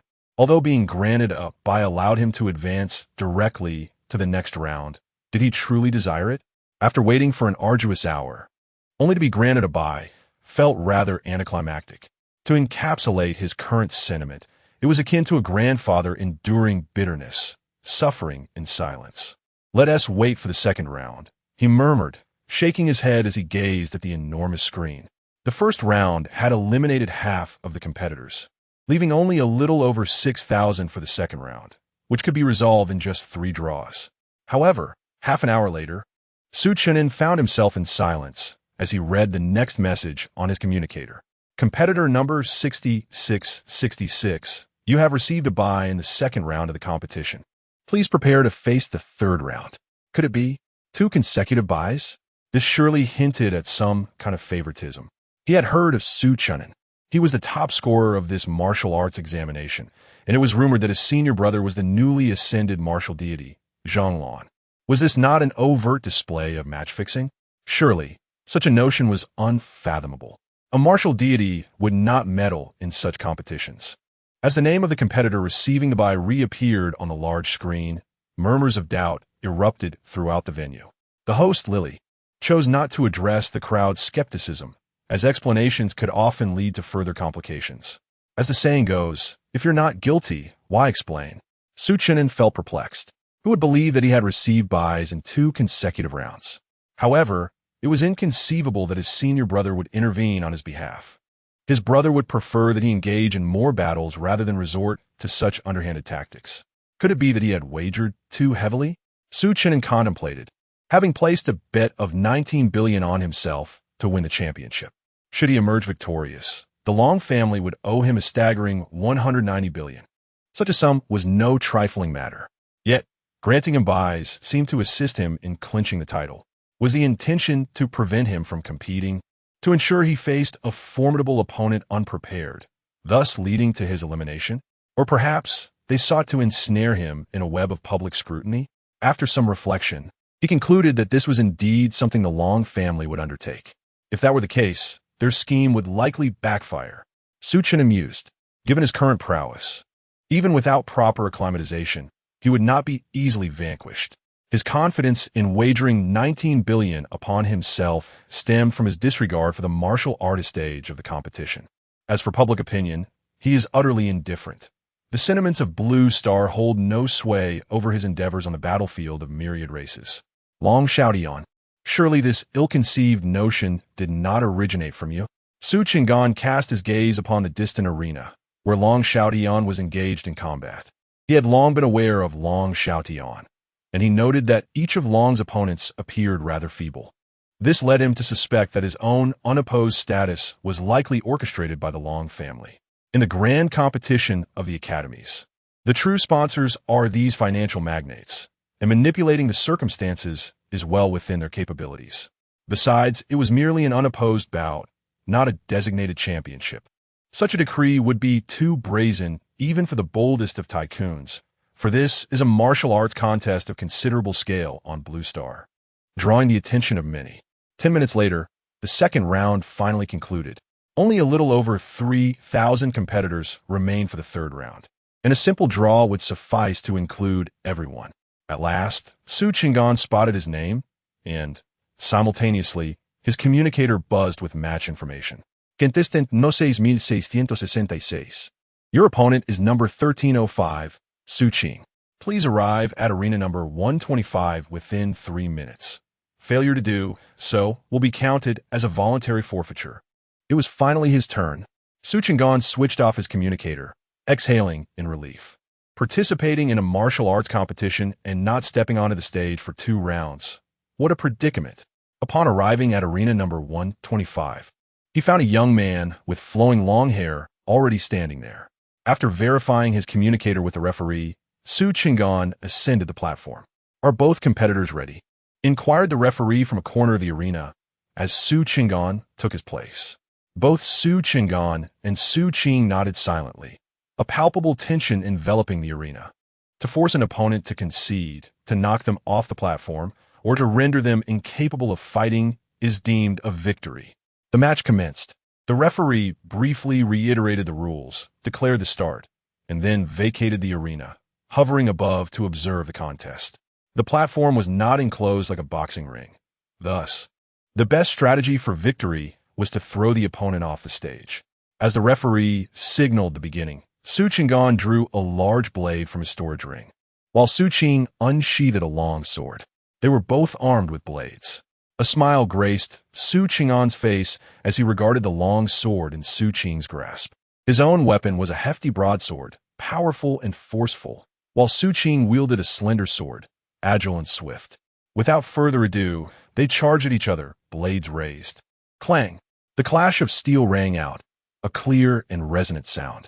However, in the contest of blade against blade, the long sword was at a distinct disadvantage. Su Qing was forced back 4 or 5 steps, while Su Qinggan remained steadfast, seizing the momentum to advance once more toward his opponent.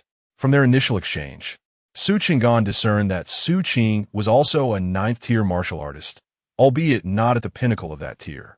In terms of sheer strength, he held the upper hand. Su Qing, having been pushed back, furrowed his brow, acutely aware that Su Qinggan's power surpassed his own.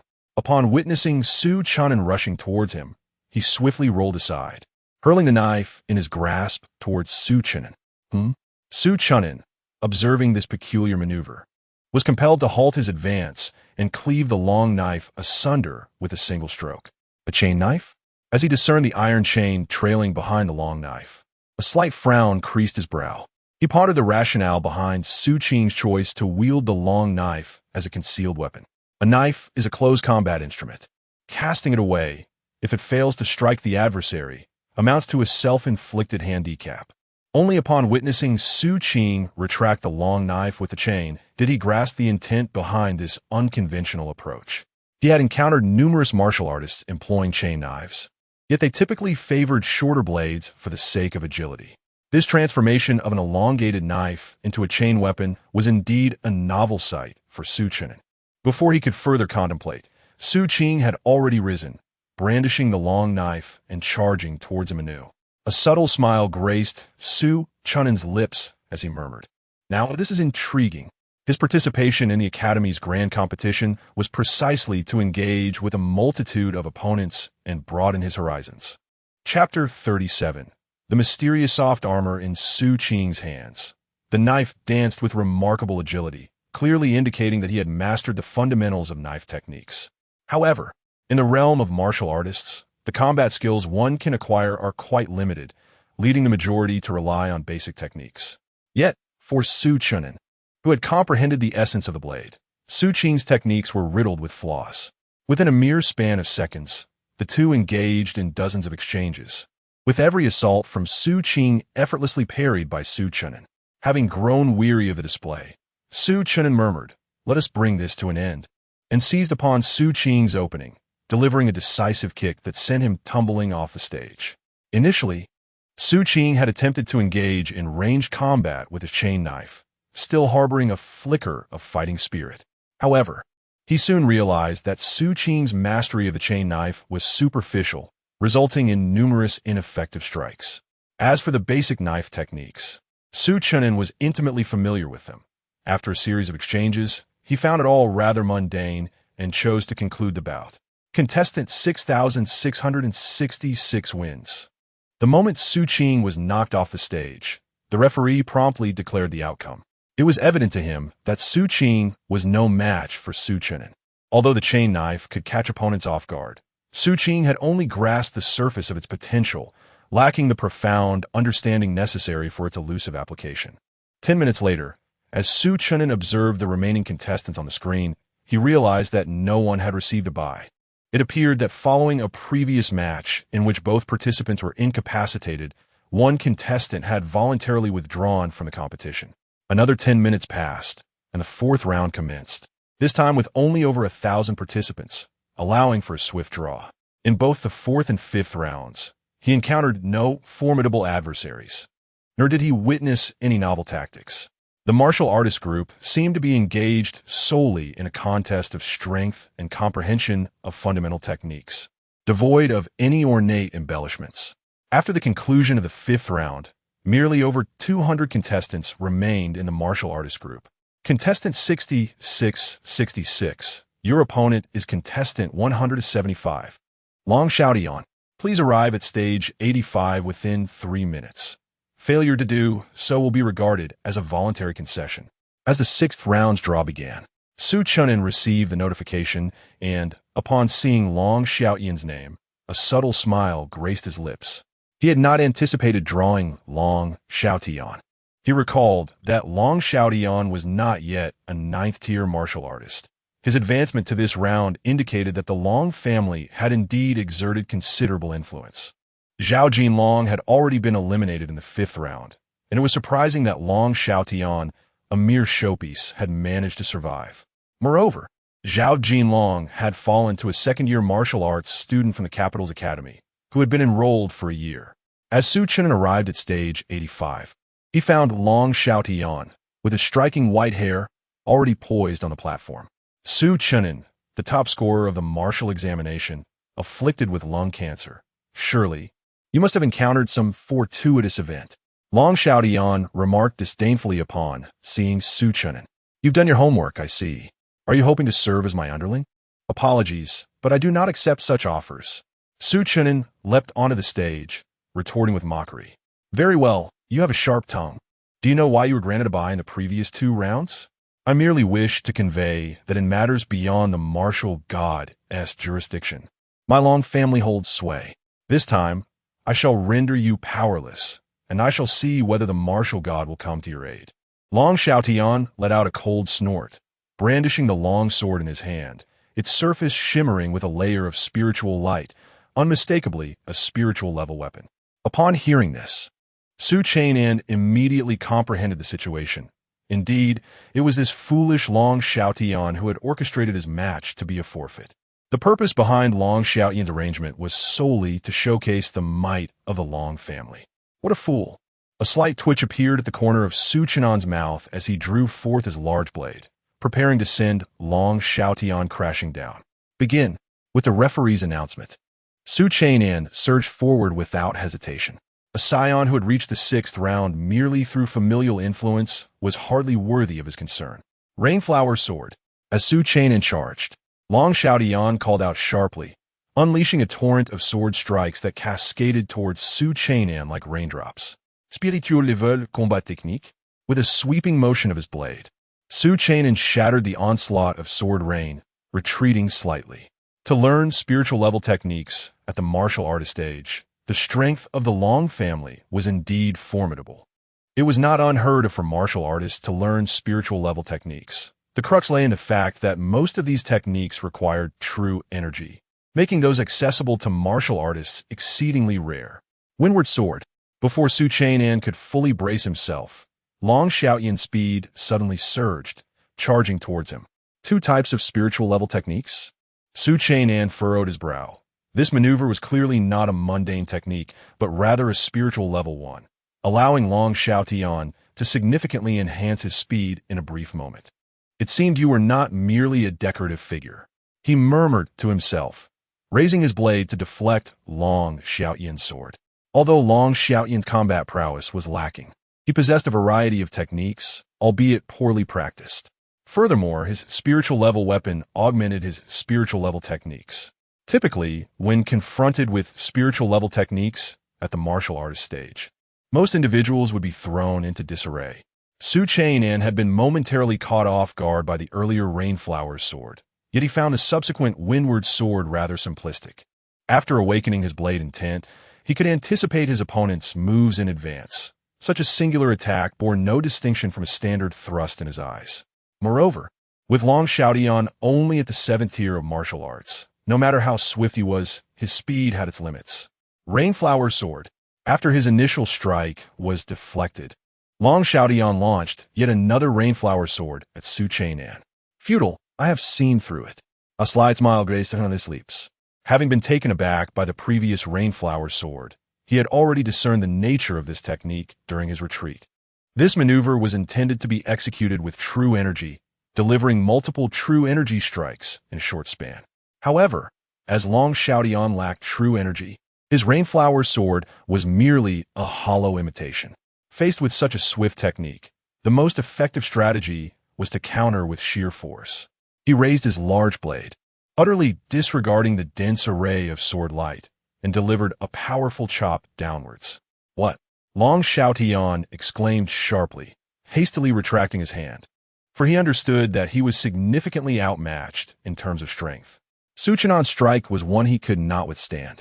However, his subsequent actions left Su Chen'an utterly astonished. After sheathing his sword, Long Xiaotian astonishingly did not evade or dodge, but instead braced himself against the oncoming strike with his chest. Was it a manifestation of a powerful martial art? Or perhaps formidable armor? Witnessing this scene, Chen'an did not cease his movements, for the referee remained silent, suggesting that he acknowledged Long Xiaoyan's ability to withstand the blow with sheer physical prowess.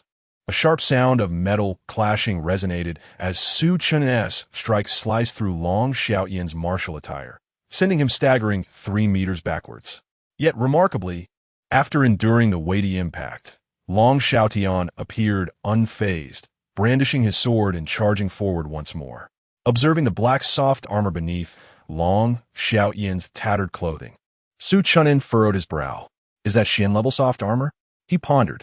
His strike had indeed landed squarely upon Long Xiaoyan, yet the latter exhibited no signs of injury. This indicated that the black armor had absorbed the majority of his attack's force. Achieving such a feat could not be attributed to mere spirit-level armor. While spirit-level protection might deflect a blade strike, it would falter against such overwhelming power. Only Xian-level armor possesses the capability to absorb energy and dissipate the force of an assault. Chapter 38. The Earth-grade armor you possess, quite an eye for quality. A smirk creased Long Xiaoyan's lips as he wielded his sword once more, executing the windward sword technique. The armor he donned was a gift from his elder brother, capable of withstanding the full force of a 9th-tier martial artist's strike. This time, he had deliberately chosen to wear this armor to secure a commendable ranking. In the grand competition of the Academy, there are no restrictions on weapons or armor. Anything one possesses may be brought to the arena. Weapons and armor are integral components of strength, epitomizing the disparity between affluent families and common folk. Chen'an furrowed his brow, murmuring, "It seems that ordinary slashing techniques are futile against you." Just moments ago, he had exerted 80% of his strength in a strike, yet had failed to inflict any harm upon Long Xiaoyan. He realized that relying solely on basic swordsmanship would not suffice to surpass Long Xiaoyan. Moreover, due to Long Xiaoyan's possession of the mysterious grade armor, the judges would deem him incapable of causing any damage, inevitably ruling in favor of Long Xiaoyan once time expired. With this armor, Long Xiaoyan indeed stood a chance to contend for a top 3 position. In the martial artist stage, lacking true energy meant one could not penetrate the armor to deal substantial harm to Long Xiaoyan. As Chen'an parried Long Xiaoyan's sword, he grew weary of the monotonous repetition of the same 2 techniques. If he were facing anyone else, victory might have been assured. "Alas, you are up against me." Chen'an snorted coldly, his demeanor shifting dramatically, a chilling aura emanating from him and beginning to spread to the surrounding platforms. The judge above the arena observed this scene with a furrowed brow. Earlier, he had refrained from intervening when Chen'an struck at Long Xiaoyan, knowing full well the latter was clad in mysterious grade armor, a fact duly recorded from the first round. However, the aura radiating from Chen'an now instilled a sense of unease within him. It is essential to note that as a judge, he was a genuine martial general, capable of utilizing true energy to protect the contestants in perilous situations. Yet, the aura emanating from Chen'an was one that even this martial general found threatening. Look at platform 85. Something is happening there. The white-haired youth appears to be wearing the mysterious grade armor known as Wutia armor, which is certainly not inexpensive. This white-haired youth is Long Xiaoyan, brother to Long Qingtian, while his opponent is Chen'an, the champion of this year's martial examination, reputed to be a disciple of a martial deity. The essence emanating from Chen'an feels oddly familiar. It resembles the intent of the blade, and it has already taken form. Can mysterious grade armor withstand blade intent? In that instant, the attention of the majority of the audience was captivated by Chen'an. The ability to comprehend blade intent at the martial artist stage indicates this young man possesses an extraordinary talent for martial arts. Blade intent is formless, a manifestation of the martial artist's will capable of delivering lethal strikes unseen. It is an unparalleled weapon of death. Those knowledgeable began to enlighten the surrounding uninitiated citizens about the true nature of blade intent. Long Xiaoyan defeated. The voice of the chief judge resonated through the earpiece. instructing him to declare Long Xiaotian the loser. As Long Xiaotian stood in a state of readiness, he bellowed in response to the remark, "I have not lost. On what grounds do you declare my defeat?" The referee, casting a sidelong glance at him, replied quietly, "The chief referee believes you are not a match for Su Chen'an. Should you choose to endure the confrontation, it may cost you your life." The referee's words were undeniably clear. Should you refuse to concede, death may ensue. Long Xiaotian scoffed disdainfully, retorting, "What utter nonsense! Is it merely a matter of blade intent? I refuse to believe that a mere warrior can comprehend anything of earth-shattering significance. I will not concede. You, as a referee, have no authority to declare my defeat while I stand resolute." Upon hearing this, the referee furrowed his brow. He was aware of Long Xiaotian's background and was reluctant to offend him. Thus, he could only await the chief referee's decision through his earpiece. "Since you refuse to concede, the match shall continue." After a brief interval, the message from the chief referee arrived, stating that fate would determine life and death. The meaning was unmistakable. Should you disregard sound counsel, you shall reap the consequences of your choices. Now, let me witness your blade intent, you lowly commoner. Do you truly believe that a peasant can rise against us? What purpose do we, the affluent families, serve then? I refuse to believe that your blade intent can penetrate earth-grade armor. With that, the color of Long Xiaotian's dark armor transformed into a resplendent golden hue. What a marvel! Earth-grade armor, a true treasure. It was evident that Long Qingtian held great affection for his brother, for this was a record-breaking reward bestowed upon him by the Martial Arts Alliance after his ascension to Martial King. Su Chen'an found himself in a predicament. Although his blade intent was formidable, its strength was unlikely to breach earth-grade armor, which offered superior defense compared to soft armor, albeit at the expense of mobility. In such circumstances, Su Chen'an would likely be declared the loser, as he could inflict no damage upon Long Xiaotian, while the latter could easily harm him. Alas, such was the nature of the competition. There was little recourse available. The affluent families exploited the underlying rules of the competition, rendering ordinary citizens powerless against them. Within the arena, 90% of the audience fixated their attention on the spectacle. The conflict between commoners and the elite was far more engaging than any other match. Would the innate talent of the commoners prevail, or would the financial prowess of the affluent families reign supreme? Observing the golden armor, Su Chen'an furrowed his brow. A mere mysterious grade soft armor was one thing, but to encounter earth-grade armor was entirely another. Indeed, the endurance of these affluent families on Blue Star was not without justification. As Long Xiaotian charged once more, Su Chen'an raised his great sword and swept it gently, directing his blade intent toward Long Xiaotian. A thunderous roar erupted as a golden radiance enveloped Long Xiaotian, successfully deflecting the intangible assault.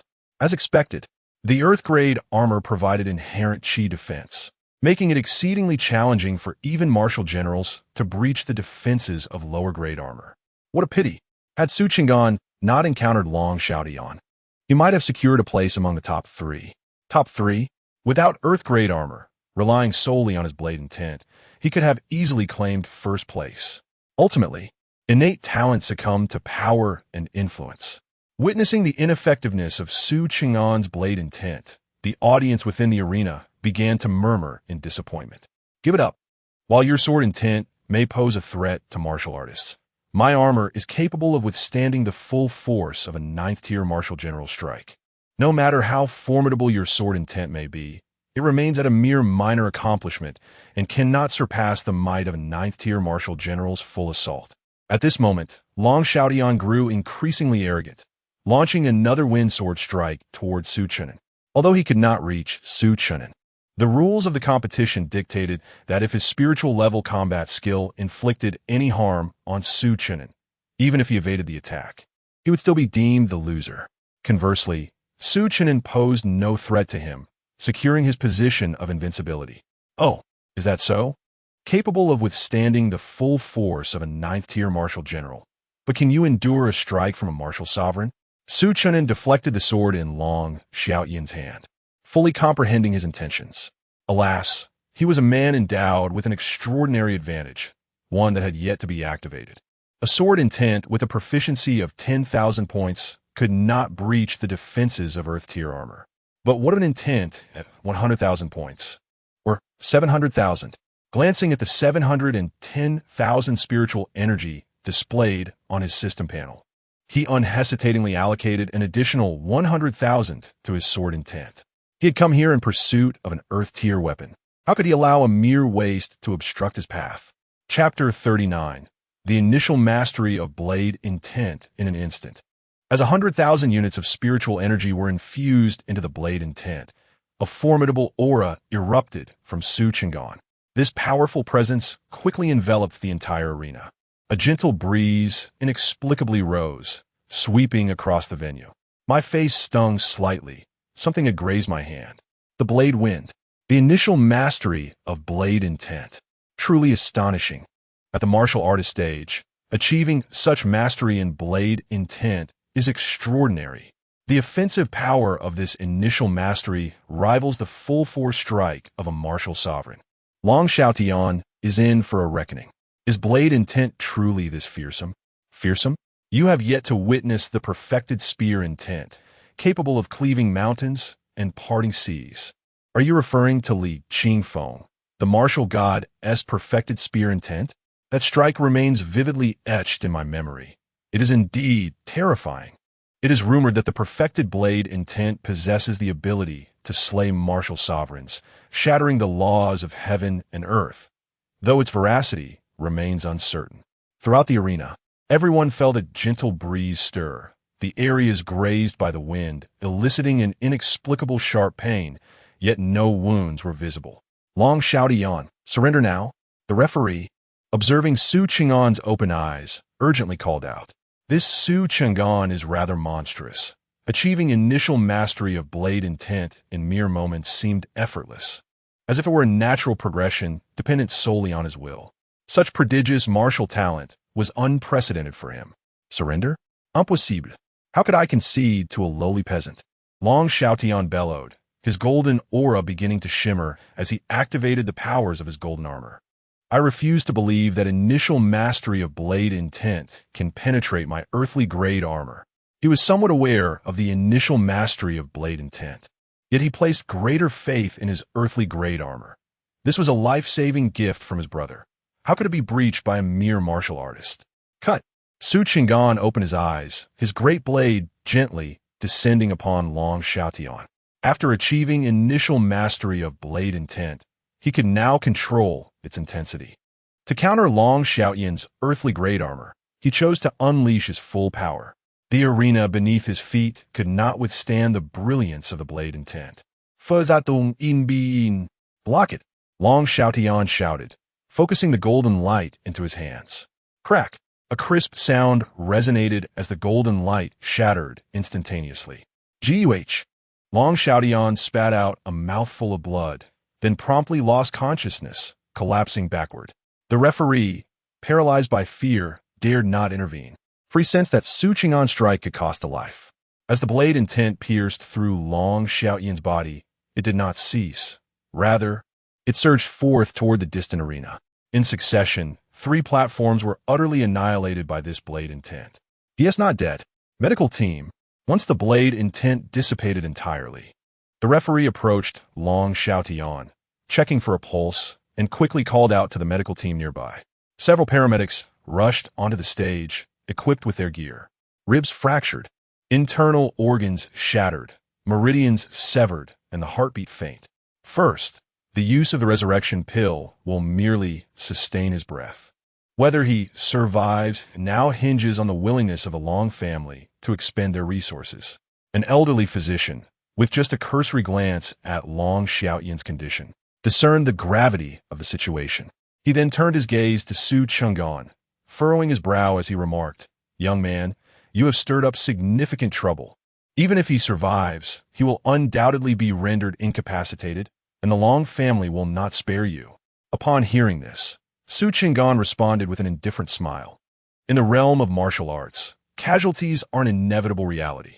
If my actions were solely dictated by his affiliation with the Long family, then how could one even speak of a contest in martial prowess? With his newly acquired mastery over blade intent, he found clarity on his path in martial arts. He remained utterly unconcerned about Long Xiaotian. Should the Long family dare to act against him, others would undoubtedly intervene on his behalf, especially given that his displayed talents rival those of Long Qingtian. The old physician gazed at Su Cheng'an for a prolonged moment, then sighed, uncertain whether he lamented Su Cheng'an's youthful audacity or the fate that awaited Long Xiaotian. Contestant 6666 is victorious, the judge announced after the medical team had departed. Following the declaration, he cast a long, contemplative look at Su Cheng'an before shaking his head. Su Cheng'an shrugged, sensing that the officials were displeased with him for severely injuring Long Xiaotian. As he descended from the stage, he fortuitously encountered Fu Yuming and his companions, who had been watching the spectacle.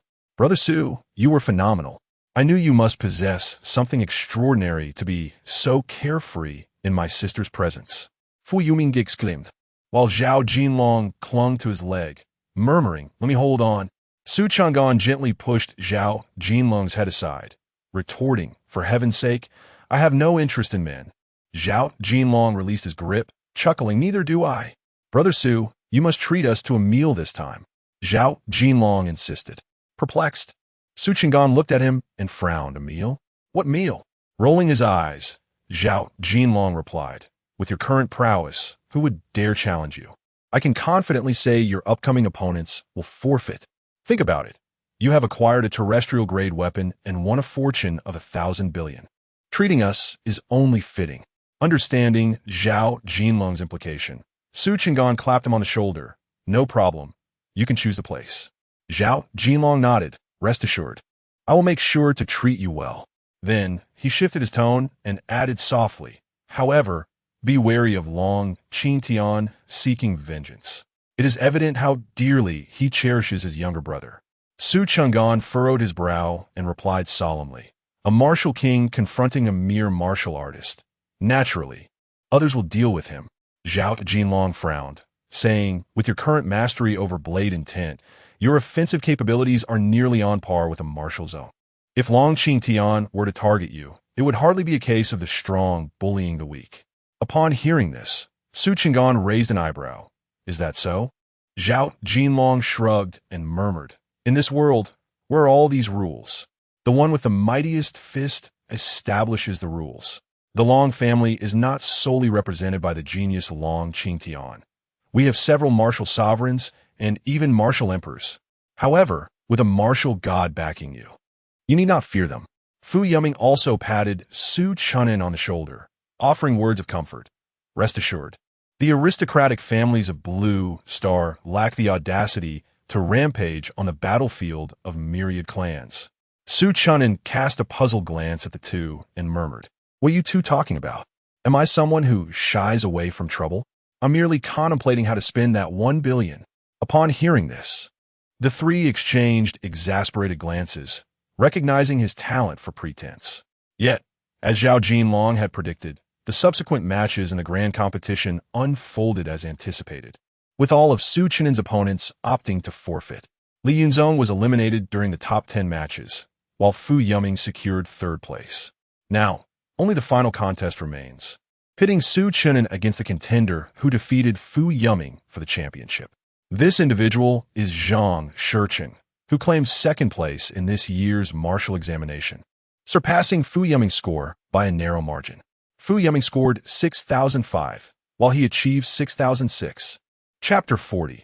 The arrival of Long Qingtian in the final match. The largest arena at the center came alive. Su Cheng'an and Zhang Shiqing stood upon the stage. In truth, everyone was aware that Zhang Shiqing was no match for Su Cheng'an. The essence of the small Chung blade was an attack that no mere martial artist could withstand, and even a seasoned warrior would struggle against it. Only a martial master, endowed with spiritual strength, could evade the onslaught of the blade's intent through heightened perception.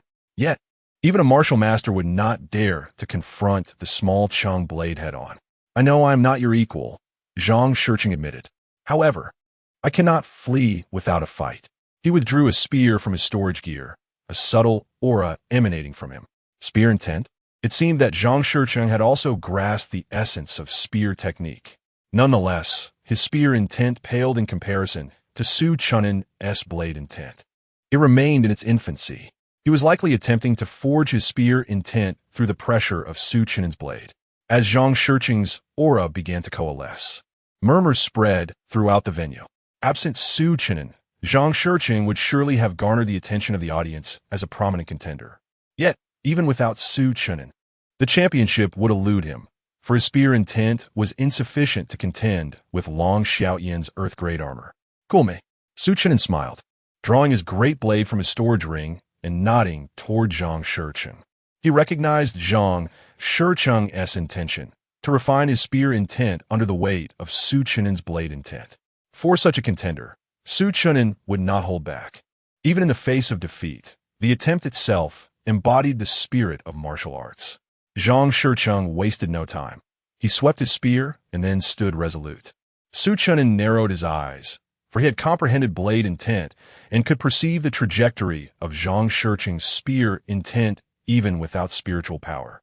Without hesitation, he lightly swung his great blade, unleashing a blade intent that surpassed Zhang Shicheng's by a slight margin. Clang! The clash of spear and blade intent resonated like the sound of metal striking metal. A ripple spread through the air at a visible speed. Zhang Shicheng squinted as he pointed his spear forward. However, the moment his spear met Su Chen'an's blade intent, he coughed up a mouthful of blood, gripping his spear tightly to remain upright. "My intent has been conveyed. Your own must be discerned by you," Su Chen'an murmured softly, observing the closed-eyed Zhang Shicheng. "How much you comprehend depends on your insight." As soon as his words fell, Zhang Shicheng's aura surged dramatically, and a phantom spear materialized above the arena, surrounded by swirling dark clouds. Such remarkable insight! Su Chen'an gazed at Zhang Shicheng in astonishment, not anticipating that he would shape his spear intent so swiftly. He had merely infused Zhang Shicheng with his blade intent to allow him to experience its essence. It now appeared that Zhang Shicheng's spear intent was on the verge of completion, merely a step away, with Su Chen'an's blade intent serving as the key to unlocking that potential. Zhang Shicheng is indeed fortunate to have encountered Su Chen'an. How so, you may wonder? Can you not perceive it? Su Chen'an is employing his profound sword intent to guide Zhang Shicheng, enabling him to take that crucial step forward. It is precisely due to Su Chen'an's mastery of minor sword intent that the average individual who merely grasps the concept of sword intent might inadvertently harm Zhang Shicheng. This is the essence of imparting knowledge and skills. From this moment onward, Zhang Shicheng may rightfully refer to himself as a disciple before Su Chen'an. Within the venue, all eyes were fixed upon the ethereal spear suspended in the air, with none daring to speak loudly, only whispering amongst themselves, fearful of disturbing Zhang Shicheng. Blocking someone's path is akin to severing their familial ties. This is a universally acknowledged truth. As the illusory spear descended into Zhang Shicheng's being, he opened his eyes and, with a grateful expression, clasped his fists in salute to Su Chen'an, exclaiming, "I am profoundly grateful for your instruction and have no means to repay your kindness. Should you ever require my assistance, do not hesitate to call upon me." He then turned to the judge beside him and declared loudly, "I concede. Congratulations to Su Chen'an for becoming the champion of this martial arts competition." Shortly thereafter, he added, "We will soon present the awards, so please be patient." As soon as Zhang Shicheng finished speaking, the host, Lily, on the elevated platform, began to exuberantly announce Su Chen'an's victory. Alas, I did not place my bets on Su Chen'an. Even Zhang Shicheng himself did not wager on him. My wager was on the sophomore martial artist from the capital, and I suffered a loss. In every competition, there are always dark horses who can predict with certainty. I bet on Su Chen'an to reach the 7th round. With 50-fold odds, I shall reap a fortune. As the martial artist segment concluded, the stadium was filled with a mix of joy and despair.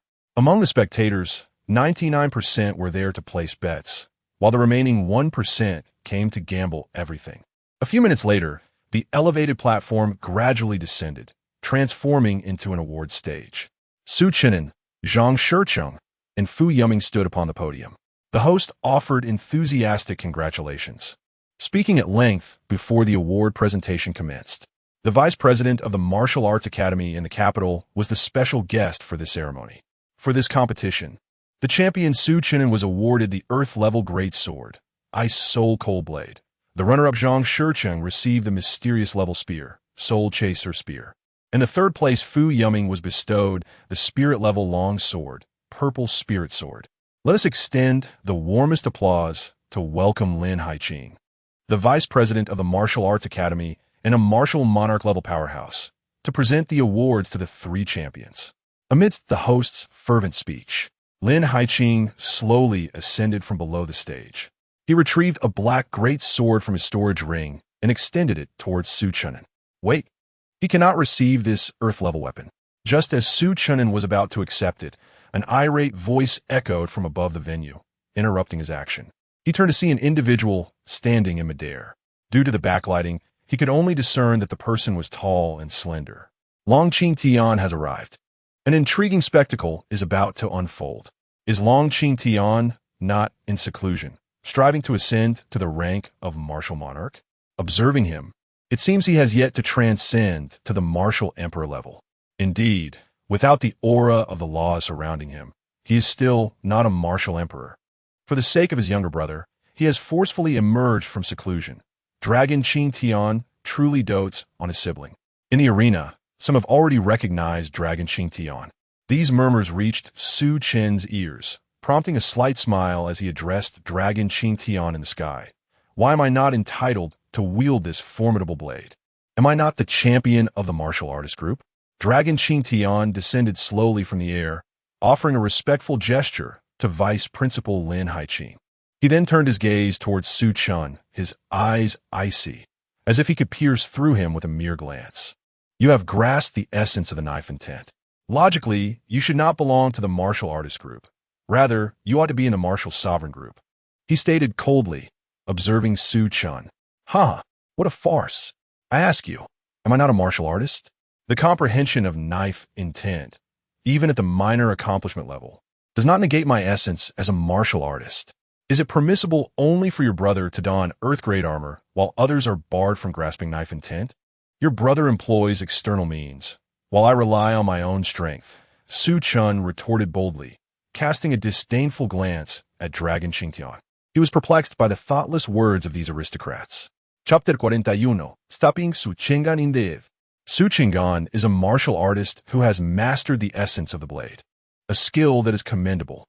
Your brother, clad in a mystical grade soft armor and a terrestrial grade armor, was defeated by him, yet you remain unconvinced? How shameful! At this moment, Fu Yuming stepped forward, for his grandfather is the commander of the Azure Dragon Legion, and he would not indulge this Dragon Tian. Dragon Tian is merely causing a ruckus. Alas, have you forgotten how the dragon family rose to prominence? The dragon family? When a myriad clans descended upon the battlefield, they were infamous for their ruthless exploitation. I almost forgot. The current martial emperor of the dragon family ascended to power by seizing others' fortuitous encounters on the battlefield. Within the venue, murmurs erupted as the crowd began to unveil the dark history of the dragon family. Over the years, the dragon family has transformed from a modest clan into a super family, committing numerous heinous deeds. The Martial Alliance's regulation against seizing others' fortuitous encounters was established due to the actions of the dragon family's ancestors. Upon hearing these remarks, Dragon Tian's expression darkened, and he bellowed. Silence. His thunderous voice reverberated throughout the entire arena. Beside him, Lin Haiqing furrowed his brow and admonished, Dragon Tian, this is the venue for the academy competition, not a place for your wild antics. The academy competition is organized by the Martial Alliance, and Dragon Tian's disruption here is an affront to the alliance. He then shifted his tone. However, you do have a point. Su Chen'an's mastery of the blade cannot be considered that of a true martial artist. Upon hearing this, Su Chen'an frowned, sensing that Lin Haiqing was undoubtedly connected to the dragon family. Fu Yuming, too, knitted his brow. Lin Haiqing's audacious statement in such a setting must have been influenced by higher powers. It appeared that the dragon family had already reached out to the officials of the competition to undermine Su Chen'an. A hush fell over the audience. and whispers began to circulate. Lin Haiqing's face flushed with embarrassment, yet he was powerless, as the pressure from the dragon family's ancestors weighed heavily upon him. A martial emperor holds significant sway in the Blue Star. Even though Su Chen'an has the backing of a martial deity, Lin could only brace himself to utter such words. After all, Zhang Lan had yet to make an appearance. In such a grand competition, even if Zhang Lan chose not to pay attention, he would still be aware of the happenings and could acquire any information he desired at any moment. The absence of Zhang Lan's intervention indicated his disinterest in the matter. After all, a senior brother is merely a senior brother, lacking blood ties. Zhang Lan would not want to offend the dragon family. This was Lin Haiqing's conjecture, as well as the speculation of the forces behind him. What a monumental farce! I shall summon my grandfather to adjudicate this matter. Fu Yuming discovered, grasping the communicator in his hand to contact his grandfather. Dragon Tian cast a glance at Fu Yuming, a slight smirk playing on his lips. This is the Blue Star, not the myriad clan's battlefield. Do you truly believe you can reach your grandfather? He will not concern himself with our dragon family's affairs. The Qinglong Legion. Do you have any idea how much money you take from our Long family each year? Upon hearing this, Fu Yuming furrowed his brow. Indeed, the 4 major legions of the myriad races rely heavily on the support from these financial magnates. The relationships among the forces in the battlefield of myriad races are exceedingly intricate. Moreover, he spoke the truth. While the communicator can access the network on Blue Star, it cannot connect to the myriad races battlefield network. The battlefield of myriad races and Blue Star do not exist within the same realm. Communication devices cannot operate across such dimensions. Yuming, do not concern yourself with this matter. Su Chen'an interjected, effectively alting Fu Yuming. This was due to the message he had just received from Xiao Yufeng, urging him to stir things up, as it was high time for a reckoning on Blue Star. The fact that Xiao Yufeng had sent him a message indicated that he was indeed on Blue Star, and the Long family would not be able to cause much trouble. Since you all claim that I am unfit for the warrior group, which group do you believe I should join? Should I be placed in the Master Warrior group or the General Warrior group? I do not possess any true energy, do I? That is a fact, is it not? Su Chen'an stated calmly. Upon hearing this, Long Tian was momentarily taken aback. He had initially intended to humiliate Su Chen'an and strip him of his champion reward. His younger brother, Long Xiaotian, had been incapacitated by Su Chen'an, and they had expended great resources to rescue him, contemplating using this Earth-grade weapon as compensation. To his astonishment, Su Chen'an directly inquired as to which group he should join, leaving him speechless. Prior to arriving, he had rehearsed his retort, claiming that Su Chen'an had a minor mastery of knife intent, making his attack power comparable to that of a martial master. However, the Academy tournament did not have a martial master group, as those who attained that level would graduate from the Academy. If Su Chen'an were assigned to the General Warrior group, it was uncertain whether even a General Warrior would be able to contend with him. Although General Warriors could project their true energy, it was effortless for someone with minor knife intent to sever true energy. Moreover, there was a hidden implication in Su Chen'an's words. He was suggesting that lacking true energy warranted his placement in the warrior group. Why the silence? Su Chen'an glanced at Long Tian and then at Lin Haiqing, smiling as he inquired. Long Tian pondered for a moment, then frowned and declared, I shall not bully you. I will suppress my realm to that of a warrior, and we shall engage in a match. If you could defeat me, I shall have nothing to say regarding your championship. After all, without true energy, you would not stand a chance against a martial master. His seemingly magnanimous response covertly insinuated that Su Chen'an was unworthy of the championship. Even without true energy, one possessing knife intent would not dare to face a martial master in combat. He understood that Su Chen'an, despite lacking true energy, would likely surpass an average general warrior due to his minor mastery of knife intent. How magnanimous of Long Tian! Such generosity is laughable. Who does not know that Long Tian also possesses minor sword intent? Suppressing his realm? Such nonsense. He could easily unshackle it at any moment. I have come to realize that these financial magnates are increasingly shameless. This Earth-grade weapon is likely reserved exclusively for these affluent families. The moment they see a commoner attain the championship, they spring forth with various excuses to obstruct them. I am truly astonished. Within the venue, all present scoffed at Long Qingtian's actions. They were unafraid of offending the Long family, with so many voices united. The Long family dared not risk incurring public wrath by openly seeking retribution. Once the venue opened its doors and all departed, the Long family would find themselves powerless against them. Indeed, however, the matter of sealing one's cultivation cannot be left to you. It must be entrusted to me. If you seal it yourself, you could easily unseal it whenever you wished. Upon hearing this, Su Chun narrowed his eyes. He had anticipated that Long Qingtian would confront him, for claiming he was not part of the martial artist group was evidently groundless. The divisions in the grand competition have always been based on cultivation levels. External factors and sword intent do not serve as criteria for grouping. Otherwise, there would not be so many scions of affluent families donning Xian and D-level armors to seize rewards in the competition. In truth, the audience's support for him stemmed from their collective awareness of the true nature of the affluent families. The audacity of Long Qingtian to create chaos in front of so many was due to the affluent family's infiltration of the martial arts alliance, which was gradually altering the rules of Blue Star. To put it simply, half of the martial arts alliance members are now affiliated with these affluent families. They wield the power to dictate their own whims, positioning themselves as the architects of the rules. Lin Haiqing, as the vice president of the capital's martial arts academy, supporting Long Qingtian in such a public setting speaks volumes. Were it not for the pressure from the martial god above, these affluent families would have long since turned the world upside down. Chapter 42. If the opportunity arises, incapacitate him directly. You intend to seal my cultivation? How do you propose to do that? Upon hearing Su Chen'an's words, Long Qingtian erupted into laughter. It was the most amusing jest he had encountered in years. A mere warrior attempting to seal a martial king was laughable. He cannot, but I shall.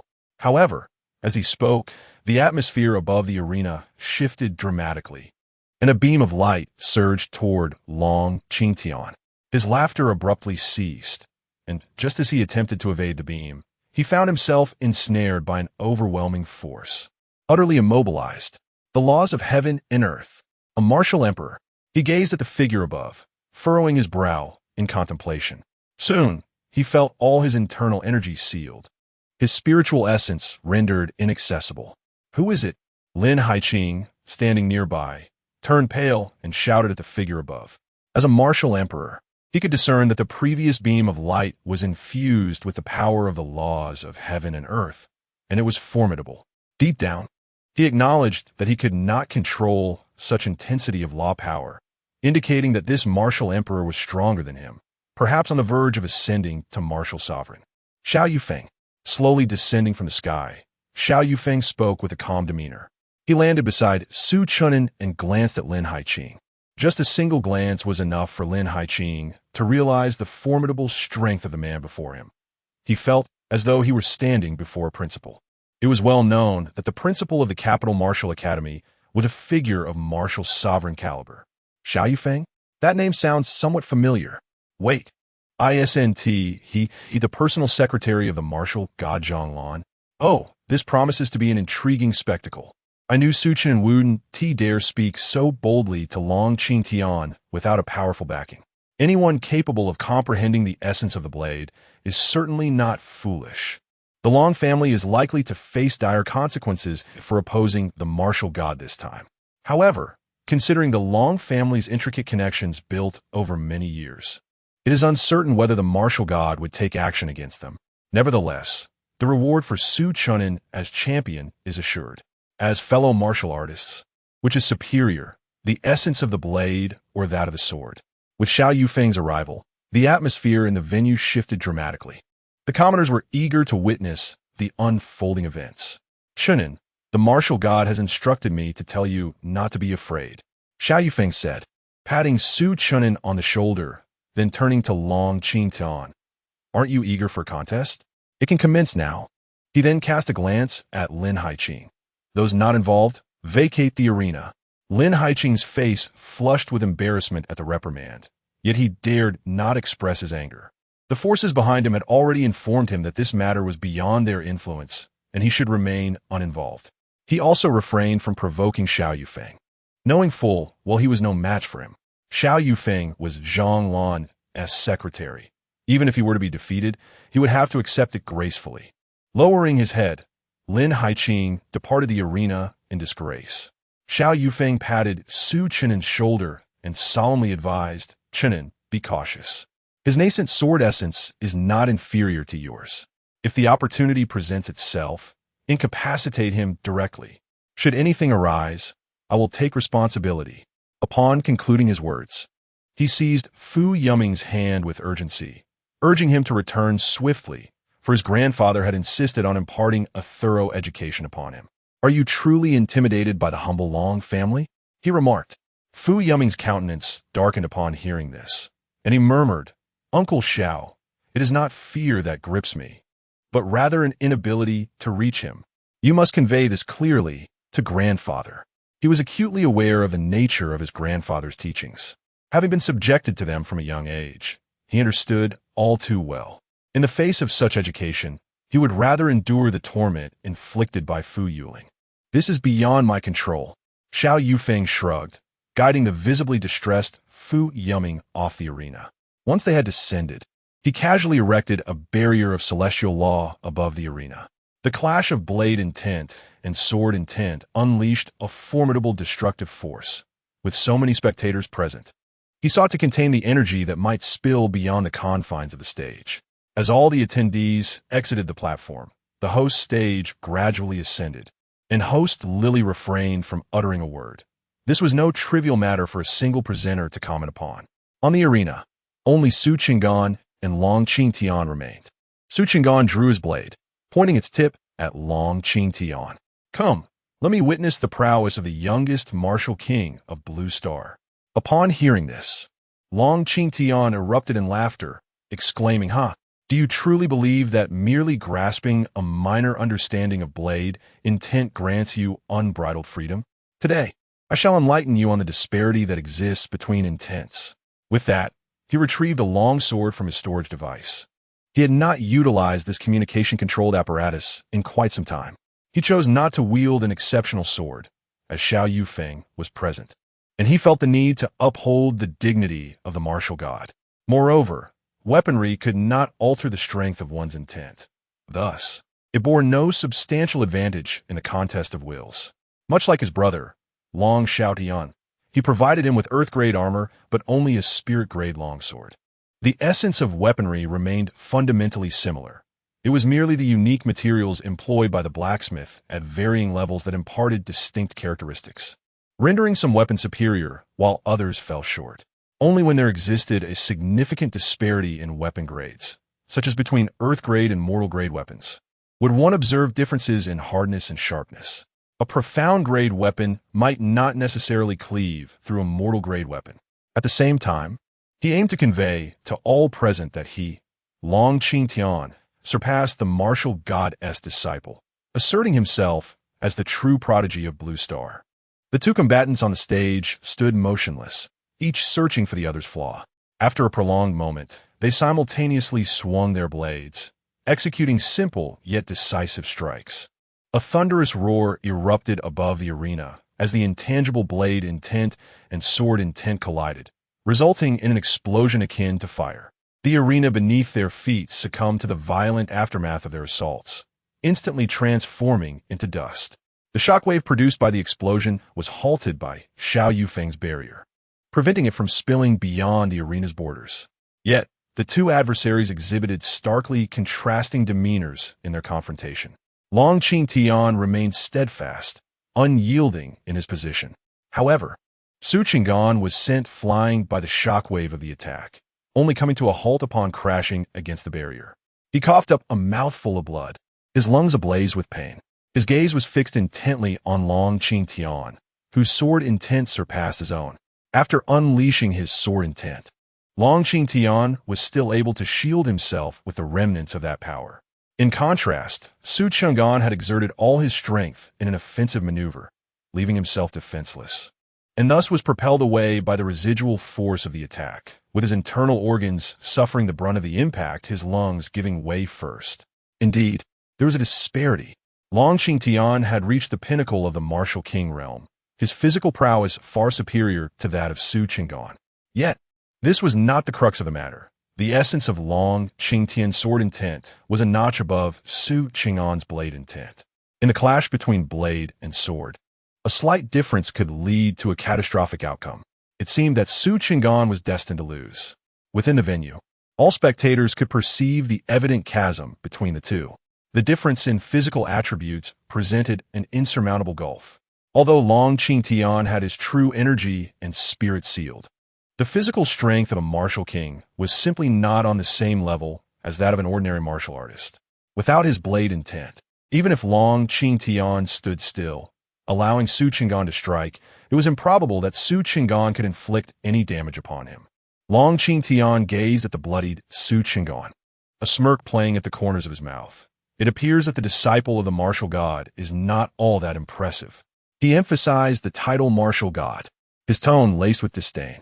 Supporting himself with his blade, Su Qinggan slowly rose, a smile gracing his lips.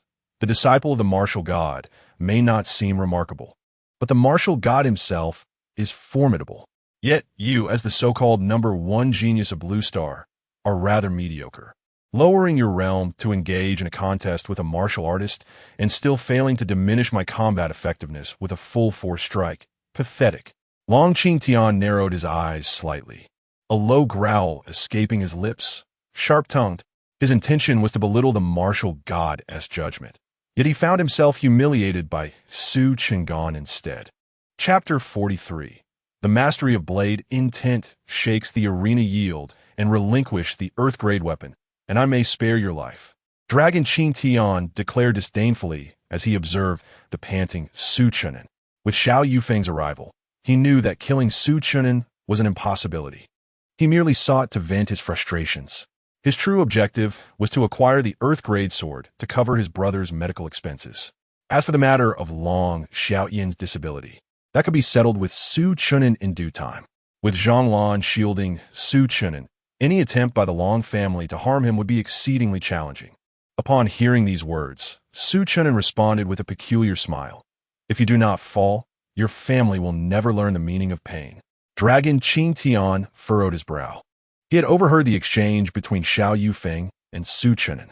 However, he dismissed it, believing his sword intent far superior to Su Chen'an's blade intent, considering Xiao Yufeng's words merely encouragement. Yet, the strange smile upon Su Chen'an's face ignited a sense of foreboding within him. Since you seek death, I shall grant it. With a thunderous roar, Dragon Qingtian unleashed his concentrated sword intent towards Su Chen'an. Not to be outdone, Su Chen'an summoned his blade intent anew. Yet, the outcome was identical to their previous encounter. He was once again sent flying, spewing forth a stream of black blood. Upon expelling this dark ichor, Su Chen'an felt an unexpected relief, as it had been the stagnant blood left by the disturbance of his lung cancer tumor. Oof, I had expected more from you. It seems your only defense is your bravado. Dragon Qingtian mocked, gazing at the prostrate Su Chen'an. At points, 600,000, all into blade intent. Su Chen'an, still on the ground, accessed his system panel and allocated the remaining 600,000 spiritual energy into his blade intent, reserving a mere 10,000 for emergencies. Initially, he had intended to use this energy to enhance his disguise technique, but the current predicament necessitated immediate action. Continuing as he was would lead to his demise at Dragon Qingtian's hands, and surrender was not an option. To secure victory, he had to overpower Dragon Qingtian with absolute force, shattering the arrogance of that so-called genius. He aimed to demonstrate to the world that even mortals could upheave the heavens. With 600,000 spiritual energy infused, Su Chen'an's blade intent proficiency surged to an astonishing 700,000. A tremendous roar resonated from within him. As he lay on the ground, an extraordinary force began to elevate him into the air. In an instant, countless illusory blade silhouettes materialized around him, encircling him like loyal subjects surrounding their king. Dragon Qingtian's expression shifted dramatically at this sight, as he struggled to steady his trembling longsword. At the moment Su Chen'an's transformation began, the sword in his hand inexplicably sought to escape, yearning to fly towards Su Chen'an. Mastery of blade intent, he exclaimed, his countenance altered as he summoned his sword intent once more, intent on disrupting Su Chen'an's metamorphosis. Yet, upon encountering the ethereal blade silhouettes surrounding Su Chen'an, his sword intent was utterly obliterated. At that moment, a multitude of bladed weapons suddenly materialized above the arena, circling relentlessly outside the barrier erected by Xiao Yufeng. These blades began to strike with fervor against the barrier, seeking to shatter it to pieces. The weapons were wielded by the security personnel within the venue, without any warning, found their knives slipping from their grasp, leaving them no time to seize the flying projectiles. The convergence of 1,000 blades, the culmination of their essence. Xiao Yufeng, standing beneath the stage, widened his eyes in disbelief and exclaimed loudly. Beside him, Fu Yuming and the others gaped in astonishment, their mouths agape, unable to comprehend the scene unfolding before them. Lin Haiqing, standing nearby, was drenched in cold sweat. He gazed at the young man hovering above the arena, murmuring, "This is disastrous." Having offended such a monstrous talent, his fate was all but sealed, and the forces behind him dared not intervene. Now, he could only pray that Su Chen'an would not harbor any ill will towards him. At that moment, all present in the venue rose to their feet, their eyes fixed upon Su Chen'an in the center of the arena, as if witnessing a divine spectacle. Some individuals retrieved their own blades from storage rings, allowing them to soar towards Su Chen'an. The convergence of 1,000 blades, surrendering to Su Chen'an, was the manifestation of ultimate blade intent. Heavenly Father, you would scarcely believe what I have witnessed. I have seen the pinnacle of blade intent within a martial artist. Such mastery could cleave a martial king and shatter the primordial spirit. It is no exaggeration. Even a martial emperor would retreat in the face of this perfected blade intent. It is unfathomable to consider what kind of war god Su Chen'an could become should he continue to grow. Indeed, he is still too weak. While his lethal potential is undeniable with this perfected blade intent, his cultivation remains inadequate. Should he bridge that gap, he would become a relentless engine of destruction on the battlefield. A miracle. This is a miracle. All present murmured in awe, each one grateful for their presence at the stadium, for it allowed them to witness the birth of this extraordinary phenomenon, just as everyone was enraptured in shock. The ethereal images of blades surrounding Su Chen'an began to merge into his being. An invisible force erupted from him in an instant. Crack! The barrier of the laws of heaven and earth, established by Xiao Yufeng, was obliterated in a moment. Find. Upon witnessing this, Xiao Yufeng shouted again, veins bulging in his neck, as the power of the laws surged towards the arena like an unstoppable tide. The energy unleashed by Su Chen'an was inadvertent, yet it held the capacity to annihilate everyone below the rank of a martial general. Even a martial general would suffer grave injuries if struck by this force. He had to contain this energy, otherwise, more than half of those present would perish. He could not interrupt Su Chen'an. While he could disrupt the perfected blade intent using the power of the laws, doing so would ruin Su Chen'an's opportunity. Lin Haiqing, are you still merely a spectator? Why aren't you taking action? Xiao Yufeng's face flushed crimson as he bellowed at Lin Haiqing. He himself faced no significant issue with the energy at hand. The key lies in restraining this surge of energy, a task that has become exponentially more challenging, and he is on the verge of being unable to endure it any longer. The martial emperor merely harnesses the power of the laws of heaven and earth. Should he ascend to the rank of martial sovereign, commanding these laws would be effortless. Lin Haiqing, startled by the thunderous shout, quickly regained his composure and mobilized the power of the laws to assist Xiao Yufeng. It was only through the combined efforts of the two martial emperors that the formidable force within Su Chang'an was completely confined.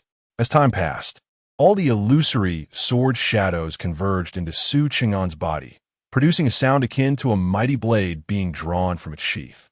In that moment, Su Chang'an opened his eyes, gazing calmly at Long Qingtian, musing whether he possessed the capability to vanquish him now.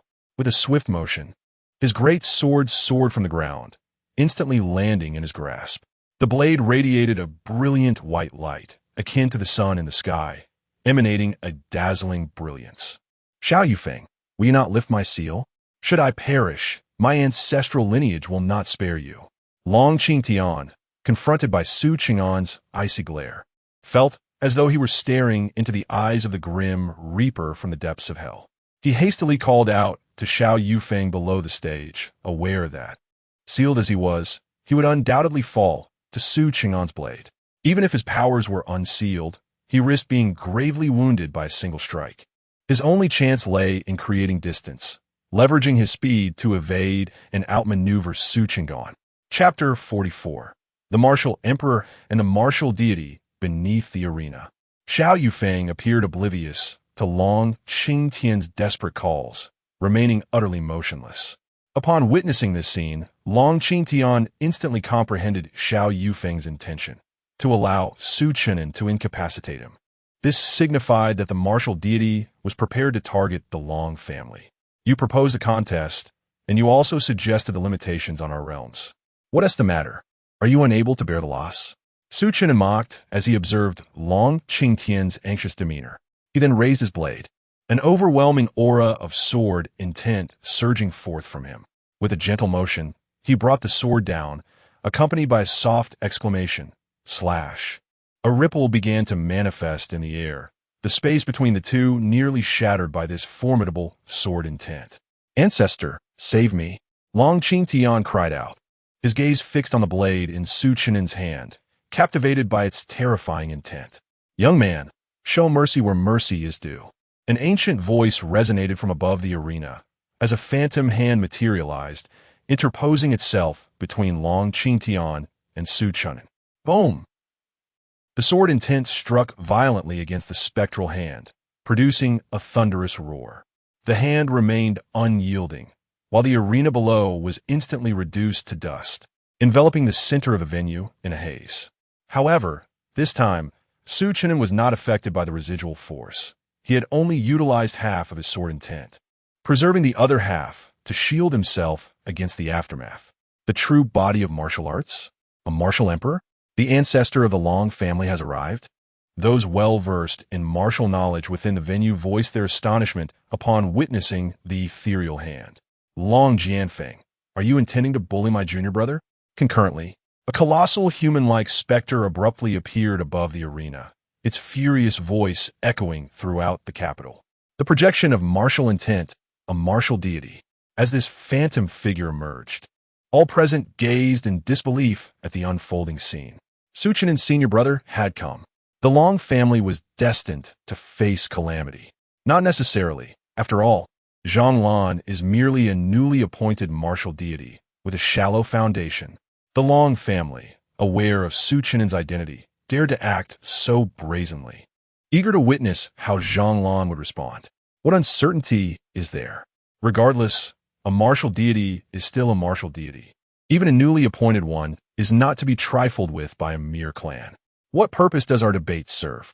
Let us continue to observe. The crowd within the arena began to murmur. No one expected that this academic competition would not only witness the birth of a prodigy, but also a confrontation between a martial deity and a martial emperor. My subordinates do not dare to challenge. Yet your junior brother has comprehended the profound sword intent. I fear my rebellious grandson is no match for him. An Eldaliman, brimming with vitality, respectfully addressed the specter. Before Zhonglan, he dared not act too brazenly. For the chasm between a martial emperor and a martial deity was nothing short of monumental. If Zhonglan wished to eliminate him, there would be no need for a physical manifestation. The projection of his martial will could effortlessly extinguish him. The colossal phantom in the sky waved its hand slightly, and the massive palm that loomed between Long Qingtian and Su Chen'an abruptly vanished. As the dust settled, a visibly shaken Long Qingtian hurriedly soared to his ancestor's side. In that fleeting moment, the seal on his cultivation imposed by Xiao Yufeng had been lifted, and for the first time, he felt the chilling proximity of death. Who permitted your ascent? Descend. Just as Long Qingtian reached Long Jianfeng's side, still unsteady, he was met with a low reprimand. Subsequently, the true energy and primordial spirit within him were sealed once more, and he plummeted straight down. Boom! Long Tian crashed heavily not far from Chen'an, producing a thunderous sound that stirred the dust anew. Fortunately, his body, being of the martial king level, was sufficiently resilient, sparing him from any injury. Did you not claim my junior brother was merely mediocre? Was it not you who proposed a contest of suppressed realms? Now let us proceed. Zhang expressed his discontent as he lightly gestured, enveloping the two once more in a circular barrier. Long Tian gazed up at the sky in confusion, initially believing his ancestor had arrived to rescue him. To his dismay, Zhang had also arrived, and his ancestor was utterly powerless to impede Zhang intentions. Lord Martial God, this time it is indeed Tian's fault. Our Long family is willing to make amends. I implore you, considering our family's diligent service to Blue Star over the years, to spare Tian this once. Long Jianfeng interjected as he saw Chen'an raise his blade again. He recognized that this young man was indeed a reckless fool, genuinely intent on slaying Long Tian. The crux of the matter was that this young man was extraordinarily gifted. Having comprehended the great completion of the blade intent at the martial artist stage, Long Tian, touted as Blue Star's foremost prodigy, was no match for him. Moreover, with Zhang backing, any attempt to confront him directly would necessitate covert assassination. Chen'an, what is your stance? Zhang posed the question to Chen'an instead of responding to Long Jianfeng. Just as Chen'an was about to speak, Zhang voice echoed in his ears. Agree to this, old fellow. Should you kill Long Tian, your future on the battlefield will be fraught with peril. The Long family possesses considerable strength, and if they resort to assassination, no amount of blade intent will suffice for your defense. Although your great completion blade intent is formidable enough to slay a martial king, in a direct confrontation, you would undoubtedly meet your demise. The speed of a martial king is beyond what a mere martial artist can withstand. Before your blade even reaches a martial king, they would already be upon you. Not to mention, even a martial sovereign could eliminate you without a trace. Should the Long family truly seek to assassinate you, dispatching a martial sovereign with mental prowess would suffice. Upon hearing Zhang words, Chen'an instantly comprehended the underlying message. He was being urged to take a calculated approach.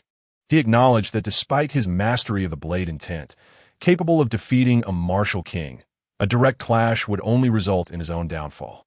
The speed of a martial king was insurmountable for him. He sighed, retracting the blade from his hand. Matters of extortion, he resolved, should be left to his senior brother. After all, his brother would ensure he was well compensated. He has also come to realize his own shortcomings. If he possessed the strength of a martial sovereign or martial king at this moment, he would have swiftly struck down Long Tian. Ultimately, it is a matter of insufficient cultivation and overly simplistic methods. In light of this, the Long family shall compensate the 4 major legions with 3 years' worth of military funding. As for the compensation for my junior disciple, I shall provide it. Zhang smiled faintly, acknowledging that his junior disciple is quite astute. If Chen'an were to speak, he would undoubtedly mishandle the compensation. However, with Zhang intervention, he could definitely negotiate with Long Jianfeng. Moreover, the compensation he proposed was one that Long Jianfeng dared not refuse. Indeed, Long Jianfeng said with a slight, rueful smile, fully aware that Zhang had come prepared for today's encounter. The demand for 3 years' military funding would nearly deplete the Long family's resources. Yet, there was no alternative. In order to save Long Tian, he had no choice but to acquiesce. Within 3 days, I expect to see the spirit stones transferred. Zhang note that, gesturing with his hand as the seal within Long Tian was lifted and the barrier vanished automatically. Long Jianfeng, resigned, nodded in agreement and addressed Zhang very well. We shall take our leave. With that, he began to escort Long Tian away. Wait, Chen'an suddenly interjected, halting the two who were about to depart. Is there anything else? Long Jianfeng replied, his tone tinged with irritation. If it were not for this young man, their family would not have suffered such a substantial financial loss. This debt was one he would inevitably settle with Su Chen'an. After all these years of ups and downs, it was the first time the Long family had encountered such a significant setback. Chapter 45. News from parents you of the Long family. Still owe me 190 billion, Su Chen'an proclaimed, producing his betting slip and directing his words at Long Jianfeng.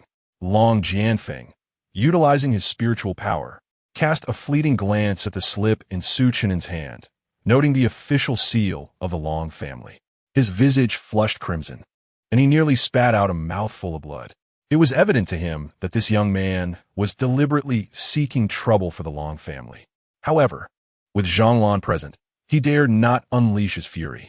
The expenses for the 4 legions over 3 years amounted to merely 7 or 8,000 billion blue star currency. Su Chen'an's audacious claim of 190 billion made his heart bleed. Should he part with such a sum, the very foundation of the Long family would tremble. Were it not for Jianjian's backing of Su Chen'an, he would never consider compensating such a sum. The wager could be redeemed at the Long family's commercial establishment. Leaving behind a remark, he departed with Long Xiaotian. He feared that lingering any longer would prompt Su Chen'an to conjure further mischief. Once the two had left, Jianjian turned his attention to Lin Haiqing, speaking in a low tone. Your academy faction is truly becoming more and more disappointing. Subsequently, he paid no further heed to Lin Haiqing, but instead focused on Su Chen'an. Chen'an, once matters here are resolved, return to the battlefield immediately. Your mastery of the Great Blade Intent has been revealed on Blue Star, and I fear the Dark Palace may send assassins after you. During this period, I will have Xiao Yufeng accompany you. Upon hearing Zhonglan's transmission, Su Chen'an nodded. Slowly, Zhonglan's martial will projection began to dissipate. I knew it. Ultimately, it would be a matter of financial loss, but this time the Long family has truly suffered a significant blow. It was rumored that Zhonglan had ascended to the rank of godless on the intermediate battlefield, lacking any substantial foundation on Blue Star. Yet, even with such limited roots, he remained a martial god. The Long family's probe this time was rather reckless. With the departure of Zhonglan and Long Jianfeng, the competition among the martial artist group officially came to an end. Without Long Qingtian's interference, the subsequent proceedings were straightforward, and Su Chen'an successfully acquired a ground-level weapon, while also making a visit to the Long family's commercial establishment to withdraw 190 billion. Upon returning to the Long family, Long Jianfeng's expression was dark. He glared at Long Qingtian, who knelt before the ancestral hall, and berated, "Are you a fool? I instructed you to probe, yet you chose to personally engage?" Long Qingtian murmured. He incapacitated Xiaotian. "I cannot swallow this grievance." Furthermore, he added, "I probed for a considerable time, and only when there was no response from Zhonglan did I dare to intervene personally." Long Jianfeng sighed. Ever since Zhonglan returned to the primary battlefield, he has sought to stir trouble for our Long family, yet has failed to grasp any substantial leverage. This incident involving Su Chen'an surely has Zhonglan's manipulation behind it. Otherwise, how would Su Chen'an dare to accept your challenge? Do you not find it suspicious how swiftly Xiao Yufeng appeared? The matters concerning Su Chen'an and Xiaotian might have been coincidental, yet everything that transpired after your appearance was undoubtedly orchestrated by Zhonglan. Long Qingtian began to comprehend the gravity of the situation. He murmured, "It is indeed because Su Chen'an is too extraordinary, having comprehended the Great Blade Intent during the competition. I have examined his blade intent. It does not surpass my sword intent. Otherwise, I would not have rashly engaged in a contest with him. Old ancestor, should we find someone to eliminate him? If he grows stronger, he could become another Zhonglan, and our dragon family will face even greater difficulties." Long Jianfeng shook his head. "There's no rush. The Dark Palace will handle him. For now, let us enjoy a period of stability. If the Dark Palace fails, we can act then. Striking now would only raise suspicions." Meanwhile, beneath a desolate island in the ocean, an immense chamber had been carved out. On a screen in the control room, images of Su Chen'an achieving mastery over his sword intent were being displayed. A man wearing a golden mask whispered to a woman in a black mask, "Send the shadow to eliminate him. We cannot allow him to mature." The woman bowed to him and replied, "Understood, master." She then slowly faded into the darkness, vanishing from the control room. After her departure, The man in the golden mask retrieved a photograph of a young woman and murmured, "It is time for your Meng family to contribute." At that moment, Chen'an remained oblivious to the impending assassination. He was at the Grand Hotel in the capital, enjoying drinks with Fu Yuming and others. Initially, they were supposed to return to the battlefield of 10,000 races after the grand competition. However, considering the commotion caused by Chen'an, Sun Haihua had granted them an extra day of respite. "Brother Su, how do you plan to spend this 100 billion? Have you considered investing in our Zhao family?" After indulging in food and drink, they engaged in casual conversation. Upon hearing this, Chen'an shook his head. "No, thank you. The Blue Star currency only circulates within Blue Star. Outside of Blue Star City in the battlefield of 10,000 races, it is worthless paper. I plan to exchange it all for spirit stones to purchase better armor." Zhao Jinlong nodded in agreement. Indeed, the Blue Star currency lacks circulation value, particularly in the battlefield of 10,000 races. However, your 100 billion Blue Star currency is equivalent to 10 million spirit stones, which will be difficult to exchange in a short time. Xiao Yufeng chuckled. "That's not a problem. Give it to me, and I can convert it within 3 days. However, if you're planning to buy armor, I advise against purchasing it at the primary battlefield. In the intermediate battlefield, your 10 million spirit stones can buy you a decent piece of heavenly grade armor." Fu Yuming, his face flushed and reeking of alcohol, chimed in, "Uncle Xiao is right. The items of the primary battlefield are simply too inferior." Chen'an nodded slightly, murmuring, "We could discuss it then." In truth, his urgency to acquire armor stemmed from the immense pressure exerted by the Dark Palace. With his current cultivation level, it would be exceedingly difficult to fend off an assassination solely based on sword intent. This threat loomed over him like a massive stone, perpetually weighing him down. Just then, as the conversation continued, Chen'an's communicator suddenly rang. Upon checking, he saw it was a message from his master. "Secretary Xiao, brothers, I have something to attend to, so I must take my leave." After shutting off the communicator, Chen'an addressed Fu Yuming and the others. Zhao Jinlong cast a doubtful glance at Chen'an, inquiring, "What? Upon your return to Blue Star, do old acquaintances seek you out?" Chen'an rolled his eyes in response, retorting, "Go away. My master has summoned me back to Linghai City." Upon hearing this, Xiao Yufeng immediately rose and addressed Fu Yuming and the others. "You three should return to the Wanzhou battlefield first. I will accompany Chen'an to Linghai City." The trio nodded in agreement, watching as Xiao Yufeng and Chen'an departed. The reunion of master and disciple was a private affair, and their presence would be inappropriate. The distance from the capital city to Linghai City spanned several thousand kilometers. However, under Xiao Yufeng's guidance, they arrived at their destination in merely 10 minutes. Within the security office of the Bay Cemetery, Zheng Wanmin sat leisurely, enjoying tea, embodying the demeanor of a retired elder. "Zheng Lao." Xiao Yufeng entered the office, offering a respectful salute to Zheng Wanmin. "Master." Chen'an followed suit, paying his respects. "Ah, Xiao, you have come as well." Zheng Wanmin, evidently familiar with Xiao Yufeng, nodded in acknowledgement. "Please have a seat." He gestured towards them.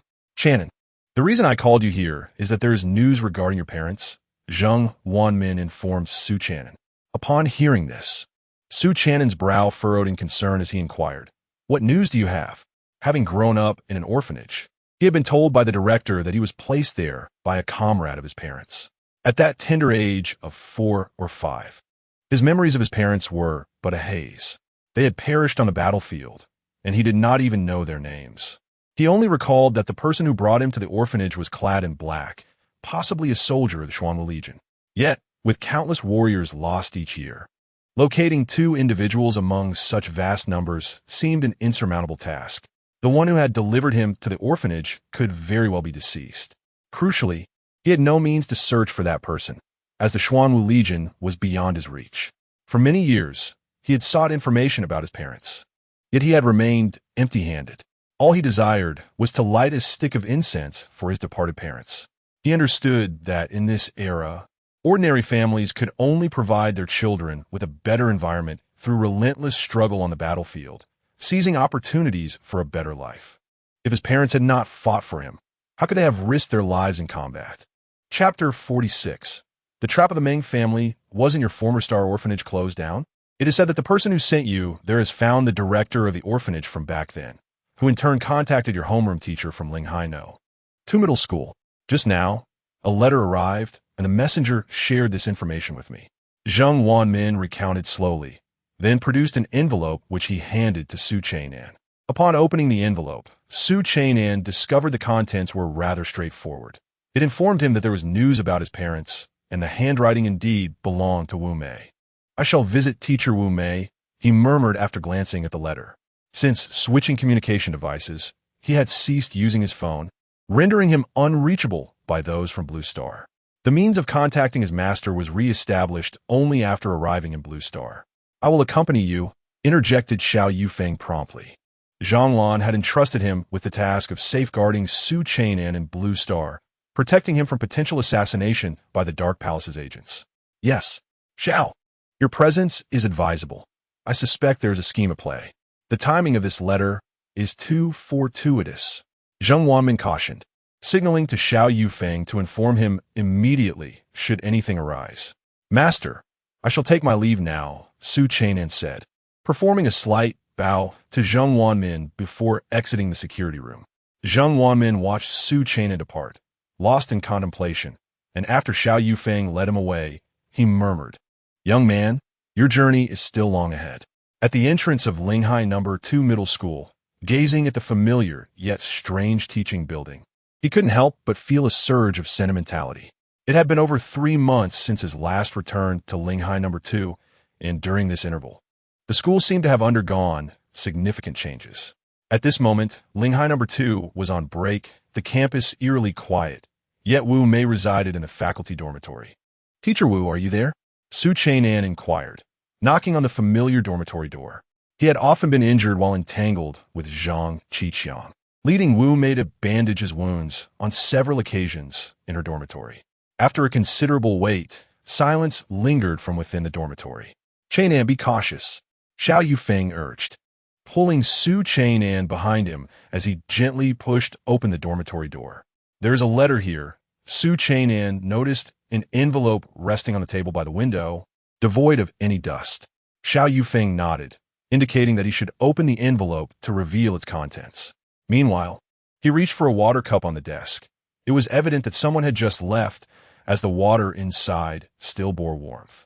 Simultaneously, as Su Chen'an accepted the letter, a powerful aura suddenly surged from him, and he exclaimed, Meng family. Xiao Yufeng took the envelope from Su Chen'an's hands, which bore a single sentence. Teacher Wu is at my home. If you wish to know about your parents, come to Bay Villa No. 6 to find me. Remember, you must come alone. Meng Lingxian, the fate of your parents remains uncertain. The envelope delivered to the cemetery, along with this letter, may very well be orchestrated by the Meng family. Xiao Yufeng, upon observing the contents of the envelope, speculated thoughtfully. It was evident that the Meng family was aware of his association with Su Chen'an and had specifically instructed that only Su Chen'an should proceed. However, with teacher Wu in her grasp, Su Chen'an narrowed his eyes, having realized that his parents were merely a facade. The true intention of the Meng family was to compel Su Chen'an to rescue Wu Mei. Do you share a close bond with this teacher? Xiao Yufeng inquired, his brow slightly furrowed. A martial artist's greatest fear is being hindered. How can I put it? She has been the kindest person to me over the years. Su Chen'an pondered briefly before responding. Wu Mei had been the most supportive figure in his life before he awakened his system, always the first to tend to his wounds. Without her, his 3 years at Linhai's second martial arts academy would have been exceedingly difficult. At that time, he was merely a cultural student, a status not highly regarded in a martial arts academy. Wu Mei treated him as if he were her own son. Initially, he had been puzzled by this affection until he stumbled upon a photograph in Wu Mei's dormitory. In the picture, a young man beside Wu Mei bore a striking resemblance to him. It was then that he understood Wu Mei perceived him as the son she had lost on the battlefield, channeling her maternal love onto him.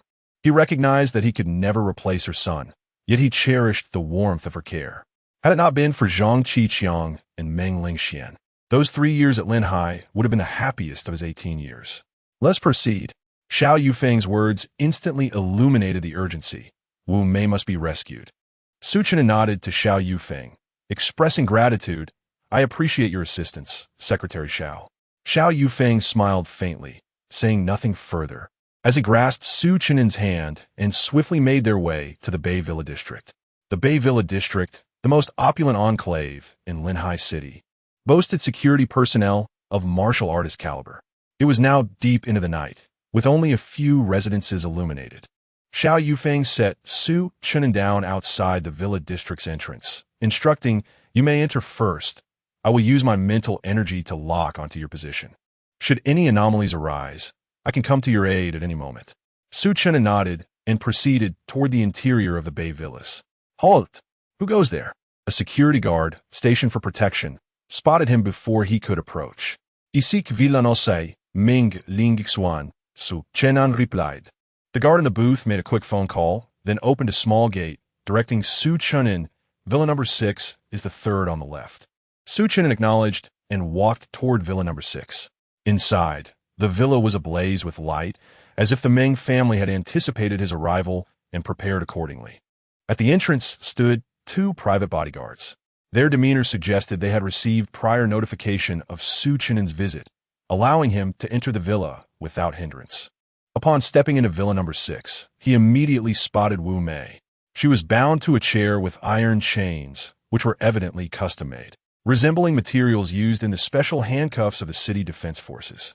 Wu Mei had a wad of white cloth stuffed in her mouth. Upon seeing Su Chen'an enter, she shook her head frantically, emitting muffled sounds. Meng Lingxian stood beside Wu Mei, her gaze fixed intently on Su Chen'an. "I never expected you would actually come," she remarked. Then, she turned to the middle-aged man beside her. "Dad, I told you. He is a sentimental person. Wu Mei has cared for him meticulously at Linhai Second Martial Arts. He will undoubtedly come to rescue her." Meng Tao nodded in acknowledgement, his expression grave as he addressed Su Chen'an. "The reason for your presence here is straightforward. To rescue Wu Mei, you must produce 190 billion. With that, he drew a long sword, pressing it against Wu Mei's throat. Hearing this, Su Chen'an furrowed his brow, realizing that the Meng family's abduction of Wu Mei was purely a monetary scheme. He had initially suspected that the Meng family was affiliated with the Dark Palace, seeking to use Wu Mei as leverage against him. "I do not possess 190 billion, Su Chen'an replied, raising his hands in surrender. He then added with a smirk, "Even if I did, why should I give it to you? You have abducted Wu Mei. With a single call, I could summon the city defense forces, and your Meng family would be finished." Chapter 47. The Emperor-level assassin, haha. Go ahead and shout. "Here, I have already blocked the signal with my device. Your communicator is useless, and I know your name." Meng Lingxian laughed heartily, then turned to Su Chuanan, bellowing, "If it weren't for you ruining my plans with Zhang Qiqiang, how could our Meng family have fallen to this state? I am aware that the Emperor beside you is outside, but I am unafraid. Let me tell you, if our Meng family is doomed, I will certainly drag you down with me." Su Chuanan coldly snorted, "If you wish to form an alliance with the Zhang family, do so openly. Do not use me as a pawn. Now that the game is ruined, you blame me? If you lack the ability to control the game, do not aspire to be the player. Furthermore, I have already stated, I do not possess 1,900,000,000. Meng Lingxuan's lips twitched slightly as she frantically shouted, "You won 1,900,000,000 from the Long family in the academy competition.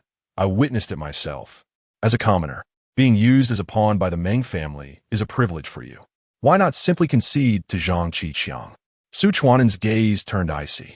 He recognized that these wealthy families often deflected blame for their losses onto others.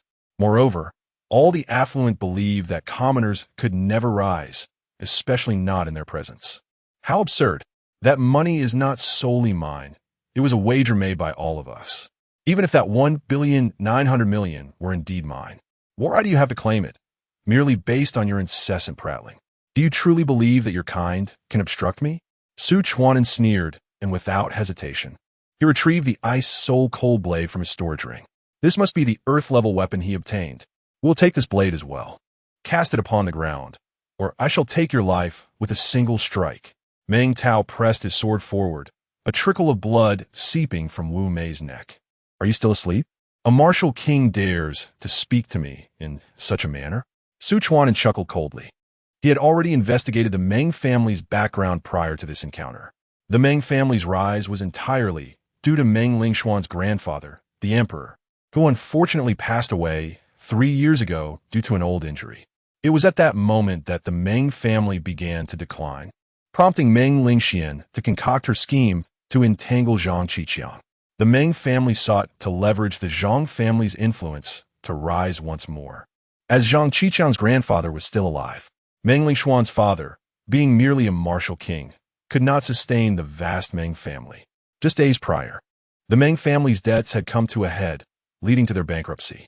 He had a premonition that the Meng family's abduction of Wu Mei was not for monetary gain, but rather connected to the Dark Palace. You may attempt to see whether your sword intent is swifter than mine. Meng Tao scoffed, pressing his longsword forward once more. And in an instant, another cut appeared on Wu Mei's neck. However, this wound was not on a major artery, so the blood loss was minimal. Still, the tip of Meng Tao's sword was already stained crimson. At this moment, Wu Mei slightly recoiled her head, distancing her neck from the blade's tip, and began to shake her head fervently. The meaning was unmistakable. Allow Su Chen'an to depart and do not concern herself with her. Secretary Xiao, assist me. Upon witnessing this scenario, Su Chen'an bellowed. Outside the villa area, Xiao Yufeng had long been prepared. The instant Su Chen'an called out, he harnessed the power of the laws of heaven and earth to ensnare Meng Tao. Kulme, let the fish perish and the net break. Nearby, Meng Lingxian, witnessing this unfolding drama, swiftly brandished a long sword and thrust it fiercely towards Wu Mei's neck. However, she had underestimated Xiao Yufeng. Her sword was still about 10 centimeters away from Wu Mei's neck when she found herself immobilized. Observing that both individuals were under Xiao Yufeng's control, Su Chen'an hurried forth and struck the peculiar iron chain with his blade. This special chain could bind martial generals, but offered no resistance against the ice soul-cold blade.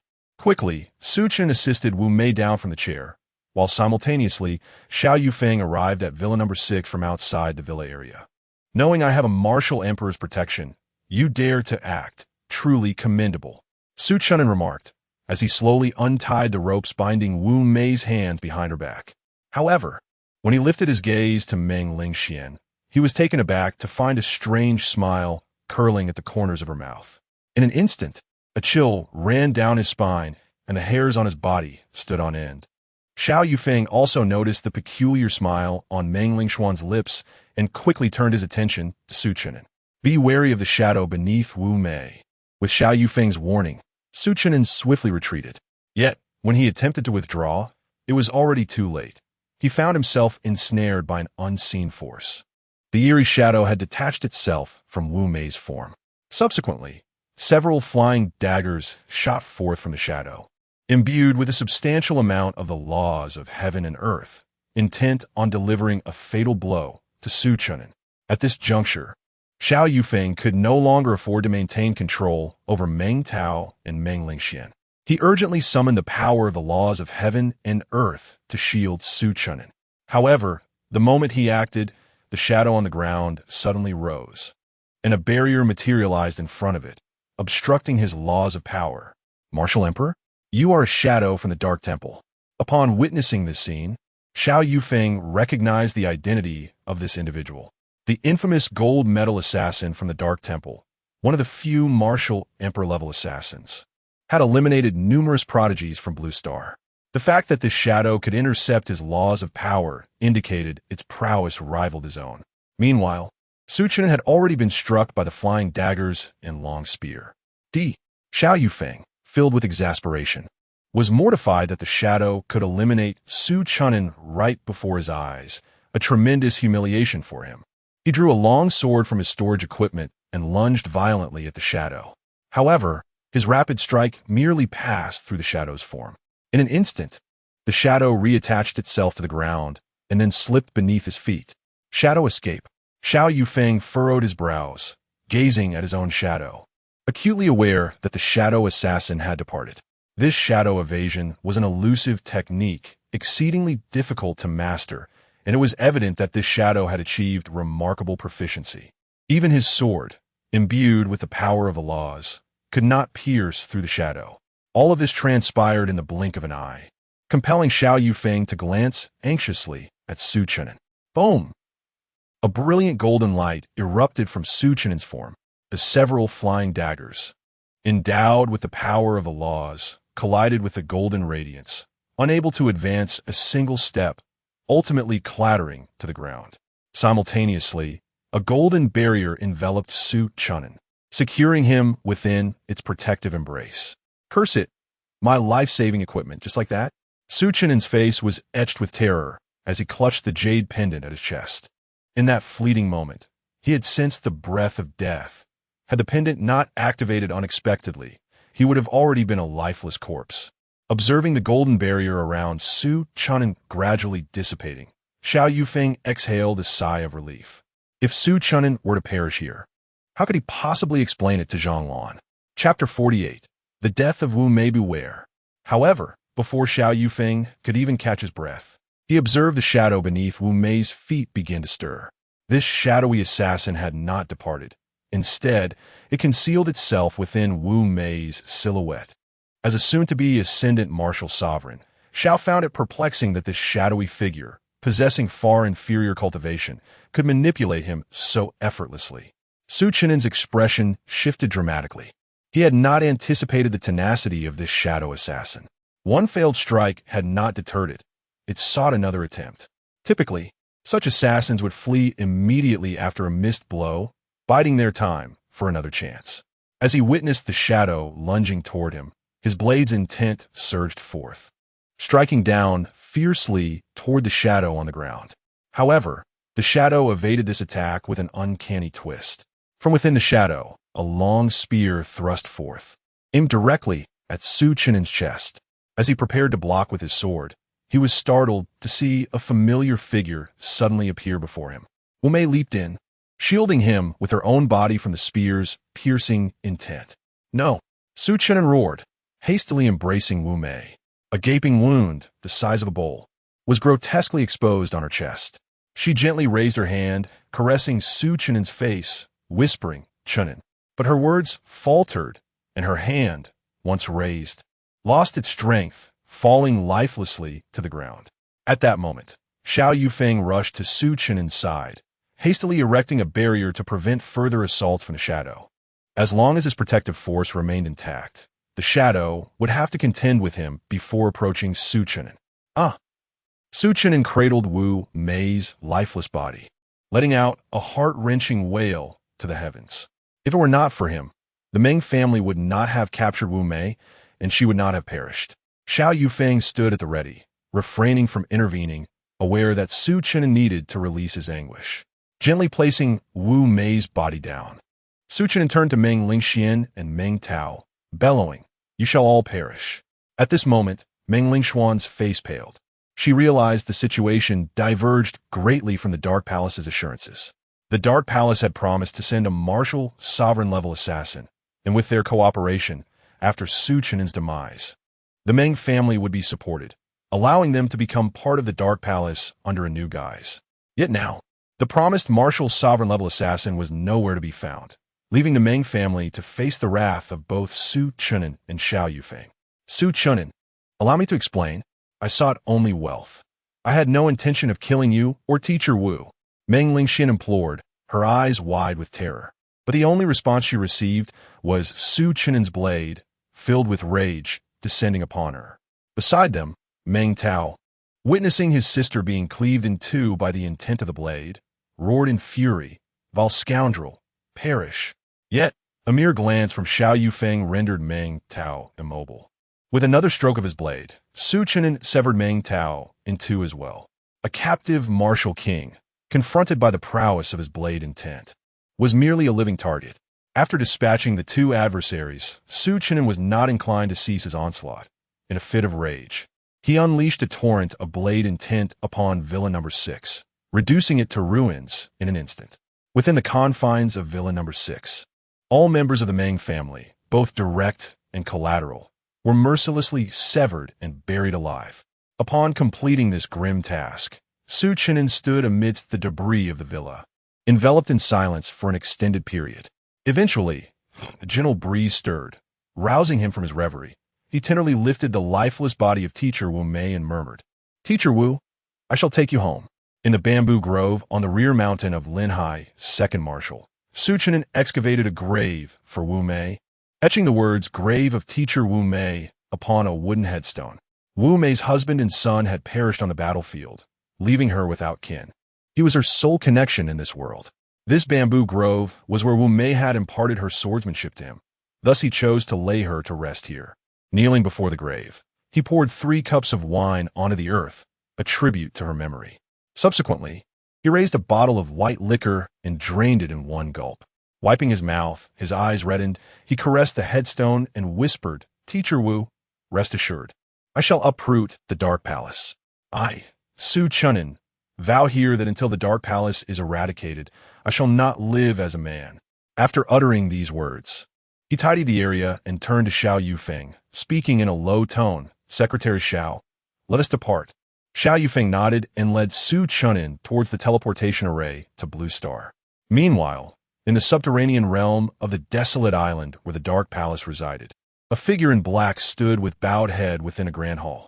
At the forefront of the hall, upon a raised dais, sat the leader of the Dark Palace, adorned with a golden mask. The masked leader gazed at him and murmured, "Shadow, it seems this is your first failure, is it not?" The shadow lifted his head, his voice hoarse. "Su Chen'an possesses a protective energy. My powers are rendered ineffectual in its presence." The leader of the Dark Palace pondered for a moment before waving his hand dismissively. "You may withdraw. Inform those on the battlefield to keep a close watch on Su Chen'an, and should an opportunity arise, eliminate him." The shadow nodded and then descended into the depths. Vanishing from the hall, the leader of the Dark Palace watched the shadow depart, musing, "Has the God King begun to take notice of Su Chen'an? The protective energy that can withstand the power of the martial emperor cannot be wielded by a mere martial god." Simultaneously, in a barren desert, a middle-aged man with closed eyes suddenly opened them, his profound gaze scanning the horizon as he murmured, "Has he employed a protective force so soon?" The internal situation of Blue Star is far from tranquil. Back on the battlefield of the myriad races, Xiao Yufeng took Su Chen'an directly to Zhonglan. Zhonglan's brow furrowed in concern as he left Su Chen'an alone in the wooden cabin. Ever since Su Chen'an had revealed his consummate blade intent on Blue Star, he had anticipated movements from the Dark Palace. However, he had not expected them to act so swiftly. Furthermore, the ability to orchestrate a scheme utilizing Su Chen'an's mentor in such a short span of time demonstrates that the Dark Palace has been monitoring Su Chen'an for some time. "Chen'an, you must exercise utmost caution during this period. The myriad of assassins lurking in the battlefield pose a significant threat. Remain vigilant of your surroundings whilst engaged in combat. Should you sense any irregularities, withdraw immediately." After speaking, Zhonglan turned his gaze to Su Chen'an's neck and inquired solemnly, "Where is your jade pendant?" Su Chen'an, puzzled, glanced at Zhonglan and replied, "It saved my life on Blue Star. I utilized the protective energy it contained." Zhonglan quickly pressed on, "And then? You haven't discarded it, have you?"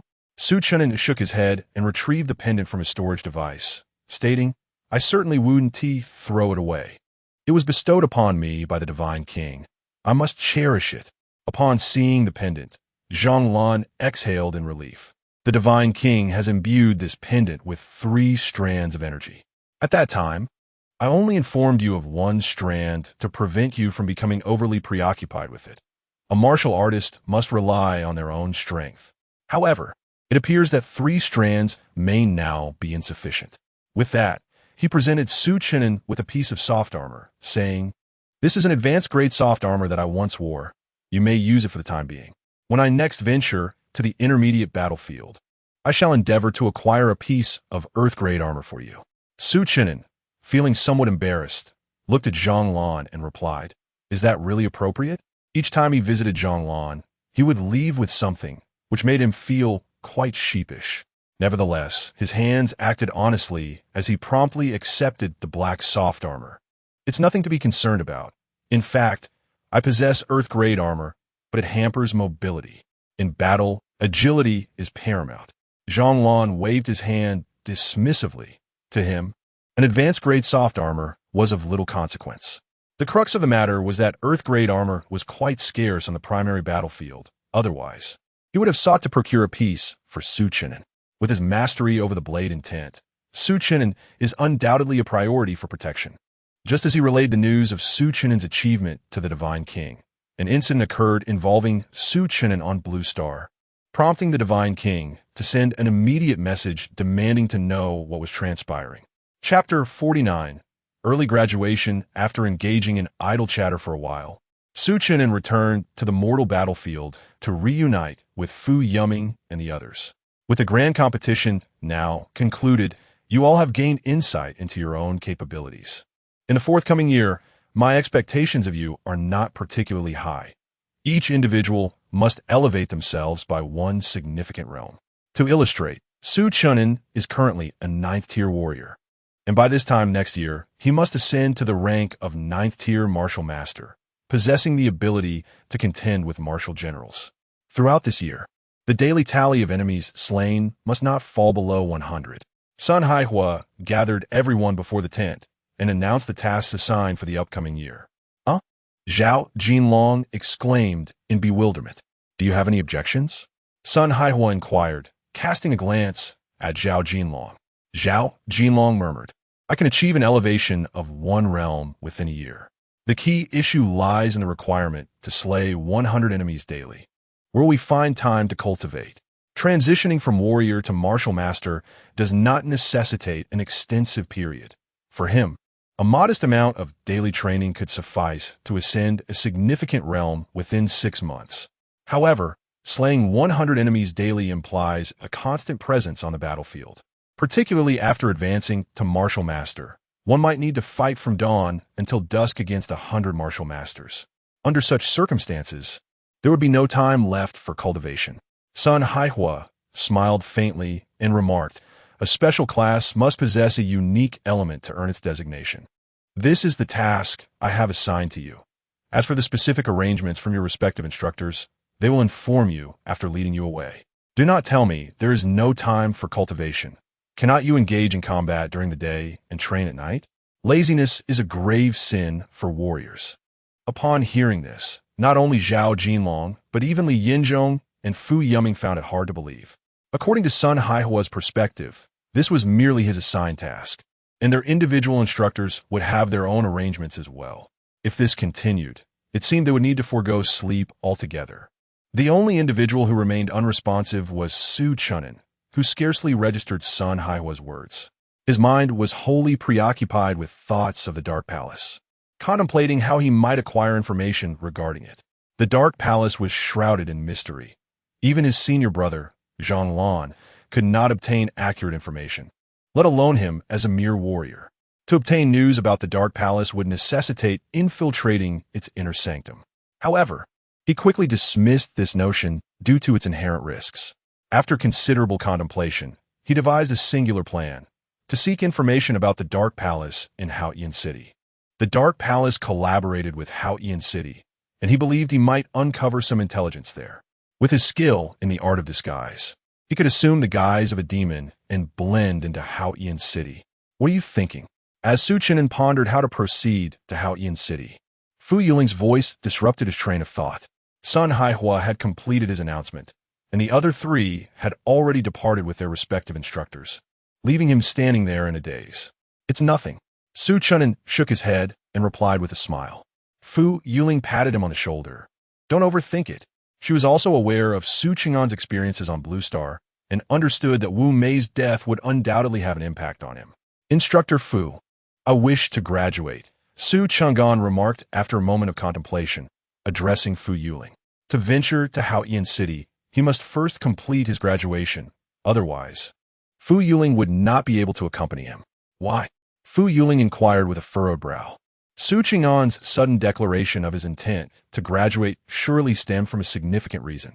She did not doubt his ability to graduate in a short time, for she was somewhat acquainted with the situation on Blue Star. The mastery of the great achievement blade intent was no trifling matter. Although graduation from the academy required martial general level cultivation, one could also apply for graduation if their combat prowess reached that level. Given Su Cheng'an's current combat strength, he was more than capable of applying for graduation. I have certain matters to attend to, Su Chen'an murmured, a slight frown adorning his brow. The Academy's regulations stipulated that one could apply for graduation at the martial general level. He still possessed over 10,000 spiritual energy, which was ample to directly ascend to the martial general rank. Furthermore, his combat capabilities had already surpassed that of an ordinary martial general. No typical martial general could stand as his adversary. This aligned perfectly with the Battlefield Academy's graduation criteria. Chen'an, you must consider this carefully. The Dark Palace is not as simple as you might think. Its resilience over the centuries stands as testament to a deeper truth. It will be exceedingly challenging to topple the Dark Palace with your solitary strength. Upon hearing Su Chen'an's response, Fu Yuling felt her conjecture was largely accurate. Su Chen'an's premature graduation was indeed aimed at avenging Wu Mei and seeking trouble with the Dark Palace. I understand, but I must pursue this course of action, Su Chen'an affirmed with a nod, channeling the remaining spiritual energy into his cultivation. In an instant, a powerful aura erupted from him. Simultaneously, he felt a surge of unique power within his body. Warm currents flowed incessantly throughout him. Fu Yuling, witnessing the transformation in Su Chen'an, was momentarily at a loss for words, astonished by the palpable change. In that fleeting moment, she distinctly sensed an increase in the true energy radiating from him, which had intensified remarkably. In the blink of an eye, she could perceive that the strength of Su Chen'an's true energy had reached a level sufficient for external projection. This signified that, in that instant, Su Chen'an had ascended from a ninth-tier martial artist to a martial general. At that moment, her doubts dissipated. The outlandish legacy cultivation method he mentioned appeared to be genuinely existent. As Su Chen'an opened his eyes and gazed at the true energy in his hands, he waved gently, sending the energy forth, which surged into the distance.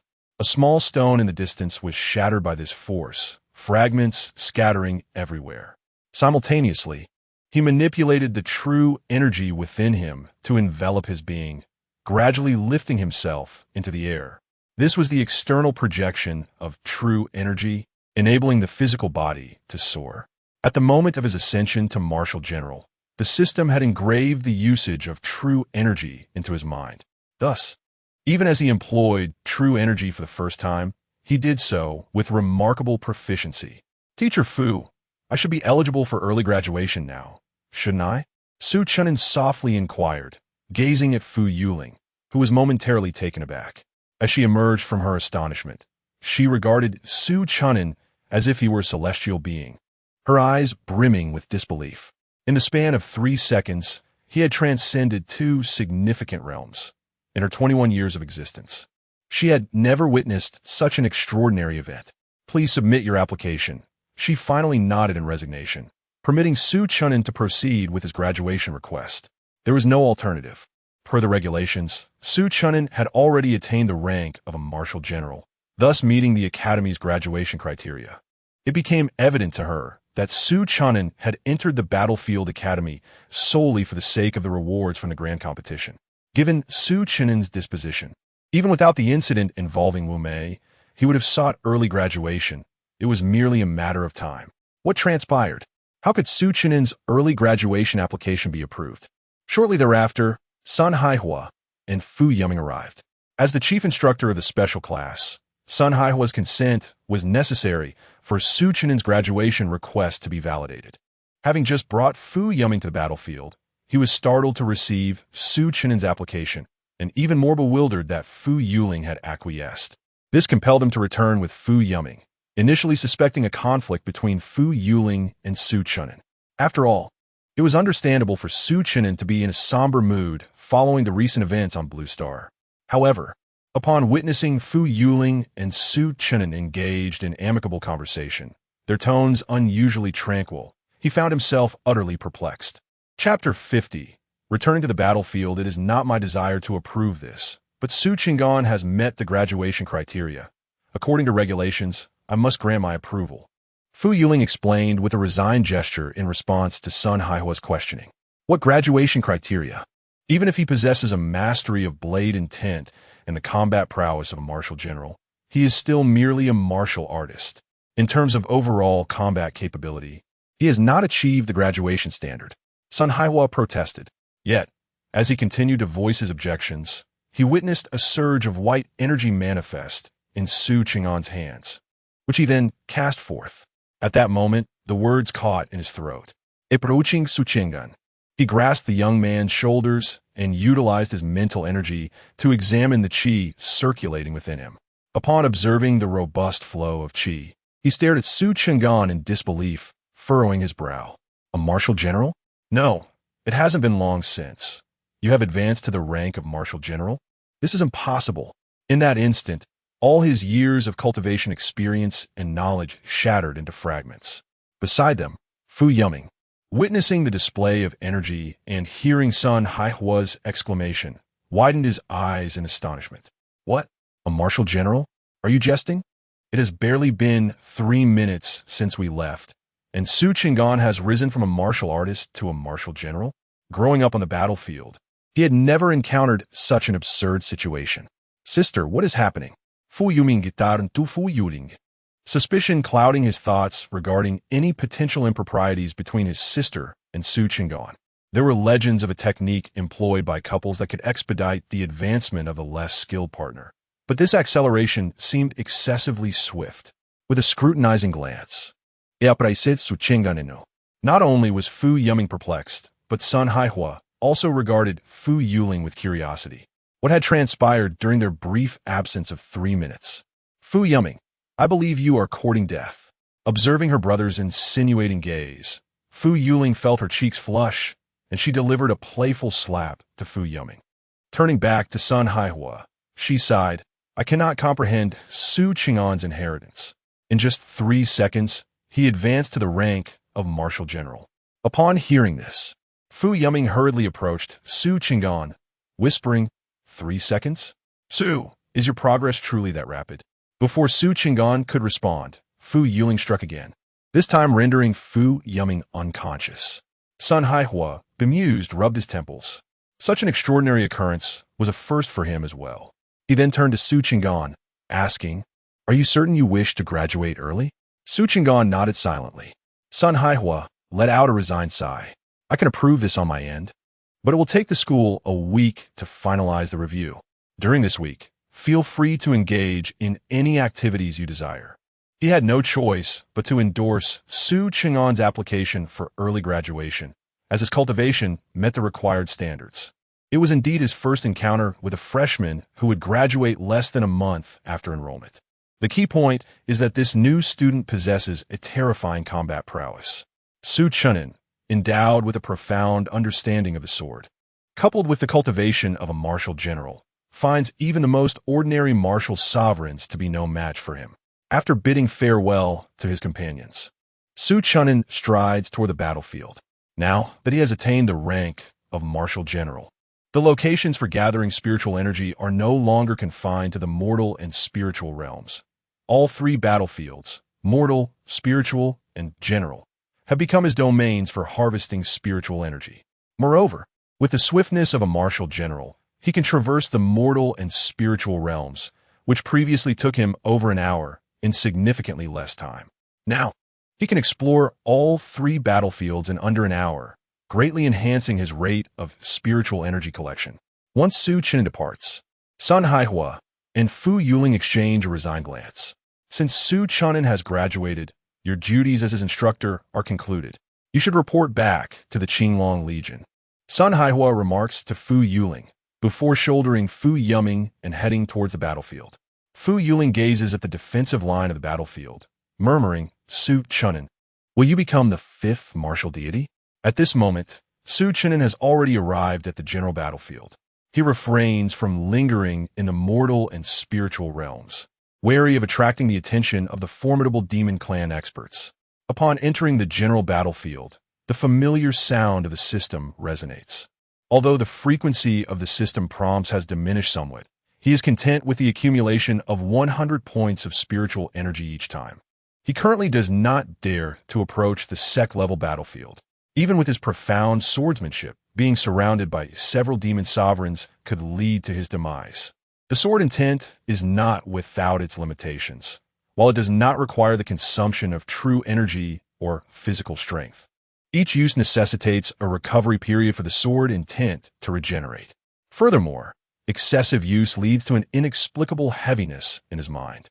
He had experienced this when he first comprehended sword intent, mistakenly believing it to be limitless. After utilizing it 5 times, he was suddenly overwhelmed by a wave of dizziness. It was then he realized that sword intent is tied to one's will, which is inherently finite. The depletion of willpower adversely affects mental clarity. Though he cannot yet wield spiritual power, he is aware of its existence.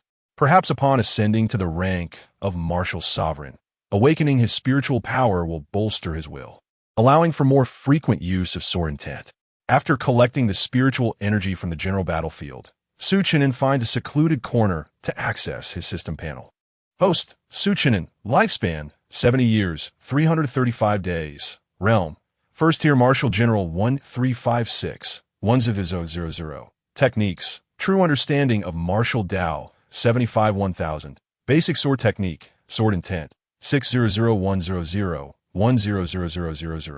Mending the Heavens Deficient, 300 100 Spiritual Energy, 17654. In this hour, he has gathered a total of 17,000 points of spiritual energy.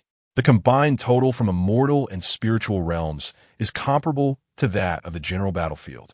Altogether, across the 3 realms, he can collect approximately 15,000 points of spiritual energy in an hour, amounting to 180,000 points in a single day. This efficiency far surpasses his previous endeavors of harvesting spiritual energy on the mortal and ethereal battlefields. However, what truly astonishes him is not merely the enhanced efficacy of gathering spiritual energy, but rather the remarkable extension of his lifespan by 70 years.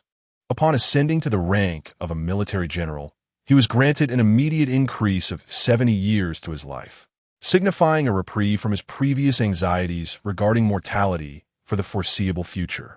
Nonetheless, this elevation did not alleviate the affliction of his lung cancer. He has begun to sense discomfort within his lungs, intermittently besieged by sharp pangs of pain. Particularly after suffering 2 blows from Jianjian, the discomfort has intensified considerably. Furthermore, he has observed a troubling correlation. Each time the sharp pain manifests in his lungs, a day inexplicably vanishes from his lifespan. Just yesterday, he possessed a remaining lifespan of 70 years and 337 days. Yet today, it has inexplicably dwindled to 70 years and 335 days. He harbors an unsettling premonition that if the lung cancer within him remains unaddressed, the rate at which his lifespan diminishes will only accelerate.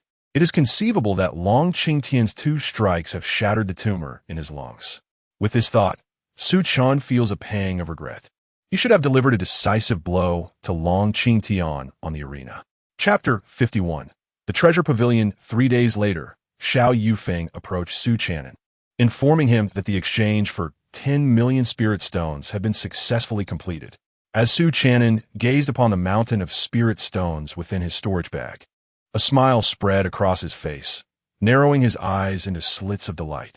7 days later, he returned to Blue Star City and sought out the largest auction house in the city, the Treasure Pavilion, established by the Martial Alliance.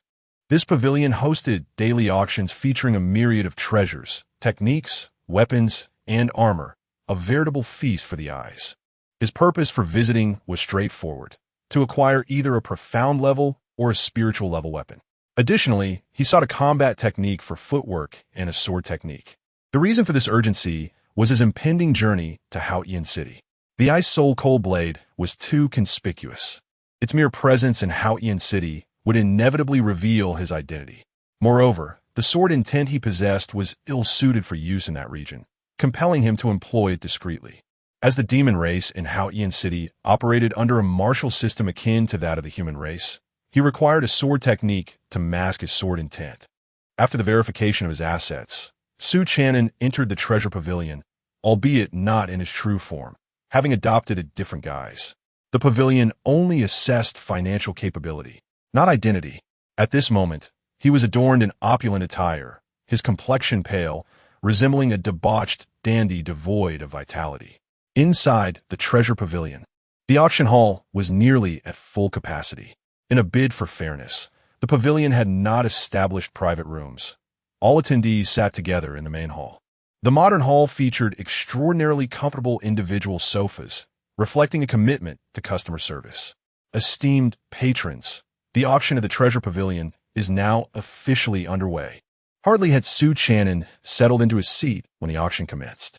The first item on the block was a treasure from the realm of immortal cultivation, the concealing breath pearl, capable of masking one's aura, effective against martial kings. The starting bid was set at 1,000 spirit stones, with increments of no less than 100 spirit stones. Number 125 bid 1,000, number 269 bid 1,500, and number 358 bid 2,000. Upon seeing the black pearl, Chen'an felt no inclination toward it. Possessing the heavenly disguise technique rendered the concealing breath pearl trivial in his eyes. However, to project the image of a wealthy young heir, he participated in 2 rounds of bidding. These bids served to attract attention and signal to others that he was not lacking in funds. Thus, when the item he truly desired appeared, he might secure it for a lesser sum. Number 125 bids 6,000. Is there any other bid? 3, 2, 1. Bang! With the auctioneer's hammer striking down, the concealing breath pearl was claimed by the elderly lady at number 125. The final competition for the pearl had been with Chen'an, who, despite contemplating another bid, recognized the dwindling interest from others and understood that the price had peaked. As he had no genuine desire for the pearl, he refrained from further bidding. The second item up for auction was a piece of gunmetal, a material for weapon forging. Chen'an continued to adhere to his established bidding strategy. After capturing these items on camera, even if they prove to be of no use, he can always resell them. This time, it is uncertain whether someone intended to test him. When he placed a bid of 2,000 spirit stones, no one else raised their offer. Ultimately, he acquired the piece of gunmetal for 4,000 spirit stones. The third item up for auction was a true dragon grass, known for its ability to enhance physical strength. Once more, Chen'an successfully secured this herb for 1,000 spirit stones. Chen'an's actions drew considerable attention. No one could associate this unfamiliar face with any affluent family. However, witnessing his financial prowess, no one doubted his intentions. Having achieved his goals, Chen'an refrained from further bidding in the subsequent rounds, occasionally making a single bid but not pursuing it further. This sent a clear message to others. He possessed wealth but was only interested in items that piqued his curiosity. Consequently, no one would target him specifically. The 10th item for auction was a mysterious grade weapon, the golden-backed tiger head knife. Despite being a standard weapon, its durability warranted mass production. The starting bid was 3,000 spirit stones, with increments of no less than 100 spirit stones. Bidder 425 offered 3,000. Bidder 568 raised it to 3,005, and bidder 148 increased it to 4,000. Upon seeing this weapon, Chen'an recognized that his target had arrived. The golden-backed tiger head knife, crafted by the dwarven race, was widely circulated on the battlefield among myriad races. Essentially, every race's earthly grade weapon was reliant on this knife. Furthermore, its defining characteristic was its weight, making it a favored choice among many of the demon race in Jianjian City. This was indeed his primary objective for visiting the treasure pavilion. 7,000. Chen'an declared without hesitation. A wave of astonishment rippled through the crowd as the bid soared to its peak. The base price for the golden-backed tiger head knife typically ranged between 7,000 and 8,000 spirit stones. Observers wondered why someone seemingly affluent would covet such a mysterious grade weapon, particularly a standard one that lacked any extraordinary attributes aside from its heft. Who could fathom the reasoning of a wealthy scion? The auction hall buzzed with chatter as everyone speculated. Chen'an, upon hearing their discussions, realized that his extensive preparations had borne fruit. By elevating the price to the maximum in one swift move, he signaled to all that he had his sights set on this knife. Had he incrementally raised the bid, it might have climbed past 8,000. Now, with his 7,000 offer, others refrained from competing against him. Sold. With the auctioneer's gavel striking down, the golden-backed tiger head knife was successfully claimed by him. The 15th item, a mysterious grade combat technique called Phantom Step, was acquired for the sum of 20,000 spirit stones. The price of a mysterious grade technique far exceeded that of a mysterious grade weapon. Typically, a mysterious grade weapon would fetch between 5,000 and 10,000 spirit stones, equivalent to 50 million to 100 million blue star currency. Securing the golden-backed tiger head knife for 7,000 spirit stones was indeed a commendable achievement.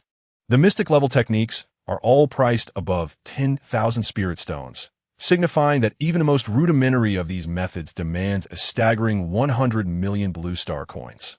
Techniques, such as the footwork skills, are valued even higher. The 22nd item for auction, the mystic-level combat skill, Fierce Tiger Blade Technique, is specifically tailored for the golden-backed tiger head blade. The starting bid is set at 8,000 spirit stones, with increments of no less than 100 spirit stones. As the 22nd item was presented, the auctioneer's gaze fixed upon Chen'an, the implication unmistakable, having already bid on the golden-backed tiger head blade. Would he not also claim the accompanying combat skill? 12,000. Without hesitation, Chen'an called out, recognizing that the Fierce Tiger Blade Technique was indeed the complementary skill to the blade he had just acquired. However, he did not place too much emphasis on this particular technique, as there were several other blade techniques of the large blade variety available later on. He offered a reasonably standard bid, expecting some competition. To his surprise, after several seconds of silence, no one challenged his offer. Ultimately, amidst the auctioneer's forlorn expression, he secured the technique for 12,000 spirit stones. Typically, the price for the Fierce Tiger Blade Technique hovers around 15,000. Thus, acquiring it for 12,000 was clearly a fortunate stroke of luck for Chen'an, who had not anticipated such an advantageous turn of events. Chapter 52. The Art of Concealment. As the auction progressed, he found nothing of interest among the subsequent lots. Not until the final item was sold did he place another bid. With the auction concluding successfully, the details of the items for tomorrow's event had already been uploaded to the Jiubao Pavilion's official website, inviting interested guests to participate in the forthcoming sale. The auctioneer raised his gavel, poised to declare the day's proceedings at an end. At that moment, a staff member from the Jiubao Pavilion unexpectedly approached the stage, whispering something into the auctioneer's ear. "Ladies and gentlemen, please hold on." Upon hearing the staff member's words, the auctioneer frowned repeatedly, observing guests beginning to exit. He called out urgently, "Pardon me? What is the situation? Is the auction over? Yet we cannot leave? Who has not settled their accounts?" All who had begun to rise turned their gazes toward the auctioneer, some already at the doorway, drawn back by his voice. "Dear attendees, we have just received news of an impromptu addition to the auction. Due to the owner's urgent need for funds, this item has been added today. This piece is a fragment of a martial arts manual. However, according to our appraisers at Jiubao Pavilion, the complete version is estimated to be at least of celestial grade, and it may even be of imperial grade."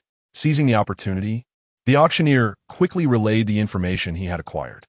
Upon hearing this, the crowd fell silent for a moment, and those who had left their seats promptly returned. However, this fragment pertains to the second section. Due to the absence of the first section, we cannot ascertain if it is indeed practicable for cultivation. Noticing the renewed interest, the auctioneer continued, "Wait, is it truly unfit for cultivation? Are we being teased? How can we auction an item that purportedly cannot be cultivated?" The validity of the appraisal was in question, as it was suggested that the appraiser may not have examined the entire text. It had been stated that it was likely unfit for cultivation. Generally, a fragmentary manual lacking its first section cannot be practiced. Yet, there remains a chance. One might purchase it and discover unexpected delights. Even as an incomplete manual, it could fetch a price akin to that of an earthly grade manual, which could easily exceed several 100,000 spirit stones.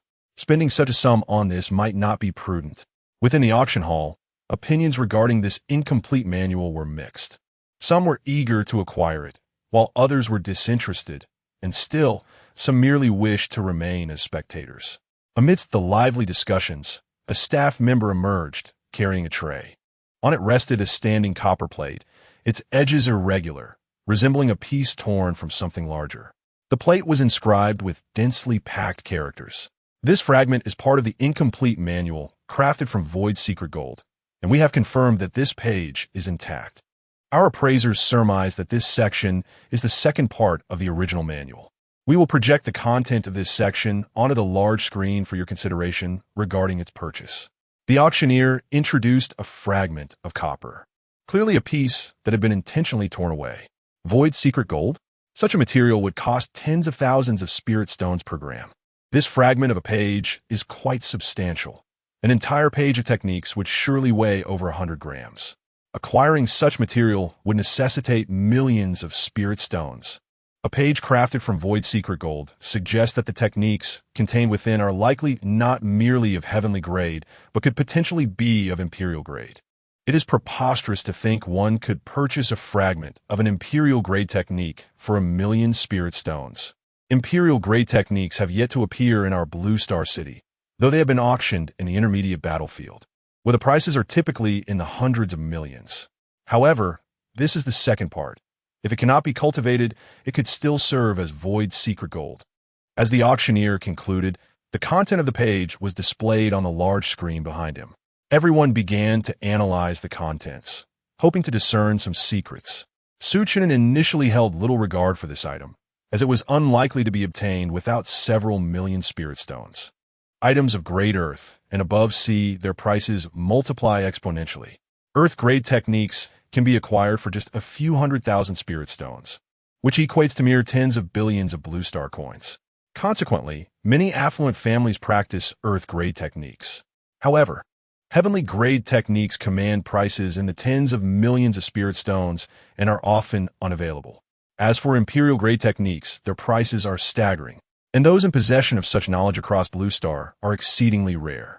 Legend has it that Jianjian inadvertently acquired an imperial-grade technique in the intermediate battlefield, which allowed him to ascend to the rank of martial god. Whether other imperial-grade techniques exist in Blue Star remains a mystery. Over 100 million spirit stones are simply beyond the reach of Blue Star's finances. Across the entire Blue Star, there are 8 spirit stone mines, and the current reserves amount to less than 10 billion spirit stones. While Blue Star coins have been reformed to be pegged to spirit stones, a portion still stems from the local economy. The total quantity of Blue Star coins is in the trillions, clearly insufficient to exchange for hundreds of millions of spirit stones. The annual consumption of the 4 major legions is merely over 200 billion Blue Star coins. However, upon seeing the initial words, Chen'an's pupils constricted sharply. Method of the all-encompassing sky. Part 2. Art of concealment. The so-called heavenly mechanism is governed by fate. By harnessing one's own power to obscure the heavenly mechanism, one achieves concealment. All things are born of nature. Every being possesses essence, which is governed by fate. Upon reading the content of the fragment, Chen'an was struck with astonishment. This was indeed the second part of the all-encompassing sky. This portion seamlessly aligns with the all-encompassing disguise technique he was cultivating. The cultivation methods presented could perfectly connect with the final segment of the disguise technique. This is no mere imperial grade technique. It transcends even that, being a divine grade technique. Alas, the content of this second part is clearly incomprehensible without first mastering the first part. This item, if acquired, would merely gather dust in obscurity. The value is minimal. The content above is exceedingly abstruse, rendering the absence of the first part as a reference utterly daunting. Once the details inscribed on the copper plate were unveiled, a collective sigh emanated from the crowd, for it was incomprehensible to all. This artifact commenced its bidding at a staggering 1 million spirit stones, with increments not less than 10,000 spirit stones. As the murmurs within the hall began to wane, the auctioneer resolutely called for bids, seizing the moment when the audience remained ambivalent about this technique. As the words fell, all eyes turned in anticipation. 1 million spirit stones could procure 100 void secret realms, which indeed seemed a worthy investment, for this void secret metal was exceptional for weapon forging. The crux, however, was that not everyone could readily produce 1 million spirit stones, and it was improbable to melt down the void secret metal upon acquisition, without the ability to refine it. The purchase would merely serve as an idle curiosity. In an instant, those capable of bidding found themselves in a quandary. Bidder number 358 offered 1 million. After an extended silence devoid of further bids, Su Chun raised his paddle to announce the starting bid of 1 million spirit stones. However, he refrained from calling out a higher amount, as doing so might attract unwanted attention, leading discerning individuals to speculate whether he possessed the first part of the technique. Chapter 53. The Heist. Is there anyone else willing to bid? This is a fragment of what is suspected to be an imperial-level martial art, and who knows? The first part might emerge after acquiring it. After a few seconds of silence, no one continued to place a bid. The auctioneer, from his elevated position, attempted to entice others to raise their offers. Had it not been for the urgent need for funds from the owner of the technique, this incomplete manual would have been promoted with great care, thus avoiding the predicament of lacking bidders. However, after prolonged discussions between their staff and the owner, the latter insisted on auctioning it today, otherwise it would be sold in the black market. To earn that 5% commission, they had no choice but to proceed with the auction. Bidder 259 offered 1,010,000, and bidder 145 countered with 1,020,000. Under the auctioneer's persuasion, two individuals finally placed their bids. Yet, after reaching 1,020,000, no further offers were made. Is there anyone willing to bid further? The auctioneer inquired, casting a glance at Su Chun, who had just bid, and bidder 259. 3, 2, 1. After a prolonged silence, neither of the two placed another bid, and no one else in the auction hall stepped forward. 1,050,000. Just as the auctioneer was about to bring down the gavel, Su Chun made another bid, increasing it by 30,000. Upon hearing Su Chun's offer, bidder 145 exhaled deeply, feeling a wave of relief wash over him. Among the 500 to 600 attendees, only 3 had placed bids, indicating that the value of this incomplete technique was not widely recognized. Bidder 145, upon realizing that no one else had bid after him, felt a chill of disappointment. Fortunately, Su Chun had made a bid. Otherwise, he would have been consumed by regret. Bidder 358 offered 1,050,000. Is there anyone else willing to bid? The auctioneer, too, felt a sense of relief, as under normal circumstances, this item would fetch a good price. The critical issue, however, was the rush timeline. They had not adequately promoted it, leaving many affluent potential bidders unaware of this remarkable item available for auction today. He hoped to entice further bids, scanning the room for anyone interested. Yet, after a thorough look, he found only one individual showing interest, the wealthy young man, bidder 358.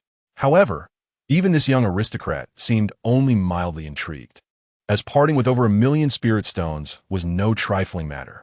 3, 2, 1. Sold. Congratulations to bidder 358 for successfully acquiring this incomplete martial technique. Ultimately, with no further bids forthcoming, the auctioneer brought down the wooden gavel. Su Chun secured the manual at the price of 1,050,000. After settling the payment, the staff of the Gathering of Treasures Pavilion presented him with the complete pages. The displayed portion had indeed been forcefully torn away. To rend the void secret gold, one would require at least the cultivation level of a martial sovereign. Clearly, this item had been damaged before it was acquired, as no martial sovereign would subject such a treasure to auction for a mere 1 million spirit stones. After the auction concluded, Su Chang'an traversed the secret passage of the treasure pavilion. Having acquired numerous items, it was not inconceivable that he might attract unwanted attention. Thus, the treasure pavilion instituted a regulation allowing patrons who secured items at the auction to exit via a special passage, serving as a safeguard for its guests. Although Blue Star City boasted relatively decent public safety, the age-old adage of greed leading to peril remained true. Following several incidents of patrons being robbed, the pavilion devised this clandestine route. At the end of the underground passage, a unique stone door awaited, which could only be unlocked with a key exclusive to the pavilion. With a disposable key in hand, Su Chang'an opened the door, only to be met by a cacophony of voices beyond. Ascending from the door, He realized it opened into a narrow alley adjacent to the main entrance of the treasure pavilion. Outside the alley lay the bustling commercial district of Blue Star City. "Boy, hand over all your spirit stones," a voice commanded. Just as Su Chen'an intended to leave, a blade unexpectedly pressed against his neck. A figure clad in black had concealed himself behind the stone door, drawing his weapon the moment Su emerged. "Are you from the treasure pavilion?" Su Chen'an inquired, furrowing his brow as he noticed another assailant before him. He found himself cornered, gradually pushed deeper into the alley. This secret passage was designed by the pavilion and, logically, should remain undiscovered by outsiders. "Stop talking nonsense and hurry up," the black-clad figure in front of him urged impatiently. Two warriors daring to imitate a robbery? Su Chen'an is mirkith, unleashing his blade intent in an instant, swiftly gaining control of the weapon poised at his throat. He then unsheathed his golden-backed tiger head blade, its intent erupting forth. Before the assailant before him could react, he was cleaved in two.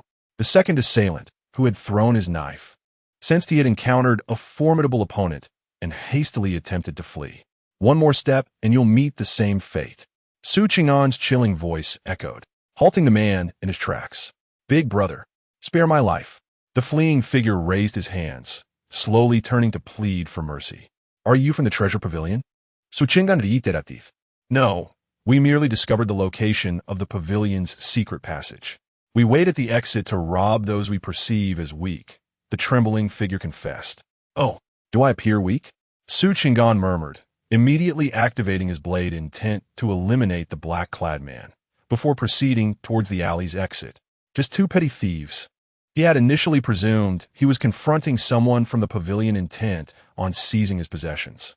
After all, as a stranger, he could very well be a target. The secret passage now seemed a farce, thoroughly exposed. It would have been wiser to exit through the main door.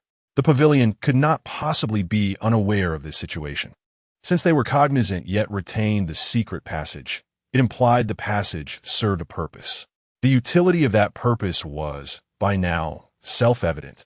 No wonder he noticed that no one traversed the secret passage. He had assumed that those individuals were unafraid of robbery, but it seemed he had underestimated the situation. Although the treasure pavilion was founded by the Martial Arts Alliance, who could guarantee that there were no ill-intentioned individuals within its walls? What sort of person? Before he could reach the end of the alley, Su Chen'an suddenly sensed a murderous intent approaching from behind, prompting him to swiftly turn around and shout, "Huh! I didn't expect your perception to be quite astute, young man. Hand over the remnants you carry, and I shall spare your life." A man clad in black, wearing a dark mask, materialized unexpectedly from the air. Concealing his presence with mental energy, he inquired, "Martial Sovereign, are you from the treasure pavilion?" Su Chen'an scrutinized the man, his brow furrowing in concern. Upon realizing the danger of the secret passage, he had surmised that some individuals from the treasure pavilion might attempt to harm him. However, he was taken aback to discover that it was a martial king who had come for him. You need not know so much. Simply relinquish the item. Otherwise, death awaits.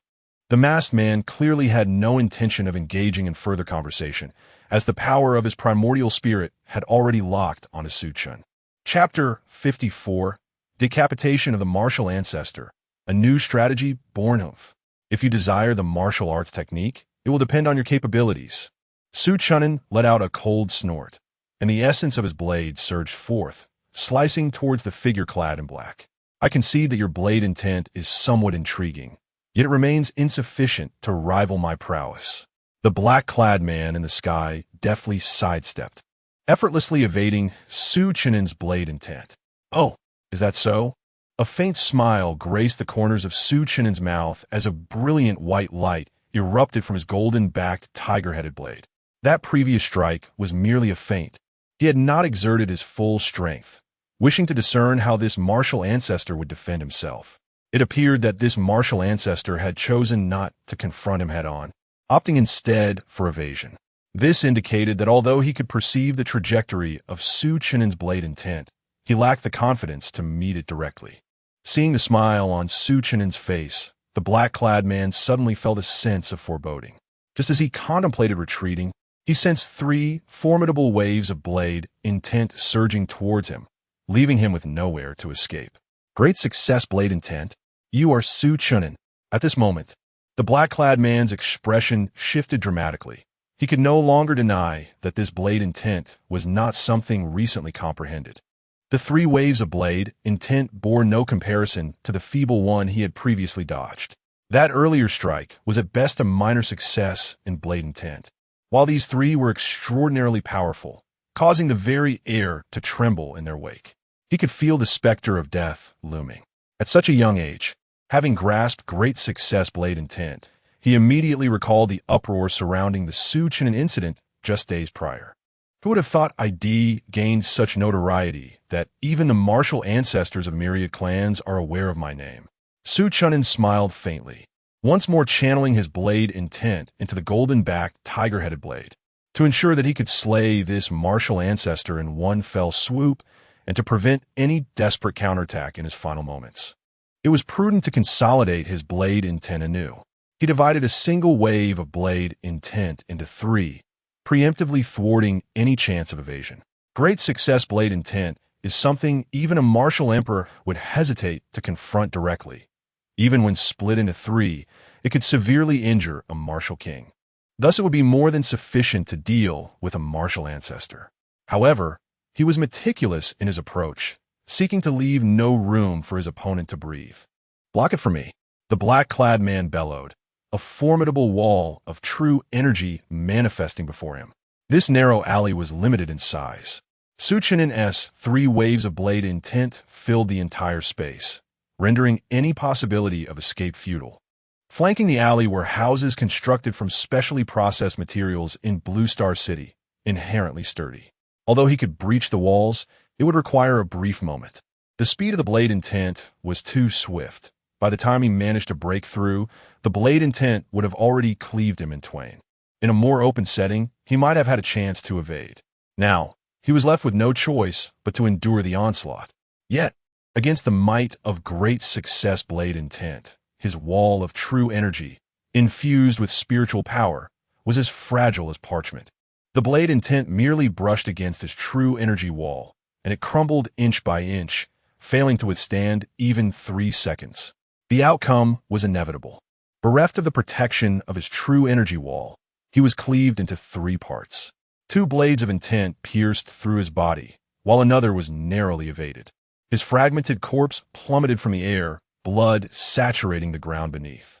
Chen'an slowly approached, unfastening the mask from the head of the central segment of the corpse. It was him.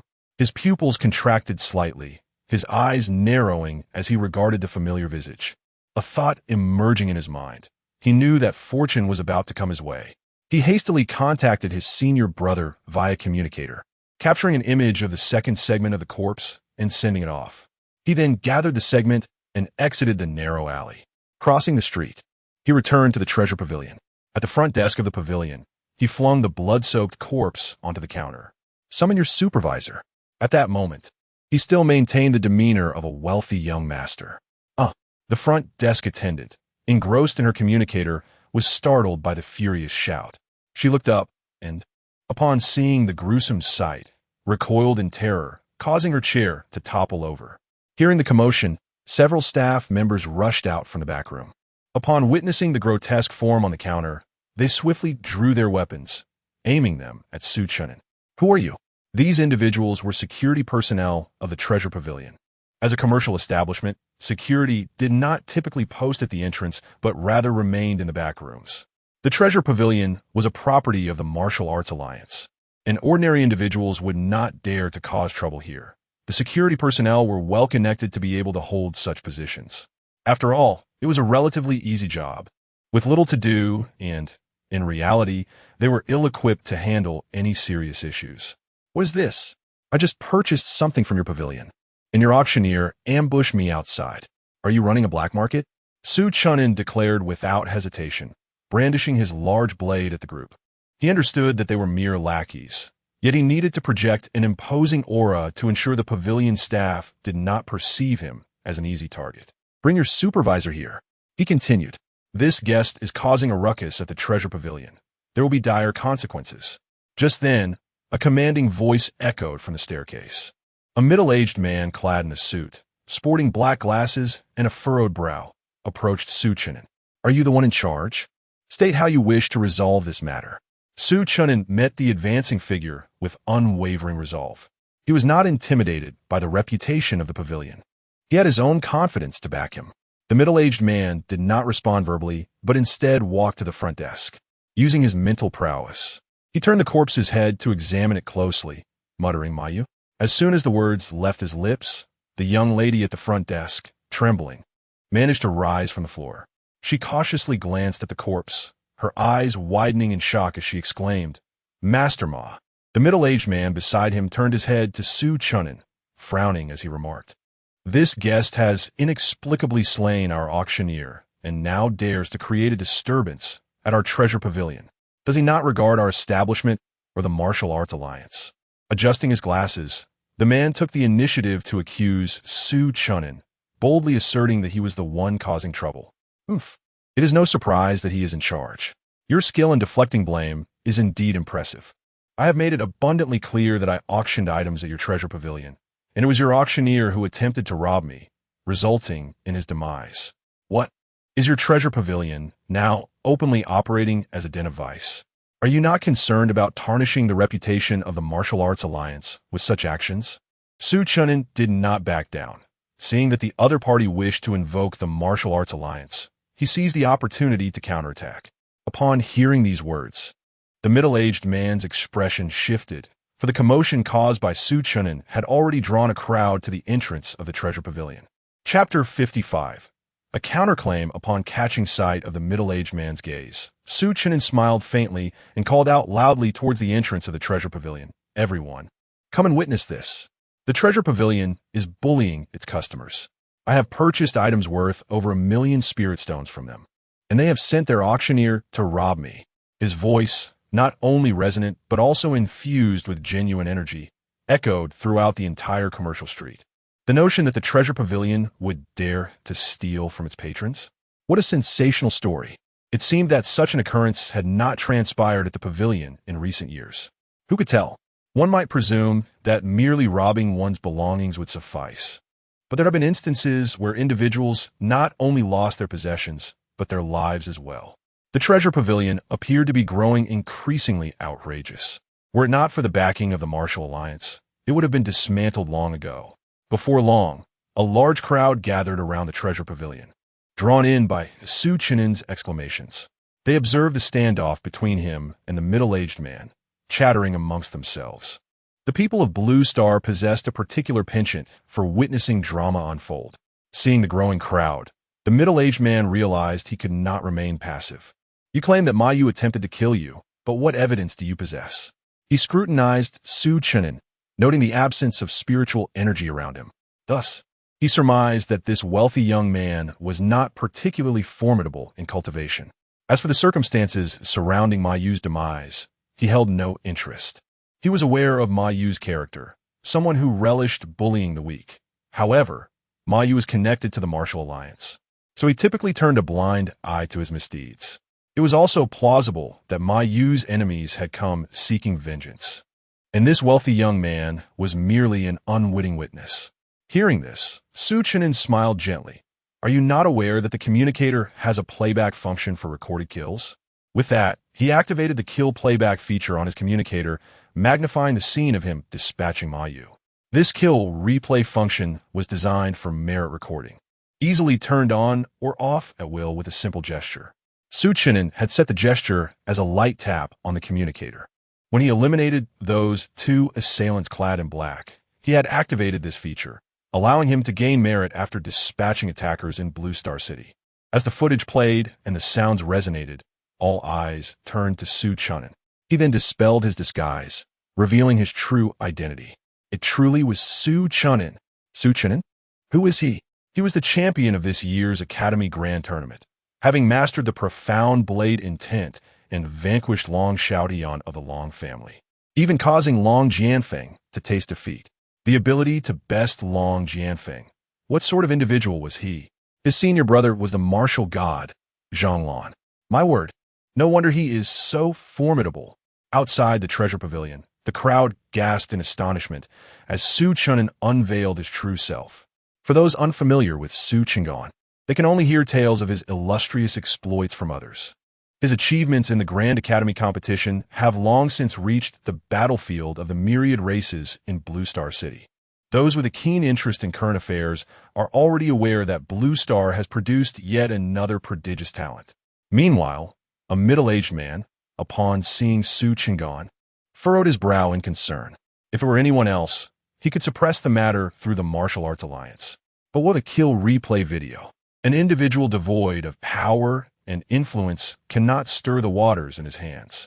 He could easily dismiss the video as a fabrication and detain the person involved, allowing time to erase the memory of the incident. After all, the Treasure Pavilion is the largest auction house in Blue Star City, where buyers and sellers alike would first think to go. However, this Su Chen'an was not someone he dared to provoke. He had heard whispers of Su Chen'an's prowess.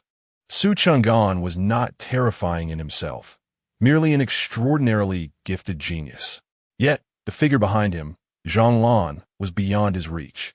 He hastily retrieved a communicator to contact the head of the Treasure Pavilion. Only the head could resolve this predicament. Su Chen'an, may we converse? Shortly thereafter, a middle-aged man clad in a Zhongshan suit entered the Treasure Pavilion, softly addressing Su Chen'an. Who are you? Su Chen'an inquired, sensing a formidable pressure emanating from this man, one he had not felt even when facing Xiao Yufeng or his senior brother, as Zhonglan exuded an unfathomable aura. He deduced that this middle-aged man was at least a formidable martial master. I am Wang Yi, the head of the Treasure Pavilion. The man introduced himself. A slight smile graced Su Chen'an's lips. This was the reaction he sought. The more formidable the visitor, the greater the compensation he could demand. And how shall we converse? He replied, a hint of amusement in his tone as he regarded Wang Yi. Let us speak upstairs. Wang Yi gestured invitingly towards the staircase. He then turned to a bespectacled middle-aged man nearby, solemnly instructing, Lu Jin, handle matters here. Su Chen'an nodded slightly, understanding that Wang Yi intended to settle this privately, and ascended the stairs. The news of his robbery at the Treasure Pavilion had already spread. Should he perish, all would know that the pavilion was a site of both robbery and murder. Moreover, he had sent a message to his senior brother, who would be vigilant over everything occurring here, so he felt no trepidation. Once the two ascended, Lu Jin began dispersing the onlookers gathered at the entrance of the pavilion. Looks like there's nothing to see. Let us go, let us go. It's probably just a matter of compensation. I doubt the Treasure Pavilion can endure much longer. The crowd, realizing there was no spectacle to behold, gradually dispersed. In the reception room on the second floor of the Treasure Pavilion, Su Chen'an and Wang Yi sat across from each other at the table. Speak your mind. What is it that you desire? Wang Yi closed the door to the reception room and addressed Su Chen'an directly. He understood very well that Su Chen'an's purpose for causing a stir at the Treasure Pavilion was to seek personal gain. Su Chen'an smiled fondly, remarking that conversing with an astute individual was quite effortless. He then gestured with his hands and softly stated that his demands were not extravagant. The auctioneer had ruined the martial arts technique he had purchased, and thus, the pavilion was obligated to compensate him for that loss. Furthermore, he insisted on receiving a sum for emotional distress, as the auctioneer's sudden attack had startled him considerably. Upon hearing this, Wang Yi's lips twitched slightly. Prior to his arrival, he had familiarized himself with the events that transpired, aware that Su Chen'an had acquired a fragment of a martial arts technique at the pavilion. The crucial point was that this item was crafted from void secret gold. Not even a martial sovereign or a martial general could summon it back. Only a skilled artifact master could refine it using heavenly fire, or else it would require a martial deity-level powerhouse to shatter it with true martial intent. He recognized that Su Chen'an was attempting to extort a sum of money.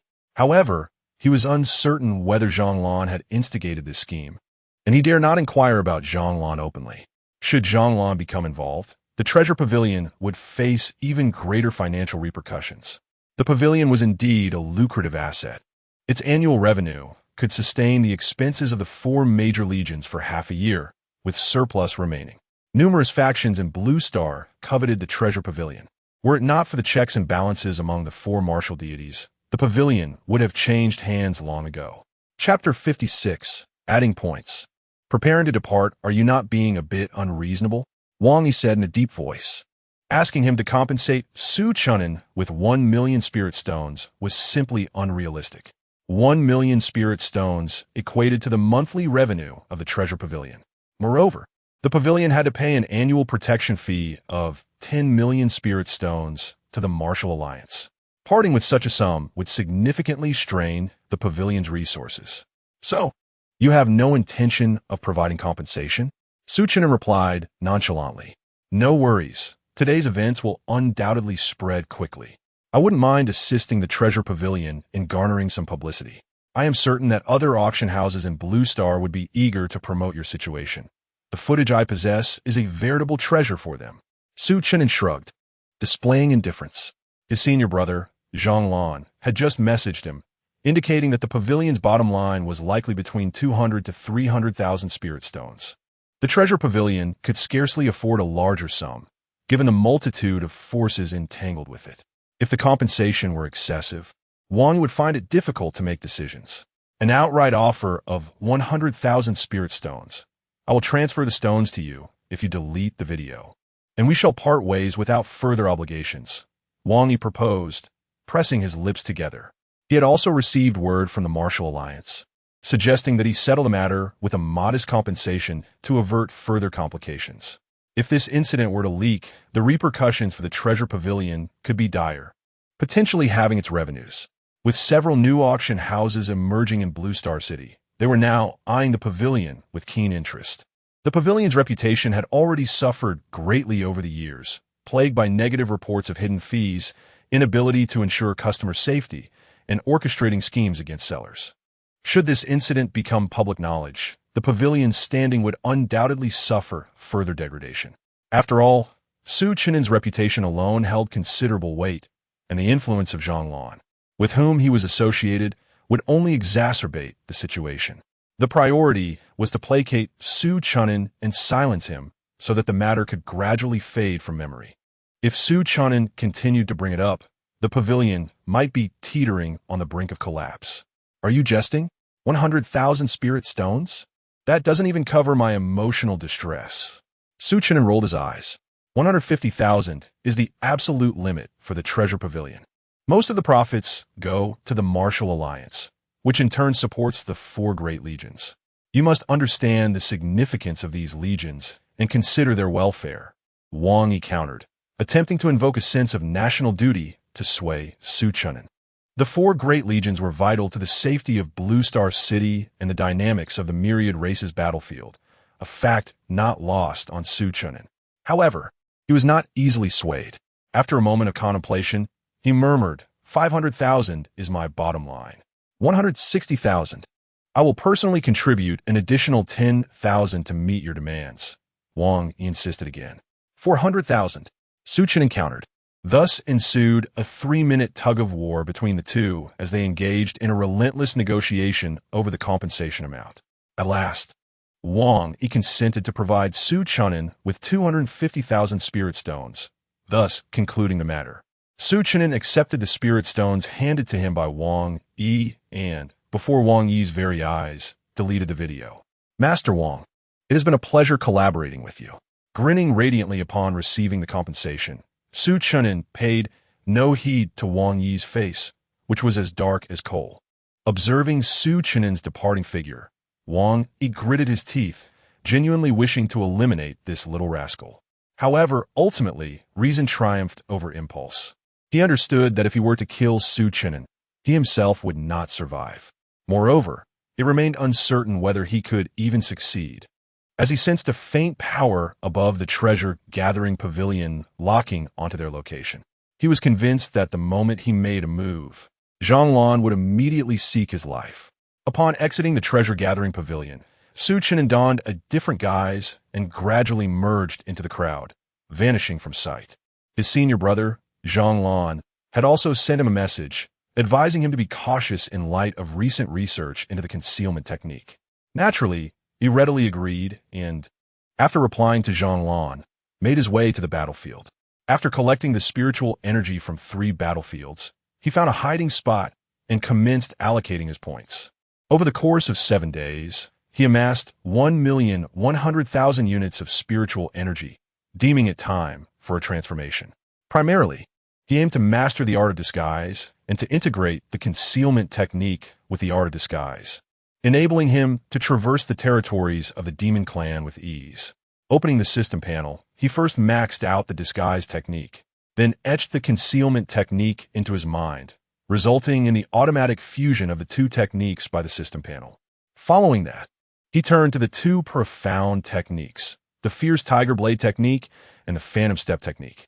He invested 100,000 units of spiritual energy into the Phantom Step technique, bringing it to completion, while he allocated 50,000 units into the Fierce Tiger Blade technique. He possessed a blade intent, rendering his need for the Fierce Tiger Blade technique not particularly strong. Learning the Fierce Tiger Blade technique would ensure that he could infiltrate Haoyan City without easily exposing his identity. Host, Chen'an lifespan, 70 years. 333 days. Realm, First Stage Martial General 1356 100000. Techniques, True Understanding of Martial Arts, 75 1000. Basic Blade Technique, Blade Intent, 7001000 100000. Concealment, half, 1,100,000.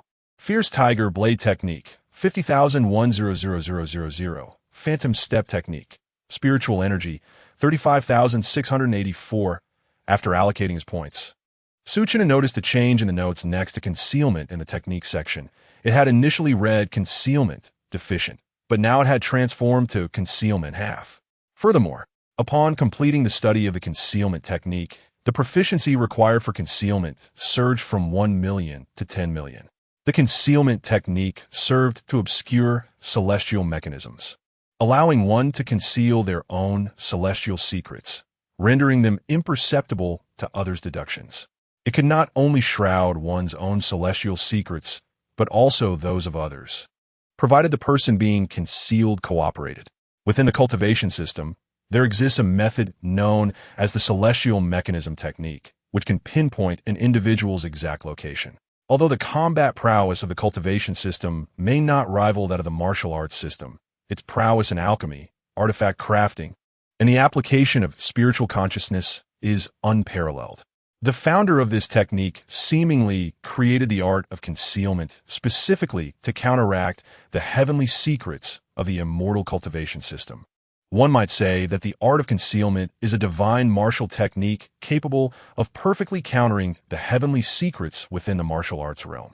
As he gazed at the system panel, which displayed over 30,000 remaining spiritual energies, his attention shifted towards the true understanding of martial arts.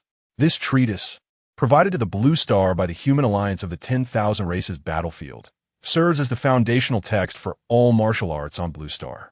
Rumors suggest that the key to ascending to the status of a martial deity lies in comprehending this true understanding of martial arts. However, it appears that the four martial deities of Blue Star achieved their status through alternative means. The efficacy of the true understanding of martial arts in aiding one's martial intent remains uncertain.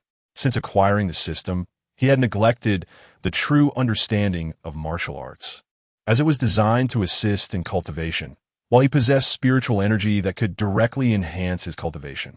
Moreover, due to his scarcity of spiritual energy in the early stages, he paid little attention to the true understanding. When 925 points of spiritual energy were directly invested into the true understanding, it reached perfection. He continued to add more, curious to see if the true understanding would reveal hidden attributes, much like the foundational blade technique. However, the system's notification left him utterly bewildered. Chapter 57, Murder in Disguise, Insufficient Preconditions. This was the first time he encountered such a notification from the system. Unlike the Phantom Step technique, which, when fully cultivated, would inform him that the skill had reached perfection, this message about insufficient preconditions was entirely new to him. However, it indicated that there were indeed hidden attributes associated with the martial Tao true revelation. It was just that he could not yet activate them. Reflecting on this, he recalled the rumors circulating in the market, suggesting that the martial Tao true revelation might be linked to the true intent of martial arts. Yet, the system had not disclosed what these preconditions were. It had only spoken a few words upon activation, after which it fell silent. After some contemplation, he could not decipher the nature of these preconditions and decided to set the matter aside for the time being. Taking a brief respite, he emerged from the dense forest and stealthily made his way toward the battlefield of the generals. At the center of the battlefield, the warriors of the Blue Star and the demon generals clashed fiercely, with chaos reigning both above and below as various energies surged across the field. He advanced steadily toward the heart of the conflict in search of his target.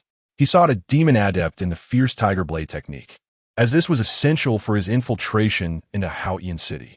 Upon reaching the site of the skirmish, he swiftly employed his disguise technique to transform into a member of the Bullhead tribe, then darted into the territory of the demons. After wandering for over 10 minutes within their domain, he finally spotted his target, an iron wolf demon, possessing a human body and a wolf's head, currently wielding a massive black blade while engaged in combat with a human warrior. Silently, Chen'an approached the iron wolf demon and shouted, "I'm here to assist you." The unexpected shout startled the iron wolf, causing it to visibly tremble. "Bullhead, get away! This prey is mine," the iron wolf barked, taking a step back as it glared at Chen'an. "Oh," Chen'an responded with a feigned nonchalance, drawing forth the golden-backed tiger blade and striking down at the iron wolf. Just as the iron wolf prepared to retaliate, it found itself immobilized and soon lost consciousness. With remarkable speed, Chen'an stowed the iron wolf's body away and rejoined the fray. What on earth? The human warrior battling the iron wolf was momentarily bewildered by the scene. He was aware that the demons maintained strict internal discipline. Even personal grievances could not be settled on the battlefield, let alone resorting to infighting. Yet, he had witnessed the event with his own eyes and could not dismiss it as fantasy. Meanwhile, Chen'an had successfully infiltrated the demon territory, gradually approaching the mountain where the demons resided. He was aware that his previous actions had likely drawn attention, so he sought a crowded area to disguise himself once more, this time taking on the appearance of the Iron Wolf demon. The first step toward infiltrating Jianjian city had been accomplished. In the dense forest atop the mountain within the demon territory, Chen'an retrieved the Iron Wolf's corpse and began to explore it meticulously. After some time, he discovered a storage ring and a token on the body. This token is quite similar to the communicator used on Blue Star, and the storage ring is also controlled by the token. This technology was pilfered from Blue Star by the Dark Palace, which subsequently entrusted it to Jianjian city. Opening the token, Chen'an glanced at the identity information of the Iron Wolf demon. This Iron Wolf demon, named Tai Hao, is a battle general of the First Legion of Demons and holds the rank of a centurion, akin to a captain on Blue Star. Chen'an placed his communicator and storage equipment into the storage ring, then slowly made his way up the mountain. Beyond this mountain lies the teleportation array leading to Jianjian city, where he might uncover information about the Dark Palace. Tai Hao, where are you headed? Just as Chen'an reached the mountain summit, preparing to pass through the tents of the demon territory towards the encampment, a coarse voice interrupted his next move. Is it possible to encounter an acquaintance here? Chen'an murmured softly, for he dreaded meeting familiar faces, especially since he did not recognize any of Tai Hao's friends. Any encounter with an acquaintance would certainly expose him. He pressed his lips together, then resumed his expressionless demeanor, turning to face the source of the voice. When in doubt, feign indifference. I'm returning to Jianjian city, Chen'an replied with a smile. Fortunately, the universal language spoken on the battlefield of myriad races was cosmic language, eliminating the need for conversing in his native tongue. Moreover, the language of the demon race was diverse, lacking a unified tongue. If someone were to address him in the demon language, it would spell disaster. Upon turning around, he discovered that the speaker was a fox demon, resembling a human except for the striking fox tail protruding from behind. You need not return. There's a manpower shortage at mine number 3, and you are to guard the mine there. I was just about to look for you, and here we are. The male fox demon approached and informed Chen'an. Mina número 3? For what reason must I go to the mine? Chen'an furrowed his brow, for he had no time to guard a mine. A mining accident occurred at mine number 3. The Centurion has dispatched orders for us to send personnel to secure the site and prevent the human race from rescuing those miners. You must hurry. Delays will result in military penalties. I must go inform the others. The fox demon patted Chen'an on the shoulder and then leaned in closer, whispering, "You did not salute me today. I am quite displeased." Upon hearing this, Chen'an immediately straightened his posture and saluted, "I pay my respects, Centurion." Prior to his arrival in the demon realm, he had studied some fundamental knowledge about the demons, all relayed by human spies. He understood the rigid hierarchy among the demons, where subordinates must bow before their superiors. Given the fox demon's earlier words, it was evident that this individual was indeed his superior, a centurion. Only the centurion would receive notifications from the general, not directly approach a mere captain. Very well. The fox demon nodded in satisfaction at Chen'an's salute, then brushed past him. As the fox clan departed into the distance, Chen'an exhaled deeply. The position of the 1,000-man commander was typically held by a demon sect, akin to the rank of a commander on the Blue Star. Just moments ago, as the fox clan passed by him, he distinctly sensed their spiritual energy sweeping over him. Fortunately, his disguise technique had reached perfection. His aura, appearance, and innate characteristics were indistinguishable from Tai Hao's, rendering even a divine sovereign incapable of seeing through it. What should he do? Chen'an made his way toward the encampment, his mind racing with strategies. However, after contemplating for an extended period, he found himself devoid of any viable solutions. The military formations of the demon clan were modeled after those of the Blue Star, perhaps even surpassing them in discipline. Here, the hierarchy was strict. Commands issued by superiors were to be executed without question. In the demon clan, obedience was paramount, with no room for dissent. Even if a superior commanded a subordinate to march toward death, the subordinate was bound to comply. Now, that fox clan had assigned him a task, instructing him to proceed to mine number 3. Should he refuse, returning to Haoyan City would brand him a disobedient individual. Disregarding a superior's order in the demon clan could lead to demotion and punishment, often resulting in being sent to the mines to toil. The workforce in the demon mines predominantly consisted of those who had committed offenses and humans captured by the demons. Chapter 58, captured directly standing atop the mountain. Chen'an gazed at the distant encampment of the demon tribe, casting a glance towards the battlefield. Alas, he must venture to the battlefield once more to slay another demon. He certainly could not return to the Spirit Stone mine. His true intention lay in reaching Haoyan City to gather intelligence regarding the Dark Palace. The identity of Tiahao was no longer viable for him. Thus, he stealthily slipped back to the general-level battlefield. He had no desire to engage with the lowly demons of the mortal or spirit levels, as their insignias bore little value. This time he adopted a new guise, neither resembling a minotaur nor appearing as Tiahao. His previous actions had likely drawn the attention of the demons on the battlefield. Among the throngs of warriors, he had transformed into a minotaur and subsequently slain an iron wolf demon. Such an incident would undoubtedly have spread within the ranks of the demon tribe, rendering both identities suspect and best left unused. He directly assumed the form of a fox demon and began to wander the battlefield in search of those who practiced the fierce tiger blade technique. Moreover, his criteria for selection had shifted. He specifically sought out those demons who appeared to be free agents. Within the ranks of the demon tribe, the mortal-level foot soldiers and spirit-level 10-man commanders constituted the lowest echelon, devoid of the freedom to act independently and bound to the battlefield without orders. Only the free agents among the demons were not beholden to the commands of a military corps. Most demons favored heavy weaponry, with hammers and large blades being the most commonly wielded arms.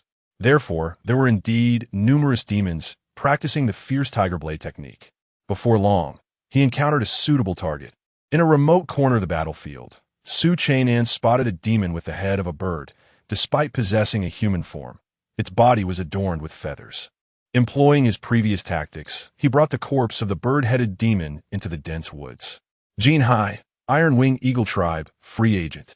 Upon reviewing the information on the identity insignia, Chen'an felt a weight lift from his heart. His experiences with the demon military had instilled a psychological aversion. The constraints placed upon the members of the demon corps were far too numerous, rendering the status of a free agent far superior. With a slight smile, he transformed into the appearance of Jianjian and set forth towards the frontline encampment of the demons. Half an hour later, he arrived at the demon encampment. It bore a resemblance to the encampments of Blue Star, filled with tents. The only distinction was the absence of numerous shops, as all supplies were under the control of the demon deity of Haotian City. Free agents among the demons could only trade in the official shops of the demon tribe. Thus, the area had not developed into a small town, consisting merely of a few isolated houses, serving as recruitment centers and official shops for the demon military. Navigating through the houses, Chen'an approached the teleportation array, where two demon soldiers, both of the demon general rank, stood guard. The soldiers, holding a mirror, addressed Chen'an, "Identity insignia, please." Chen'an retrieved the insignia from a storage ring and presented it to the soldier. The soldier received the token and briefly scanned it against the mirror, revealing the identity information of Jianjian upon its surface. The soldier scrutinized Chen'an with a peculiar gaze before returning the token, inquiring, "Where to?"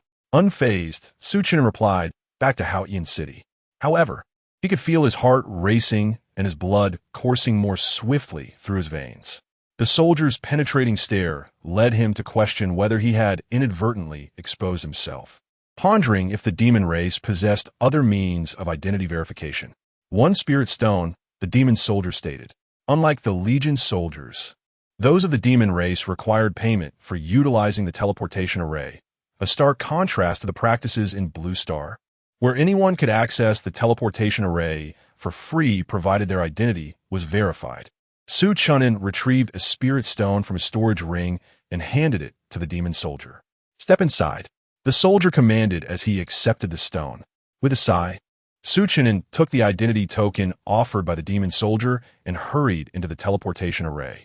The moment he stepped into the array, he exhaled deeply. A flash of white light enveloped him, and when he opened his eyes again, he found himself in a different city. This place bore little resemblance to Blue Star City, which was filled with towering skyscrapers. Instead, it resembled the ancient cities of Longwa, with stone-paved streets and buildings constructed from stone topped with tiles. "Are you Jianjian?" Chen'an was suddenly approached by a group of demons, and the leader, a member of the Iron Wolf clan, addressed him. "Yes, what is it?" Chen'an replied, sensing hostility in their demeanor. "You are under arrest." Upon receiving Chen'an's nod, the leader wasted no time in producing a pair of handcuffs to restrain him. Seeing this, Chen'an quickly recoiled and questioned, "Why? Still daring to resist?" "Seize him," the leader commanded, gesturing to the soldiers behind him.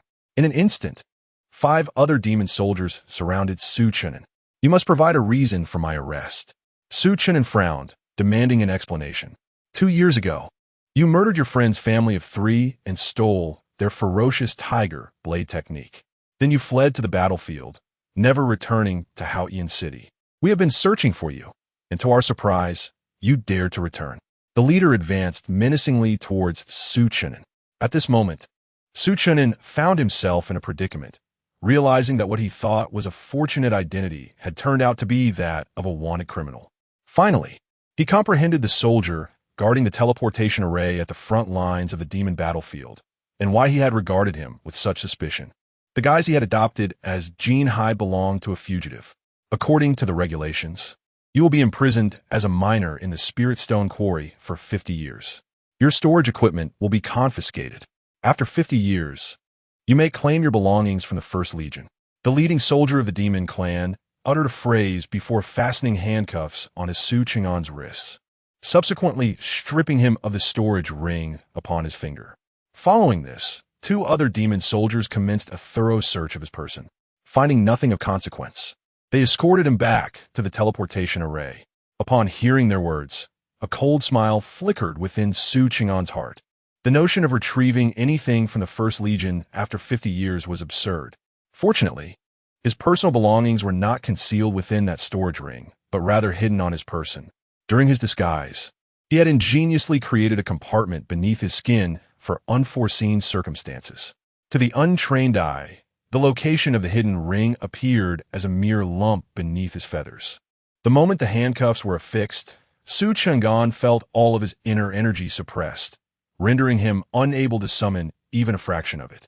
He quickly discerned that these cuffs were composed of the same material as those he had worn in the interrogation building of the Defense Army in Blue Star City.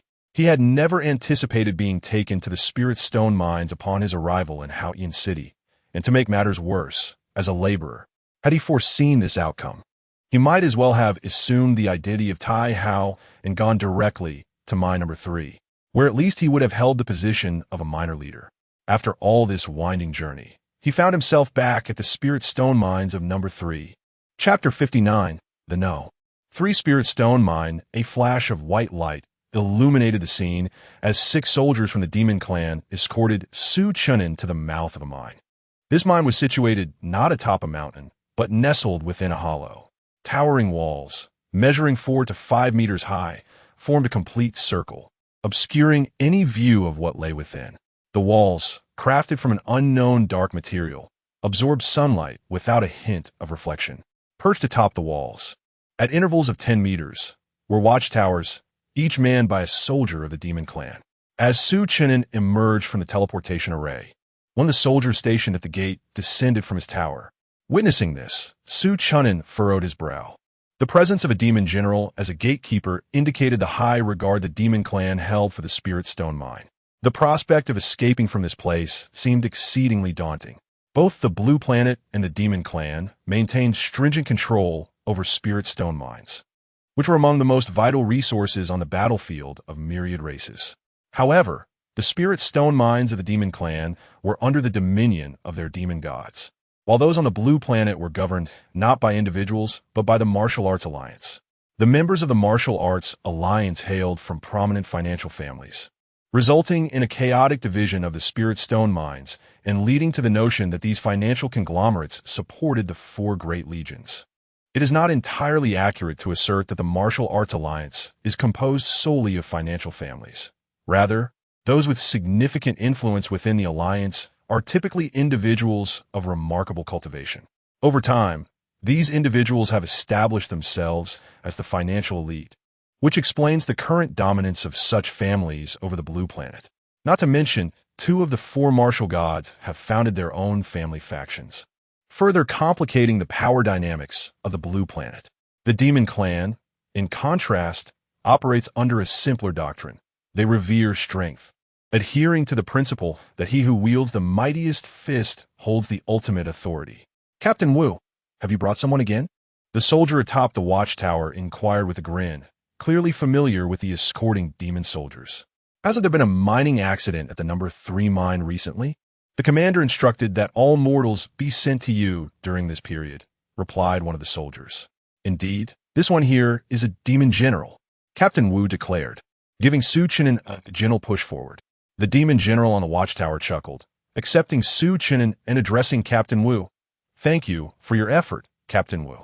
When you have the time, my brother, I shall treat you to a drink. Captain Wu smiled in return, clasping his hands in a gesture of respect. You are too kind. Subsequently, Captain Wu and his 5 companions re-entered the teleportation array, departing from the number 3 Spirit Stone mine, while Su Chen'an was led deeper into its interior by the demon general. Upon entering the mine, Su Chen'an finally glimpsed the interior's expanse. The area within the towering walls was vast, with numerous large pits, each 4 to 5 meters in diameter, their depths shrouded in darkness. A group of individuals, shackled at their wrists and ankles, continuously emerged from the gaping voids. Among them were both humans and demons, each appearing gaunt and weary, their faces coated in dust. However, within the demons' spiritual stone mines, humans were notably scarce. The majority of captured humans chose to end their own lives. They held bamboo trays, each adorned with glimmering spiritual stones that sparkled brilliantly under the sun's rays. At the center of the surrounding walls, a significant area of land had sunk, causing several openings in the ground to collapse. Old Ma, we have a newcomer. Take him to the mine to clear the collapsed area. Upon entering the gate, the demon guard escorting him called out to a centaur-like demon in the distance. He's here. The centaur swiftly approached, directing Su Chen'an to the central zone. Here, a deep pit revealed the site of the collapse, with the mine tunnels within it obscured. The centaur led Su Chen'an to a nearby mine tunnel adjacent to the collapsed area. Upon reaching the entrance, the centaur kicked him into the abyss.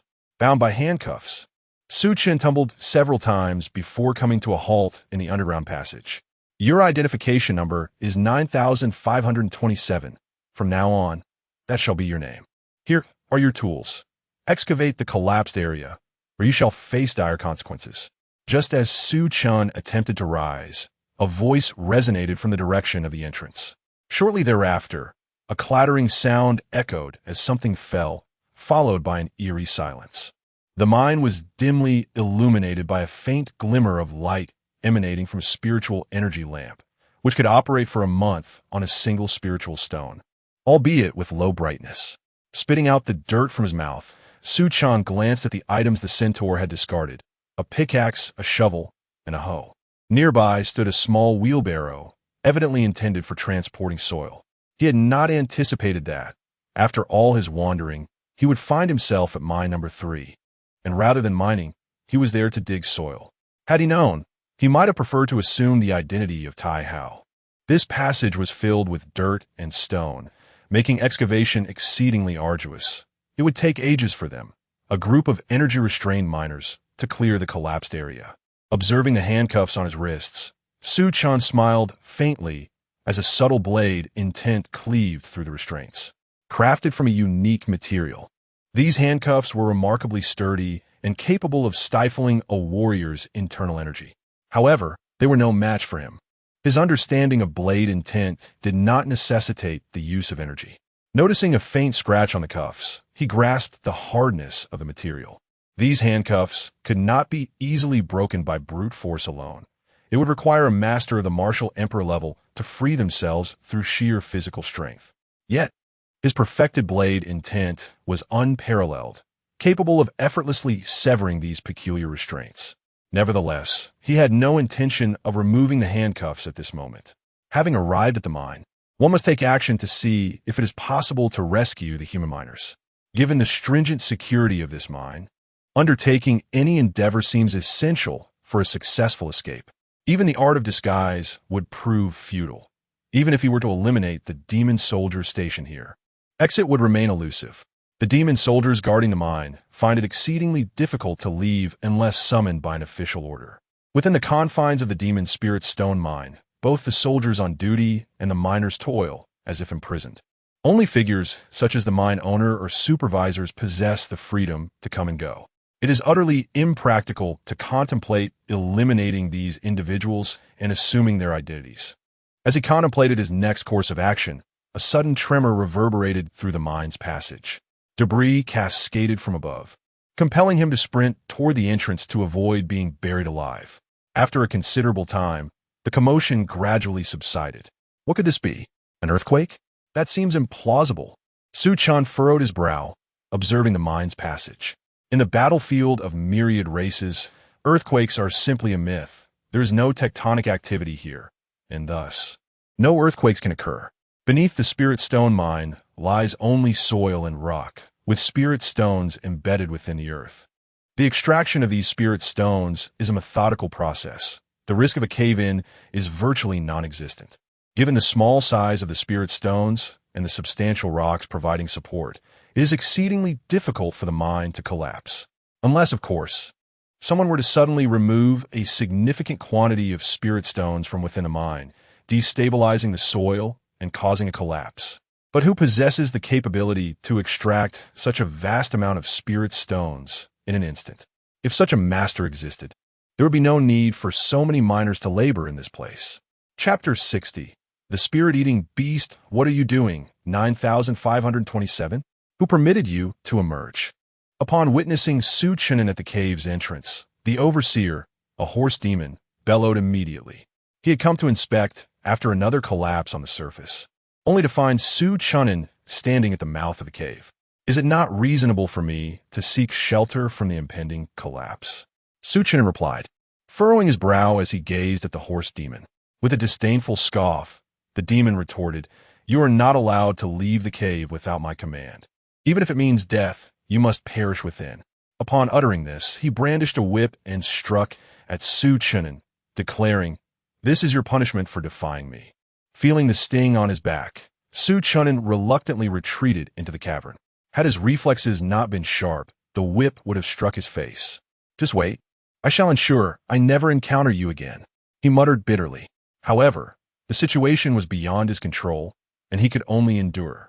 The passages within the cave were labyrinthine, leading from one opening to another. He cautiously navigated away from the collapse zone, venturing deeper into the mine. Approaching the perilous area now would be tantamount to courting death. What's this small hole?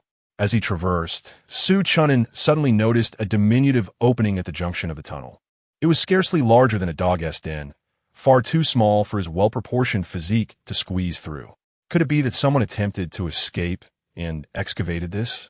He pondered aloud, scrutinizing the narrow opening, only to dismiss his own conjecture. It was improbable. The demon soldiers conducted their patrols daily. Such an opening would not elude their notice. The ground was comprised of hard stone and earth, making it virtually impossible to tunnel out.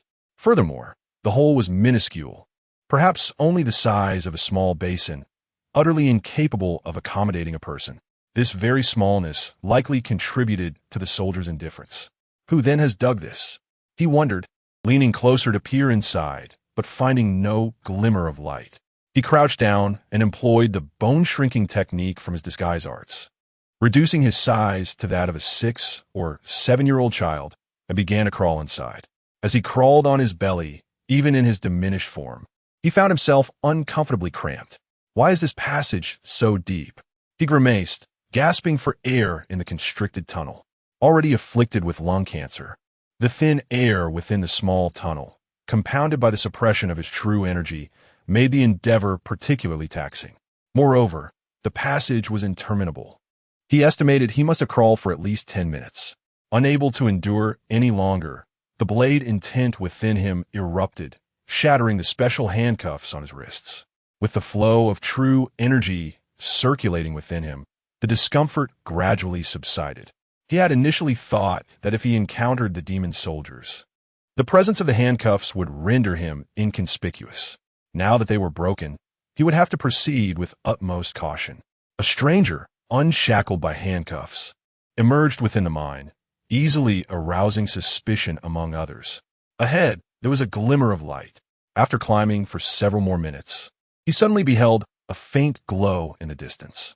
However, this illumination did not resemble sunlight. Continuing his ascent for a few more minutes, he finally discerned the source of the light. Upon crawling out of a narrow passage, he found himself in a vast chamber, filled with a mound of spiritual stones, towering like a small mountain. The radiance emanated from these spiritual stones. My goodness, there must be several tens of millions of spiritual stones here. Chen'an gazed at the stones before him, his eyes gleaming with excitement. The stones, each the size of a chicken egg, were piled upon the spiritual stone mount, exuding a thick aura of spiritual energy. He was certain that the 9 million spiritual stones within his storage ring could not compare in size to this small mountain. Licking his lips, he slowly approached the mound, his hands trembling with anticipation. Suddenly, just as he was about to reach the spiritual stone mountain, a flurry of urgent sounds reached his ears. Following the direction of the noise, Chen'an spotted a plump, white creature perched atop the mound, baring its teeth at him. This little beast was covered in soft, curly white fur. A spirit-devouring beast? The moment he laid eyes on the creature, a name sprang to his mind, escaping his lips. During his time at the 2nd Martial Academy by the Sea, he had excelled in his academic studies. Although his martial talent was lacking, he had aspired to become a researcher, immersing himself in the knowledge of cultivation across myriad realms, thus acquiring a profound understanding of such concepts. While not unique, he was certainly ahead of his peers. This knowledge of cultivation was provided by the human alliance of the 10,000 races to prevent the people of Blue Star from entering the battlefield of myriad races in ignorance. The spirit-devouring beast thrives by consuming spiritual stones and is typically found in spiritual stone mines. An adult spirit-devouring beast has the capability to absorb the spiritual energy of an entire world, draining it completely. Capturing one would mean an endless supply of true energy. After devouring spiritual stones, a spirit-devouring beast could easily cause a mine to collapse. If a cultivator managed to capture such a beast, they could directly extract energy from it. And this energy could swiftly be converted into the energy required by the cultivator. Should true energy be needed, the beast could transform its own energy into true energy. If spiritual energy were required, it could convert its energy into spiritual energy. However, this is contingent upon the spirit-devouring beast having consumed a sufficient quantity of spiritual stones. At that moment, he finally understood why the third spiritual stone mine had suddenly collapsed. The spirit-devouring beast must have transported the stones, resulting in a destabilized underground structure. How could it not collapse? This particular spirit-devouring beast appeared to be in its juvenile stage.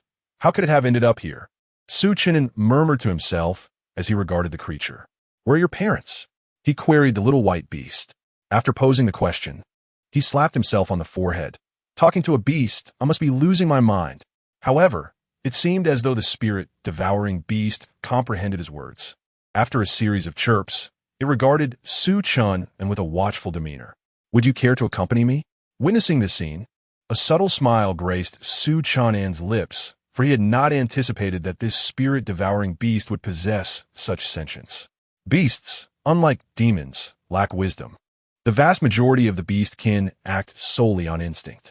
99% of the beast race operates purely on primal urges. In the realm of cultivation, many practitioners capture beasts as mounts. However, taming a beast is no simple feat.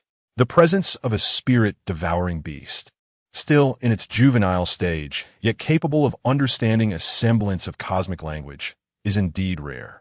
In truth, it did not fully comprehend. Rather, it discerned the general meaning of Chen'an's words through the nuances of his tone. This indicates a nascent intelligence, making such a creature exceptionally suitable to have by one's side. A sentient spirit-devouring beast far surpasses its mindless counterpart. A beast devoid of intellect serves merely as a mobile energy source, necessitating care for sustenance. Conversely, a wise spirit-devouring beast, once it acknowledges its master, will remain loyal and even venture forth to seek spirit stones, relieving its master of concern. Chapter 61. Stirring up trouble after Chen'an spoke. He gazed at the spirit-devouring beast, uncertain whether it comprehended his intentions. The creature stared back with its round, bulging eyes, occasionally grooming its fur with a paw hidden amidst its coat. "Well, it appears you did not understand." Observing the spirit-devouring beast's demeanor, Chen'an could only manage a wry smile. Though this beast possessed sentience, the nuances of direct communication seemed beyond its grasp. "Since this is your territory, I shall take my leave." Chen'an sighed in resignation, initially believing this was a realm conjured by a child. In the demon-kin world, regardless of age, anyone who committed a crime was subjected to labor in the mines. He had spotted several children outside. Casting a glance at the Spirit Stone Mountain, Chen'an felt a pang of reluctance. However, he could not bring himself to seize a young spirit-devouring beast. "Chirp!" Just as he turned to depart, the spirit-devouring beast atop the mountain suddenly called out. Chen'an turned back to see a white sphere, approximately the size of a basin, soaring toward him. He swiftly extended his hand to catch the creature, but to his surprise, it deftly evaded his grasp in midair, heading straight for his shoulder. "Chirp!" The spirit-devouring beast perched on Chen'an's shoulder and gently grazed its sharp claw against the skin of his neck. The moment it made contact, a drop of blood welled up. Subsequently, the beast dabbed its claw in the crimson liquid and licked it with its pink tongue. In an instant, Chen'an felt a peculiar connection form between himself and the spirit-devouring beast. Is this a bond of recognition? Chen'an regarded the creature on his shoulder with astonishment. "Chirp!" Upon hearing Chen'an's words, the spirit-devouring beast chirped twice. In that moment, Chen'an distinctly sensed that the creature was communicating with him, and he grasped the essence of its message.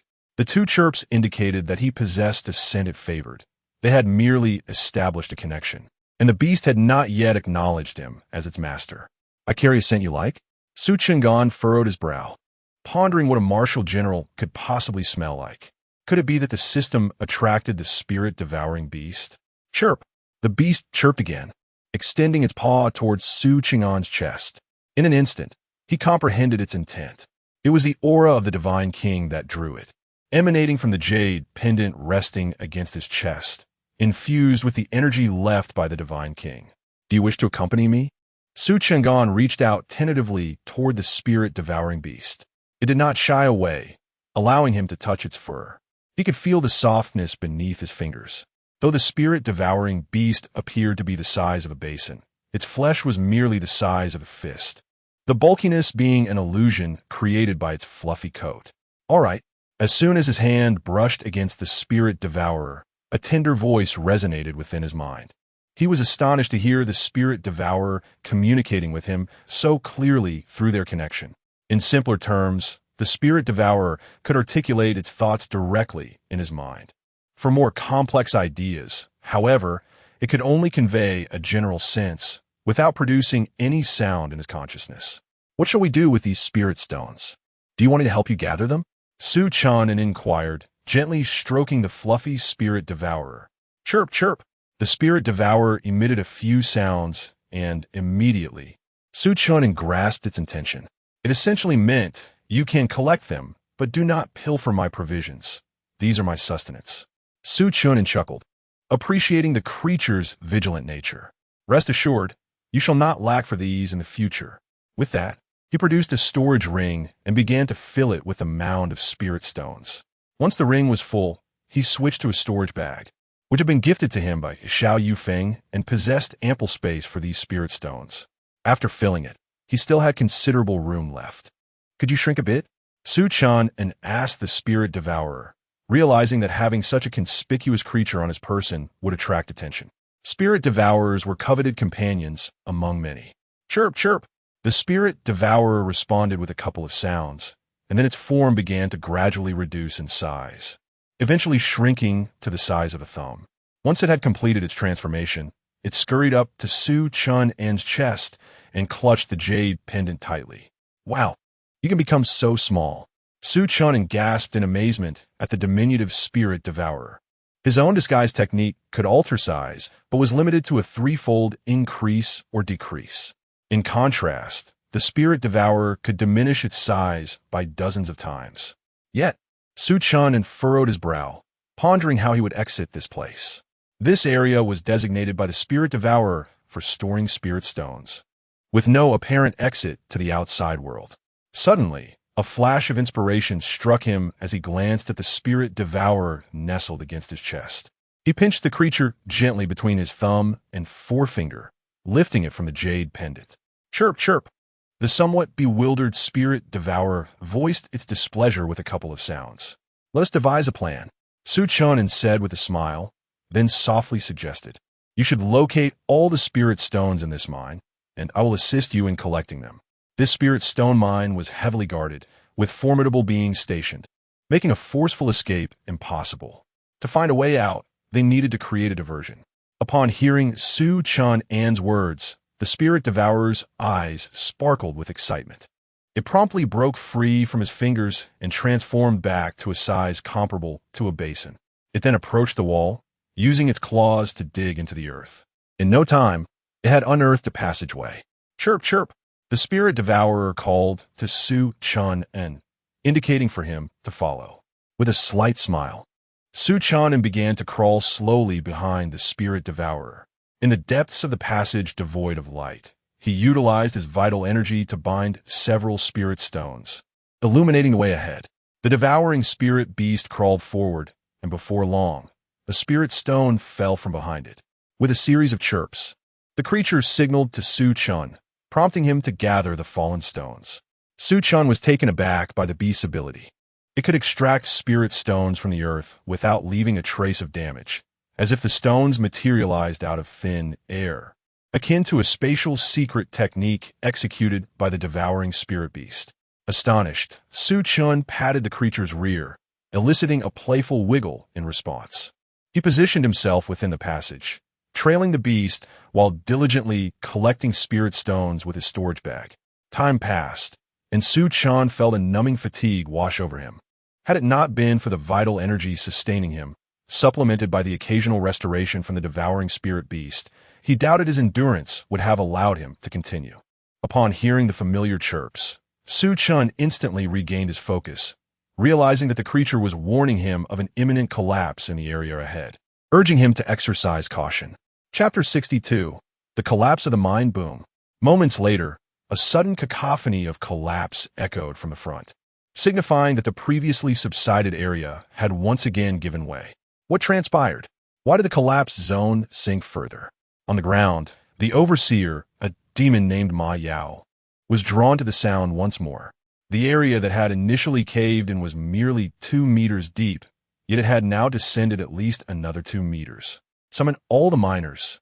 Ma Yao swiftly commanded the nearby demon soldiers, acutely aware that should any miners perish beneath the rubble, he would face severe repercussions. The spiritual stone mine would be rendered utterly useless without its workers, akin to a cook bereft of utensils. Roll call. Under the soldiers' direction, the miners were swiftly brought forth. Ma Yao began instructing the squad leaders below to account for the miners who had emerged. 35, 79, 12, 58, 36, 47, 25, 69, 95, 27, 54, 31, 65, 47. The leaders of each team began reporting on the miners who had not surfaced. Upon hearing these reports, Ma Yao's brow furrowed in distress. This latest collapse had resulted in the tragic loss of dozens of miners, a calamity that compounded the woes of the already beleaguered third spiritual stone mine. The last reported number, 9527, was misleading as the actual count of miners was far less. The identifiers of deceased miners would not be reused. Presently, the third mine could scarcely muster over 700 miners. The loss of dozens in a single incident was catastrophic for the extraction of spiritual stones. Should further collapses occur, they would have no choice but to summon frontline soldiers to mine or transfer workers from other mines. Regardless of the option, the mine management would face severe penalties, and the consequences would be dire. All miners shall rest for 3 days. Reluctantly, Ma Yao, tasked with overseeing the miners, had no choice but to declare a hiatus. If fatalities continued at this rate, they too would become miners. Meanwhile, underground, Su Chen'an could no longer endure the discomfort of his position. Lying prone for too long was causing him neck strain. "Hey, spirit devourer," he called out ahead, but the creature seemed oblivious, continuing its excavation and allowing a pile of spiritual stones to accumulate behind it. In desperation, he utilized his energy to summon the spirit devourer back to him. Chirp! The spirit devourer gazed up at Su Chen'an with innocent eyes. Su Chen'an positioned the creature before him and said, "I ought to give you a name, otherwise I shan't know how to call you. How about Little White, since you're so pale?" No sooner had he spoken than he was met with the spirit devourer's disdainful glare. "What? You have a name? Why didn't you mention it sooner?" The creature's thoughts resonated in Su Chen'an's mind. "Your name is Gugu?" he queried, bemused. "Who named you that? Shouldn't it be G? Su Chen'an dist heu. Chirp! Offended by Su Chen'an's jest, Gugu opened its tiny mouth and nipped at Su Chen'an's finger. "Ouch! Fine. If you want to be called Gugu, then so be it. No need to be so fierce," Su Chen'an remarked, observing the blood trickling from his finger, resigned to the whims of his newly named companion. The little creature's claws and teeth were exceptionally sharp, even sharper than its icy blade. "Gugu, we cannot proceed like this. It is exhausting. I shall lead you into the mine, where our objective is to bring this mining area to its knees," Su Chen'an stated to the spirit-devouring beast. The beast widened its eyes and tilted its head, perplexed by Su Chen'an's intentions. "This is the territory of my enemies. We cannot linger here for too long," Su Chen'an elucidated. Chirp! The spirit-devouring beast comprehended this time, subsequently shrinking to the size of a thumb and resting upon the jade pendant on his chest. Observing the beast's actions, Su Chen'an sighed. "You must widen this passage for me. I need to turn around." This narrow tunnel was so deep that he could not pivot. Crawling backward would take an eternity.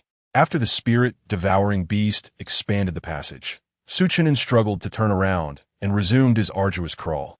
By the time he reached the main tunnel, darkness had enveloped the surroundings. Gazing at the patrolling demon soldiers outside the mine's entrance, he smiled. "Gugu, our efforts have borne fruit. The mine was devoid of any individuals, confirming that their induced collapse had been effective. Let's proceed. Chen'an softly urged the spirit-devouring beast on his chest, then turned and ventured deeper into the tunnel. In the main passage, he was no longer required to crawl, and the spirit-devouring beast did not need to excavate further. Remaining on his chest, he could feel spirit stones manifesting within his garments. Within mere seconds, his clothing became laden with spirit stones. Thus, he placed his storage bag inside his attire. Whenever the spirit-devouring beast absorbed a spirit stone, it would automatically drop into the bag. The pair roamed the mine without a care. Boom! Periodically, an area would collapse under their actions. Before each collapse, the spirit-devouring beast would alert Chen'an, prompting them to seek refuge. Once the dust settled, they would resume their exploration of other tunnels. Time became an abstract concept as Chen'an and the spirit-devouring beast arrived at the final passage. Inside this mine, distinguishing day from night was impossible, and without access to the Blue Star network, their communicator was useless for tracking time. Nevertheless, Chen'an estimated that during their time here, they had amassed at least tens of millions of spirit stones. The entire mine was now a disarray, and this was the last safe tunnel they could enter. Gugu, let us dig a passage and prepare for our escape. You need to grow larger and excavate a more substantial tunnel. Chen'an instructed the spirit-devouring beast, gazing at the dead end ahead. Through their time together, he had come to understand some of the beast's abilities. Not only could it shrink, but could also enlarge itself to the size of a small house. Furthermore, the spirit-devouring beast could cloak itself from mental scans. He had sensed that above the mine, individuals were continuously probing the depths with their mental faculties. Fortunately, he possessed a remarkable skill of disguise, enabling him to conceal his presence and evade detection. The soul-devouring beast, accompanying him, expanded to a size comparable to that of the house, remaining undetected as well. Whenever a wave of spiritual energy swept across, the soul-devouring beast would swiftly diminish in size, emanating a layer of white light from its surface, seemingly a natural instinctive reaction. Meanwhile, above the collapsed terrain of the third mine, a tiger-headed, human-bodied demon hovered in the air. Before this tiger demon stood a row of individuals, among whom was the horse demon responsible for managing the miners. The third spiritual stone mine, which yields tens of millions of spiritual stones annually, has now collapsed. Who can explain how this came to be? I have returned to Jianjian Star for merely a month, and this is how you manage the mines? The voice of the tiger demon was deep, yet anyone with keen perception could discern his mounting fury. Jianjian, as the mine's supervisor, you shall speak. Observing the bowed heads of all present, the tiger demon directed his inquiry towards the leftmost figure, a bull demon. After his departure, the bull demon would be the highest authority here and the most formidable cultivator among them. Chapter 63. Discovery Lord Huxuan. Since your departure, we have continued to operate the mine as before. However, half a month ago, the mine unexpectedly collapsed, resulting in numerous fatalities. I inspected the site and found no anomalies. Initially, the collapse had stabilized, but in recent days, it has suddenly resumed, and the entire mine is progressively succumbing to destruction. The extent of this collapse is extraordinarily vast. I dare not venture down to investigate further. I bear responsibility for this. Upon finishing his report, Jianjian knelt on the ground, well aware that he would inevitably face repercussions for this disaster. Acknowledging his fault now might yield a lighter punishment than waiting for the inevitable consequences. You, a demon emperor, cannot perceive any abnormalities? Huxuan gazed sternly at the kneeling Jianjian, his brows furrowed in concern. Truth be told, he too had not detected anything amiss. Currently, there exists but a single passage underground, its entrance now blocked. Fool! Huxuan spat in anger, unsure who he was directing his ire towards. The third spirit stone mine had been in operation for centuries, transforming a range of mountains into a mere basin. Having resided here for hundreds of years, he had ascended from a mere demon general to his current status as a demon sovereign. Yet, he had never encountered such an inexplicable occurrence. After venting his frustration, he coldly declared, "Break open the mine and re-establish the tunnels." I grant you, but a month's time. Should you fail. Just as he intended to instill some urgency, he noticed something peculiar about the area he had just struck. Who dares? At the moment the last passage collapsed under his might, he sensed a flicker of life force. With a commanding shout, he summoned the might of the laws of nature to converge upon the collapsed section, unleashing it below. A pit, 4 to 5 meters deep, formed instantaneously as torrents of natural law energy surged downwards. Below, Su Chun, blood staining his lips, urgently instructed the soul-devouring beast, dig deeper. He had initially prepared to leave when the passage suddenly caved in. The immense pressure bore down upon him, causing significant internal trauma, resulting in copious blood loss. Once the blood spilled forth, he realized danger loomed, prompting him to hastily command the beast to dig downward, though his disguise concealed his presence, rendering him undetectable to mental probing. Blood is a manifestation of life. Should he sustain injury, the scent of his blood would inevitably draw the attention of powerful beings. As anticipated, no sooner had he urged the beast to dig than a commanding shout resonated from above, followed by an overwhelming force of natural law filtering down towards him. Fortunately, the earth above was sufficiently thick, preventing the majority of this energy from penetrating too deeply. Even so, he was not entirely spared. The onslaught of natural law energy ravaged his meridians, causing him to lose consciousness. Had the earth not diluted the potency of the natural law, that strike could have claimed his life. The very reason his jade pendant remained inactive was due to the feebleness of the encroaching natural law energy. Escaped? What could possibly excavate so swiftly? After clearing the soil and stones with the power of the laws of heaven and earth, Hu Xian discovered that no one was present on the ground. However, he observed several pools of blood, confirming that there had indeed been people here moments ago.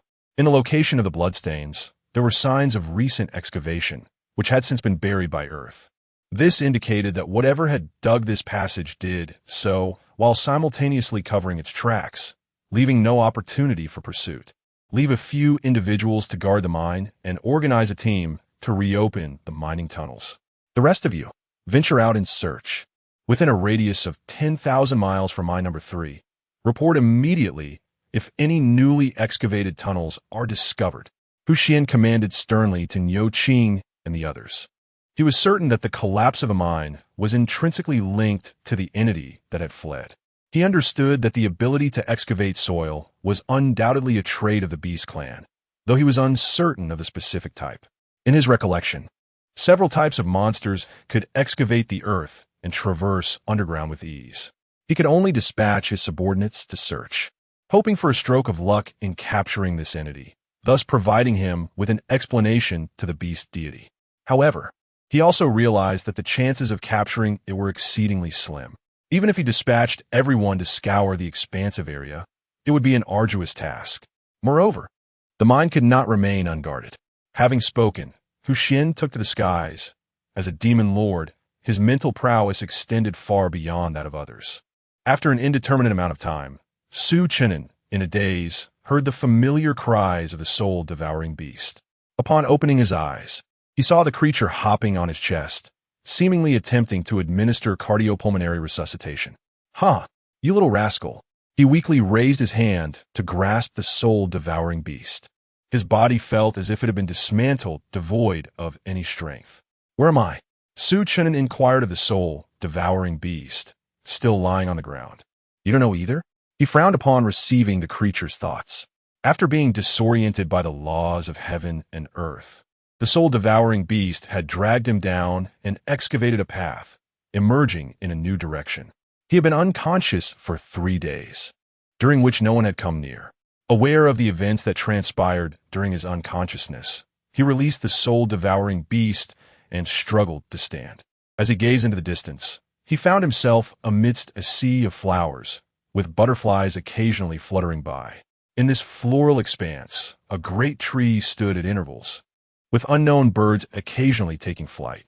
The sights and sounds of nature starkly contrasted the brutality of the battlefield. "This cannot be a battlefield," Su Chen'an murmured to himself. He took out the communicator from Blue Star, only to find no signal. The identity token crafted by the demon clan, modeled after Blue Star, was now dim and clearly rendered ineffective. "Go, where have you brought me?" he exclaimed, turning around, only to cough up a mouthful of blood. A sudden jolt overwhelmed him, and before he could comprehend the situation, a wave of dizziness washed over him, causing him to lose consciousness once more. When he finally opened his eyes again, he found himself gazing at the wooden beams of a ceiling. "Master, he has awakened." A melodious voice nearby captured his attention. With great difficulty, he turned his head to see a young girl calling out towards the door. Although he could not discern her features, he noted the pointed ears adorning her head. Before he could examine her further, a wave of weakness engulfed him once again, compelling him to shut his eyes. Moments later, he heard the soft patter of footsteps approaching from outside. Soon after, a gentle hand rested on his wrist, checking his pulse. His meridians are severed, and his lungs are compromised. It is truly a miracle he has survived. A harmonious voice reached his ears. "Dingya, please gather some herbs from the medicinal valley to replenish his energy and nourish his blood, and brew a soup for him." Chen'an caught only that solitary sentence before the fatigue once again overtook him, plunging him back into unconsciousness. Chapter 64. The Valley of the Medicine King. Awakening from his stupor, Chen'an found himself beset by a pervasive ache throughout his body. This time, he possessed a modicum of strength, and his vision was no longer shrouded in a haze. However, the persistent discomfort had intensified rather than dissipated. Taking a moment to survey his surroundings, he discerned that he was nestled within a quaint wooden cabin, suffused with the rich aroma of medicinal herbs. "You are awake." A young girl entered the room, cradling a bowl of medicine. An elf. The sight of her elicited a faint frown from Chen'an. Her presence sparked a sense of foreboding within him. In the vicinity of the battlefield of myriad races, close to the territories of the Blue Star and the Demon Clan, there were no elves to be found. This realization indicated that he was far from Blue Star City, certainly in unfamiliar territory. "Where am I?" he inquired cautiously as the elven maiden approached with the bowl. "Those not of my kin may harbor ill intentions," he thought, despite the fact that it seemed this elven girl had rescued him. Yet, what could be her true motives for doing so? "This is the Valley of the Medicine King." She beamed, placing the bowl on the table beside his bed. "The Valley of the Medicine King? Does such a place exist in the primary battlefield?" Chen'an furrowed his brow, his mind racing to recall the distribution of powers within the primary battlefield. Prior to his departure, he had gathered some information from Fu Yuling regarding the factions present in the primary battlefield. However, the vastness of this realm meant he had only retained knowledge of the forces surrounding Blue Star City. The primary battlefield? Surely you mean the battlefield of myriad races. "We are in a secret realm, distinct from the battlefield," the elven maiden clarified. "A secret realm? Goodness, where have you brought me?" Chen'an was momentarily flabbergasted. The battlefield of myriad races was an expansive domain, comprising primary, intermediate, and advanced battlefields, each occupying different spatial dimensions. Within these battlegrounds, numerous secret realms existed, which, to his understanding, could only be accessed through special means. He remained perplexed as to how he had been transported here. "By the way, where is Gugu?" Chen'an suddenly realized that he had not seen his companion. "Gugu, are you referring to that spirit-eating beast? Its bloodline is impure.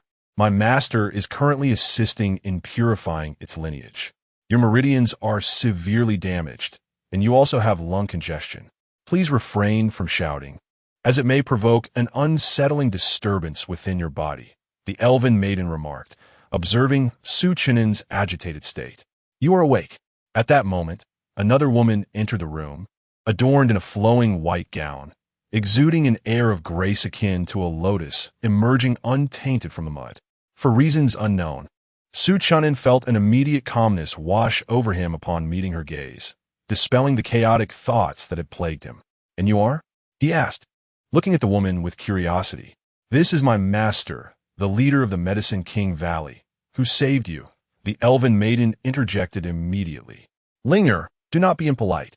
The woman gently reprimanded the elven girl, then turned to Chen'an with a smile, saying, "I am Wang Zhuo, the inheritor of this Medicine King Valley." After being chastised, the elven maiden lowered her head and softly murmured, "Yes." Are you of the human race? Su Chen inquired softly, gazing at Wang Zhuruo. He sensed both spiritual energy and true qi emanating from her, a distinct aura of martial prowess.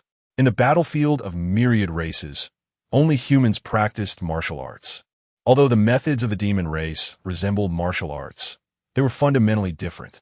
Martial arts were conceived by human cultivators, tailored solely for their kind, while demons followed their own cultivation practices. Wang Zhuo nodded and replied, "Indeed, I am of the human race. By chance, I stumbled into the Medicine King Valley years ago and obtained its legacy." Su Chen acknowledged her words with a nod, then asked, "What about Gugu?" Referring to the devouring spirit beast. He emphasized to ensure Wang Zhuo understood who he meant. Wang Zhuo smiled gently, saying, "Rest assured, I have not harmed him. The legacy of the Medicine King Valley forbids me from unwarranted harm to others. I noticed his bloodline was impure, so I assisted in purifying it, allowing him to mature more swiftly. Now, please take the medicine. After you drink it, we shall commence the subsequent treatment." Upon hearing this, Su Chen'an's brows furrowed into a frown. "Treatment? Is there a fee?" Wang Zhuo covered her mouth and laughed softly, saying, "No need for payment. Moreover, the Medicine King Valley has not been open to outsiders for many years. You're the first to enter in all this time. According to the last Valley Master's testament, you are the first cultivator to enter after my inheritance of the valley. Thus you shall serve as our guardian. Assisting the guardian in healing does not incur any charges." As soon as she finished speaking, Su Chen'an hurriedly rose from the bed. "Guardian? I cannot serve as your guardian. I have other matters to attend to." The notion of the last Valley Master's testament seemed utterly absurd to him. He still needed to investigate the Dark Palace affairs. How could he possibly be a guardian here? The very title implied a duty to protect the Medicine King Valley, a responsibility he could not afford. However, just as he stood, a sudden wave of dizziness struck him, and an overwhelming sense of weakness washed over him. "Do not worry. You are merely a guardian.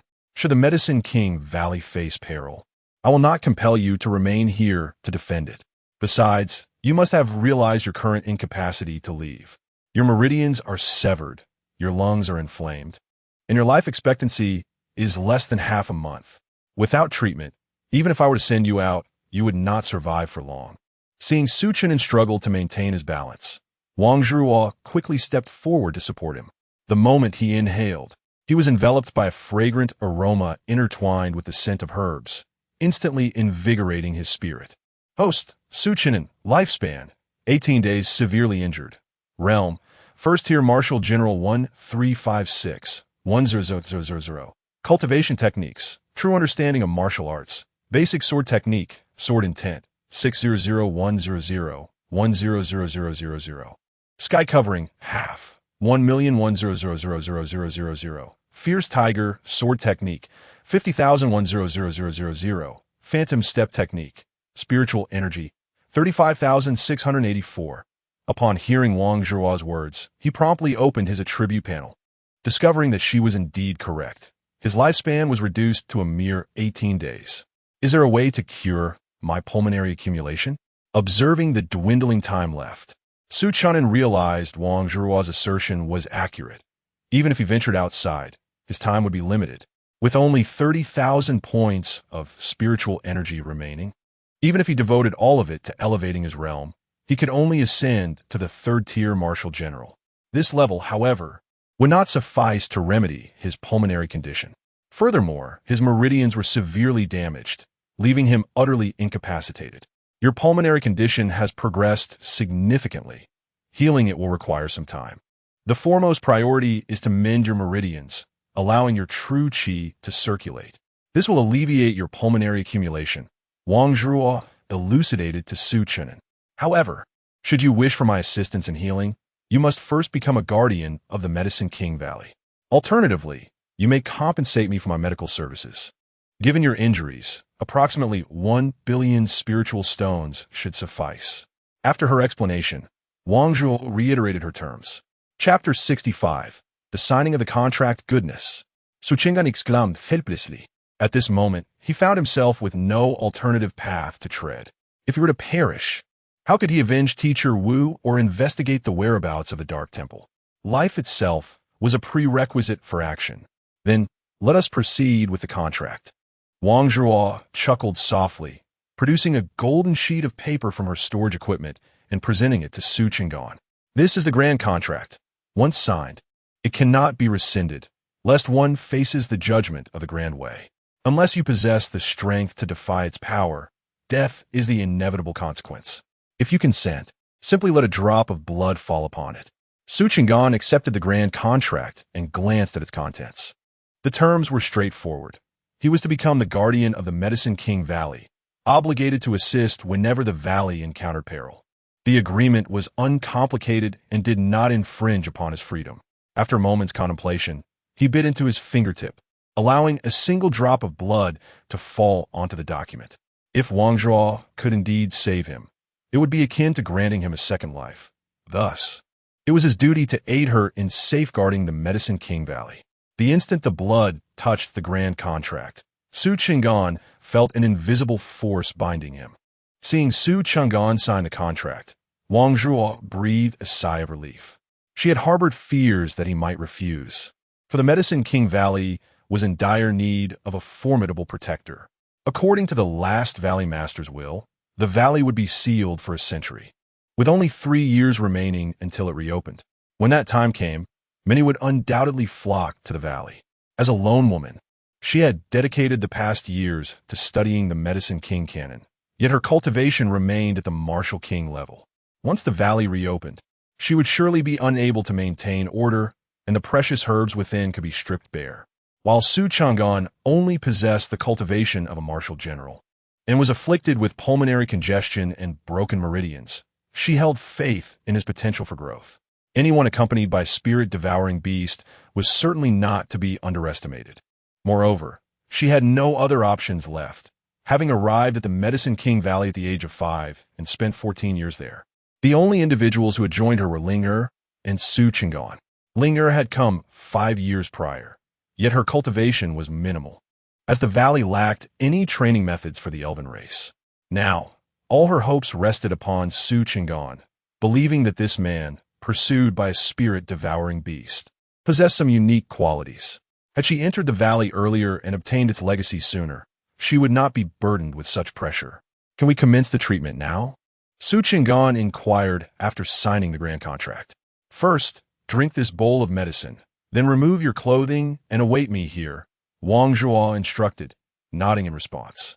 Remove my clothing? Don't be absurd. I'm not that indiscreet, Su Chen'an exclaimed, hastily covering his chest at the mention of undressing.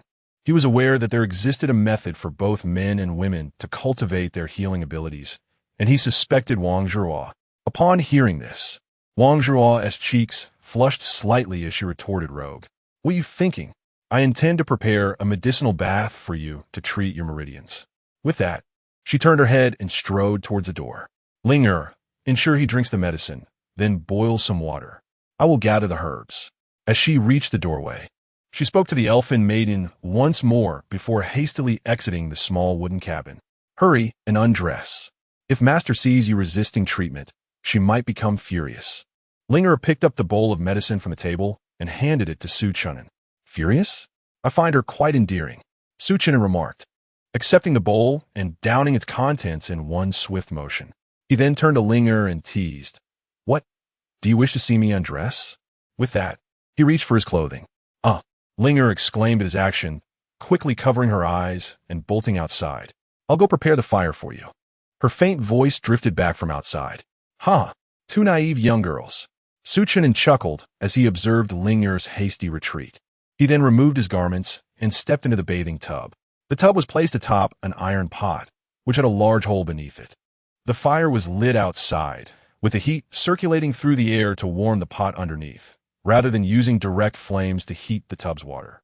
Direct heating would not yield a medicinal bath. It would be akin to scalding a pig for its hair. As the water in the tub began to emit steam, Wang Zhuo entered, carrying a large bamboo basket piled high with herbs, her head obscured by the towering vegetation. "Are you preparing a medicinal bath or planning to bury me alive with all these herbs?" Su Chen'an quipped, doubting whether the tub could accommodate such a quantity. "No more nonsense. While in Yaowang Valley, you shall heed my every command," Wang Zhuo declared, her demeanor shifting from graceful to authoritative. With that, she unceremoniously tossed all the herbs into the tub. Soak well, your meridians will heal in 3 days.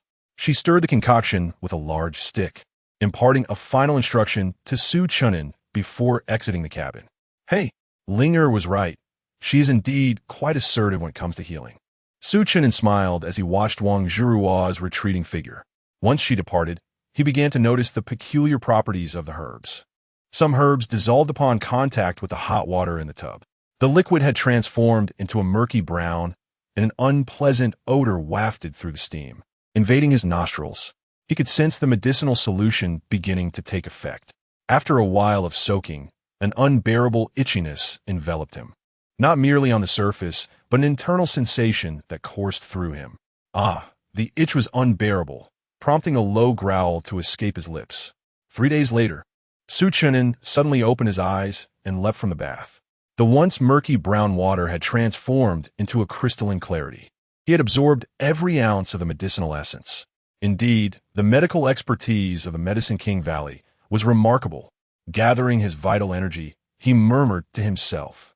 Wang Zhuo had stated that he could emerge after 3 days, and it took that entire span for his meridians to fully recover. The moment his meridians were restored, he swiftly directed his vital energy towards the tumor in his lung, suppressing its growth to prevent further spread. He could distinctly sense that the tumor had already taken up half the area of his lung. Quite impressive. The recovery was excellent.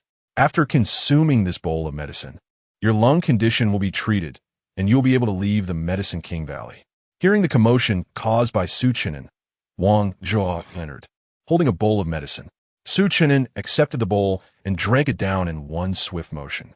At this moment, he dared not defy Wang Zhuo in the slightest. He had witnessed her medical prowess firsthand. To heal severed meridians within 3 days was nothing short of miraculous. In the realm of cultivation, there were certain elixirs capable of addressing meridian issues, yet such remedies were exorbitantly priced, often requiring hundreds of millions of spirit stones. Moreover, even possessing the spirit stones did not guarantee their availability. Chapter 66. The Art of Void Escape. Today, this medicine tastes rather sweet. After finishing the potion, Su Chen'an licked his lips. Having soaked in the concoction for 3 days, he was nearly overwhelmed by its unpleasant odor. As soon as he spoke, he felt a warm current circulating within his lungs. Such remarkable efficacy. Testing with his internal energy, he discovered that the tumor within him was shrinking at an astonishing rate. This potion was specifically designed to treat pulmonary congestion, and typically, it could resolve the issue in 3 days. However, given that his condition was severe and had spread, a complete recovery would likely require around 7 days. The immediate effect was due to his initial use of the medicine. Pulmonary congestion becomes increasingly difficult to treat as time progresses. Wang Zhuo observed Su Chen'an's condition with her spiritual energy and nodded slightly. 7 days for a cure? So swift? Su Chen'an, unable to believe his ears, inquired further. There were elixirs available for treating pulmonary congestion, but their cost in spirit stones was exorbitant, even beyond what could be afforded by selling Blue Star. Moreover, such elixirs were intended for the reconstruction of the physical form and would be an extravagant use for treating pulmonary congestion. The rapid efficacy of this treatment led Su Chen'an to reassess his understanding of the medical prowess of the Medicine King Valley. Do you think otherwise? The Medicine King Valley has stood firm in the battlefield of myriad races for countless years, not only due to the abundance of our medicinal herbs, but also because of the renowned medical skills we possess. Had it not been for a siege, the Medicine King Valley would not have fallen to the point of being sealed off. Moreover, the value of this medicine is significant. The spiritual herbs alone are worth hundreds of thousands of spirit stones, Wang Zhuo proclaimed with immense pride. How could the Medicine King Valley, which has treated so many, still be besieged? Su Chen'an queried, perplexed. Greed knows no bounds. Despite our benevolence and healing, there are still those who covet what we possess. Wang Zhuo replied after a moment of contemplation. I beg to differ. The primary reason for the siege of the Medicine King Valley is likely due to exorbitant fees. Noticing Wang Zhuo's hesitation, Su Chen'an chuckled. How could you possibly know that? Wang Zhuo gazed at Su Chen'an in disbelief, for she had not disclosed such matters to him. The downfall of the Medicine King Valley indeed stemmed from their high charges, compounded by the accumulation of wealth, which attracted the attention of several formidable forces. It is quite simple. Your Medicine King Valley heals and saves lives, and those you have rescued should harbor gratitude towards you. However, the lack of support during the siege indicates that those treated by the Medicine King Valley do not perceive it as a sanctuary for healing. A place dedicated to healing that fails to elicit gratitude from others can be attributed to two reasons. Either their medical skills are inadequate, or their fees are exorbitant. Clearly, the Medicine King Valley falls into the latter category. Those who were healed felt that the costs were sufficient for their treatment and saw no need for gratitude towards the Medicine King Valley. Upon hearing Su Chen'an's analysis, Wang Zhuo remained silent, because Su Chen'an's conjecture closely resembles the truth of the siege faced by the Medicine King Valley in the past. It was also mentioned in the inheritance she received that the Medicine King Valley must not demand exorbitant prices and should cultivate good relationships with others. This revelation altered her perception of Su Chen'an. Although he had a penchant for flattery, his quick wit was undeniable. Furthermore, with the spirit-devouring beast accompanying him, as long as Su Chen'an refrained from reckless behavior, his intellect would undoubtedly lead him to success in the future. Reflecting on this, she felt that binding Su Chen'an to the Medicine King Valley was indeed a prudent decision. However, Su Chen'an was oblivious to Wang Zhuo's thoughts at this moment. His mind was preoccupied with how to return to Blue Star City after leaving the Medicine King Valley. He still needed to venture into the territory of the Demon Clan to search for clues regarding the Dark Palace. Yet, through this experience, he had come to a realization. With his current low cultivation level, the risks associated with going to Haotian City were too great. Upon returning, he planned to first gather some spiritual energy from the battlefield before heading to Haotian City. Moreover, he was no longer inclined to covertly investigate information about the Dark Palace. He intended to stir up trouble. With the spirit-devouring beast by his side, he merely needed to wreak havoc in the Demon Clan's Spirit Stone mines. By employing such tactics, he could compel the Demon Clan to willingly divulge information about the Dark Palace, making his cultivation level crucial. He understood that disguising himself as a low-tier demon would be of little use in the Demon Clan. Low-tier demons in Haotian City were merely tools, and attempting to incite chaos while disguised would be futile. Encountering someone familiar would inevitably reveal his true identity. Such a strategy was impractical. The art of disguise could help conceal his aura, and with the spirit-devouring beast accompanying him to wreak havoc in the mines, that would be the optimal plan. However, he lacked means of escape, and upon returning, he needed to seek out a good escape technique to cultivate. How wonderful it would be to possess a teleportation skill. What did you say? Wang Zhuo, lost in her visions of the future, quickly inquired as she caught Su Chen'an murmuring. Teleportation skill? Indeed, your current cultivation is too low. You need a teleportation technique for self-preservation. Wait here. With that, Wang Zhuo dashed out.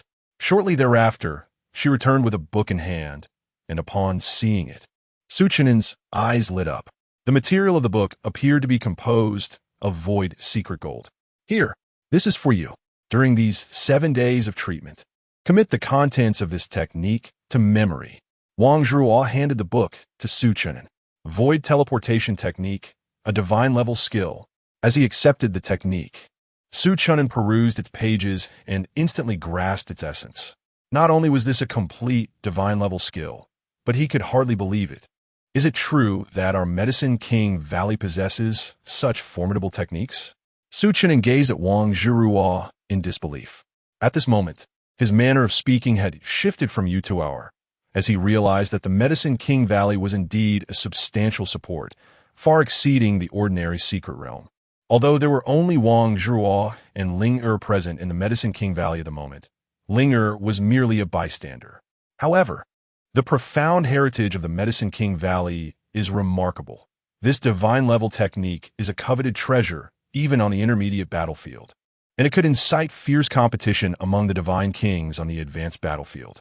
Yet, Wang Zhuo presented it with such ease.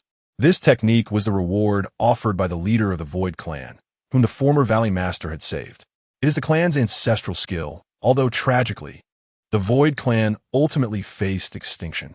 Wang Zhuo explained to Su Chen'an, then continued, "You might as well see if you can cultivate it. As for this Void escape technique, I cannot master it, but the old ancestors' dying words indicated that this skill could be cultivated by our kind. Whether one succeeds, however, is a matter of fate." Upon hearing this, Su Chen'an laughed heartily.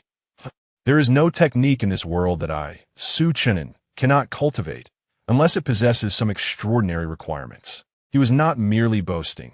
With the system at his disposal, once he recited the technique, the system would automatically comprehend it. Nevertheless, certaines techniques, such as those of the Beast clan, necessitate a beast physique for cultivation, and such methods remain beyond his reach. Chapter 67. Recovery from illness when boasting. One should be cautious not to exaggerate. Upon hearing Su Cheng'an's words, Wang Zhuo rolled her eyes. However, just a few moments later, she suddenly sensed an ethereal aura emanating from Su Cheng'an. The Void escape technique, an understanding of the Void, allowed one to exist within the emptiness, traversing the vastness of the world. Su Cheng'an opened his eyes, absorbing the essence of the Void escape technique conveyed by the system. This technique truly enables one to vanish into the heavens, the earth, and the air, allowing access to any place. Then, with a gentle flicker, he vanished from his original position. When he reappeared, he found himself behind Wang Zhuo, half of his body buried in the ground while the other half remained exposed. This was the marvel of the Void escape technique, which opened the space of the Void, permitting the user to traverse seamlessly between dimensions. This skill was indeed formidable. However, the consumption of vital energy was alarmingly rapid. It drained him completely in just a second.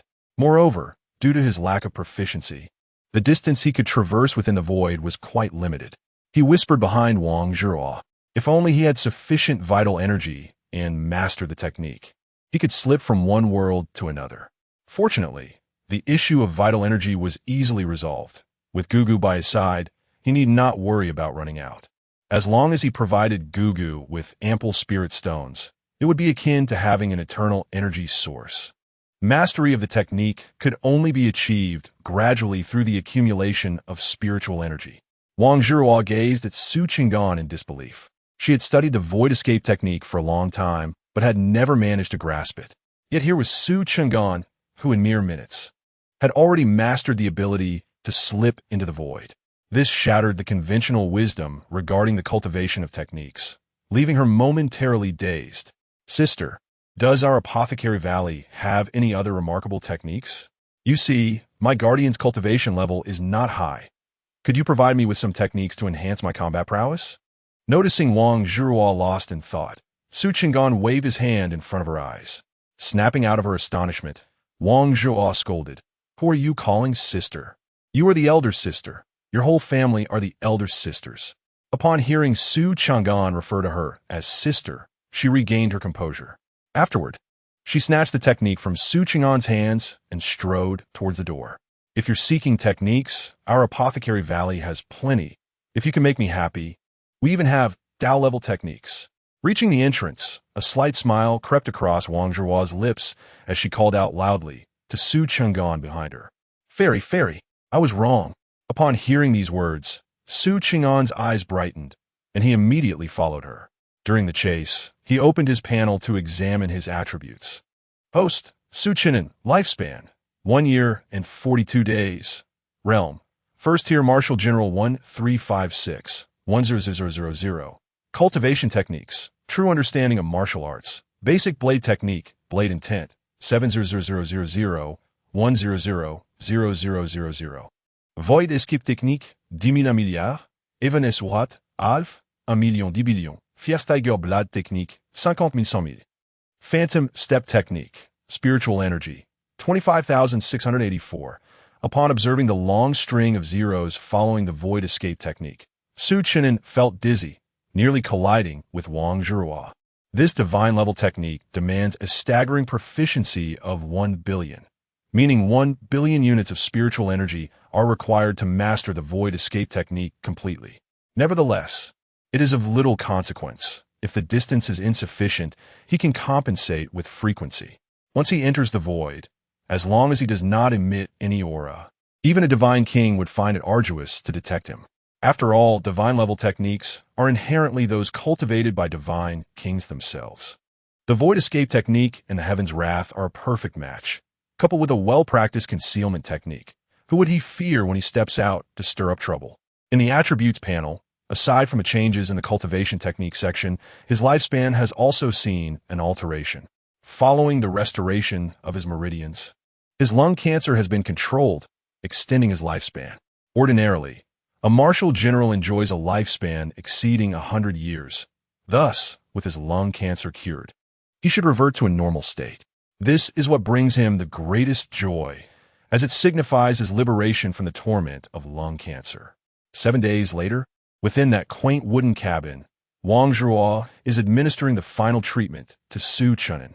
At this moment, he resembles a hedgehog, his body adorned with numerous golden needles. These are no ordinary needles. They are crafted from a rare wood-gold amalgam.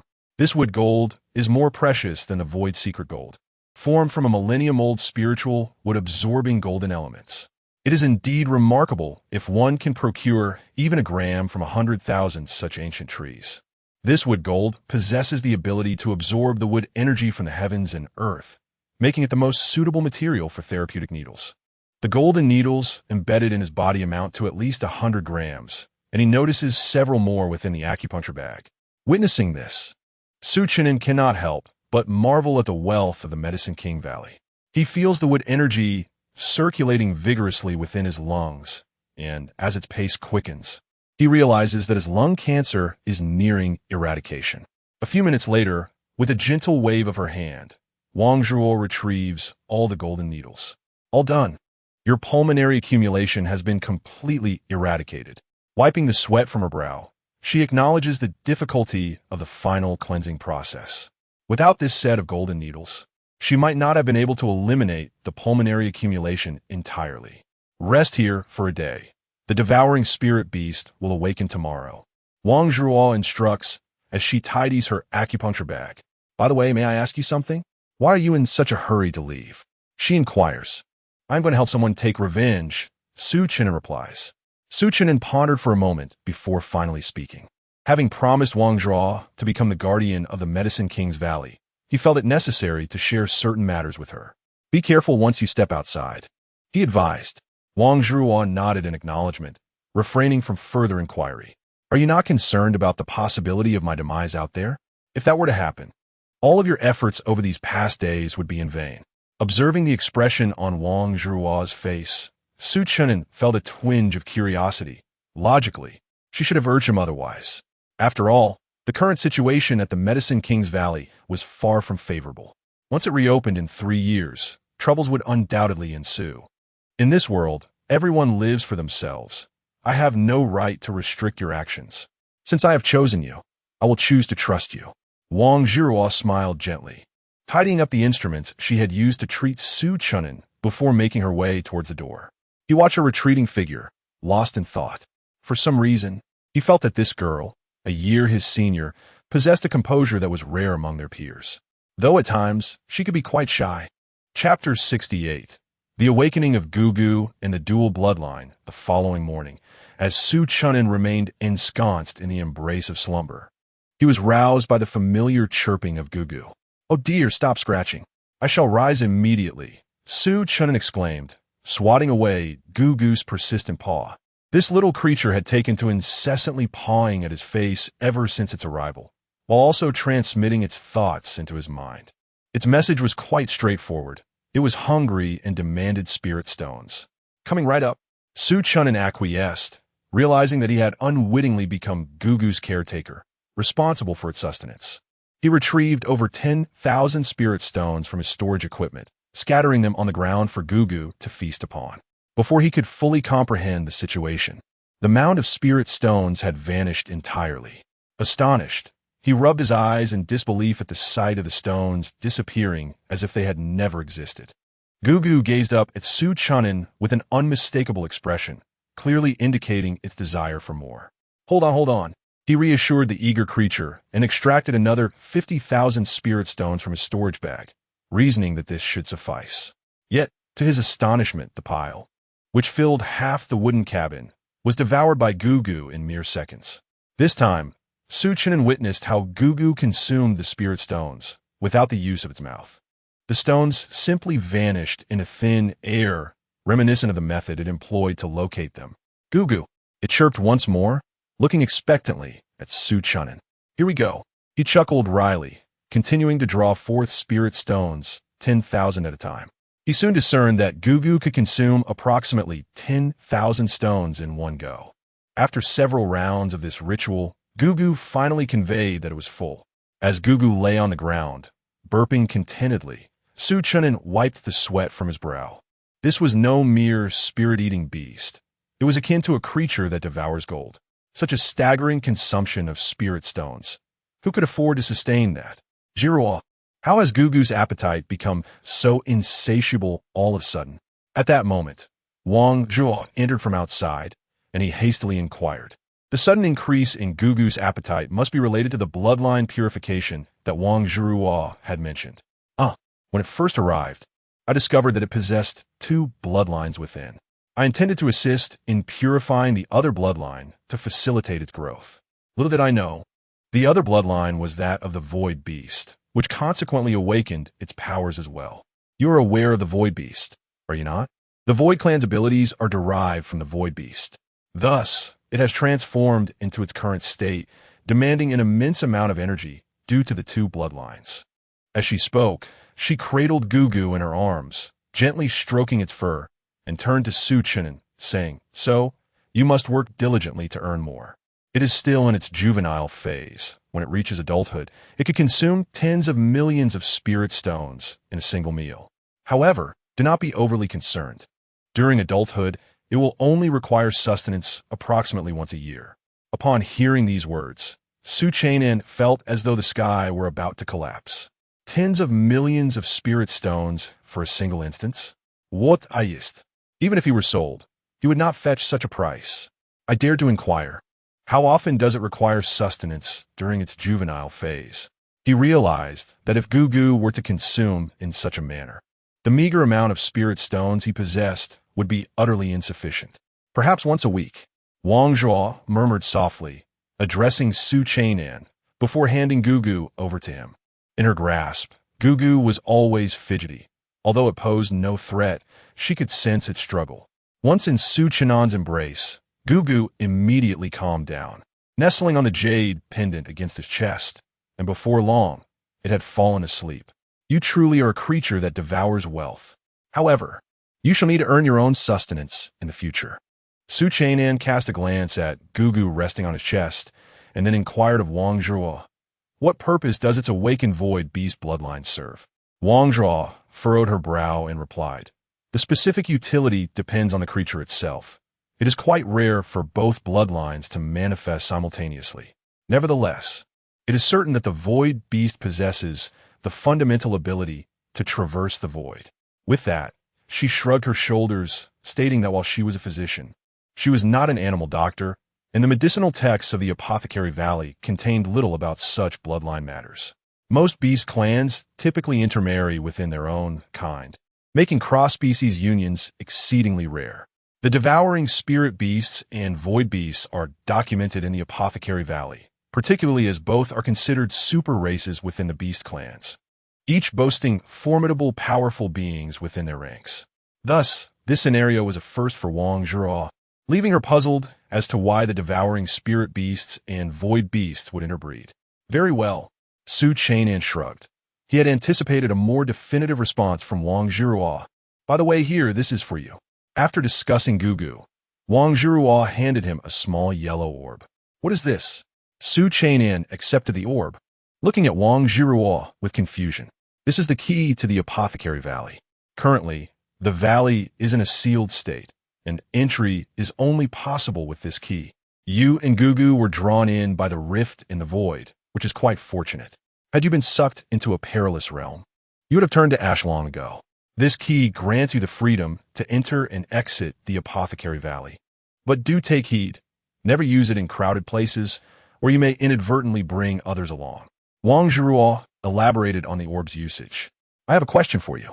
If the Apothecary Valley can be sealed off, why not keep it closed indefinitely? Would it not be better to wait until you possess sufficient strength to safeguard the valley before reopening it? Chen'an placed the orb into his storage equipment and asked, Do you think I desire to open the Apothecary Valley? Wang Zhuo rolled her eyes. Who does not understand the logic Chen'an presented? The crux of the matter is that the authority to decide whether the Apothecary Valley remains open or closed does not lie with her. All secret realms exist as independent spaces, requiring the essence of spiritual energy drawn from the battlefield of myriad clans. Whether it be the barriers of the secret realms or the spiritual herbs within, both rely on this vital energy for sustenance. The spiritual power of the Medicine King Valley can only maintain its closure for a century. Once it reopens, the valley must absorb a decade's worth of spiritual energy to continue its seclusion. Wang Zhiruo lamented, recounting her arrival at the Medicine King Valley, which had already been sealed for over 80 years. Had she been able to cultivate diligently during those 8 decades, she could have upheld the valley herself, thus negating the need for Chen'an as a guardian. The valley may lack in many aspects, but abounds with spiritual medicines. For the first decade, she devoted herself to the study of medicine, only in recent years finding the opportunity to cultivate. Not to mention 80 years, if only granted another 10, she could ascend to the true God realm, empowered by the herbs of the Medicine King Valley.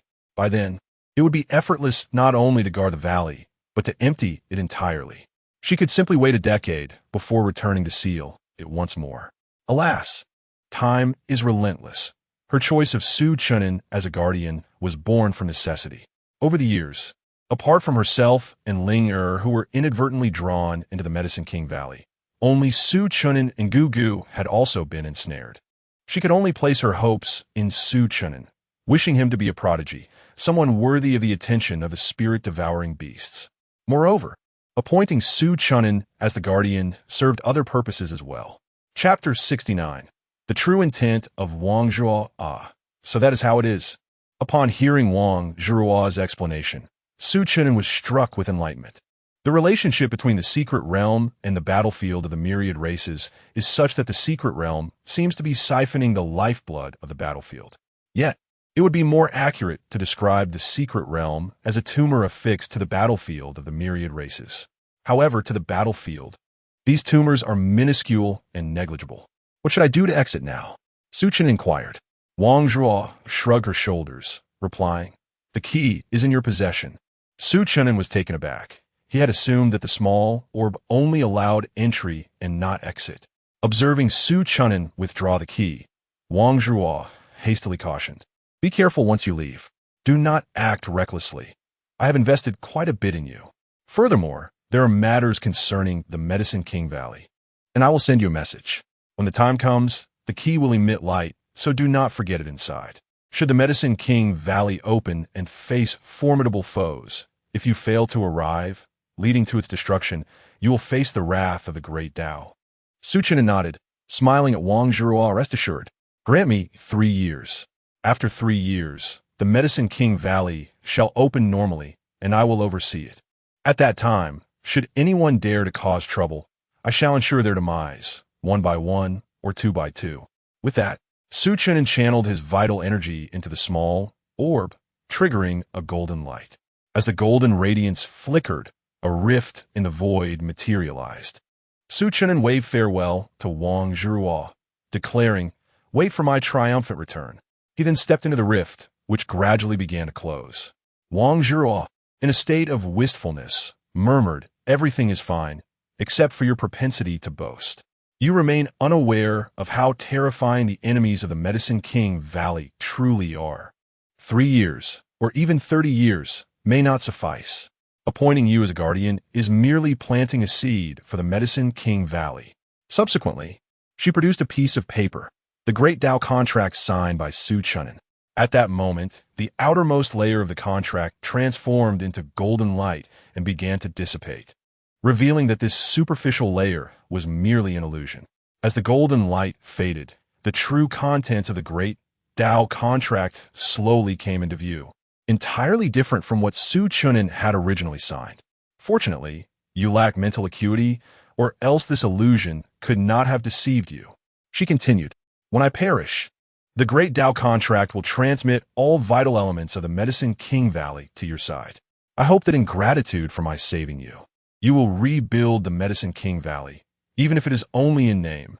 With that, she contemplatively walked toward the small wooden cabin, muttering, I should also dedicate some time to training. In 3 years, I cannot afford to die too disgracefully. Meanwhile, upon stepping into the rift, Su Chen'an felt an immense force pulling him forward. The void was engulfed in darkness, a sensation wholly distinct from his experience with the void escape technique. The void escape technique allowed him to traverse back and forth between the void and the realm of reality. However, within this void tunnel, he found himself entirely devoid of agency, merely being pulled forward by an unseen force. This passage served as the conduit between the Valley of the Herbal King and the outside world, a fixed corridor severed from the expanse of the outer void. After a brief struggle, Su Chen'an relinquished his resistance, overwhelmed by the inexorable power of the void. Nevertheless, his sojourn in this ethereal passage was fleeting. It felt as though mere seconds had elapsed before his feet touched solid ground. The moment he opened his eyes, he beheld the rift in the void beginning to mend. Not far off, a gaping chasm loomed before him. Had he arrived at the location where we first entered the Valley of the Herbal King? That is a relief. Upon his first glance at the yawning pit, Su Chen'an recognized it as the excavation of Gugu. This indicated that he was at least in proximity to the battleground surrounding the Blue Star and the Demon Clan. Gugu, bestow upon me your vital energy. I intend to utilize the void evasion technique to return. Su Chen'an instructed the creature hanging at his chest. As a martial artist traversing the wilderness, the risk of peril was ever present. Employing the void evasion technique to return, while cloaked in disguise to obscure his presence, was the safest course of action. Moreover, his mastery of the technique allowed him to traverse thousands of kilometers in an instant, far surpassing the speed of flight. Although it demanded considerable vital energy, Gugu's assistance would suffice. Gee, the spirit devourer chirped twice, and Su Chen'an felt a warm current emanating from his chest, continuously infusing him with energy. The city of Blue Star lay to the east, indicating that by flying eastward, he could return to the vicinity of Blue Star City. Once he determined his direction, Su Chen'an commenced his use of the void evasion technique. After merely a dozen flights, he glimpsed a battlefield ahead. It was the Azure Dragon Legion. It appeared that his escape from mine number 3 had not taken him far at all. Recognizing the combatants at a glance, he identified them as soldiers of the Azure Dragon Legion, their distinctive azure garb unmistakable. Having returned to familiar territory, he finally exhaled in relief. His greatest fear had been misjudging his direction and inadvertently trespassing into enemy territory, where he could find himself besieged from both sides. This was a mortal-level battlefield, and the cacophony of battle was deafening. He stealthily navigated through the void, arriving at the mortal-level battlefield to conduct an experiment, seeking to ascertain whether he could harvest spiritual energy from the realm of reality while within the void. Ding! Spiritual Energy 1. As he observed the white orbs of light surging towards him and noted the notification on his system panel, he could not help but smile broadly. This signified that in future battlefields, he could traverse at will. Mastering the sky cover technique would allow him to remain steadfast, even in intermediate battlefields. It has been so long since I returned. How I have missed you all, he reflected, gazing at the luminous spheres approaching him. He journeyed from a mortal-level battlefield to the royal-level battlefield. Upon arrival, he found it deserted. In the royal-level battlefield, he encountered 2 purple orbs, yielding 2,000 units of spiritual energy. Upon reaching the Emperor-level battlefield, he found no one in sight. Left with no choice, he focused on his senior brother Zhonglan's small cabin and employed the void evasion technique to traverse there. The void escape technique is quite convenient, requiring no mental energy, and allows one to pinpoint target locations within the void. However, his current range of detection is limited to approximately 10,000 kilometers. Beyond that, the void becomes indistinct and imperceptible. Once his true energy is fully expended, he cannot traverse the full distance of 10,000 kilometers in one go. He must draw a modicum of energy from Gugu to achieve such a feat. Senior brother Su Chen'an arrived at Zhang Lan's humble abode and, upon seeing Zhang Lan meditating with his eyes closed, called out softly. He noticed Zhang Lan shudder, evidently startled by the sudden sound. "Chen'an?" Zhang Lan opened his eyes, surveying the area with his mental energy, but found no trace of Su Chen'an. "Am I hallucinating?" He glanced around, only to turn and see Su Chen'an hovering behind him, prompting another shiver of surprise. "What on earth are you?" Upon observing Su Chen'an's ethereal presence, Zhang Lan quickly inquired. "Void secret technique? Where have you been all this time? Xiao Yufeng mentioned your communicator had no signal and you vanished without a trace." As Zhang Lan scrutinized further, realizing he could not detect Su Chen'an with his mental energy, it dawned on him that Su Chen'an was indeed within the void. Having been to the intermediate battlefield himself, he possessed some knowledge of the void secret technique. Emerging from the void, Su Chen'an sheepishly scratched his head and explained, "I went to the territory of the demon race, encountered some trouble, and was rescued by the people from the Medicine King's Valley." Hearing this, Zhang Lan furrowed his brow, murmuring, "You ventured into the demon territory? You weren't involved in any mischief at the number 3 mine, were you? How could you be so audacious? The Medicine King's Valley? I recall it being a secret realm, sealed off over a century ago." Su Chen'an couldn't help but admire the difference in perspective of those who returned from the intermediate battlefield. Unlike himself, who was entirely unaware of the significance of the Medicine King's Valley, he could also sense Zhang Lan's genuine concern for him. Chapter 70. The Crisis of the Medicine King Valley. Su Chen'an recounted the events of recent days to Zhang Lan, feeling there was nothing left to conceal. The guardian of the Medicine King Valley? Void escape technique? Soul-devouring beasts? What kind of extraordinary luck did you stumble upon during your outing? Upon hearing Su Chen'an's account of his experiences, Zhang Lan gazed at him in disbelief. He felt that the past 10 days of Su Chen'an's life were more thrilling than the lifetime adventures of many martial artists. After a brief excursion, you managed to heal your pulmonary issues. Impressive indeed. However, the guardian of the Medicine King Valley is a perilous pitfall. The most critical point is that you have signed the Grand Dao contract. Zhang Lan first praised Su Chen'an, then furrowed his brow in concern. "What do you mean by that?" Su Chen'an inquired hastily. Although the Medicine King Valley was besieged a century ago, it has been many years since then, and the valley has suffered a downfall. Surely, its enemies would not cling to the past forever. In its heyday, the Medicine King Valley was a formidable force on the battlefield of myriad races, but their excessive accumulation of wealth had evoked the sympathy of several powerful clans. A century ago, when besieged, the valley proactively sealed itself off, utilizing all its resources, which resulted in many treasures remaining untaken. Do you believe those forces would be satisfied with that outcome? A single force is inherently fragile when faced with a powerful race, as Zhang Lan explained. A force is constrained within a certain scope, albeit composed of a multitude of races. However, a race possesses an unfathomable number of kin, making it exceedingly easy for them to deal with a single force. While the Medicine King Valley is indeed powerful and can stand firm against weaker races or even a couple of strong clans, the united front of several strong clans is beyond what the valley can withstand. Brother, do you mean that after the Medicine King Valley reopens, those powerful clans will come after us? Su Chen'an asked, frowning slightly. The enemies of the Medicine King Valley are rather intimidating. To be deemed a powerful clan on the battlefield of myriad races, a race must have at least one divine king-level powerhouse among its ranks. A powerful clan is a standard for a race to establish itself on the intermediate battlefield. In contrast, races like the human clan, which can hold their ground on the advanced battlefield, are referred to as super races, requiring individuals of Dao-level cultivation to maintain their dominance. In fact, some super races even have immortals stationed within their ranks. The human clan maintains its stability on the battlefield of myriad races due to the presence of an immortal-level powerhouse. The Blue Star human clan can be classified as a powerful clan, as they possess a divine king-level stronghold. However, the foundation of Blue Star is somewhat lacking, and relocating the entire race to the intermediate battlefield may prove to be overwhelming. Moreover, the Blue Star human clan, being part of the human clan, would face difficulties if they do not ally with stronger factions.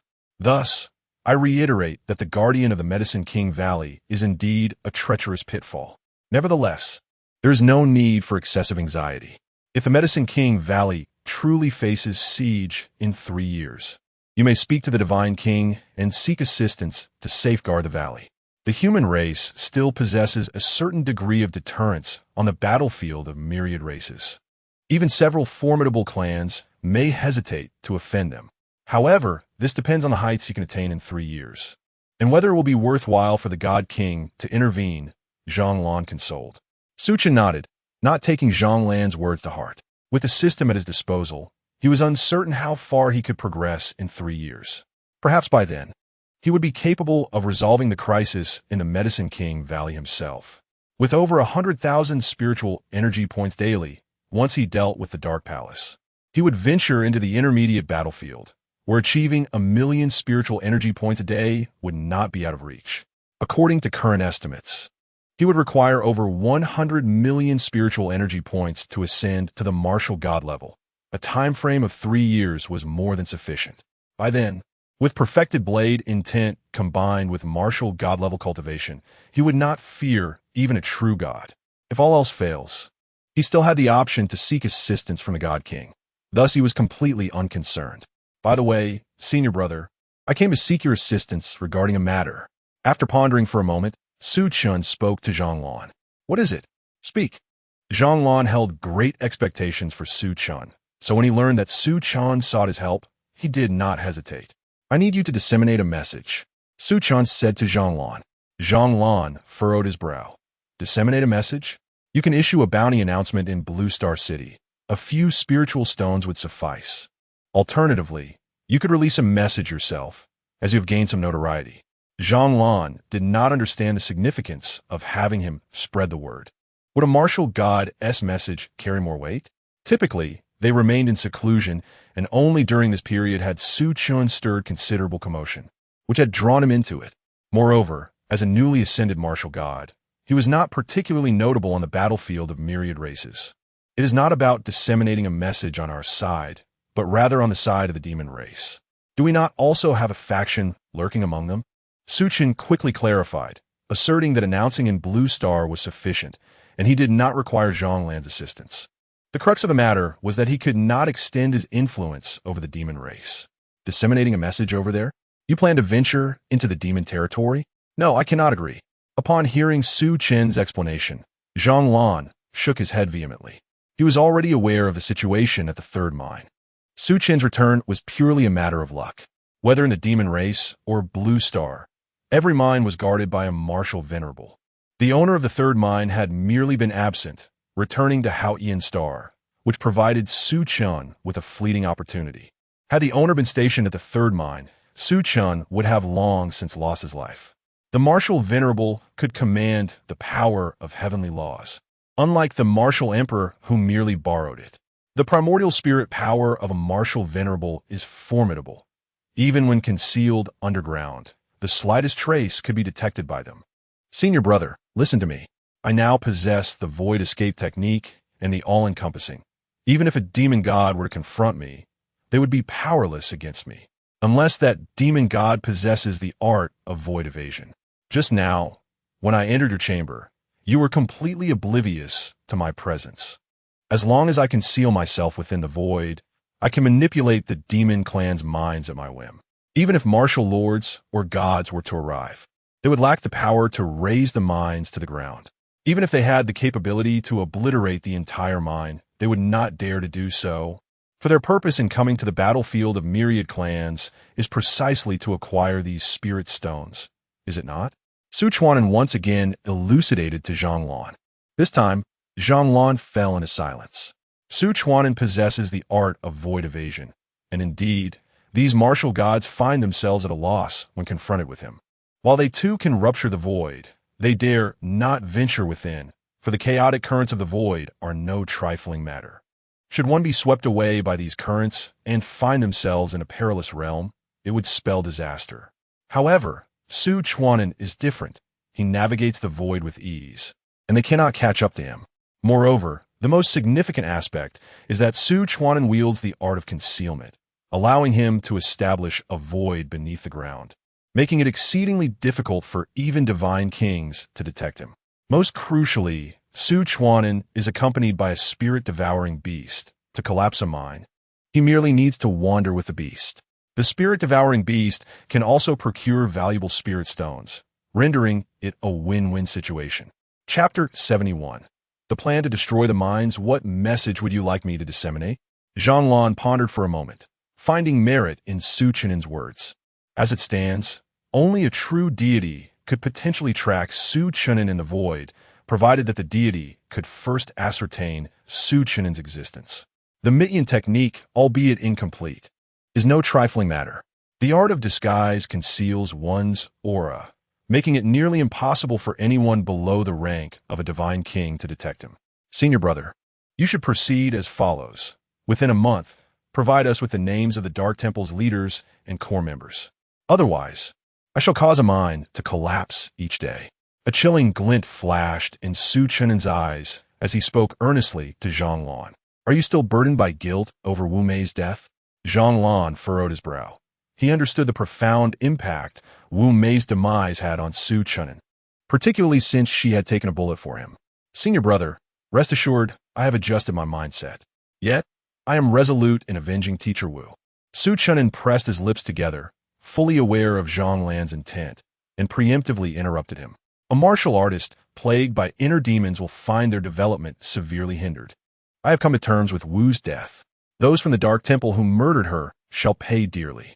You intend to leverage the mines to compel the demon clan to reveal the members of the Dark Temple, Jianjian observed, voicing his perspective on Chen'an's strategy.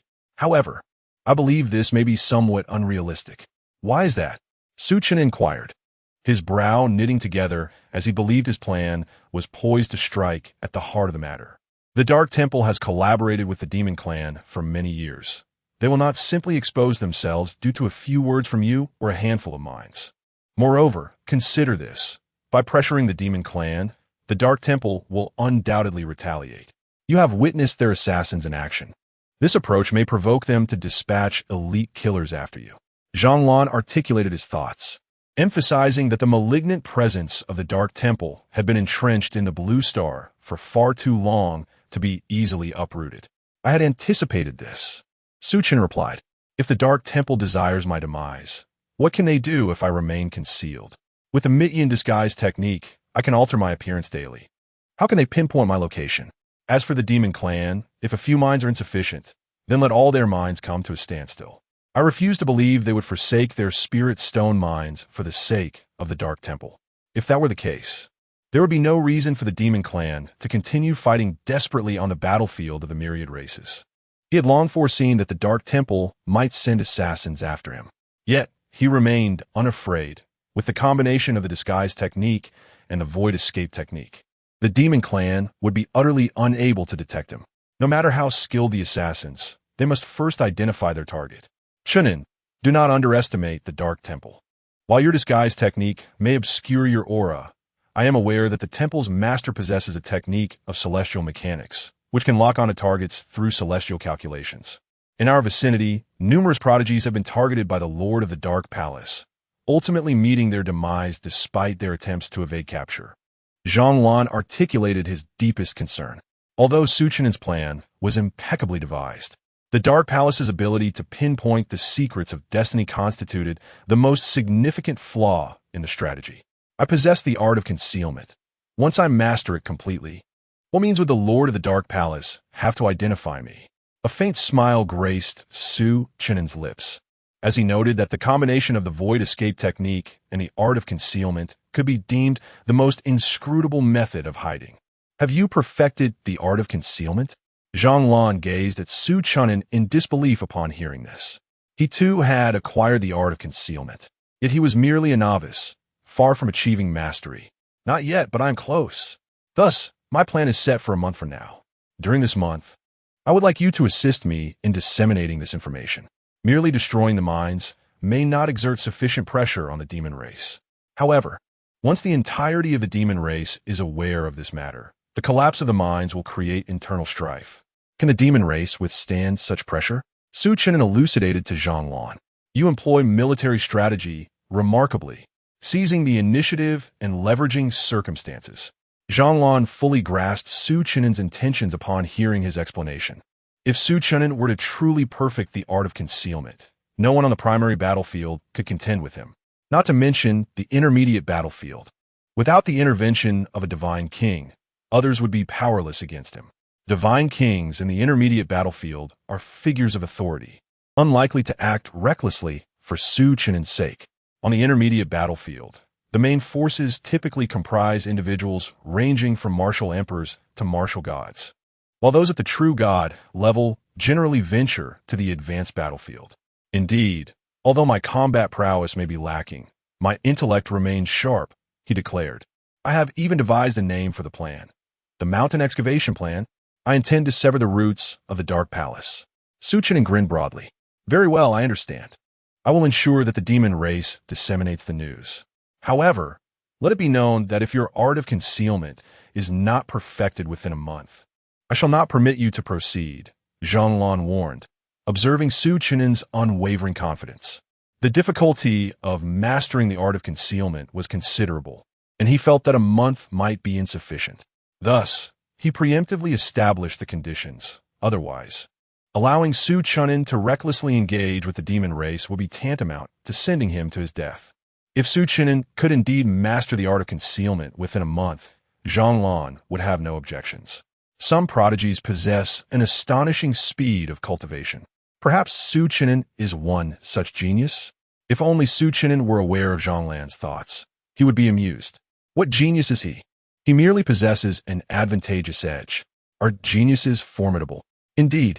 Yet, before the might of an advantage, all geniuses must bow. Whether you are a dragon, I shall have you coil. Whether you are a tiger, I shall have you crouch. The art of concealment now requires 9 million proficiency points. 9 million spiritual energy will suffice. Now he is able to effortlessly gather spiritual energy across 5 battlefields: the mortal, spirit, ascendant, sect, and king levels, collecting around 2 to 300,000 units of spiritual energy daily. Previously, in the mortal and spirit battlefields alone, he could accumulate over 100,000 units in a single day.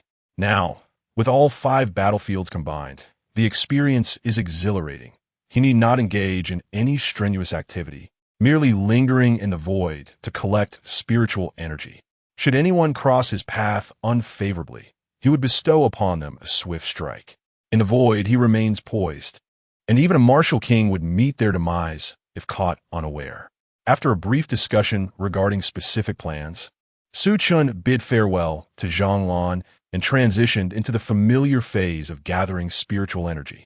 That evening, after the cessation of hostilities on the battlefield, he gazed at the system interface displaying 300,005 spiritual energy points, his eyes gleaming with delight. Before returning, he had merely over 20,000 units of spiritual energy. Thus, in less than a day, he had amassed a staggering 33,000 units of energy. Having returned in the early morning and spent some time with Jianjian, he arrived at the battlefield by 11 o'clock. The battlefield operates from 8 in the morning until 8 in the evening, with the sun rising and setting punctually. Even with 3 hours less, he had still managed to gather 33,000 units of spiritual energy, leaving him immensely satisfied. Chapter 72. The stir caused by the plan, collecting spiritual energy on the sect-level battlefield, is the most exhilarating experience. Although the battlefield is not heavily populated, the death of a single individual yields a bounty of 10,000 units of spiritual energy. Of the 330,000 units of spiritual energy he possesses, 110,000 were acquired on the sect-level battlefield. The disparity in strength between the martial sects and the demon sects on this battlefield is immense. Some individuals, endowed with formidable mental prowess, can take a life with a single strike. Moreover, while the sect-level battlefield sees casualties, the combined forces of both sides still number in the thousands. On any given day, the loss of just over 10 live strikes Su Chen'an as rather minimal. In stark contrast, the martial king-level battlefield yields no rewards, with not a single orb collected in an entire day. Each orb at the king level represents a value of 100,000 units of spiritual energy. Regrettably, this battlefield comprises only a few hundred individuals scattered far and wide. Additionally, martial kings possess strong self-preservation abilities and spiritual essence, making deaths exceedingly rare. Unless there are large-scale conflicts, it is likely that only a handful of martial kings would perish even over the span of a month. Half a month later, the news disseminated by Jianjian had thoroughly circulated throughout Haotian City, and even on the battlefield, the demon race could be heard discussing the matter. Within Haotian City, the topic was a daily point of debate. What audacity does the human race possess to halt our mining operations? Who can say? However, this news originated from Jianjian. Could it be that he intends to take action against our minds? You are overthinking it. Whether divine or demonic, the primary role of the gods on the primary battlefield is to maintain order from the rear. They would never act impulsively. Only when a grand battle is initiated will the divine beings personally engage, just as Jianjian did during his ascension to divinity. The Blue Star side seeks to renegotiate territorial boundaries, which would prompt a grand confrontation. Indeed, we have 5 demon gods while they possess only 4 martial gods. Had we not been caught off guard last time, we would not have lost 6 mines. If Jianjian truly dares to interfere with our spirit stone mines, our demon gods are not to be trifled with. At this moment, not just the demon race, but even the human race was aware of Jianjian's proclamation. Within Blue Star City, no one comprehended the significance of Jianjian's sudden announcement. Is the martial god planning to incite a grand battle? Our current strength still lags behind that of the demon race, does it not? Is it merely a slight disparity?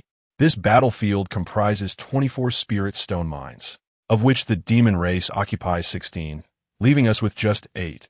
Our strength is indeed significantly lacking. What purpose does this announcement serve then? Merely to apply pressure on the Dark Palace?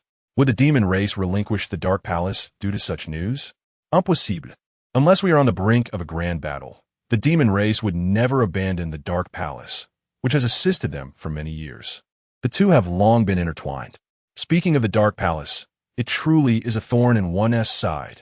Within Blue Star City, everyone struggled to comprehend Jianjian's actions. On the martial, god-level battlefield, in Jianjian's modest cabin, Li Qingfeng took a sip of tea and stroked his beard, remarking, "The news you have recently disseminated has caused quite a stir in both Blue Star City and Haotian City." Li Qingfeng turned to Jianjian and, noticing his silence, furrowed his brows slightly, inquiring, "Surely you do not intend to initiate a conflict?" Jianjian chuckled and shook his head, assuring, "Rest easy. This matter was not of my own volition. Someone seeks to obliterate the Dark Temple, and I was merely tasked with conveying a message. Our overall strength pales in comparison to Haotian City. Do you truly believe I would act so recklessly?" Li Qingfeng smiled wryly and remarked, "Such bold words. To annihilate all of the demon clan's spirit stone mines. Surely, even the martial emperor cannot achieve that without our intervention. After all, the martial emperor on the demon side is no pushover." Jianjian took a sip of tea, shrugged, and replied, "I cannot say. He must possess his own means." Li Qingfeng nodded slightly. Setting down his teacup, he posed a question: if it were indeed possible to destroy the demon clan's spirit stone mines, do you think those 5 demon gods would dare to launch an assault against us? Jianjian shook his head gently, murmuring, "They would not dare. Times have changed. The 5 demon gods do not hold the advantage over our 4 martial gods." Upon hearing this, Li Qingfeng smirked and countered, "It is not 5 against 4, but 6 against 3. It could even be 7 against 2. At this, Jianjian's eyes narrowed slightly. In truth, he had previously discussed with Li Qingfeng that the master of the Dark Temple was likely one of the other 2 individuals. The attitudes of the other 2 martial gods towards the demon clan remained ambiguous, as they did not align with their stance. While those 2 favored a proactive approach, the other 2 martial gods consistently refrained from making their position known. Before he ascended to the rank of martial god, Li Qingfeng had no leverage over these 2. However, after his elevation, standing united with Li Qingfeng had improved their circumstances. At the same time, they began to reorganize Blue Star, ensuring that the wealthy clans would not dominate it. The martial path must select geniuses from a broad base. The control exerted by affluent families only leads to the downfall of talented commoners. This was also a task assigned to him by the Divine King, as well as his purpose for returning to the primary battlefield. Regardless of the odds, if they succeeded this time, the Dark Temple must be eradicated. Should the master of the Dark Temple dare to betray them, the Divine King would undoubtedly intervene. Zhang scoffed. Li Qingfeng nudda. Have you reported this to the Divine King? Zhang nodded slightly. Seeing Zhang affirm, Li Qingfeng also nodded, since the Divine King is already aware. Let's observe the unfolding events. The Divine King cannot engage Haotian City on the primary battlefield, but he can deal with traitors within our ranks. The rules of the myriad races battlefield state that entities above the true god level cannot conduct dimensional strikes on the primary battlefield. Yet there is no prohibition against executing internal traitors there.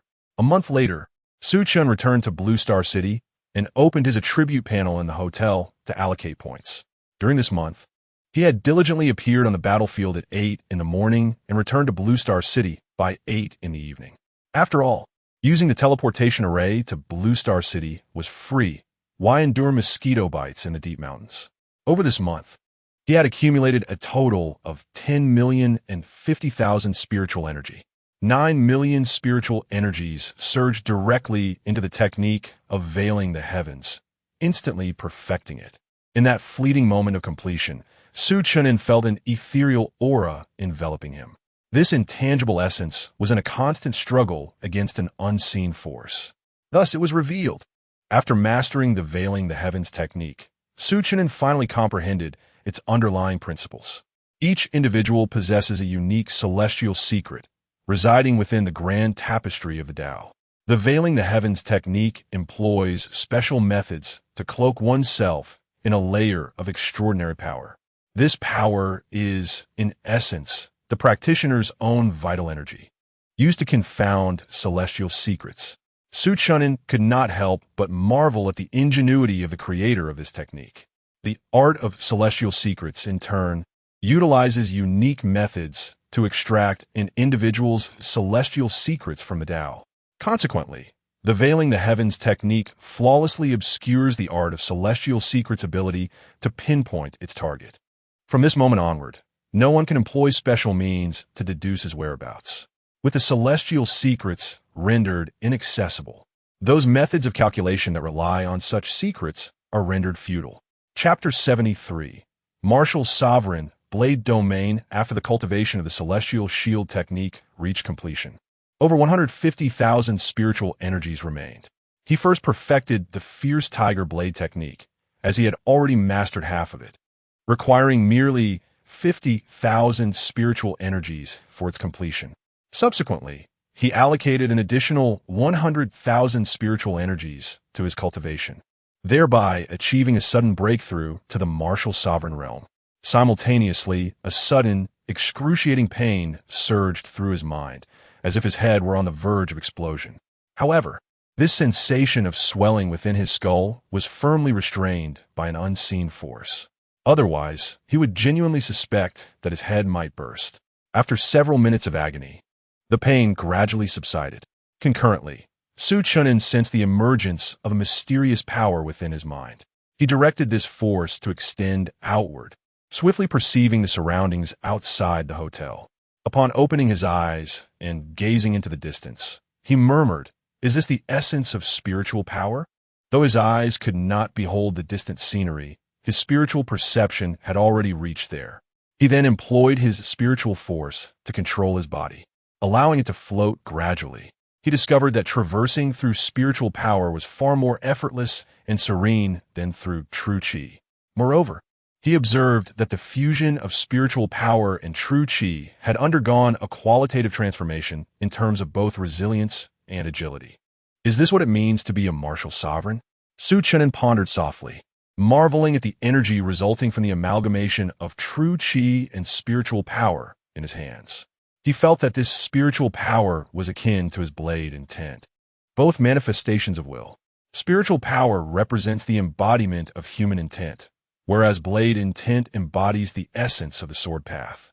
After experiencing the nature of spiritual power for a while, he shifted his focus to the system attribute panel. At this moment, he had 135,000 spiritual energies remaining. He attempted to invest points into the martial path true resolution, but was met with the same notification: insufficient prerequisites. Initially, he believed that spiritual power constituted the prerequisite, yet it appeared otherwise. This indicated that unlocking the martial path true resolution required at least a primordial spirit. For the next realm was the martial king stage, characterized by the possession of a primordial spirit. At that time, the true chi within him would merge with spiritual power, forming primordial spirit energy. Primordial spirit energy would be akin to a fortified version of the energy he currently wielded by combining spiritual power with true chi at the martial sovereign level. Contemplating the remaining 135,000 spiritual energies, Chen'an hesitated between elevating his cultivation to martial king or perfecting his blade intent. The disparity between martial king and martial sovereign was considerable. However, attaining perfection in his blade intent would still suffice without his ascension to martial king. The only difference would be a slight enhancement in energy intensity, while other attributes would remain similar to those of a martial sovereign. Ultimately, after deliberation, he allocated 30,000 spiritual energies to his blade intent, achieving its perfection. Witnessing the culmination of his blade intent, he then invested an additional 10,000 spiritual energies into it. In that instant, Chen'an felt the blade intent within him beginning to solidify. Countless blade winds surged wildly within the room, eventually encircling him in a whirlwind. Gradually, these blade winds began to constrict, enveloping Chen'an like a silken cocoon. In no time, this cocoon of blade winds further diminished, compressing inward from the surface of Chen'an's body. Finally, the silken cocoon diminished in size, ultimately solidifying within him into a small blade, which nestled upon his dantian, spinning ceaselessly. Boom! At the moment the blade took form, a tremendous surge of energy erupted from his body. In an instant, countless illusory blade shadows manifested throughout the room, wildly soaring in every direction. Within mere seconds, numerous gashes appeared on the walls of the hotel room, with the cement beneath being sliced open, exposing the severed rebar within. However, Chen'an remained oblivious to all of this. He was entirely immersed in the realm of the blade, unaware of the unfolding chaos around him. Creak! A faint sound interrupted Chen'an's meditation. Upon opening his eyes, he beheld the dilapidated hotel room and the exposed steel bars, and he immediately grasped the dire situation. This is bad. It's going to collapse. As the thought crossed his mind, stones and fragments of cement began to plummet from the exposed rebar walls above the room. Without a moment to spare, he unleashed a blade intent, shattering the glass of the window, and leaped through. Boom! Barely 3 seconds had passed before the room caved in. As he resided on the top floor, the collapse had little impact on the rooms below. What on earth? Hotel manager, what is going on with your establishment? Renovations at this hour? You nearly scare me to death. I was in the shower when I suddenly heard a thunderous crash from above, causing me to nearly lose control. Exactly, it started creaking, yet no one came to address it. The commotion caused by Chen'an provoked the guests in nearby rooms to emerge, angrily confronting the hotel manager. One individual, wrapped in a towel, dashed out, having felt the disturbance most acutely as he lived directly below Chen'an. Left with no choice, Chen'an made his way to the hotel lobby to discuss compensation. Fortunately, his slight notoriety spared him from any difficulties, and the hotel agreed to a compensation of 200 spirit stones, providing him with another room. 200 spirit stones equated to 2 million blue star coins, ample enough to cover the cost of a top-floor room. Upon returning to his new room, Chen'an opened his attribute panel and murmured, "Domain of the Blade?" At that moment, his attribute panel had undergone a significant transformation. Host, Chen'an, lifespan, 387 years, 287 days. Realm, First Stage Martial Sovereign 1356, 1000000. Cultivation Techniques, Martial Truth. Basic Blade Technique, Domain of the Blade, 10,000,100,000,000. Void Escape Technique, 10,000,100,000,000. Vast Heaven, half, Fierce Tiger Blade Technique. Phantom Step Technique. Spirit Energy. 63,654. After ascending to Martial Sovereign, his lifespan had increased by another 200 years, bringing him one step closer to his goal of immortality. The techniques of Vast Heaven, Fierce Tiger Blade Technique, and Phantom Step Technique had all reached perfection, with the subsequent proficiency requirements vanishing. Upon the elevation of his sword intent, it transformed into a domain of blades, necessitating a proficiency of 100 million in martial arts, equivalent to the mastery required for an imperial-level technique. With over 1 million spiritual energy remaining, Chen'an directly augmented the proficiency of his Void Escape technique to 1 million. Ascending from Martial Sovereign to Martial King also demanded 1 million units of spiritual energy. However, he regarded his current realm as secondary in importance. After all, he was to venture forth the following day to engage in significant undertakings, and the Void Escape technique was paramount for his survival and thus warranted his utmost attention. Should a martial deity confront him, enhancing the proficiency of the Void Escape technique would enable him to evade with greater swiftness. After examining his attribute panel, he turned his focus to this novel entity, the Blade Domain. With a mere thought, the small blades within him began to whirl furiously, and soon, an array of illusory blades materialized around him. Drawing from his prior experience, he meticulously controlled the Blade Domain's range, confining it to a mere meter around himself.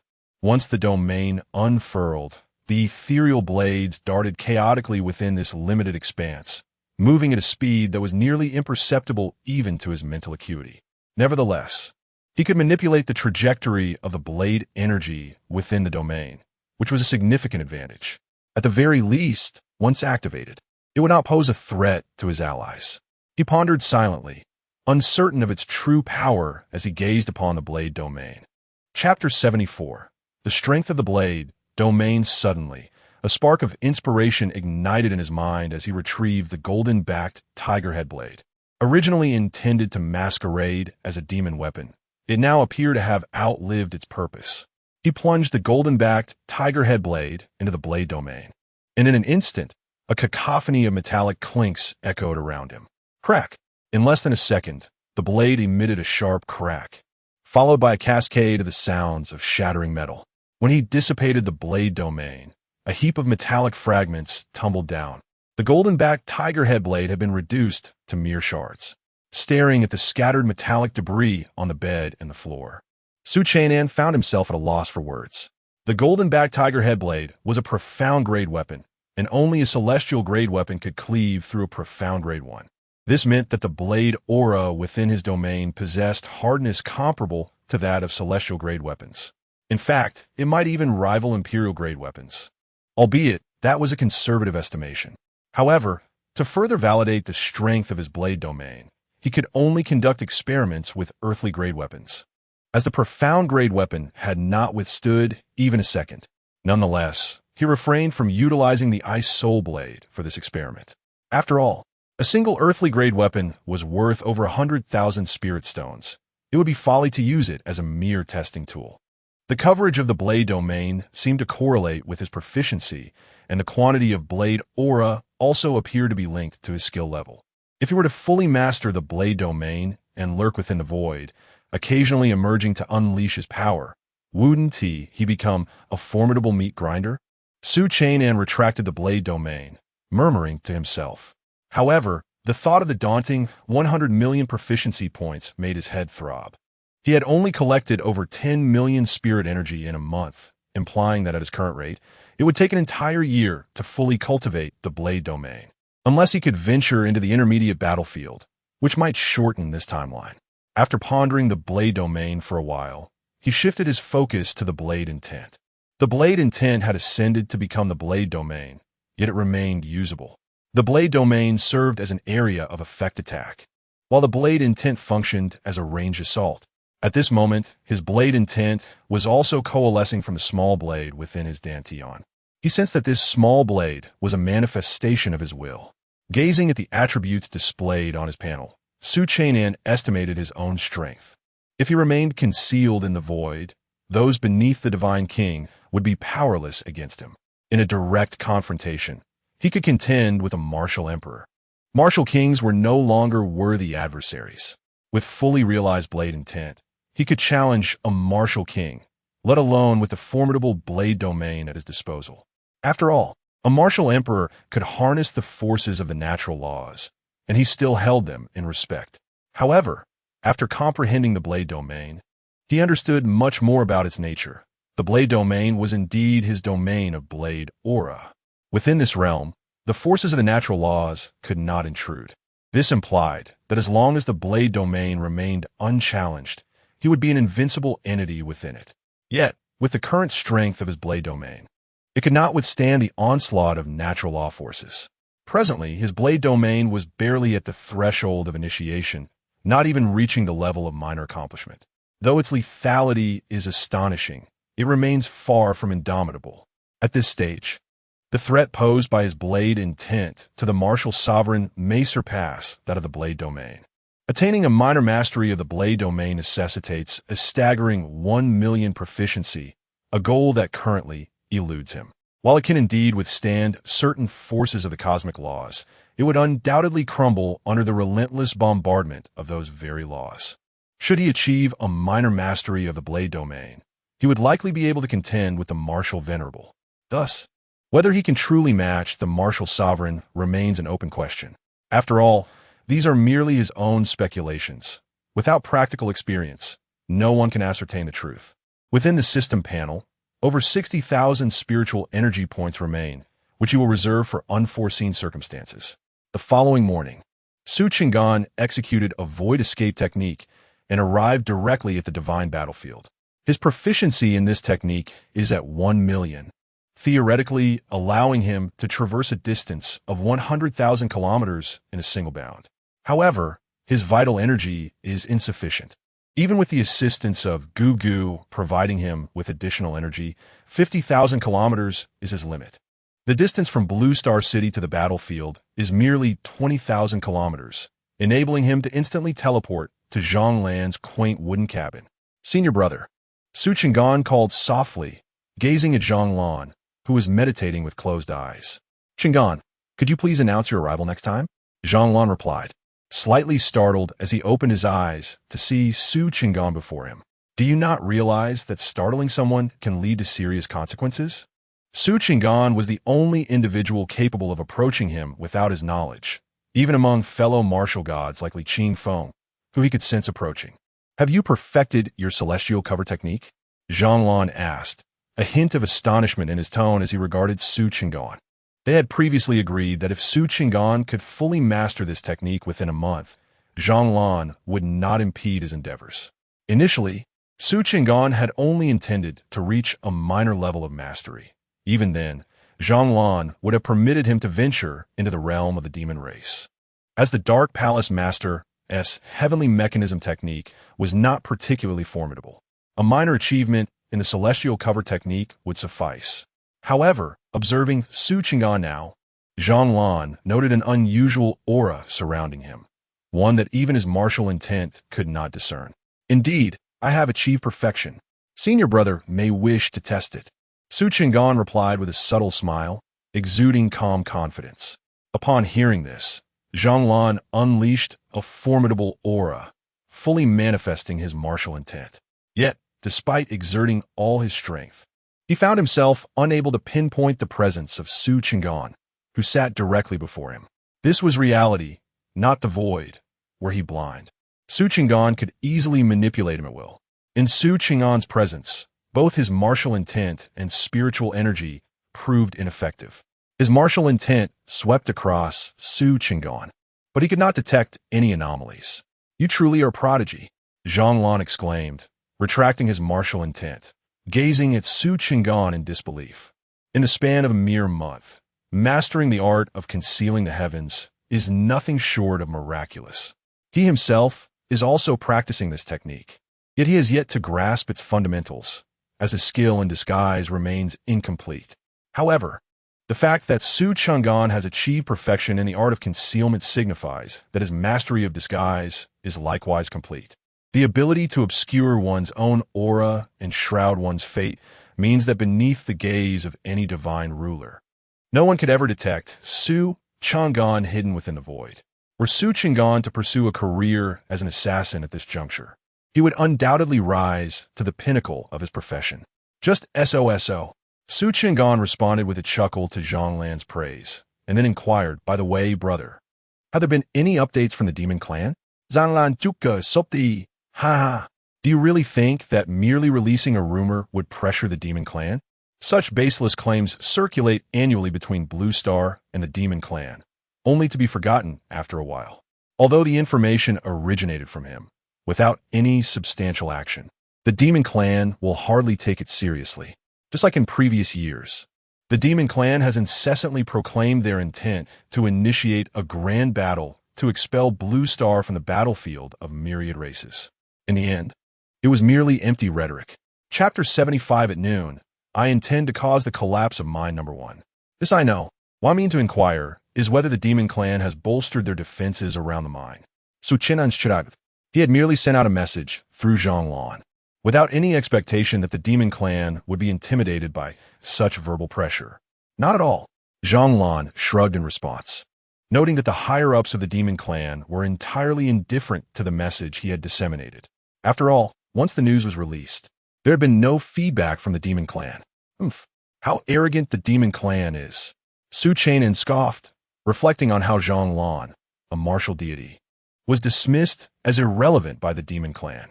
Their lack of preparation indicated that they truly did not take the matter seriously. Brother, sent out another message. At noon today, mine number 1 of the demon clan will collapse. The destruction of their spirit stone mines will cease once the list of the Dark Palace is submitted. Su Chen'an leisurely took a sip of the tea that Zhonglan had offered, speaking deliberately. Are you certain? Once the news is out, the demon clan will certainly be on guard, which would hinder your actions. Zhonglan furrowed his brow, questioning the appropriateness of such a bold maneuver.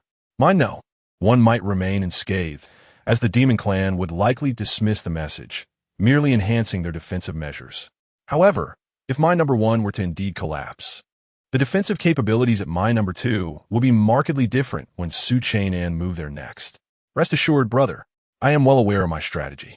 There's a saying, all's fair in war. Do I truly intend to go to mine number 1? Su Chen'an set down his teacup and, blending into the void, smiled faintly at Zhonglan. Moreover, even if the entire demon clan were to descend upon me, do you think they could capture me? Brother, let the news be disseminated swiftly. I shall return at noon for tea. With that, he gradually vanished from Zhonglan's small cabin. Demon clan, if you were to blame anyone, let it be your ill fate for encountering my junior brother. Zhonglan smiled faintly as he watched Su Chen'an disappear. To be frank, he was not the least bit concerned about whether Su Chen'an would be apprehended by the demon clan. His mind was already calculating what to do after the collapse of the demon clan's mine. For even if Su Chen'an stood right before him, Zhonglan had no certainty of capturing him unless he risked his life entering the void, which might offer a slim chance of success. If Su Chen'an were in the material realm, even if he concealed his presence, Zhonglan would be unable to pinpoint him. However, he could unleash the essence of martial arts to cover a vast area, potentially obliterating Su Chen'an. Should Su Chen'an be in the void, he could shatter the void itself to forcibly extract him. Yet, to achieve this, he would need to locate Su Chen'an's position. The void is immense. Without a target, he would not know where to strike.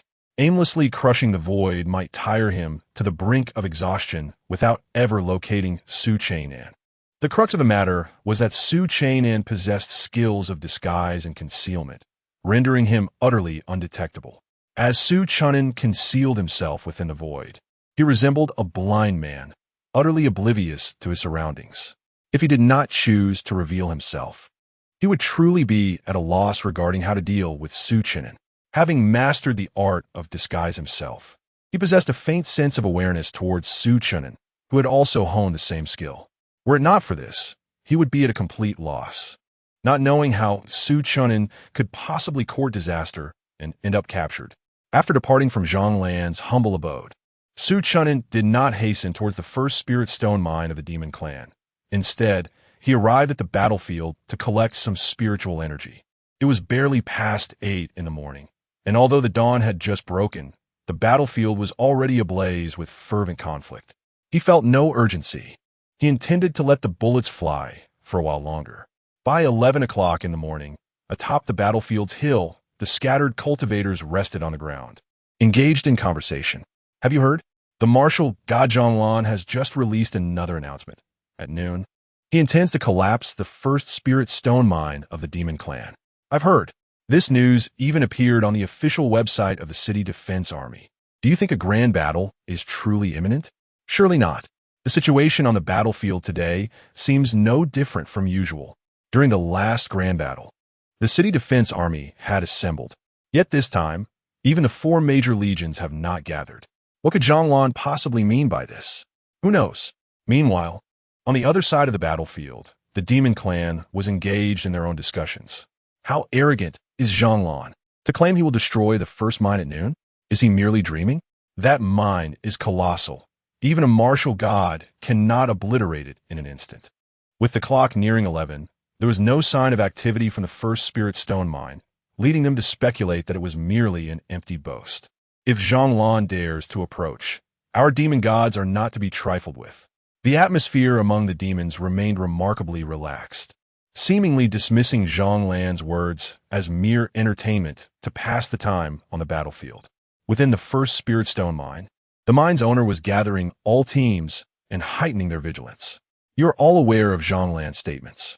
Although I can assert with 99% certainty that this news is false, we cannot afford to be complacent with even a 1% chance that is true. From this moment forth, intensify patrols and report any anomalies immediately. I've already contacted our demon gods. Should Jianjian dare to come, we shall ensure his demise within the confines of the first mine. Do we have confidence? The Fox Clan mine owner spoke with fervor. Absolutely. The demon soldiers standing before him were emboldened, as if invigorated by a surge of energy. From various positions toward Haotian City, several powerful auras emanated outward, all targeting the first spirit stone mine. The higher-ups of the demon clan remained attentive to Jianjian's words, acutely aware that he might launch a sudden attack. During his previous ascension to the rank of martial god, he executed a surprise assault that resulted in the loss of 15,000 kilometers of territory and 6 mines. Having learned from past experiences, they could not afford to be careless. At 11:50 in the morning, Chen'an, guided by the map, descended into the depths of the number 1 spirit stone mine. In the void, he removed Gugu from the jade pendant. Gugu, it is time to work. Your sustenance depends on this, so give it your all. Chen'an observed Gugu, no larger than a pinky finger, and tossed him into the mine from the void. However, the moment Gugu was thrown, he leaped back and returned to Chen'an's side. Gigi, stunned by Gugu's sudden return, Chen'an paused. This was the void, and it was a passage he had opened using void secret techniques. How had Gugu returned without his permission? Yet, when Gugu's thoughts reached his mind, Chen'an grasped the meaning behind them. Simultaneously, his eyes widened in astonishment. Chapter 76. Gugu, we are invincible. The term Gugu signifies that he no longer needs to venture into the mines. Instead, he can extract spirit stones from the mines while in the void. What is this? Chen'an gazed incredulously at Gugu, questioning him. The mines exist in the physical realm, distinct from the void, which cannot influence the tangible world. Even with his comprehension of void arcana, if he wished to affect the physical realm, he would have to exit the void. Yet now, Gugu astonishingly informs him that it is unnecessary to enter the physical realm, for he can extract spirit stones from the void. Is this related to your void bloodline? Chen'an cradled Gugu in his hands, inquiring. Gigi. Gugu chirped twice, indicating that he too was uncertain of the mechanics. Yet he knew that he possessed this capability. Incredible.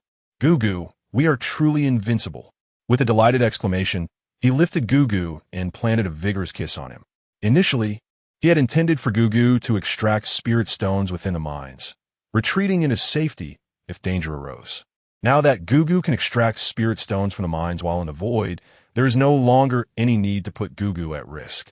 Gugu, it is time for you to showcase your talents. Chen'an affectionately stroked Gugu's soft fur, brimming with excitement.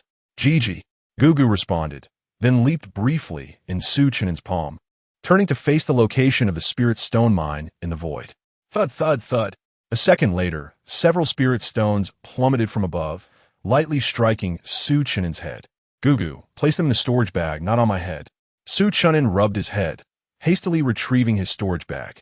He soon observed spirit stones eagerly burrowing into the storage bag from a particular point, forming a veritable stream of spirit stones. An unending flow, akin to water, continuously poured into the storage bag. The rapidity of this phenomenon left Su Chen'an astonished. After a visit to the Medicine King Valley, Gugu's rate of spirit stone absorption had multiplied several times. Previously, he could gather merely a dozen spirit stones in a second. Now, he was likely accumulating hundreds within the same time frame. 5 minutes later, Su Chen'an witnessed the collapse of the external mine. Understanding that this was due to Gugu having extracted nearly all the spirit stones from that area. The removal of the spirit stones rendered the soil loose, incapable of supporting the weight of the stones, leading to the collapse. Let us change locations. Although Gugu continued to absorb, the number of spirit stones had evidently diminished. Su Chen'an recognized this was because the spirit stones in this region had nearly been depleted by Gugu. While traversing the void with Gugu, he marveled at Gugu's astonishing speed.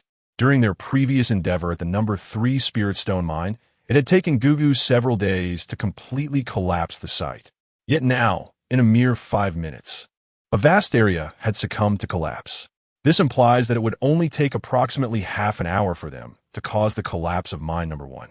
Observing the suddenly crumbled area from above, all the demon soldiers were utterly bewildered. They had adhered to the mine owner's orders, intensifying their patrols, and had been thoroughly inspecting both the surface and subsurface of the mine without detecting any anomalies. Yet, the northeastern corner of mine number 1 had inexplicably caved in, and the area of the collapse was notably extensive. What was happening? Upon hearing the commotion, the Fox Clan mine owner rushed out of his dwelling. Upon witnessing the collapsed zone, he bellowed, "Who can tell me what is going on? Were you not instructed to enhance your patrols? Jianjian has arrived, and you are all unaware?" Faced with the infuriated Fox Clan mine owner, none dared to respond. This is not the result of an attack. It is an internal collapse. Moreover, with so many of us present, no one has seen Jianjian, nor has there been any inexplicable assault. After a considerable pause, the mine supervisor finally stepped forward and addressed the Fox Clan. "Then enlighten me as to what has transpired?" The Fox Clan mine owner inquired, frowning at the Horse Clan supervisor.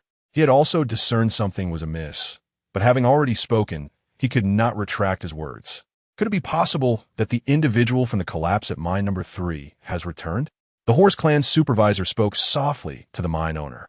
The previous incident at mine number 3 had stirred considerable unrest among the demon clans, leading to the dismissal of its mine owner. Thus, they were all aware that a spirit-devouring beast had emerged from mine number 3, and that it was a human who had orchestrated the destruction alongside the beast. As soon as the words left his lips, the Fox Clan mine owner closed his eyes and directed his spiritual power downward. There were no signs. Below, there was no trace of the spirit-devouring beast. The Fox Clan mine owner shook his head. He understood that the spirit-devouring beast could obscure spiritual perception, prompting him to infuse his spiritual inquiry with a modicum of the laws of nature. Yet, still no trace of the beast was found. Could it be a mining accident? The Horse Clan supervisor ventured again. The Fox Clan mine owner pondered for a moment before murmuring, "Summon all the miners." Though the likelihood of a mining accident occurring in a spirit stone mine was minimal, such incidents typically arose from reckless mining practices that compromised the stability of the underground structure. Summon the miners to assess the situation. If no abnormalities are found, it would indeed be a mining accident. If collapses continue, it would not be. Upon hearing this, the Horse Clan supervisor shouted to the soldiers below, "Hurry and bring the miners up." The demon soldiers, hesitating, descended into the mine. Following a recent collapse, none wished to venture down. However, with the supervisor and mine owner's orders issued, they had no choice but to comply, lest they defy military command. Boom! Just as the miners were being herded to the surface by the demon soldiers, the southeastern corner of the mine collapsed once more. This time, not only were the miners buried within, but numerous demon soldiers were also entombed alive. The pace quickened. Upon witnessing this scene, the supervisor of the Ma clan immediately comprehended the gravity of the situation. This was undoubtedly not a mining accident. The miners had ceased their labor, and such a vast collapse could not possibly be attributed to a mere mishap. It was a deliberate act. At that moment, the supervisor of the Fox clan also grasped the reality. There were indeed machinations afoot underground. He directed a powerful strike toward the recently collapsed area, unleashing an overwhelming force of the laws of nature upon the depths below. However, Chen'an, situated underground, paid this spectacle no mind. In the void, he remained unaffected by the earthly laws that governed the reality above. With leisurely grace, he accompanied Gugu to an undamaged section, continuing to extract spiritual stones from a mine. Once all the miners had emerged to the surface, another collapse occurred in the northwestern corner of the mine. Damn ants! If you possess the audacity, come forth. The Fox clan's mine owner roared in fury upon witnessing 3/4 of the mine's collapse, striking out once more with a forceful palm. Following this strike, a goat demon suddenly appeared above the spiritual stone mine, gazing down at the enraged Fox clan mine owner, admonishing him. Fox Chi, cease your actions. Upon hearing this voice, the Fox clan mine owner immediately looked up, and upon recognizing the figure of the newcomer, he hastily clasped his hands in respect, exclaiming, I pay my respects to the demon god. The other demon soldiers, too, knelt in reverence, paying homage to the goat demon. We bow before the demon god. Chapter 77. A memento, everyone, rise. The sheep demon coldly snorted, then turned his gaze towards the already collapsed section of the mine. Observing the last intact area in the southwest corner, his eyes narrowed, and he struck it forcefully with his palm. A power that could alter the very fabric of the heavens and earth surged forth from him, causing the entire mine to tremble. The true intent of the demon god, murmured the Fox clan mine owner, watching the explosive force emanating from the sheep demon. For the human race to reach the martial deity level, one must comprehend the true essence of martial arts. Conversely, for the demon race to ascend to the demon god level, one must grasp the true essence of the demon god. Both concepts are essentially the same, representing the condensation of one S will into power, albeit with different terminologies. The human race practices martial path, culminating in the true intent of martial arts, while the demon race follows the demon path, resulting in the true intent of demons. With that strike, the collapsed southwest corner crumbled further. The terrifying force caused the area to sink even deeper, visibly compacting the soft earth. Is anyone there? After the strike, the sheep demon meticulously searched with the true intent of the demon god, nearly overturning the earth. However, his true intent revealed neither the presence of any individuals nor the trace of the soul devourer. Underground, Chen'an observed the sudden collapse of the mine and understood that the demon race was growing increasingly desperate. He shifted above ground with Gugu and spotted the sheep demon searching the depths below.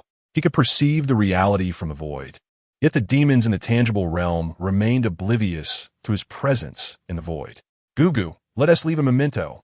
Noticing the sheep demon's furrowed brow, a bold idea suddenly sparked within Chen'an. He extended his left hand, equipped with a communicator, into the void, activated the device's recording function, and recorded a message.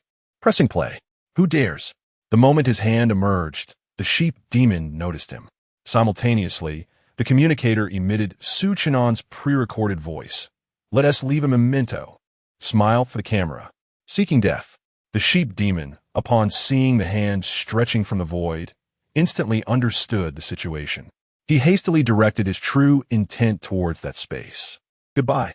Just as his true intent pressed forward, the hand retreated back into the void, leaving behind a mocking echo from the communicator. The sheep demon quickly unleashed the power of the demon god to strike that space, causing countless fissures to appear. Yet, he could not pinpoint the owner of that hand, as if nothing existed in the void. Faced with this predicament, the sheep demon bellowed, and a colossal phantom of a sheep demon abruptly materialized in the air. The immense apparition radiated overwhelming true intent of the demon god. In an instant, the space within 1,000 kilometers surrounding the number 3 Spirit Stone mine shattered completely. The sheep demon's true intent swept through the fragmented space in search of that individual or their corpse. However, after sweeping the area, not a single trace was found. He realized that the one who had taunted him from a void had already fled. Curse it! With a thunderous roar, the sheep demon soared towards the divine battlefield. Standing at the boundary of the battlefield, he bellowed towards Zhonglan's humble abode. Zhonglan, if you possess any true skill, come forth openly. Engaging in such underhanded tactics is hardly commendable. Inside the cottage, Zhonglan was savoring tea with Li Qingfeng when he heard the furious voice. Immediately discerning that Su Chen'an had caused the collapse of mine number 1. Sheep Sangong, what underhanded tactics have I employed? If we do not clarify this matter today, I shall roast one of your legs for dinner, Zhonglan declared, brandishing his sword as he stepped outside the cottage, pointing it menacingly at Sheep Sangong. The latter cast a glance at Zhonglan, his brow furrowing slightly. He could sense a formidable aura emanating from Zhonglan.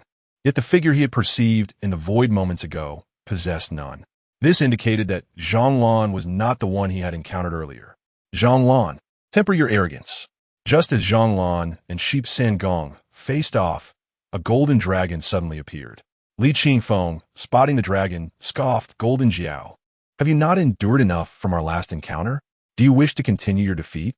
The Golden Jiao snorted dismissively, choosing not to respond to Li Qingfeng, for he knew he was no match for him. Li Qingfeng was on the verge of ascending to true divinity, and 2 demon gods would struggle to contain him. He turned to Sheep Sangong and communicated telepathically. "Have you mistaken your target? Zhonglan has been here the entire time. I have been locking onto him with my true intent." Sheep Sangong nodded in agreement and replied through thought, "It is possible that it truly is not Zhonglan." The Golden Jiao, upon hearing this, insisted, "We must return and strategize immediately. We are in deep trouble." Sheep Sangong nodded and swiftly teleported toward Haotian City. Seeing Sheep Sangong retreat, Zhonglan wasted no time and swung his sword. "You think you can simply leave after taunting?"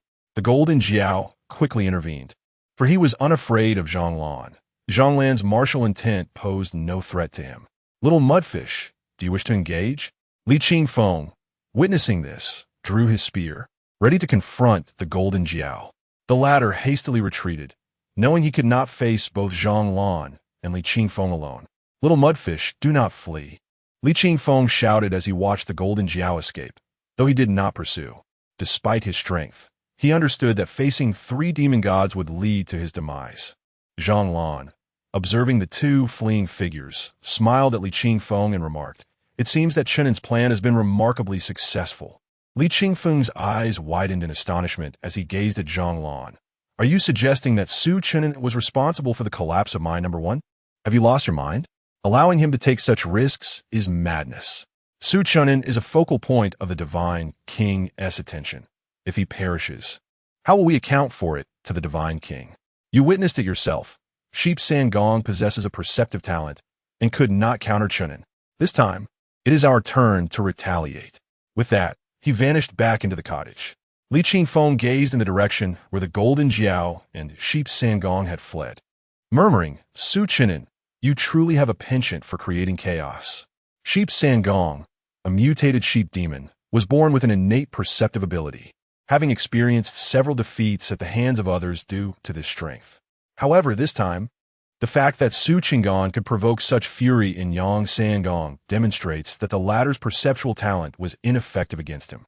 With a faint smile, he returned to the wooden cabin, intent on having a thorough conversation with Zhonglan. Su Chen'an's maneuvering seemed to pose no issue. The advantage lay firmly on their side. Meanwhile, within the grand hall of Haotian City, inhabited by the demon clan, 5 demon gods were gathered around a circular table. In addition to Yang Sangong and Jianjian, there were representatives from the bear, fox, and wolf clans. The atmosphere in the hall was heavy with silence, no one daring to speak. "Yang Sangong, could you clarify what transpired?" inquired a bear clan member seated beside Jianjian. "Upon my arrival at mine number 1, I utilized my perceptual abilities, yet I sensed no presence of that individual. It was only after I caused the last uncollapsed area of the mine to cave and that I detected his presence when a hand emerged from the void, taunting me. Moreover, I could sense no aura emanating from him," Yang Sangong said, furrowing his brow as he addressed the other 4. "The Void Clan? Jianjian murmured thoughtfully. Yang Sangong shook his head in response. Not the Void Clan, it is the Human Clan. The hands of the Void Clan possess 4 fingers and are quite sharp. That hand had 5 elongated, fair fingers. It was unmistakably the hand of a young human. Chapter 78. Enigmatic video as the words were spoken. A heavy silence enveloped the grand hall once more. The Fox Clan member narrowed his eyes, his tail flicking behind him as he murmured, "The ability to conceal one's presence and slip into the void is indeed troublesome."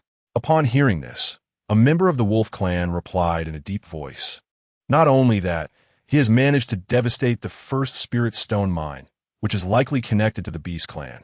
He is probably the same individual who escaped from the third Spirit Stone mine, accompanied by a soul-devouring beast." Hearing this, Yang Sangong furrowed his brow and remarked, "The crux of the matter is that I have not sensed the presence of the soul-devouring beast." With this statement, the room was engulfed in silence once again. After a considerable pause, Jin Jiao spoke, "Regardless of the circumstances, this human has the capability to collapse our Spirit Stone mines, and yet we are unable to capture him. How shall we respond? According to Zhang, tomorrow is the day for the second mine. At this rate, all 16 of our Spirit Stone mines will cease operations within a fortnight. Without resources to sustain us, we may not endure for long." Beside him, Xiongba slammed his hand on the table with force, declaring, "Let us confront them directly. We can have the Dark Palace Lord turn against them. And with 6 against 3, what is there to fear?" The Fox Clan member scoffed at this, retorting, "You possess brawn but lack cunning. The Blue Star human faction has a divine monarch, while we have but a single true god. If the Dark Palace Lord turns traitor, the divine monarch will intervene to handle the internal dissent. Who would dare to speak against that? In the end, it would be 5 against 3. Can anyone truly defeat Li Qingfeng without a trio working together? Zhang Lan is no pushover. Do you think you can best him, Xiongba? If the Palace Lord could sway another war god to our side, we might still have chance. The issue is that old fellow is impervious to persuasion. He has taken our resources without pledging allegiance to us, merely biding his time." Xiongba found himself at a loss for words, unable to counter the Fox Clan member's critique.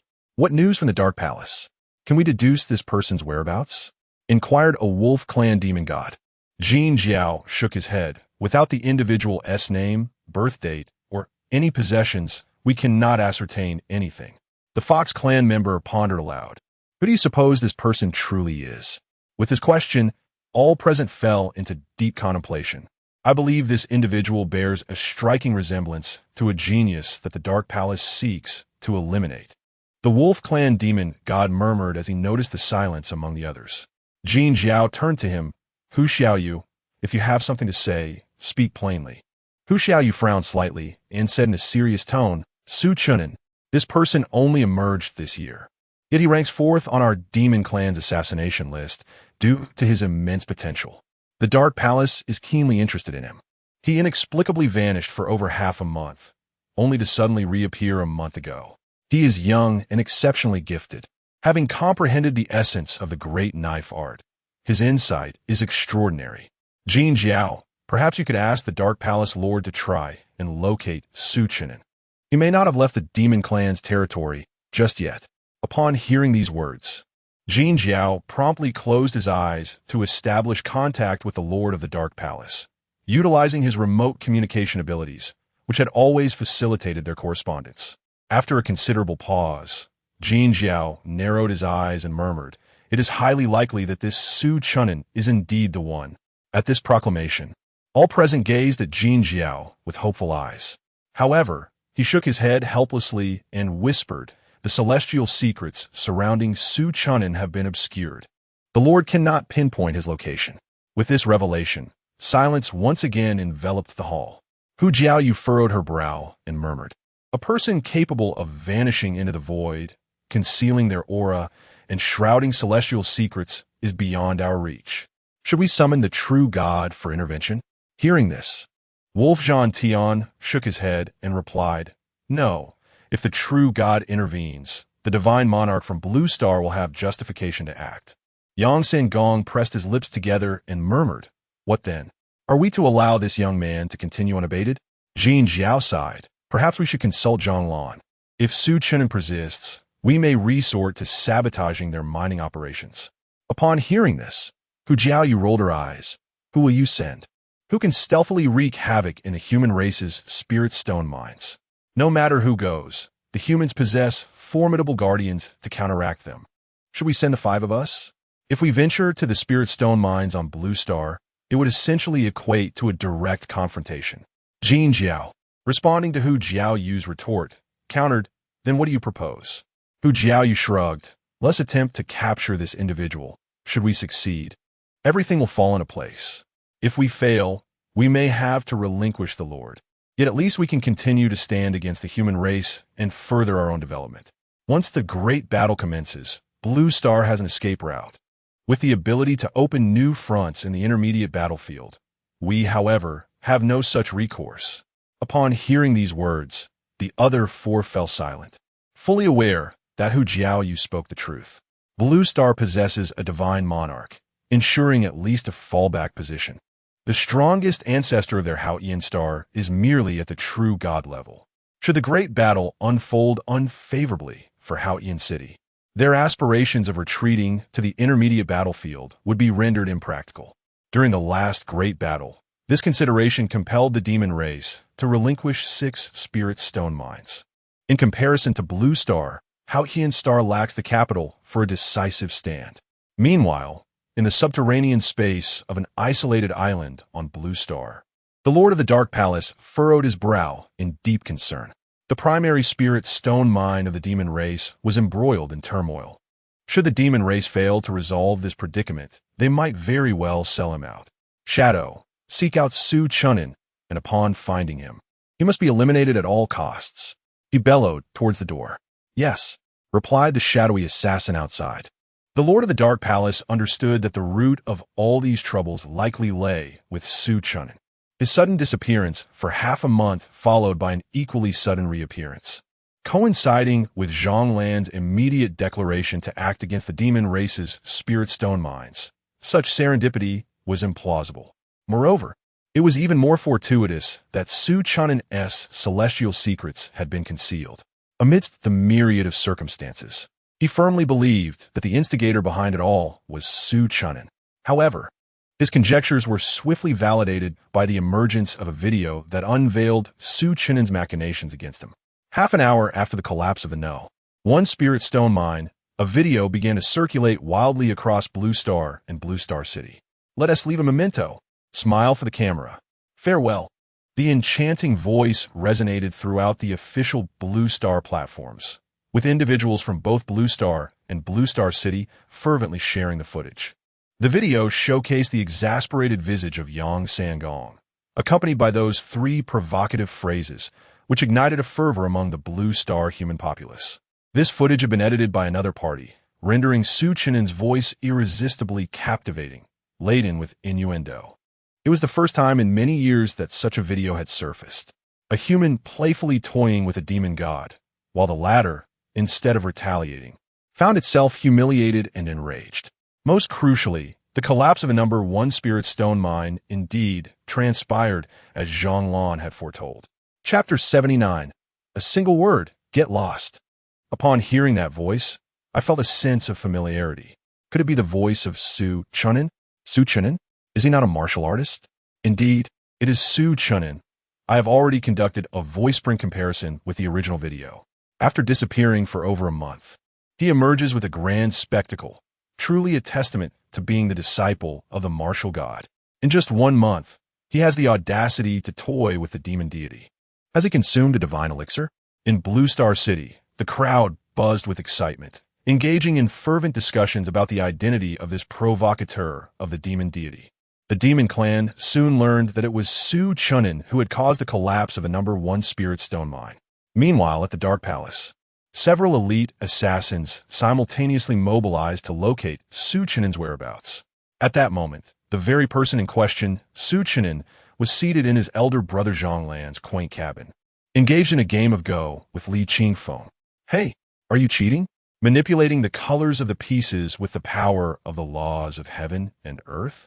Su Chen'an exclaimed, eyeing the board in disbelief. He was on the verge of achieving 5 in a row when Li Qingfeng, lacking sportsmanship, transformed his black piece into a white one, severing his winning streak. You never stipulated that the power of the laws of heaven and earth was off limits. Li Qingfeng retorted, lifting his teacup and grinning at Su Chen'an. Fine, I'll concede your cleverness. Su Chen'an smirked lightly, waving his hand to draw the board into the void, swiftly swapping the piece back. 5 in a row. He beamed at Li Qingfeng, observing the board. Goodness, you lack integrity. Pulling the board into the void? Li Qingfeng nearly spat out his tea, astonished that Su Chen'an had resorted to such direct tactics by actually switching the pieces. Do you have any evidence? Su Chen'an shrugged, enveloping the board with a void passage. In an instant, even if Li Qingfeng were to witness it, he could do nothing to counter it. Let us stop this. Li Qingfeng pouted, placing his piece back in the box. Enough of this game. Jianjian just transmitted a message to me. Zhang, who had been observing the reactions from various factions, set down his communicator and addressed the two. Jianjian transmitted a message to you? Was that true intent fluctuation is doing? I thought you were communicating with those two old geezers. Li Qingfeng remarca. His curiosity piqued as he recalled the true intent fluctuations emanating from Zhang while he played with Su Chen'an. What did he say? Su Chen'an inquired with keen interest, recalling that Jianjian was the demon deity who had attempted to eliminate him on the battlefield. The connection between the demon deity and Zhang indicated that the demon clan had failed to devise an effective countermeasure. He said that if you cease your actions, they will provide us with a list of core members of the Dark Palace. However, since the Dark Palace Lord is their partner, they cannot betray their own. Zhang shrugged, expressing his indifference. And how did you respond? Li Qingfeng asked, sipping his tea with a smile. Zhang shrugged once more, took a sip from his teacup, and calmly replied, What else could I say? I sent him a single word, get lost. Upon the utterance of these words, Su Chen'an and Li Qingfeng exchanged a knowing smile. Su Chen'an, composed, remarked, The demon clan is indeed in a great hurry. However, judging by their demeanor, the collapse of mine has not yet made them grasp the depth of my resolve. Brother, send out another message that tomorrow afternoon at the second mine. Zhang, overhearing this, rolled his eyes and retorted, Can't you disseminate the news yourself? Your reputation now carries far more weight than mine. If you were to announce it, the demon clan would be aware in mere seconds. Do you take me for your errand boy? Feeling somewhat embarrassed, Su Chen'an sheepishly rubbed his nose. I merely feared my influence might not suffice. Zhang, with an exasperated sigh, replied, With that video you released. Who doesn't know that it was you who caused the collapse of the demon clan's mind? The thought of that video made Su Chen'an chuckle. All right, I shall announce it myself. With that, he utilized his personal social media account to post a message declaring that this afternoon at 5 o'clock, he would orchestrate the collapse of the demon clan's second mine. This social media account had been automatically registered when he received his communicator upon arrival. It was only with this account that he could disseminate messages on the Launching City forum. Previously, he had set his account to private. Now, in order to post, he switched it to public. However, 3 seconds later, upon noticing the millions of followers on his account, he fell into deep contemplation. Simply posting a message had sparked a tremendous uproar across the social platform. Many individuals began commenting beneath his post, referencing that captivating video. Some even requested that he record another video when he visited the second mine that afternoon. Once this information was released, it was swiftly shared millions of times. Simultaneously, the Demon Clan became aware of the news. In the Grand Hall of the Demon Clan in Haoyan City, 5 demon gods sat in silence around a round table. Bang! Wolf Jianjian suddenly slammed his hand on the table, exclaiming in fury, This is intolerable. Fox Jua, startled by his outburst, shouted, No need to be so alarmed. Yang Sangong sighed and inquired, What shall we do now? Fox Jua, his eyes darting, muttered, We should all head to the second mine and see if we can capture him. Beside them, Jianjian shook his head and remarked, That's impossible. He lacks a primordial spirit, yet can conceal himself in the void.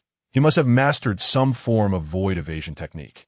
As far as I know, the Void Clan has been exterminated, and such techniques have long been lost. The fact that the Void Clan could stand firm on the battlefield for thousands of years with their void evasion indicates that these techniques are not easily breached. Had they not offended a powerful immortal, they would not have faced annihilation.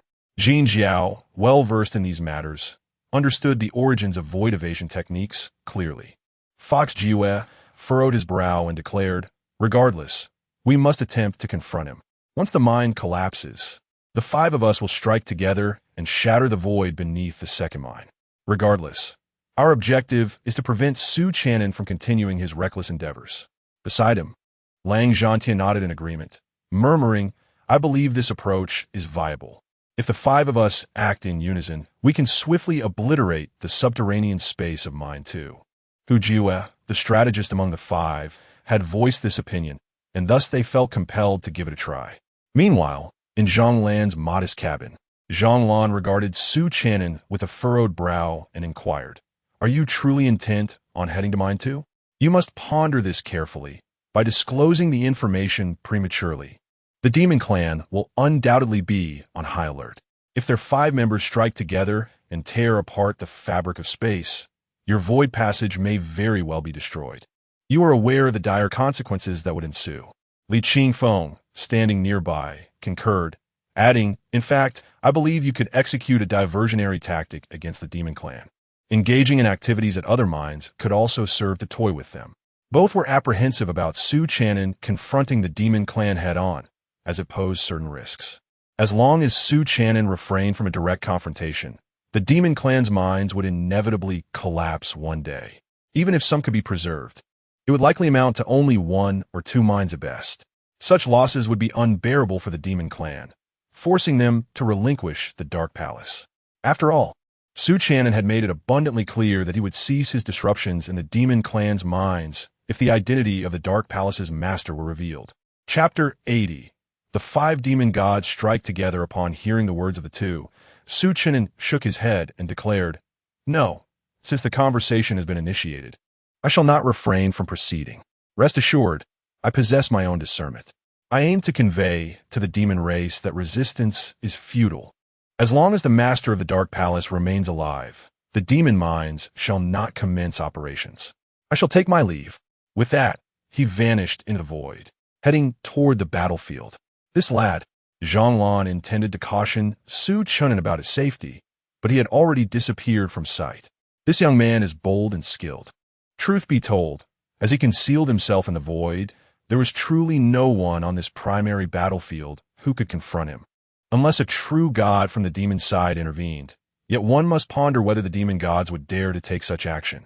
After all, Chen'an is protected by the energy of the God King. Therefore, we need not fret excessively. Li Qingfeng took a sip of tea and spoke nonchalantly. Having witnessed Chen'an's prowess, he felt quite reassured. Let us instead contemplate how we should respond if the demons, in desperation, become reckless. He set down his teacup and turned to Zhang Lan. Soon after, a barrier appeared above Zhang Lan's small wooden house, and the two of them began to converse quietly within. Meanwhile, Chen'an lingered on the battlefield for over 3 hours before heading toward the demon race's second spiritual stone mine. In the void, Chen'an sensed a multitude of exceptionally potent energies converging underground. Aware of his impending arrival, the miners beneath the second spiritual stone mine had all been expelled from the caverns. "Goodness, has the demon race mobilized all their forces?" Chen'an murmured, exercising caution. He smiled at the creature in his chest, saying, "Gugu, it's time to get to work."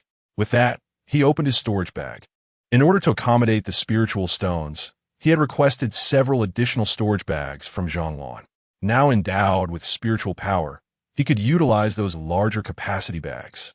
The few bags Zhang Lan had provided were estimated to hold over 100 million spiritual stones. Chen'an had arrived. Suddenly, Yang Sangong's voice rang out from above the mine.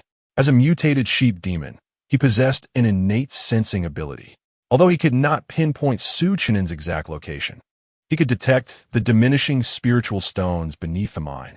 There, Yang Sangong pointed toward the southeast corner of the mine and bellowed, "Attack."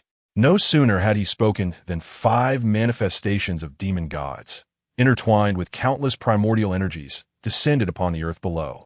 In an instant, the second mine experienced a massive collapse, and a riot of colors surged violently into the depths.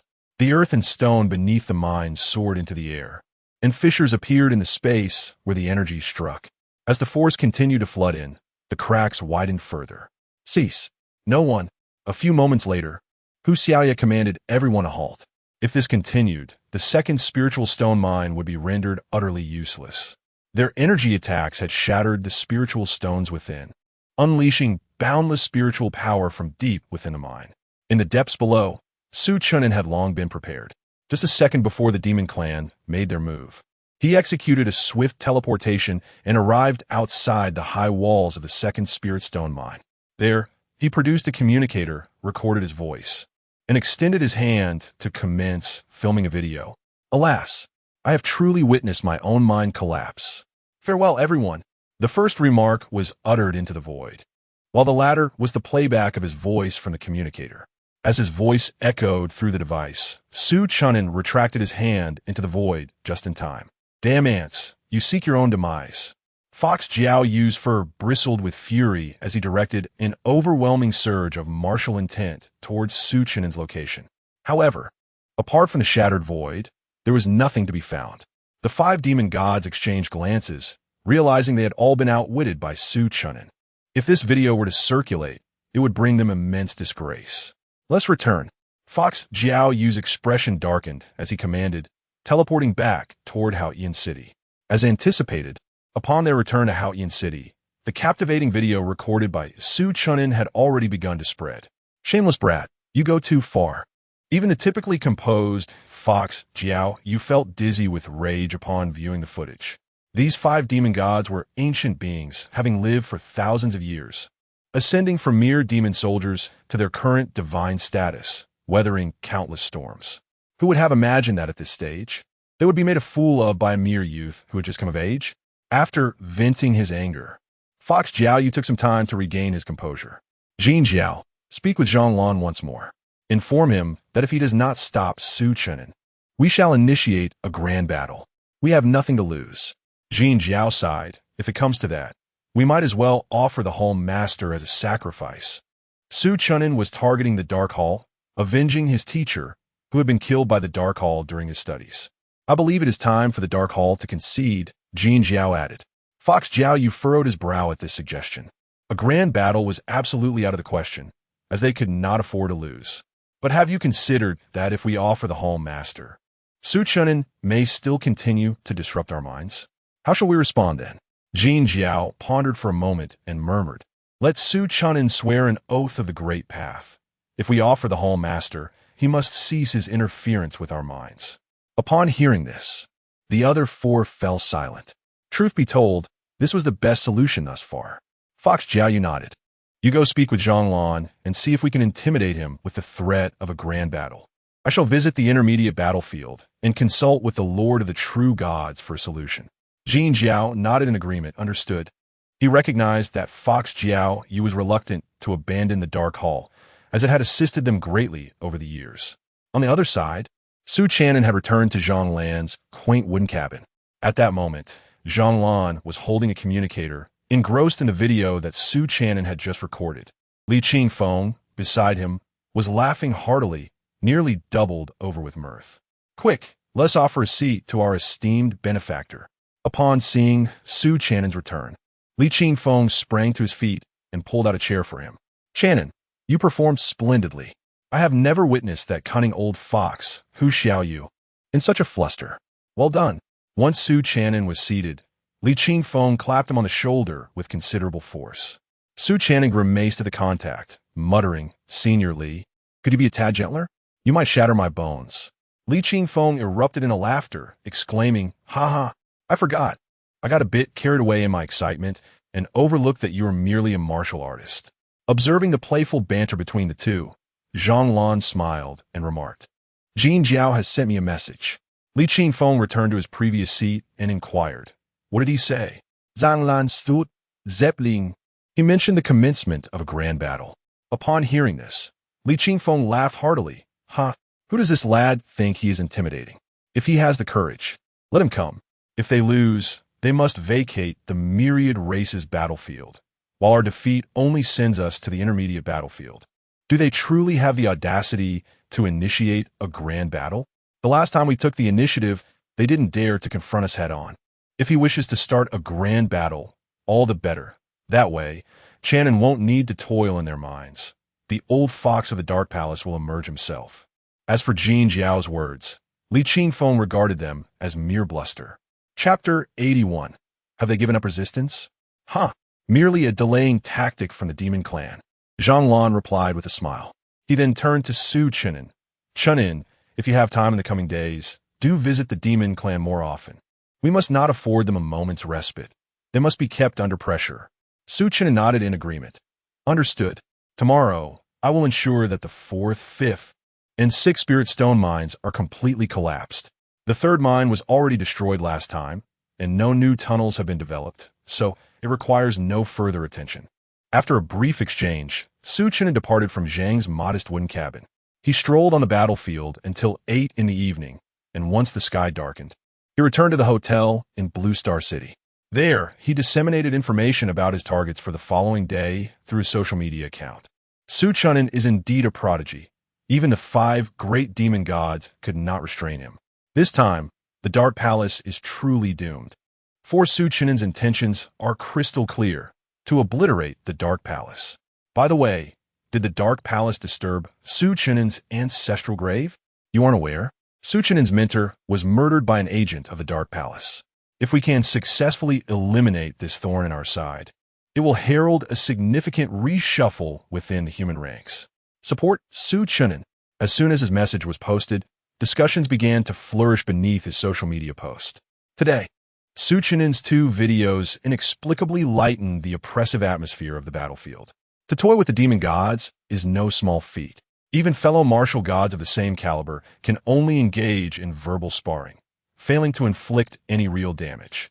Yet Su Chen'an's actions today have truly toyed with all 5 demon gods, electrifying the human side. Early the next morning, Su Chen'an took a tour around the battlefield and made his way to the 4th mine. Strangely, the miners had already evacuated, and there was no one to oversee the mine. The entire 4th mine resembled a deserted wasteland, aside from a few soldiers stationed in the watchtower. There was not a soul in sight. Have they truly abandoned resistance? Or are they attempting to feign an empty city strategy? Su Chen'an mused as he assessed the situation within the 4th mine. Nevertheless, he paid no heed to the demon clan schemes. He burrowed into the underground void, accompanied by Gugu, and began extracting the spirit stones from a mine. In less than half an hour, the vast 4th spirit stone mine had completely collapsed. During this time, no one emerged to thwart his efforts. Even the soldiers in the watchtower remained motionless upon witnessing the scene. They have genuinely given up resistance. Su Chen'an curled his lip in disdain, finding the situation rather dull. Without the entertainment provided by the demon gods, even his mischief lacked excitement. 2 hours later, the 5th and 6th spirit stone mines also met the same fate. Bored, Su Chen'an sighed and flew back towards Blue Star City. By midday, news of the collapse of the 3 demon clan mines had reached both the human and demon factions. Within the confines of the demon clan's Haotian City, an atmosphere of palpable tension permeated the air as individuals engaged in hushed discussions, wary of attracting undue attention. They dared not speak openly, instead gathering in small, familiar circles to deliberate. After all, the discipline within the demon clan was stringent. One could easily find themselves conscripted as a laborer in the mines for merely whispering about sensitive matters. In the span of 2 days, 5 mines had succumbed to collapse. Was there truly no retaliatory action from the demon gods? To compound the issue, this total included the 3rd mine, bringing the total to 6. While the collapse itself was concerning, the crux of the matter lay in the fact that until this predicament was resolved, the mines of the demon clan would remain idle. If this continued, the demon clan would soon find itself on the precipice of withdrawing from the battlefield of myriad races. In my humble opinion, it would be more prudent to initiate a decisive battle and expel the Blue Star human race from the battlefield altogether. Must you even voice that? We possess 5 demon gods, alongside the master of the Dark Palace, giving us a numerical advantage of 6-3.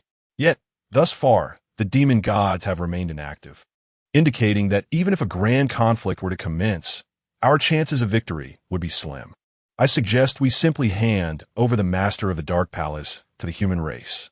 The discussions among the demon clan centered on how to resolve the unfolding crisis. However, their voices were but those of scattered mercenaries, possessing little influence within the clan.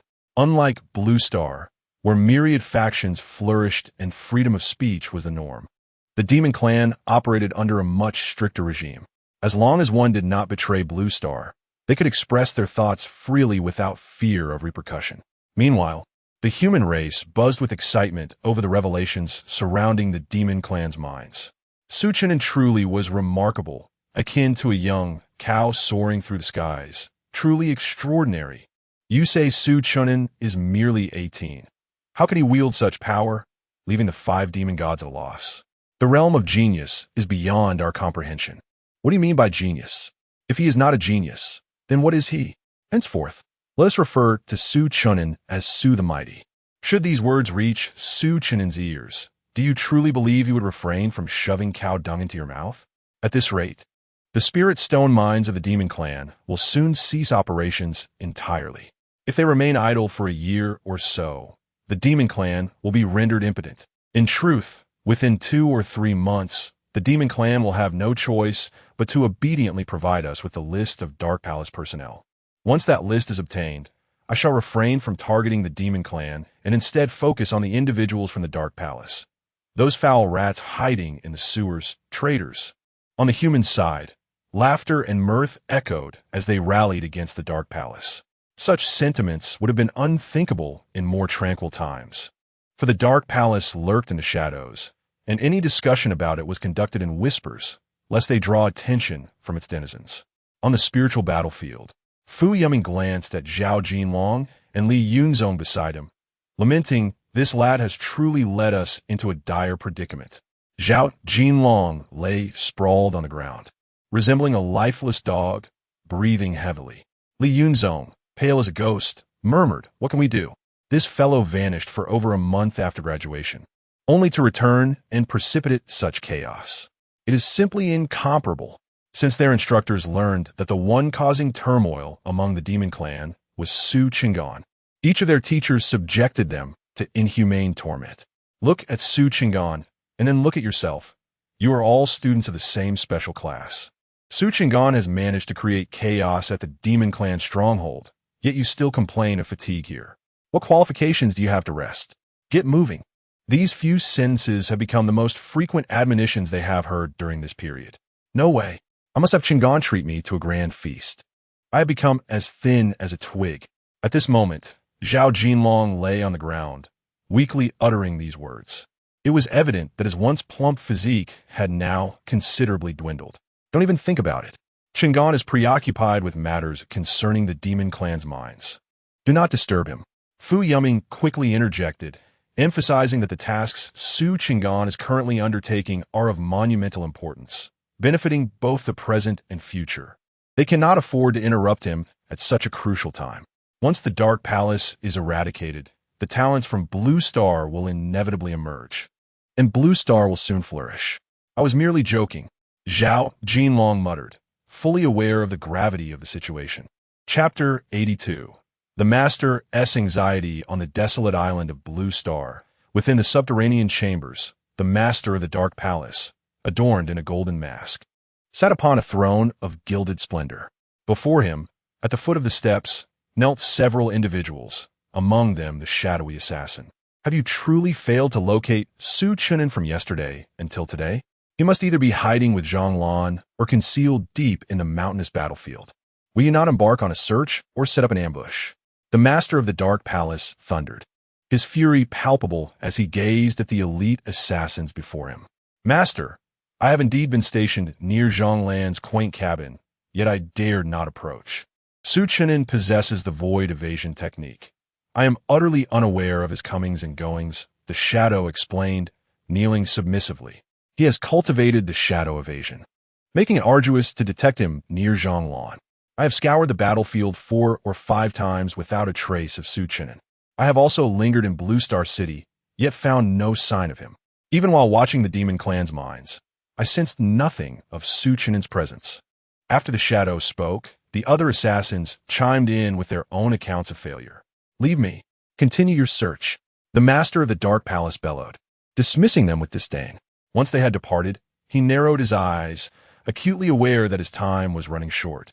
Chen'an, with his void evasion and concealed destiny, rendered even his own foresight impotent in pinpointing the young man's whereabouts.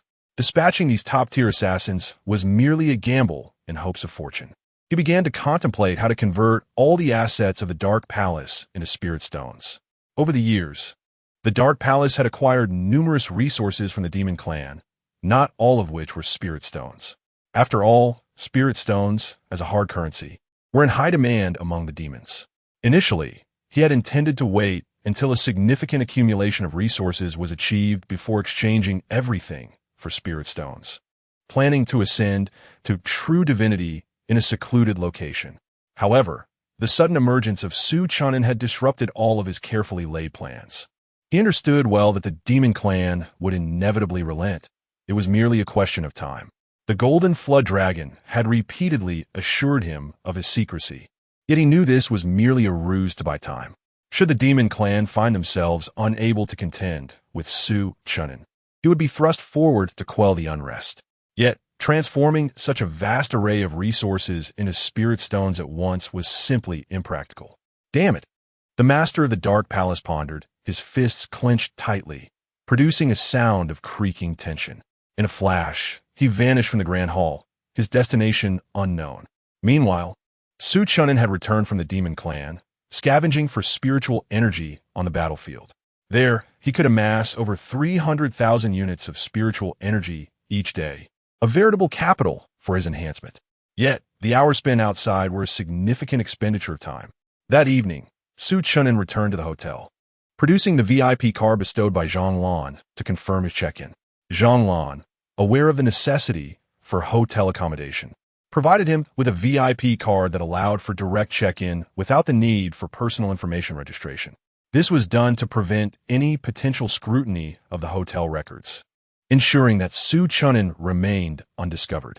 The hotel staff refrained from causing him any trouble that day, largely due to the influence of this VIP card. Notably, this was not merely a hotel VIP card, but rather a Blue Star City VIP card, valid across all commercial establishments within Blue Star City.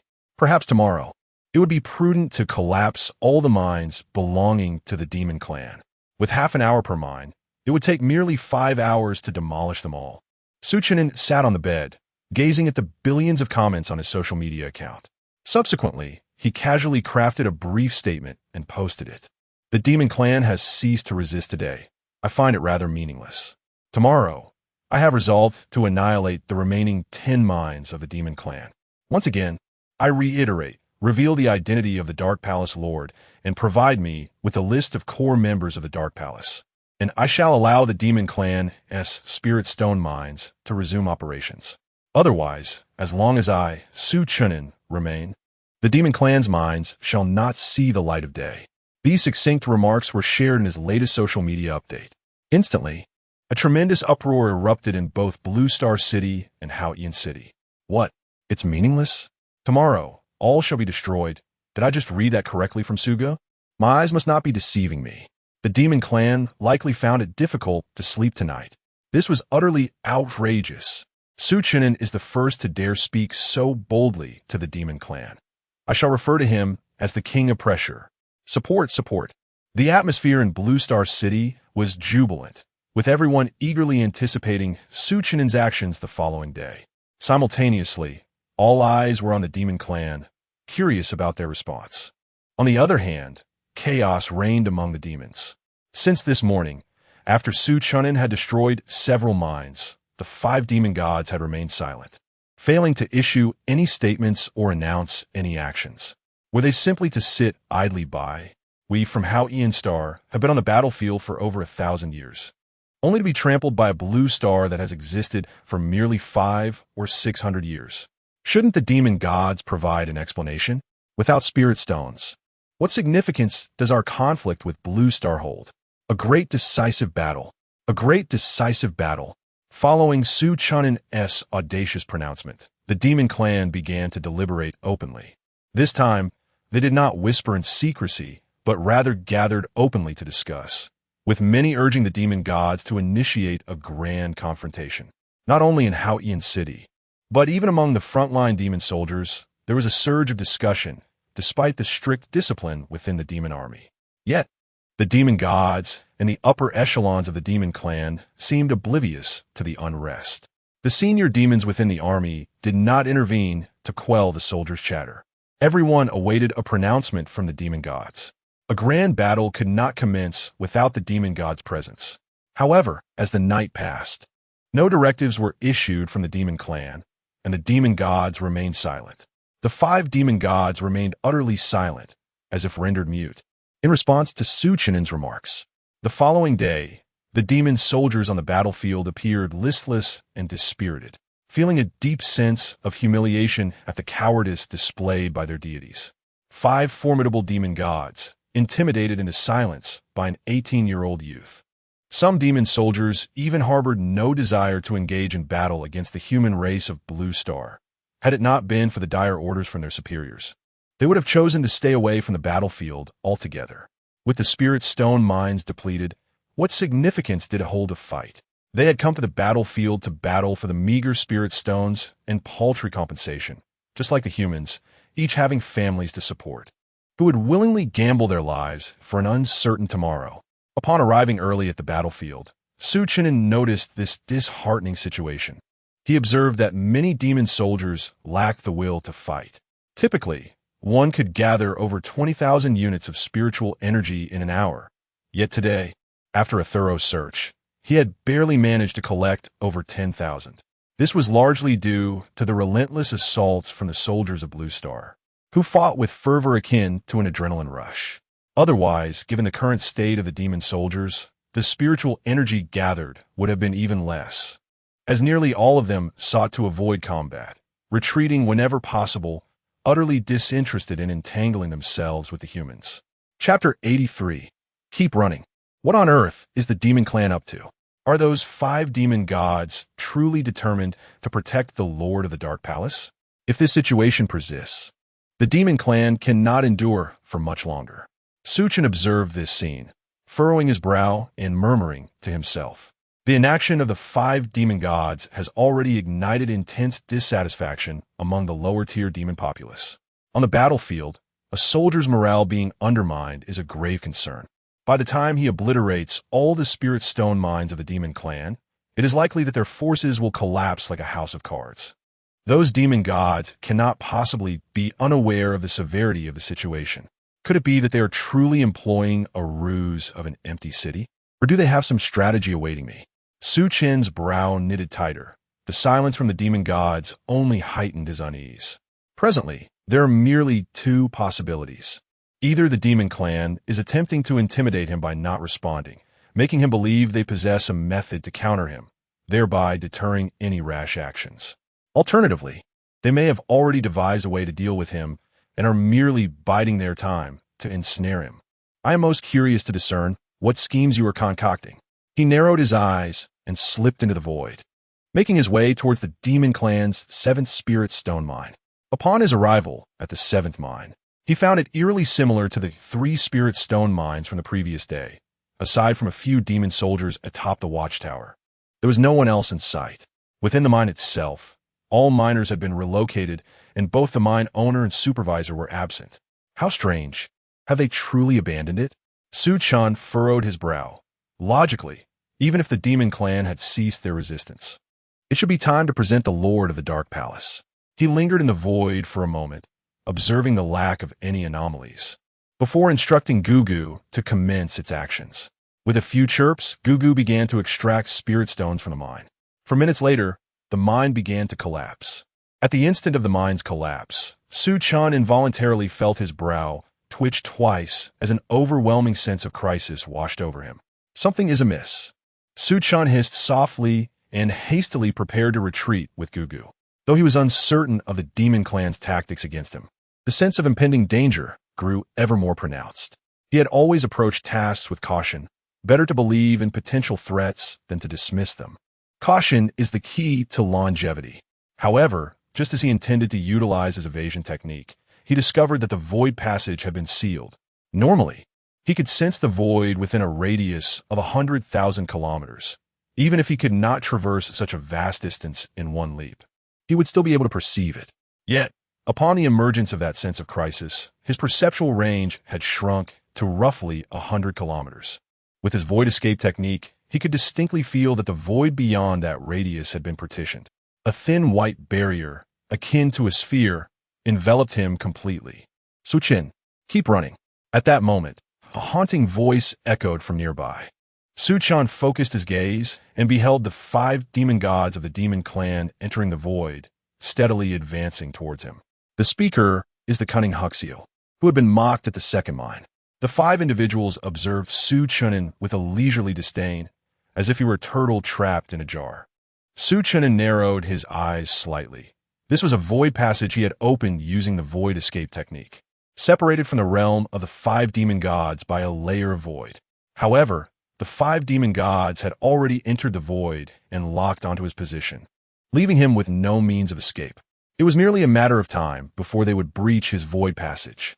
You have certainly gone to great lengths to deal with me. That device sealing the void must be rather costly, Su-Chen remarked with a smile, glancing at the distant white barrier. To be honest, your audacity truly impresses me. Knowing you cannot flee, you still manage to focus on other matters, Huxio replied, a hint of admiration in her tone. Su-Chen indeed possessed remarkable talent. To render the 5 demon gods helpless with his martial sovereign prowess was quite extraordinary. To confront you, I even ventured to the intermediate battlefield to enlist the aid of a true god. It took considerable effort for the true god to obtain this void sphere from Master Thailand, capable of sealing a 100-kilometer radius of void. So, will you obediently walk out? Or shall we be forced to take action ourselves? Huxio toyed with her sharp claws, their tips glinting ominously. I advise you to step out willingly. Otherwise, I would not hesitate to show you the meaning of cruelty. Wolf Jianjian, coldly observing Su-Chen, spoke with an icy tone. Being a naturally combative individual, he was incensed after being humiliated by Su-Chen in recent days, his frustration boiling over. Clap, clap, clap. Su-Chen applauded and turned his gaze towards the 5 demon gods, drawing out his ice soul blade. He raised the sword, pointing its tip at the 5 demon gods, and declared, the outcome is still uncertain. Laughter erupted from the 5 demon gods. You, a mere martial sovereign, who has learned a few evasion techniques, has no understanding of the vastness of the world? Boom Xiongba, his voice resonant as he directed a palm towards Su-Chen's location. Boom! With just a single strike, the void passage Su-Chen had created began to tremble violently. Let us all strike together. The void sphere can only contain him for an hour. Cease the chatter and kill him, Jianjian urged, seeing that Xiongba's palm had failed to shatter Su-Chen's void passage. The void tribe had maintained their dominance on the battlefield for countless years thanks to their void escape technique, which was far from being mere boast. Slash! Without hesitation, as the 5 demon god prepared to attack, Su-Chen swung his blade decisively. The void passage he had opened would not hinder his own assault. He sensed a gap opening in the void passage, allowing the immense, formless intent of his blade to surge forth. Perfect blade intent.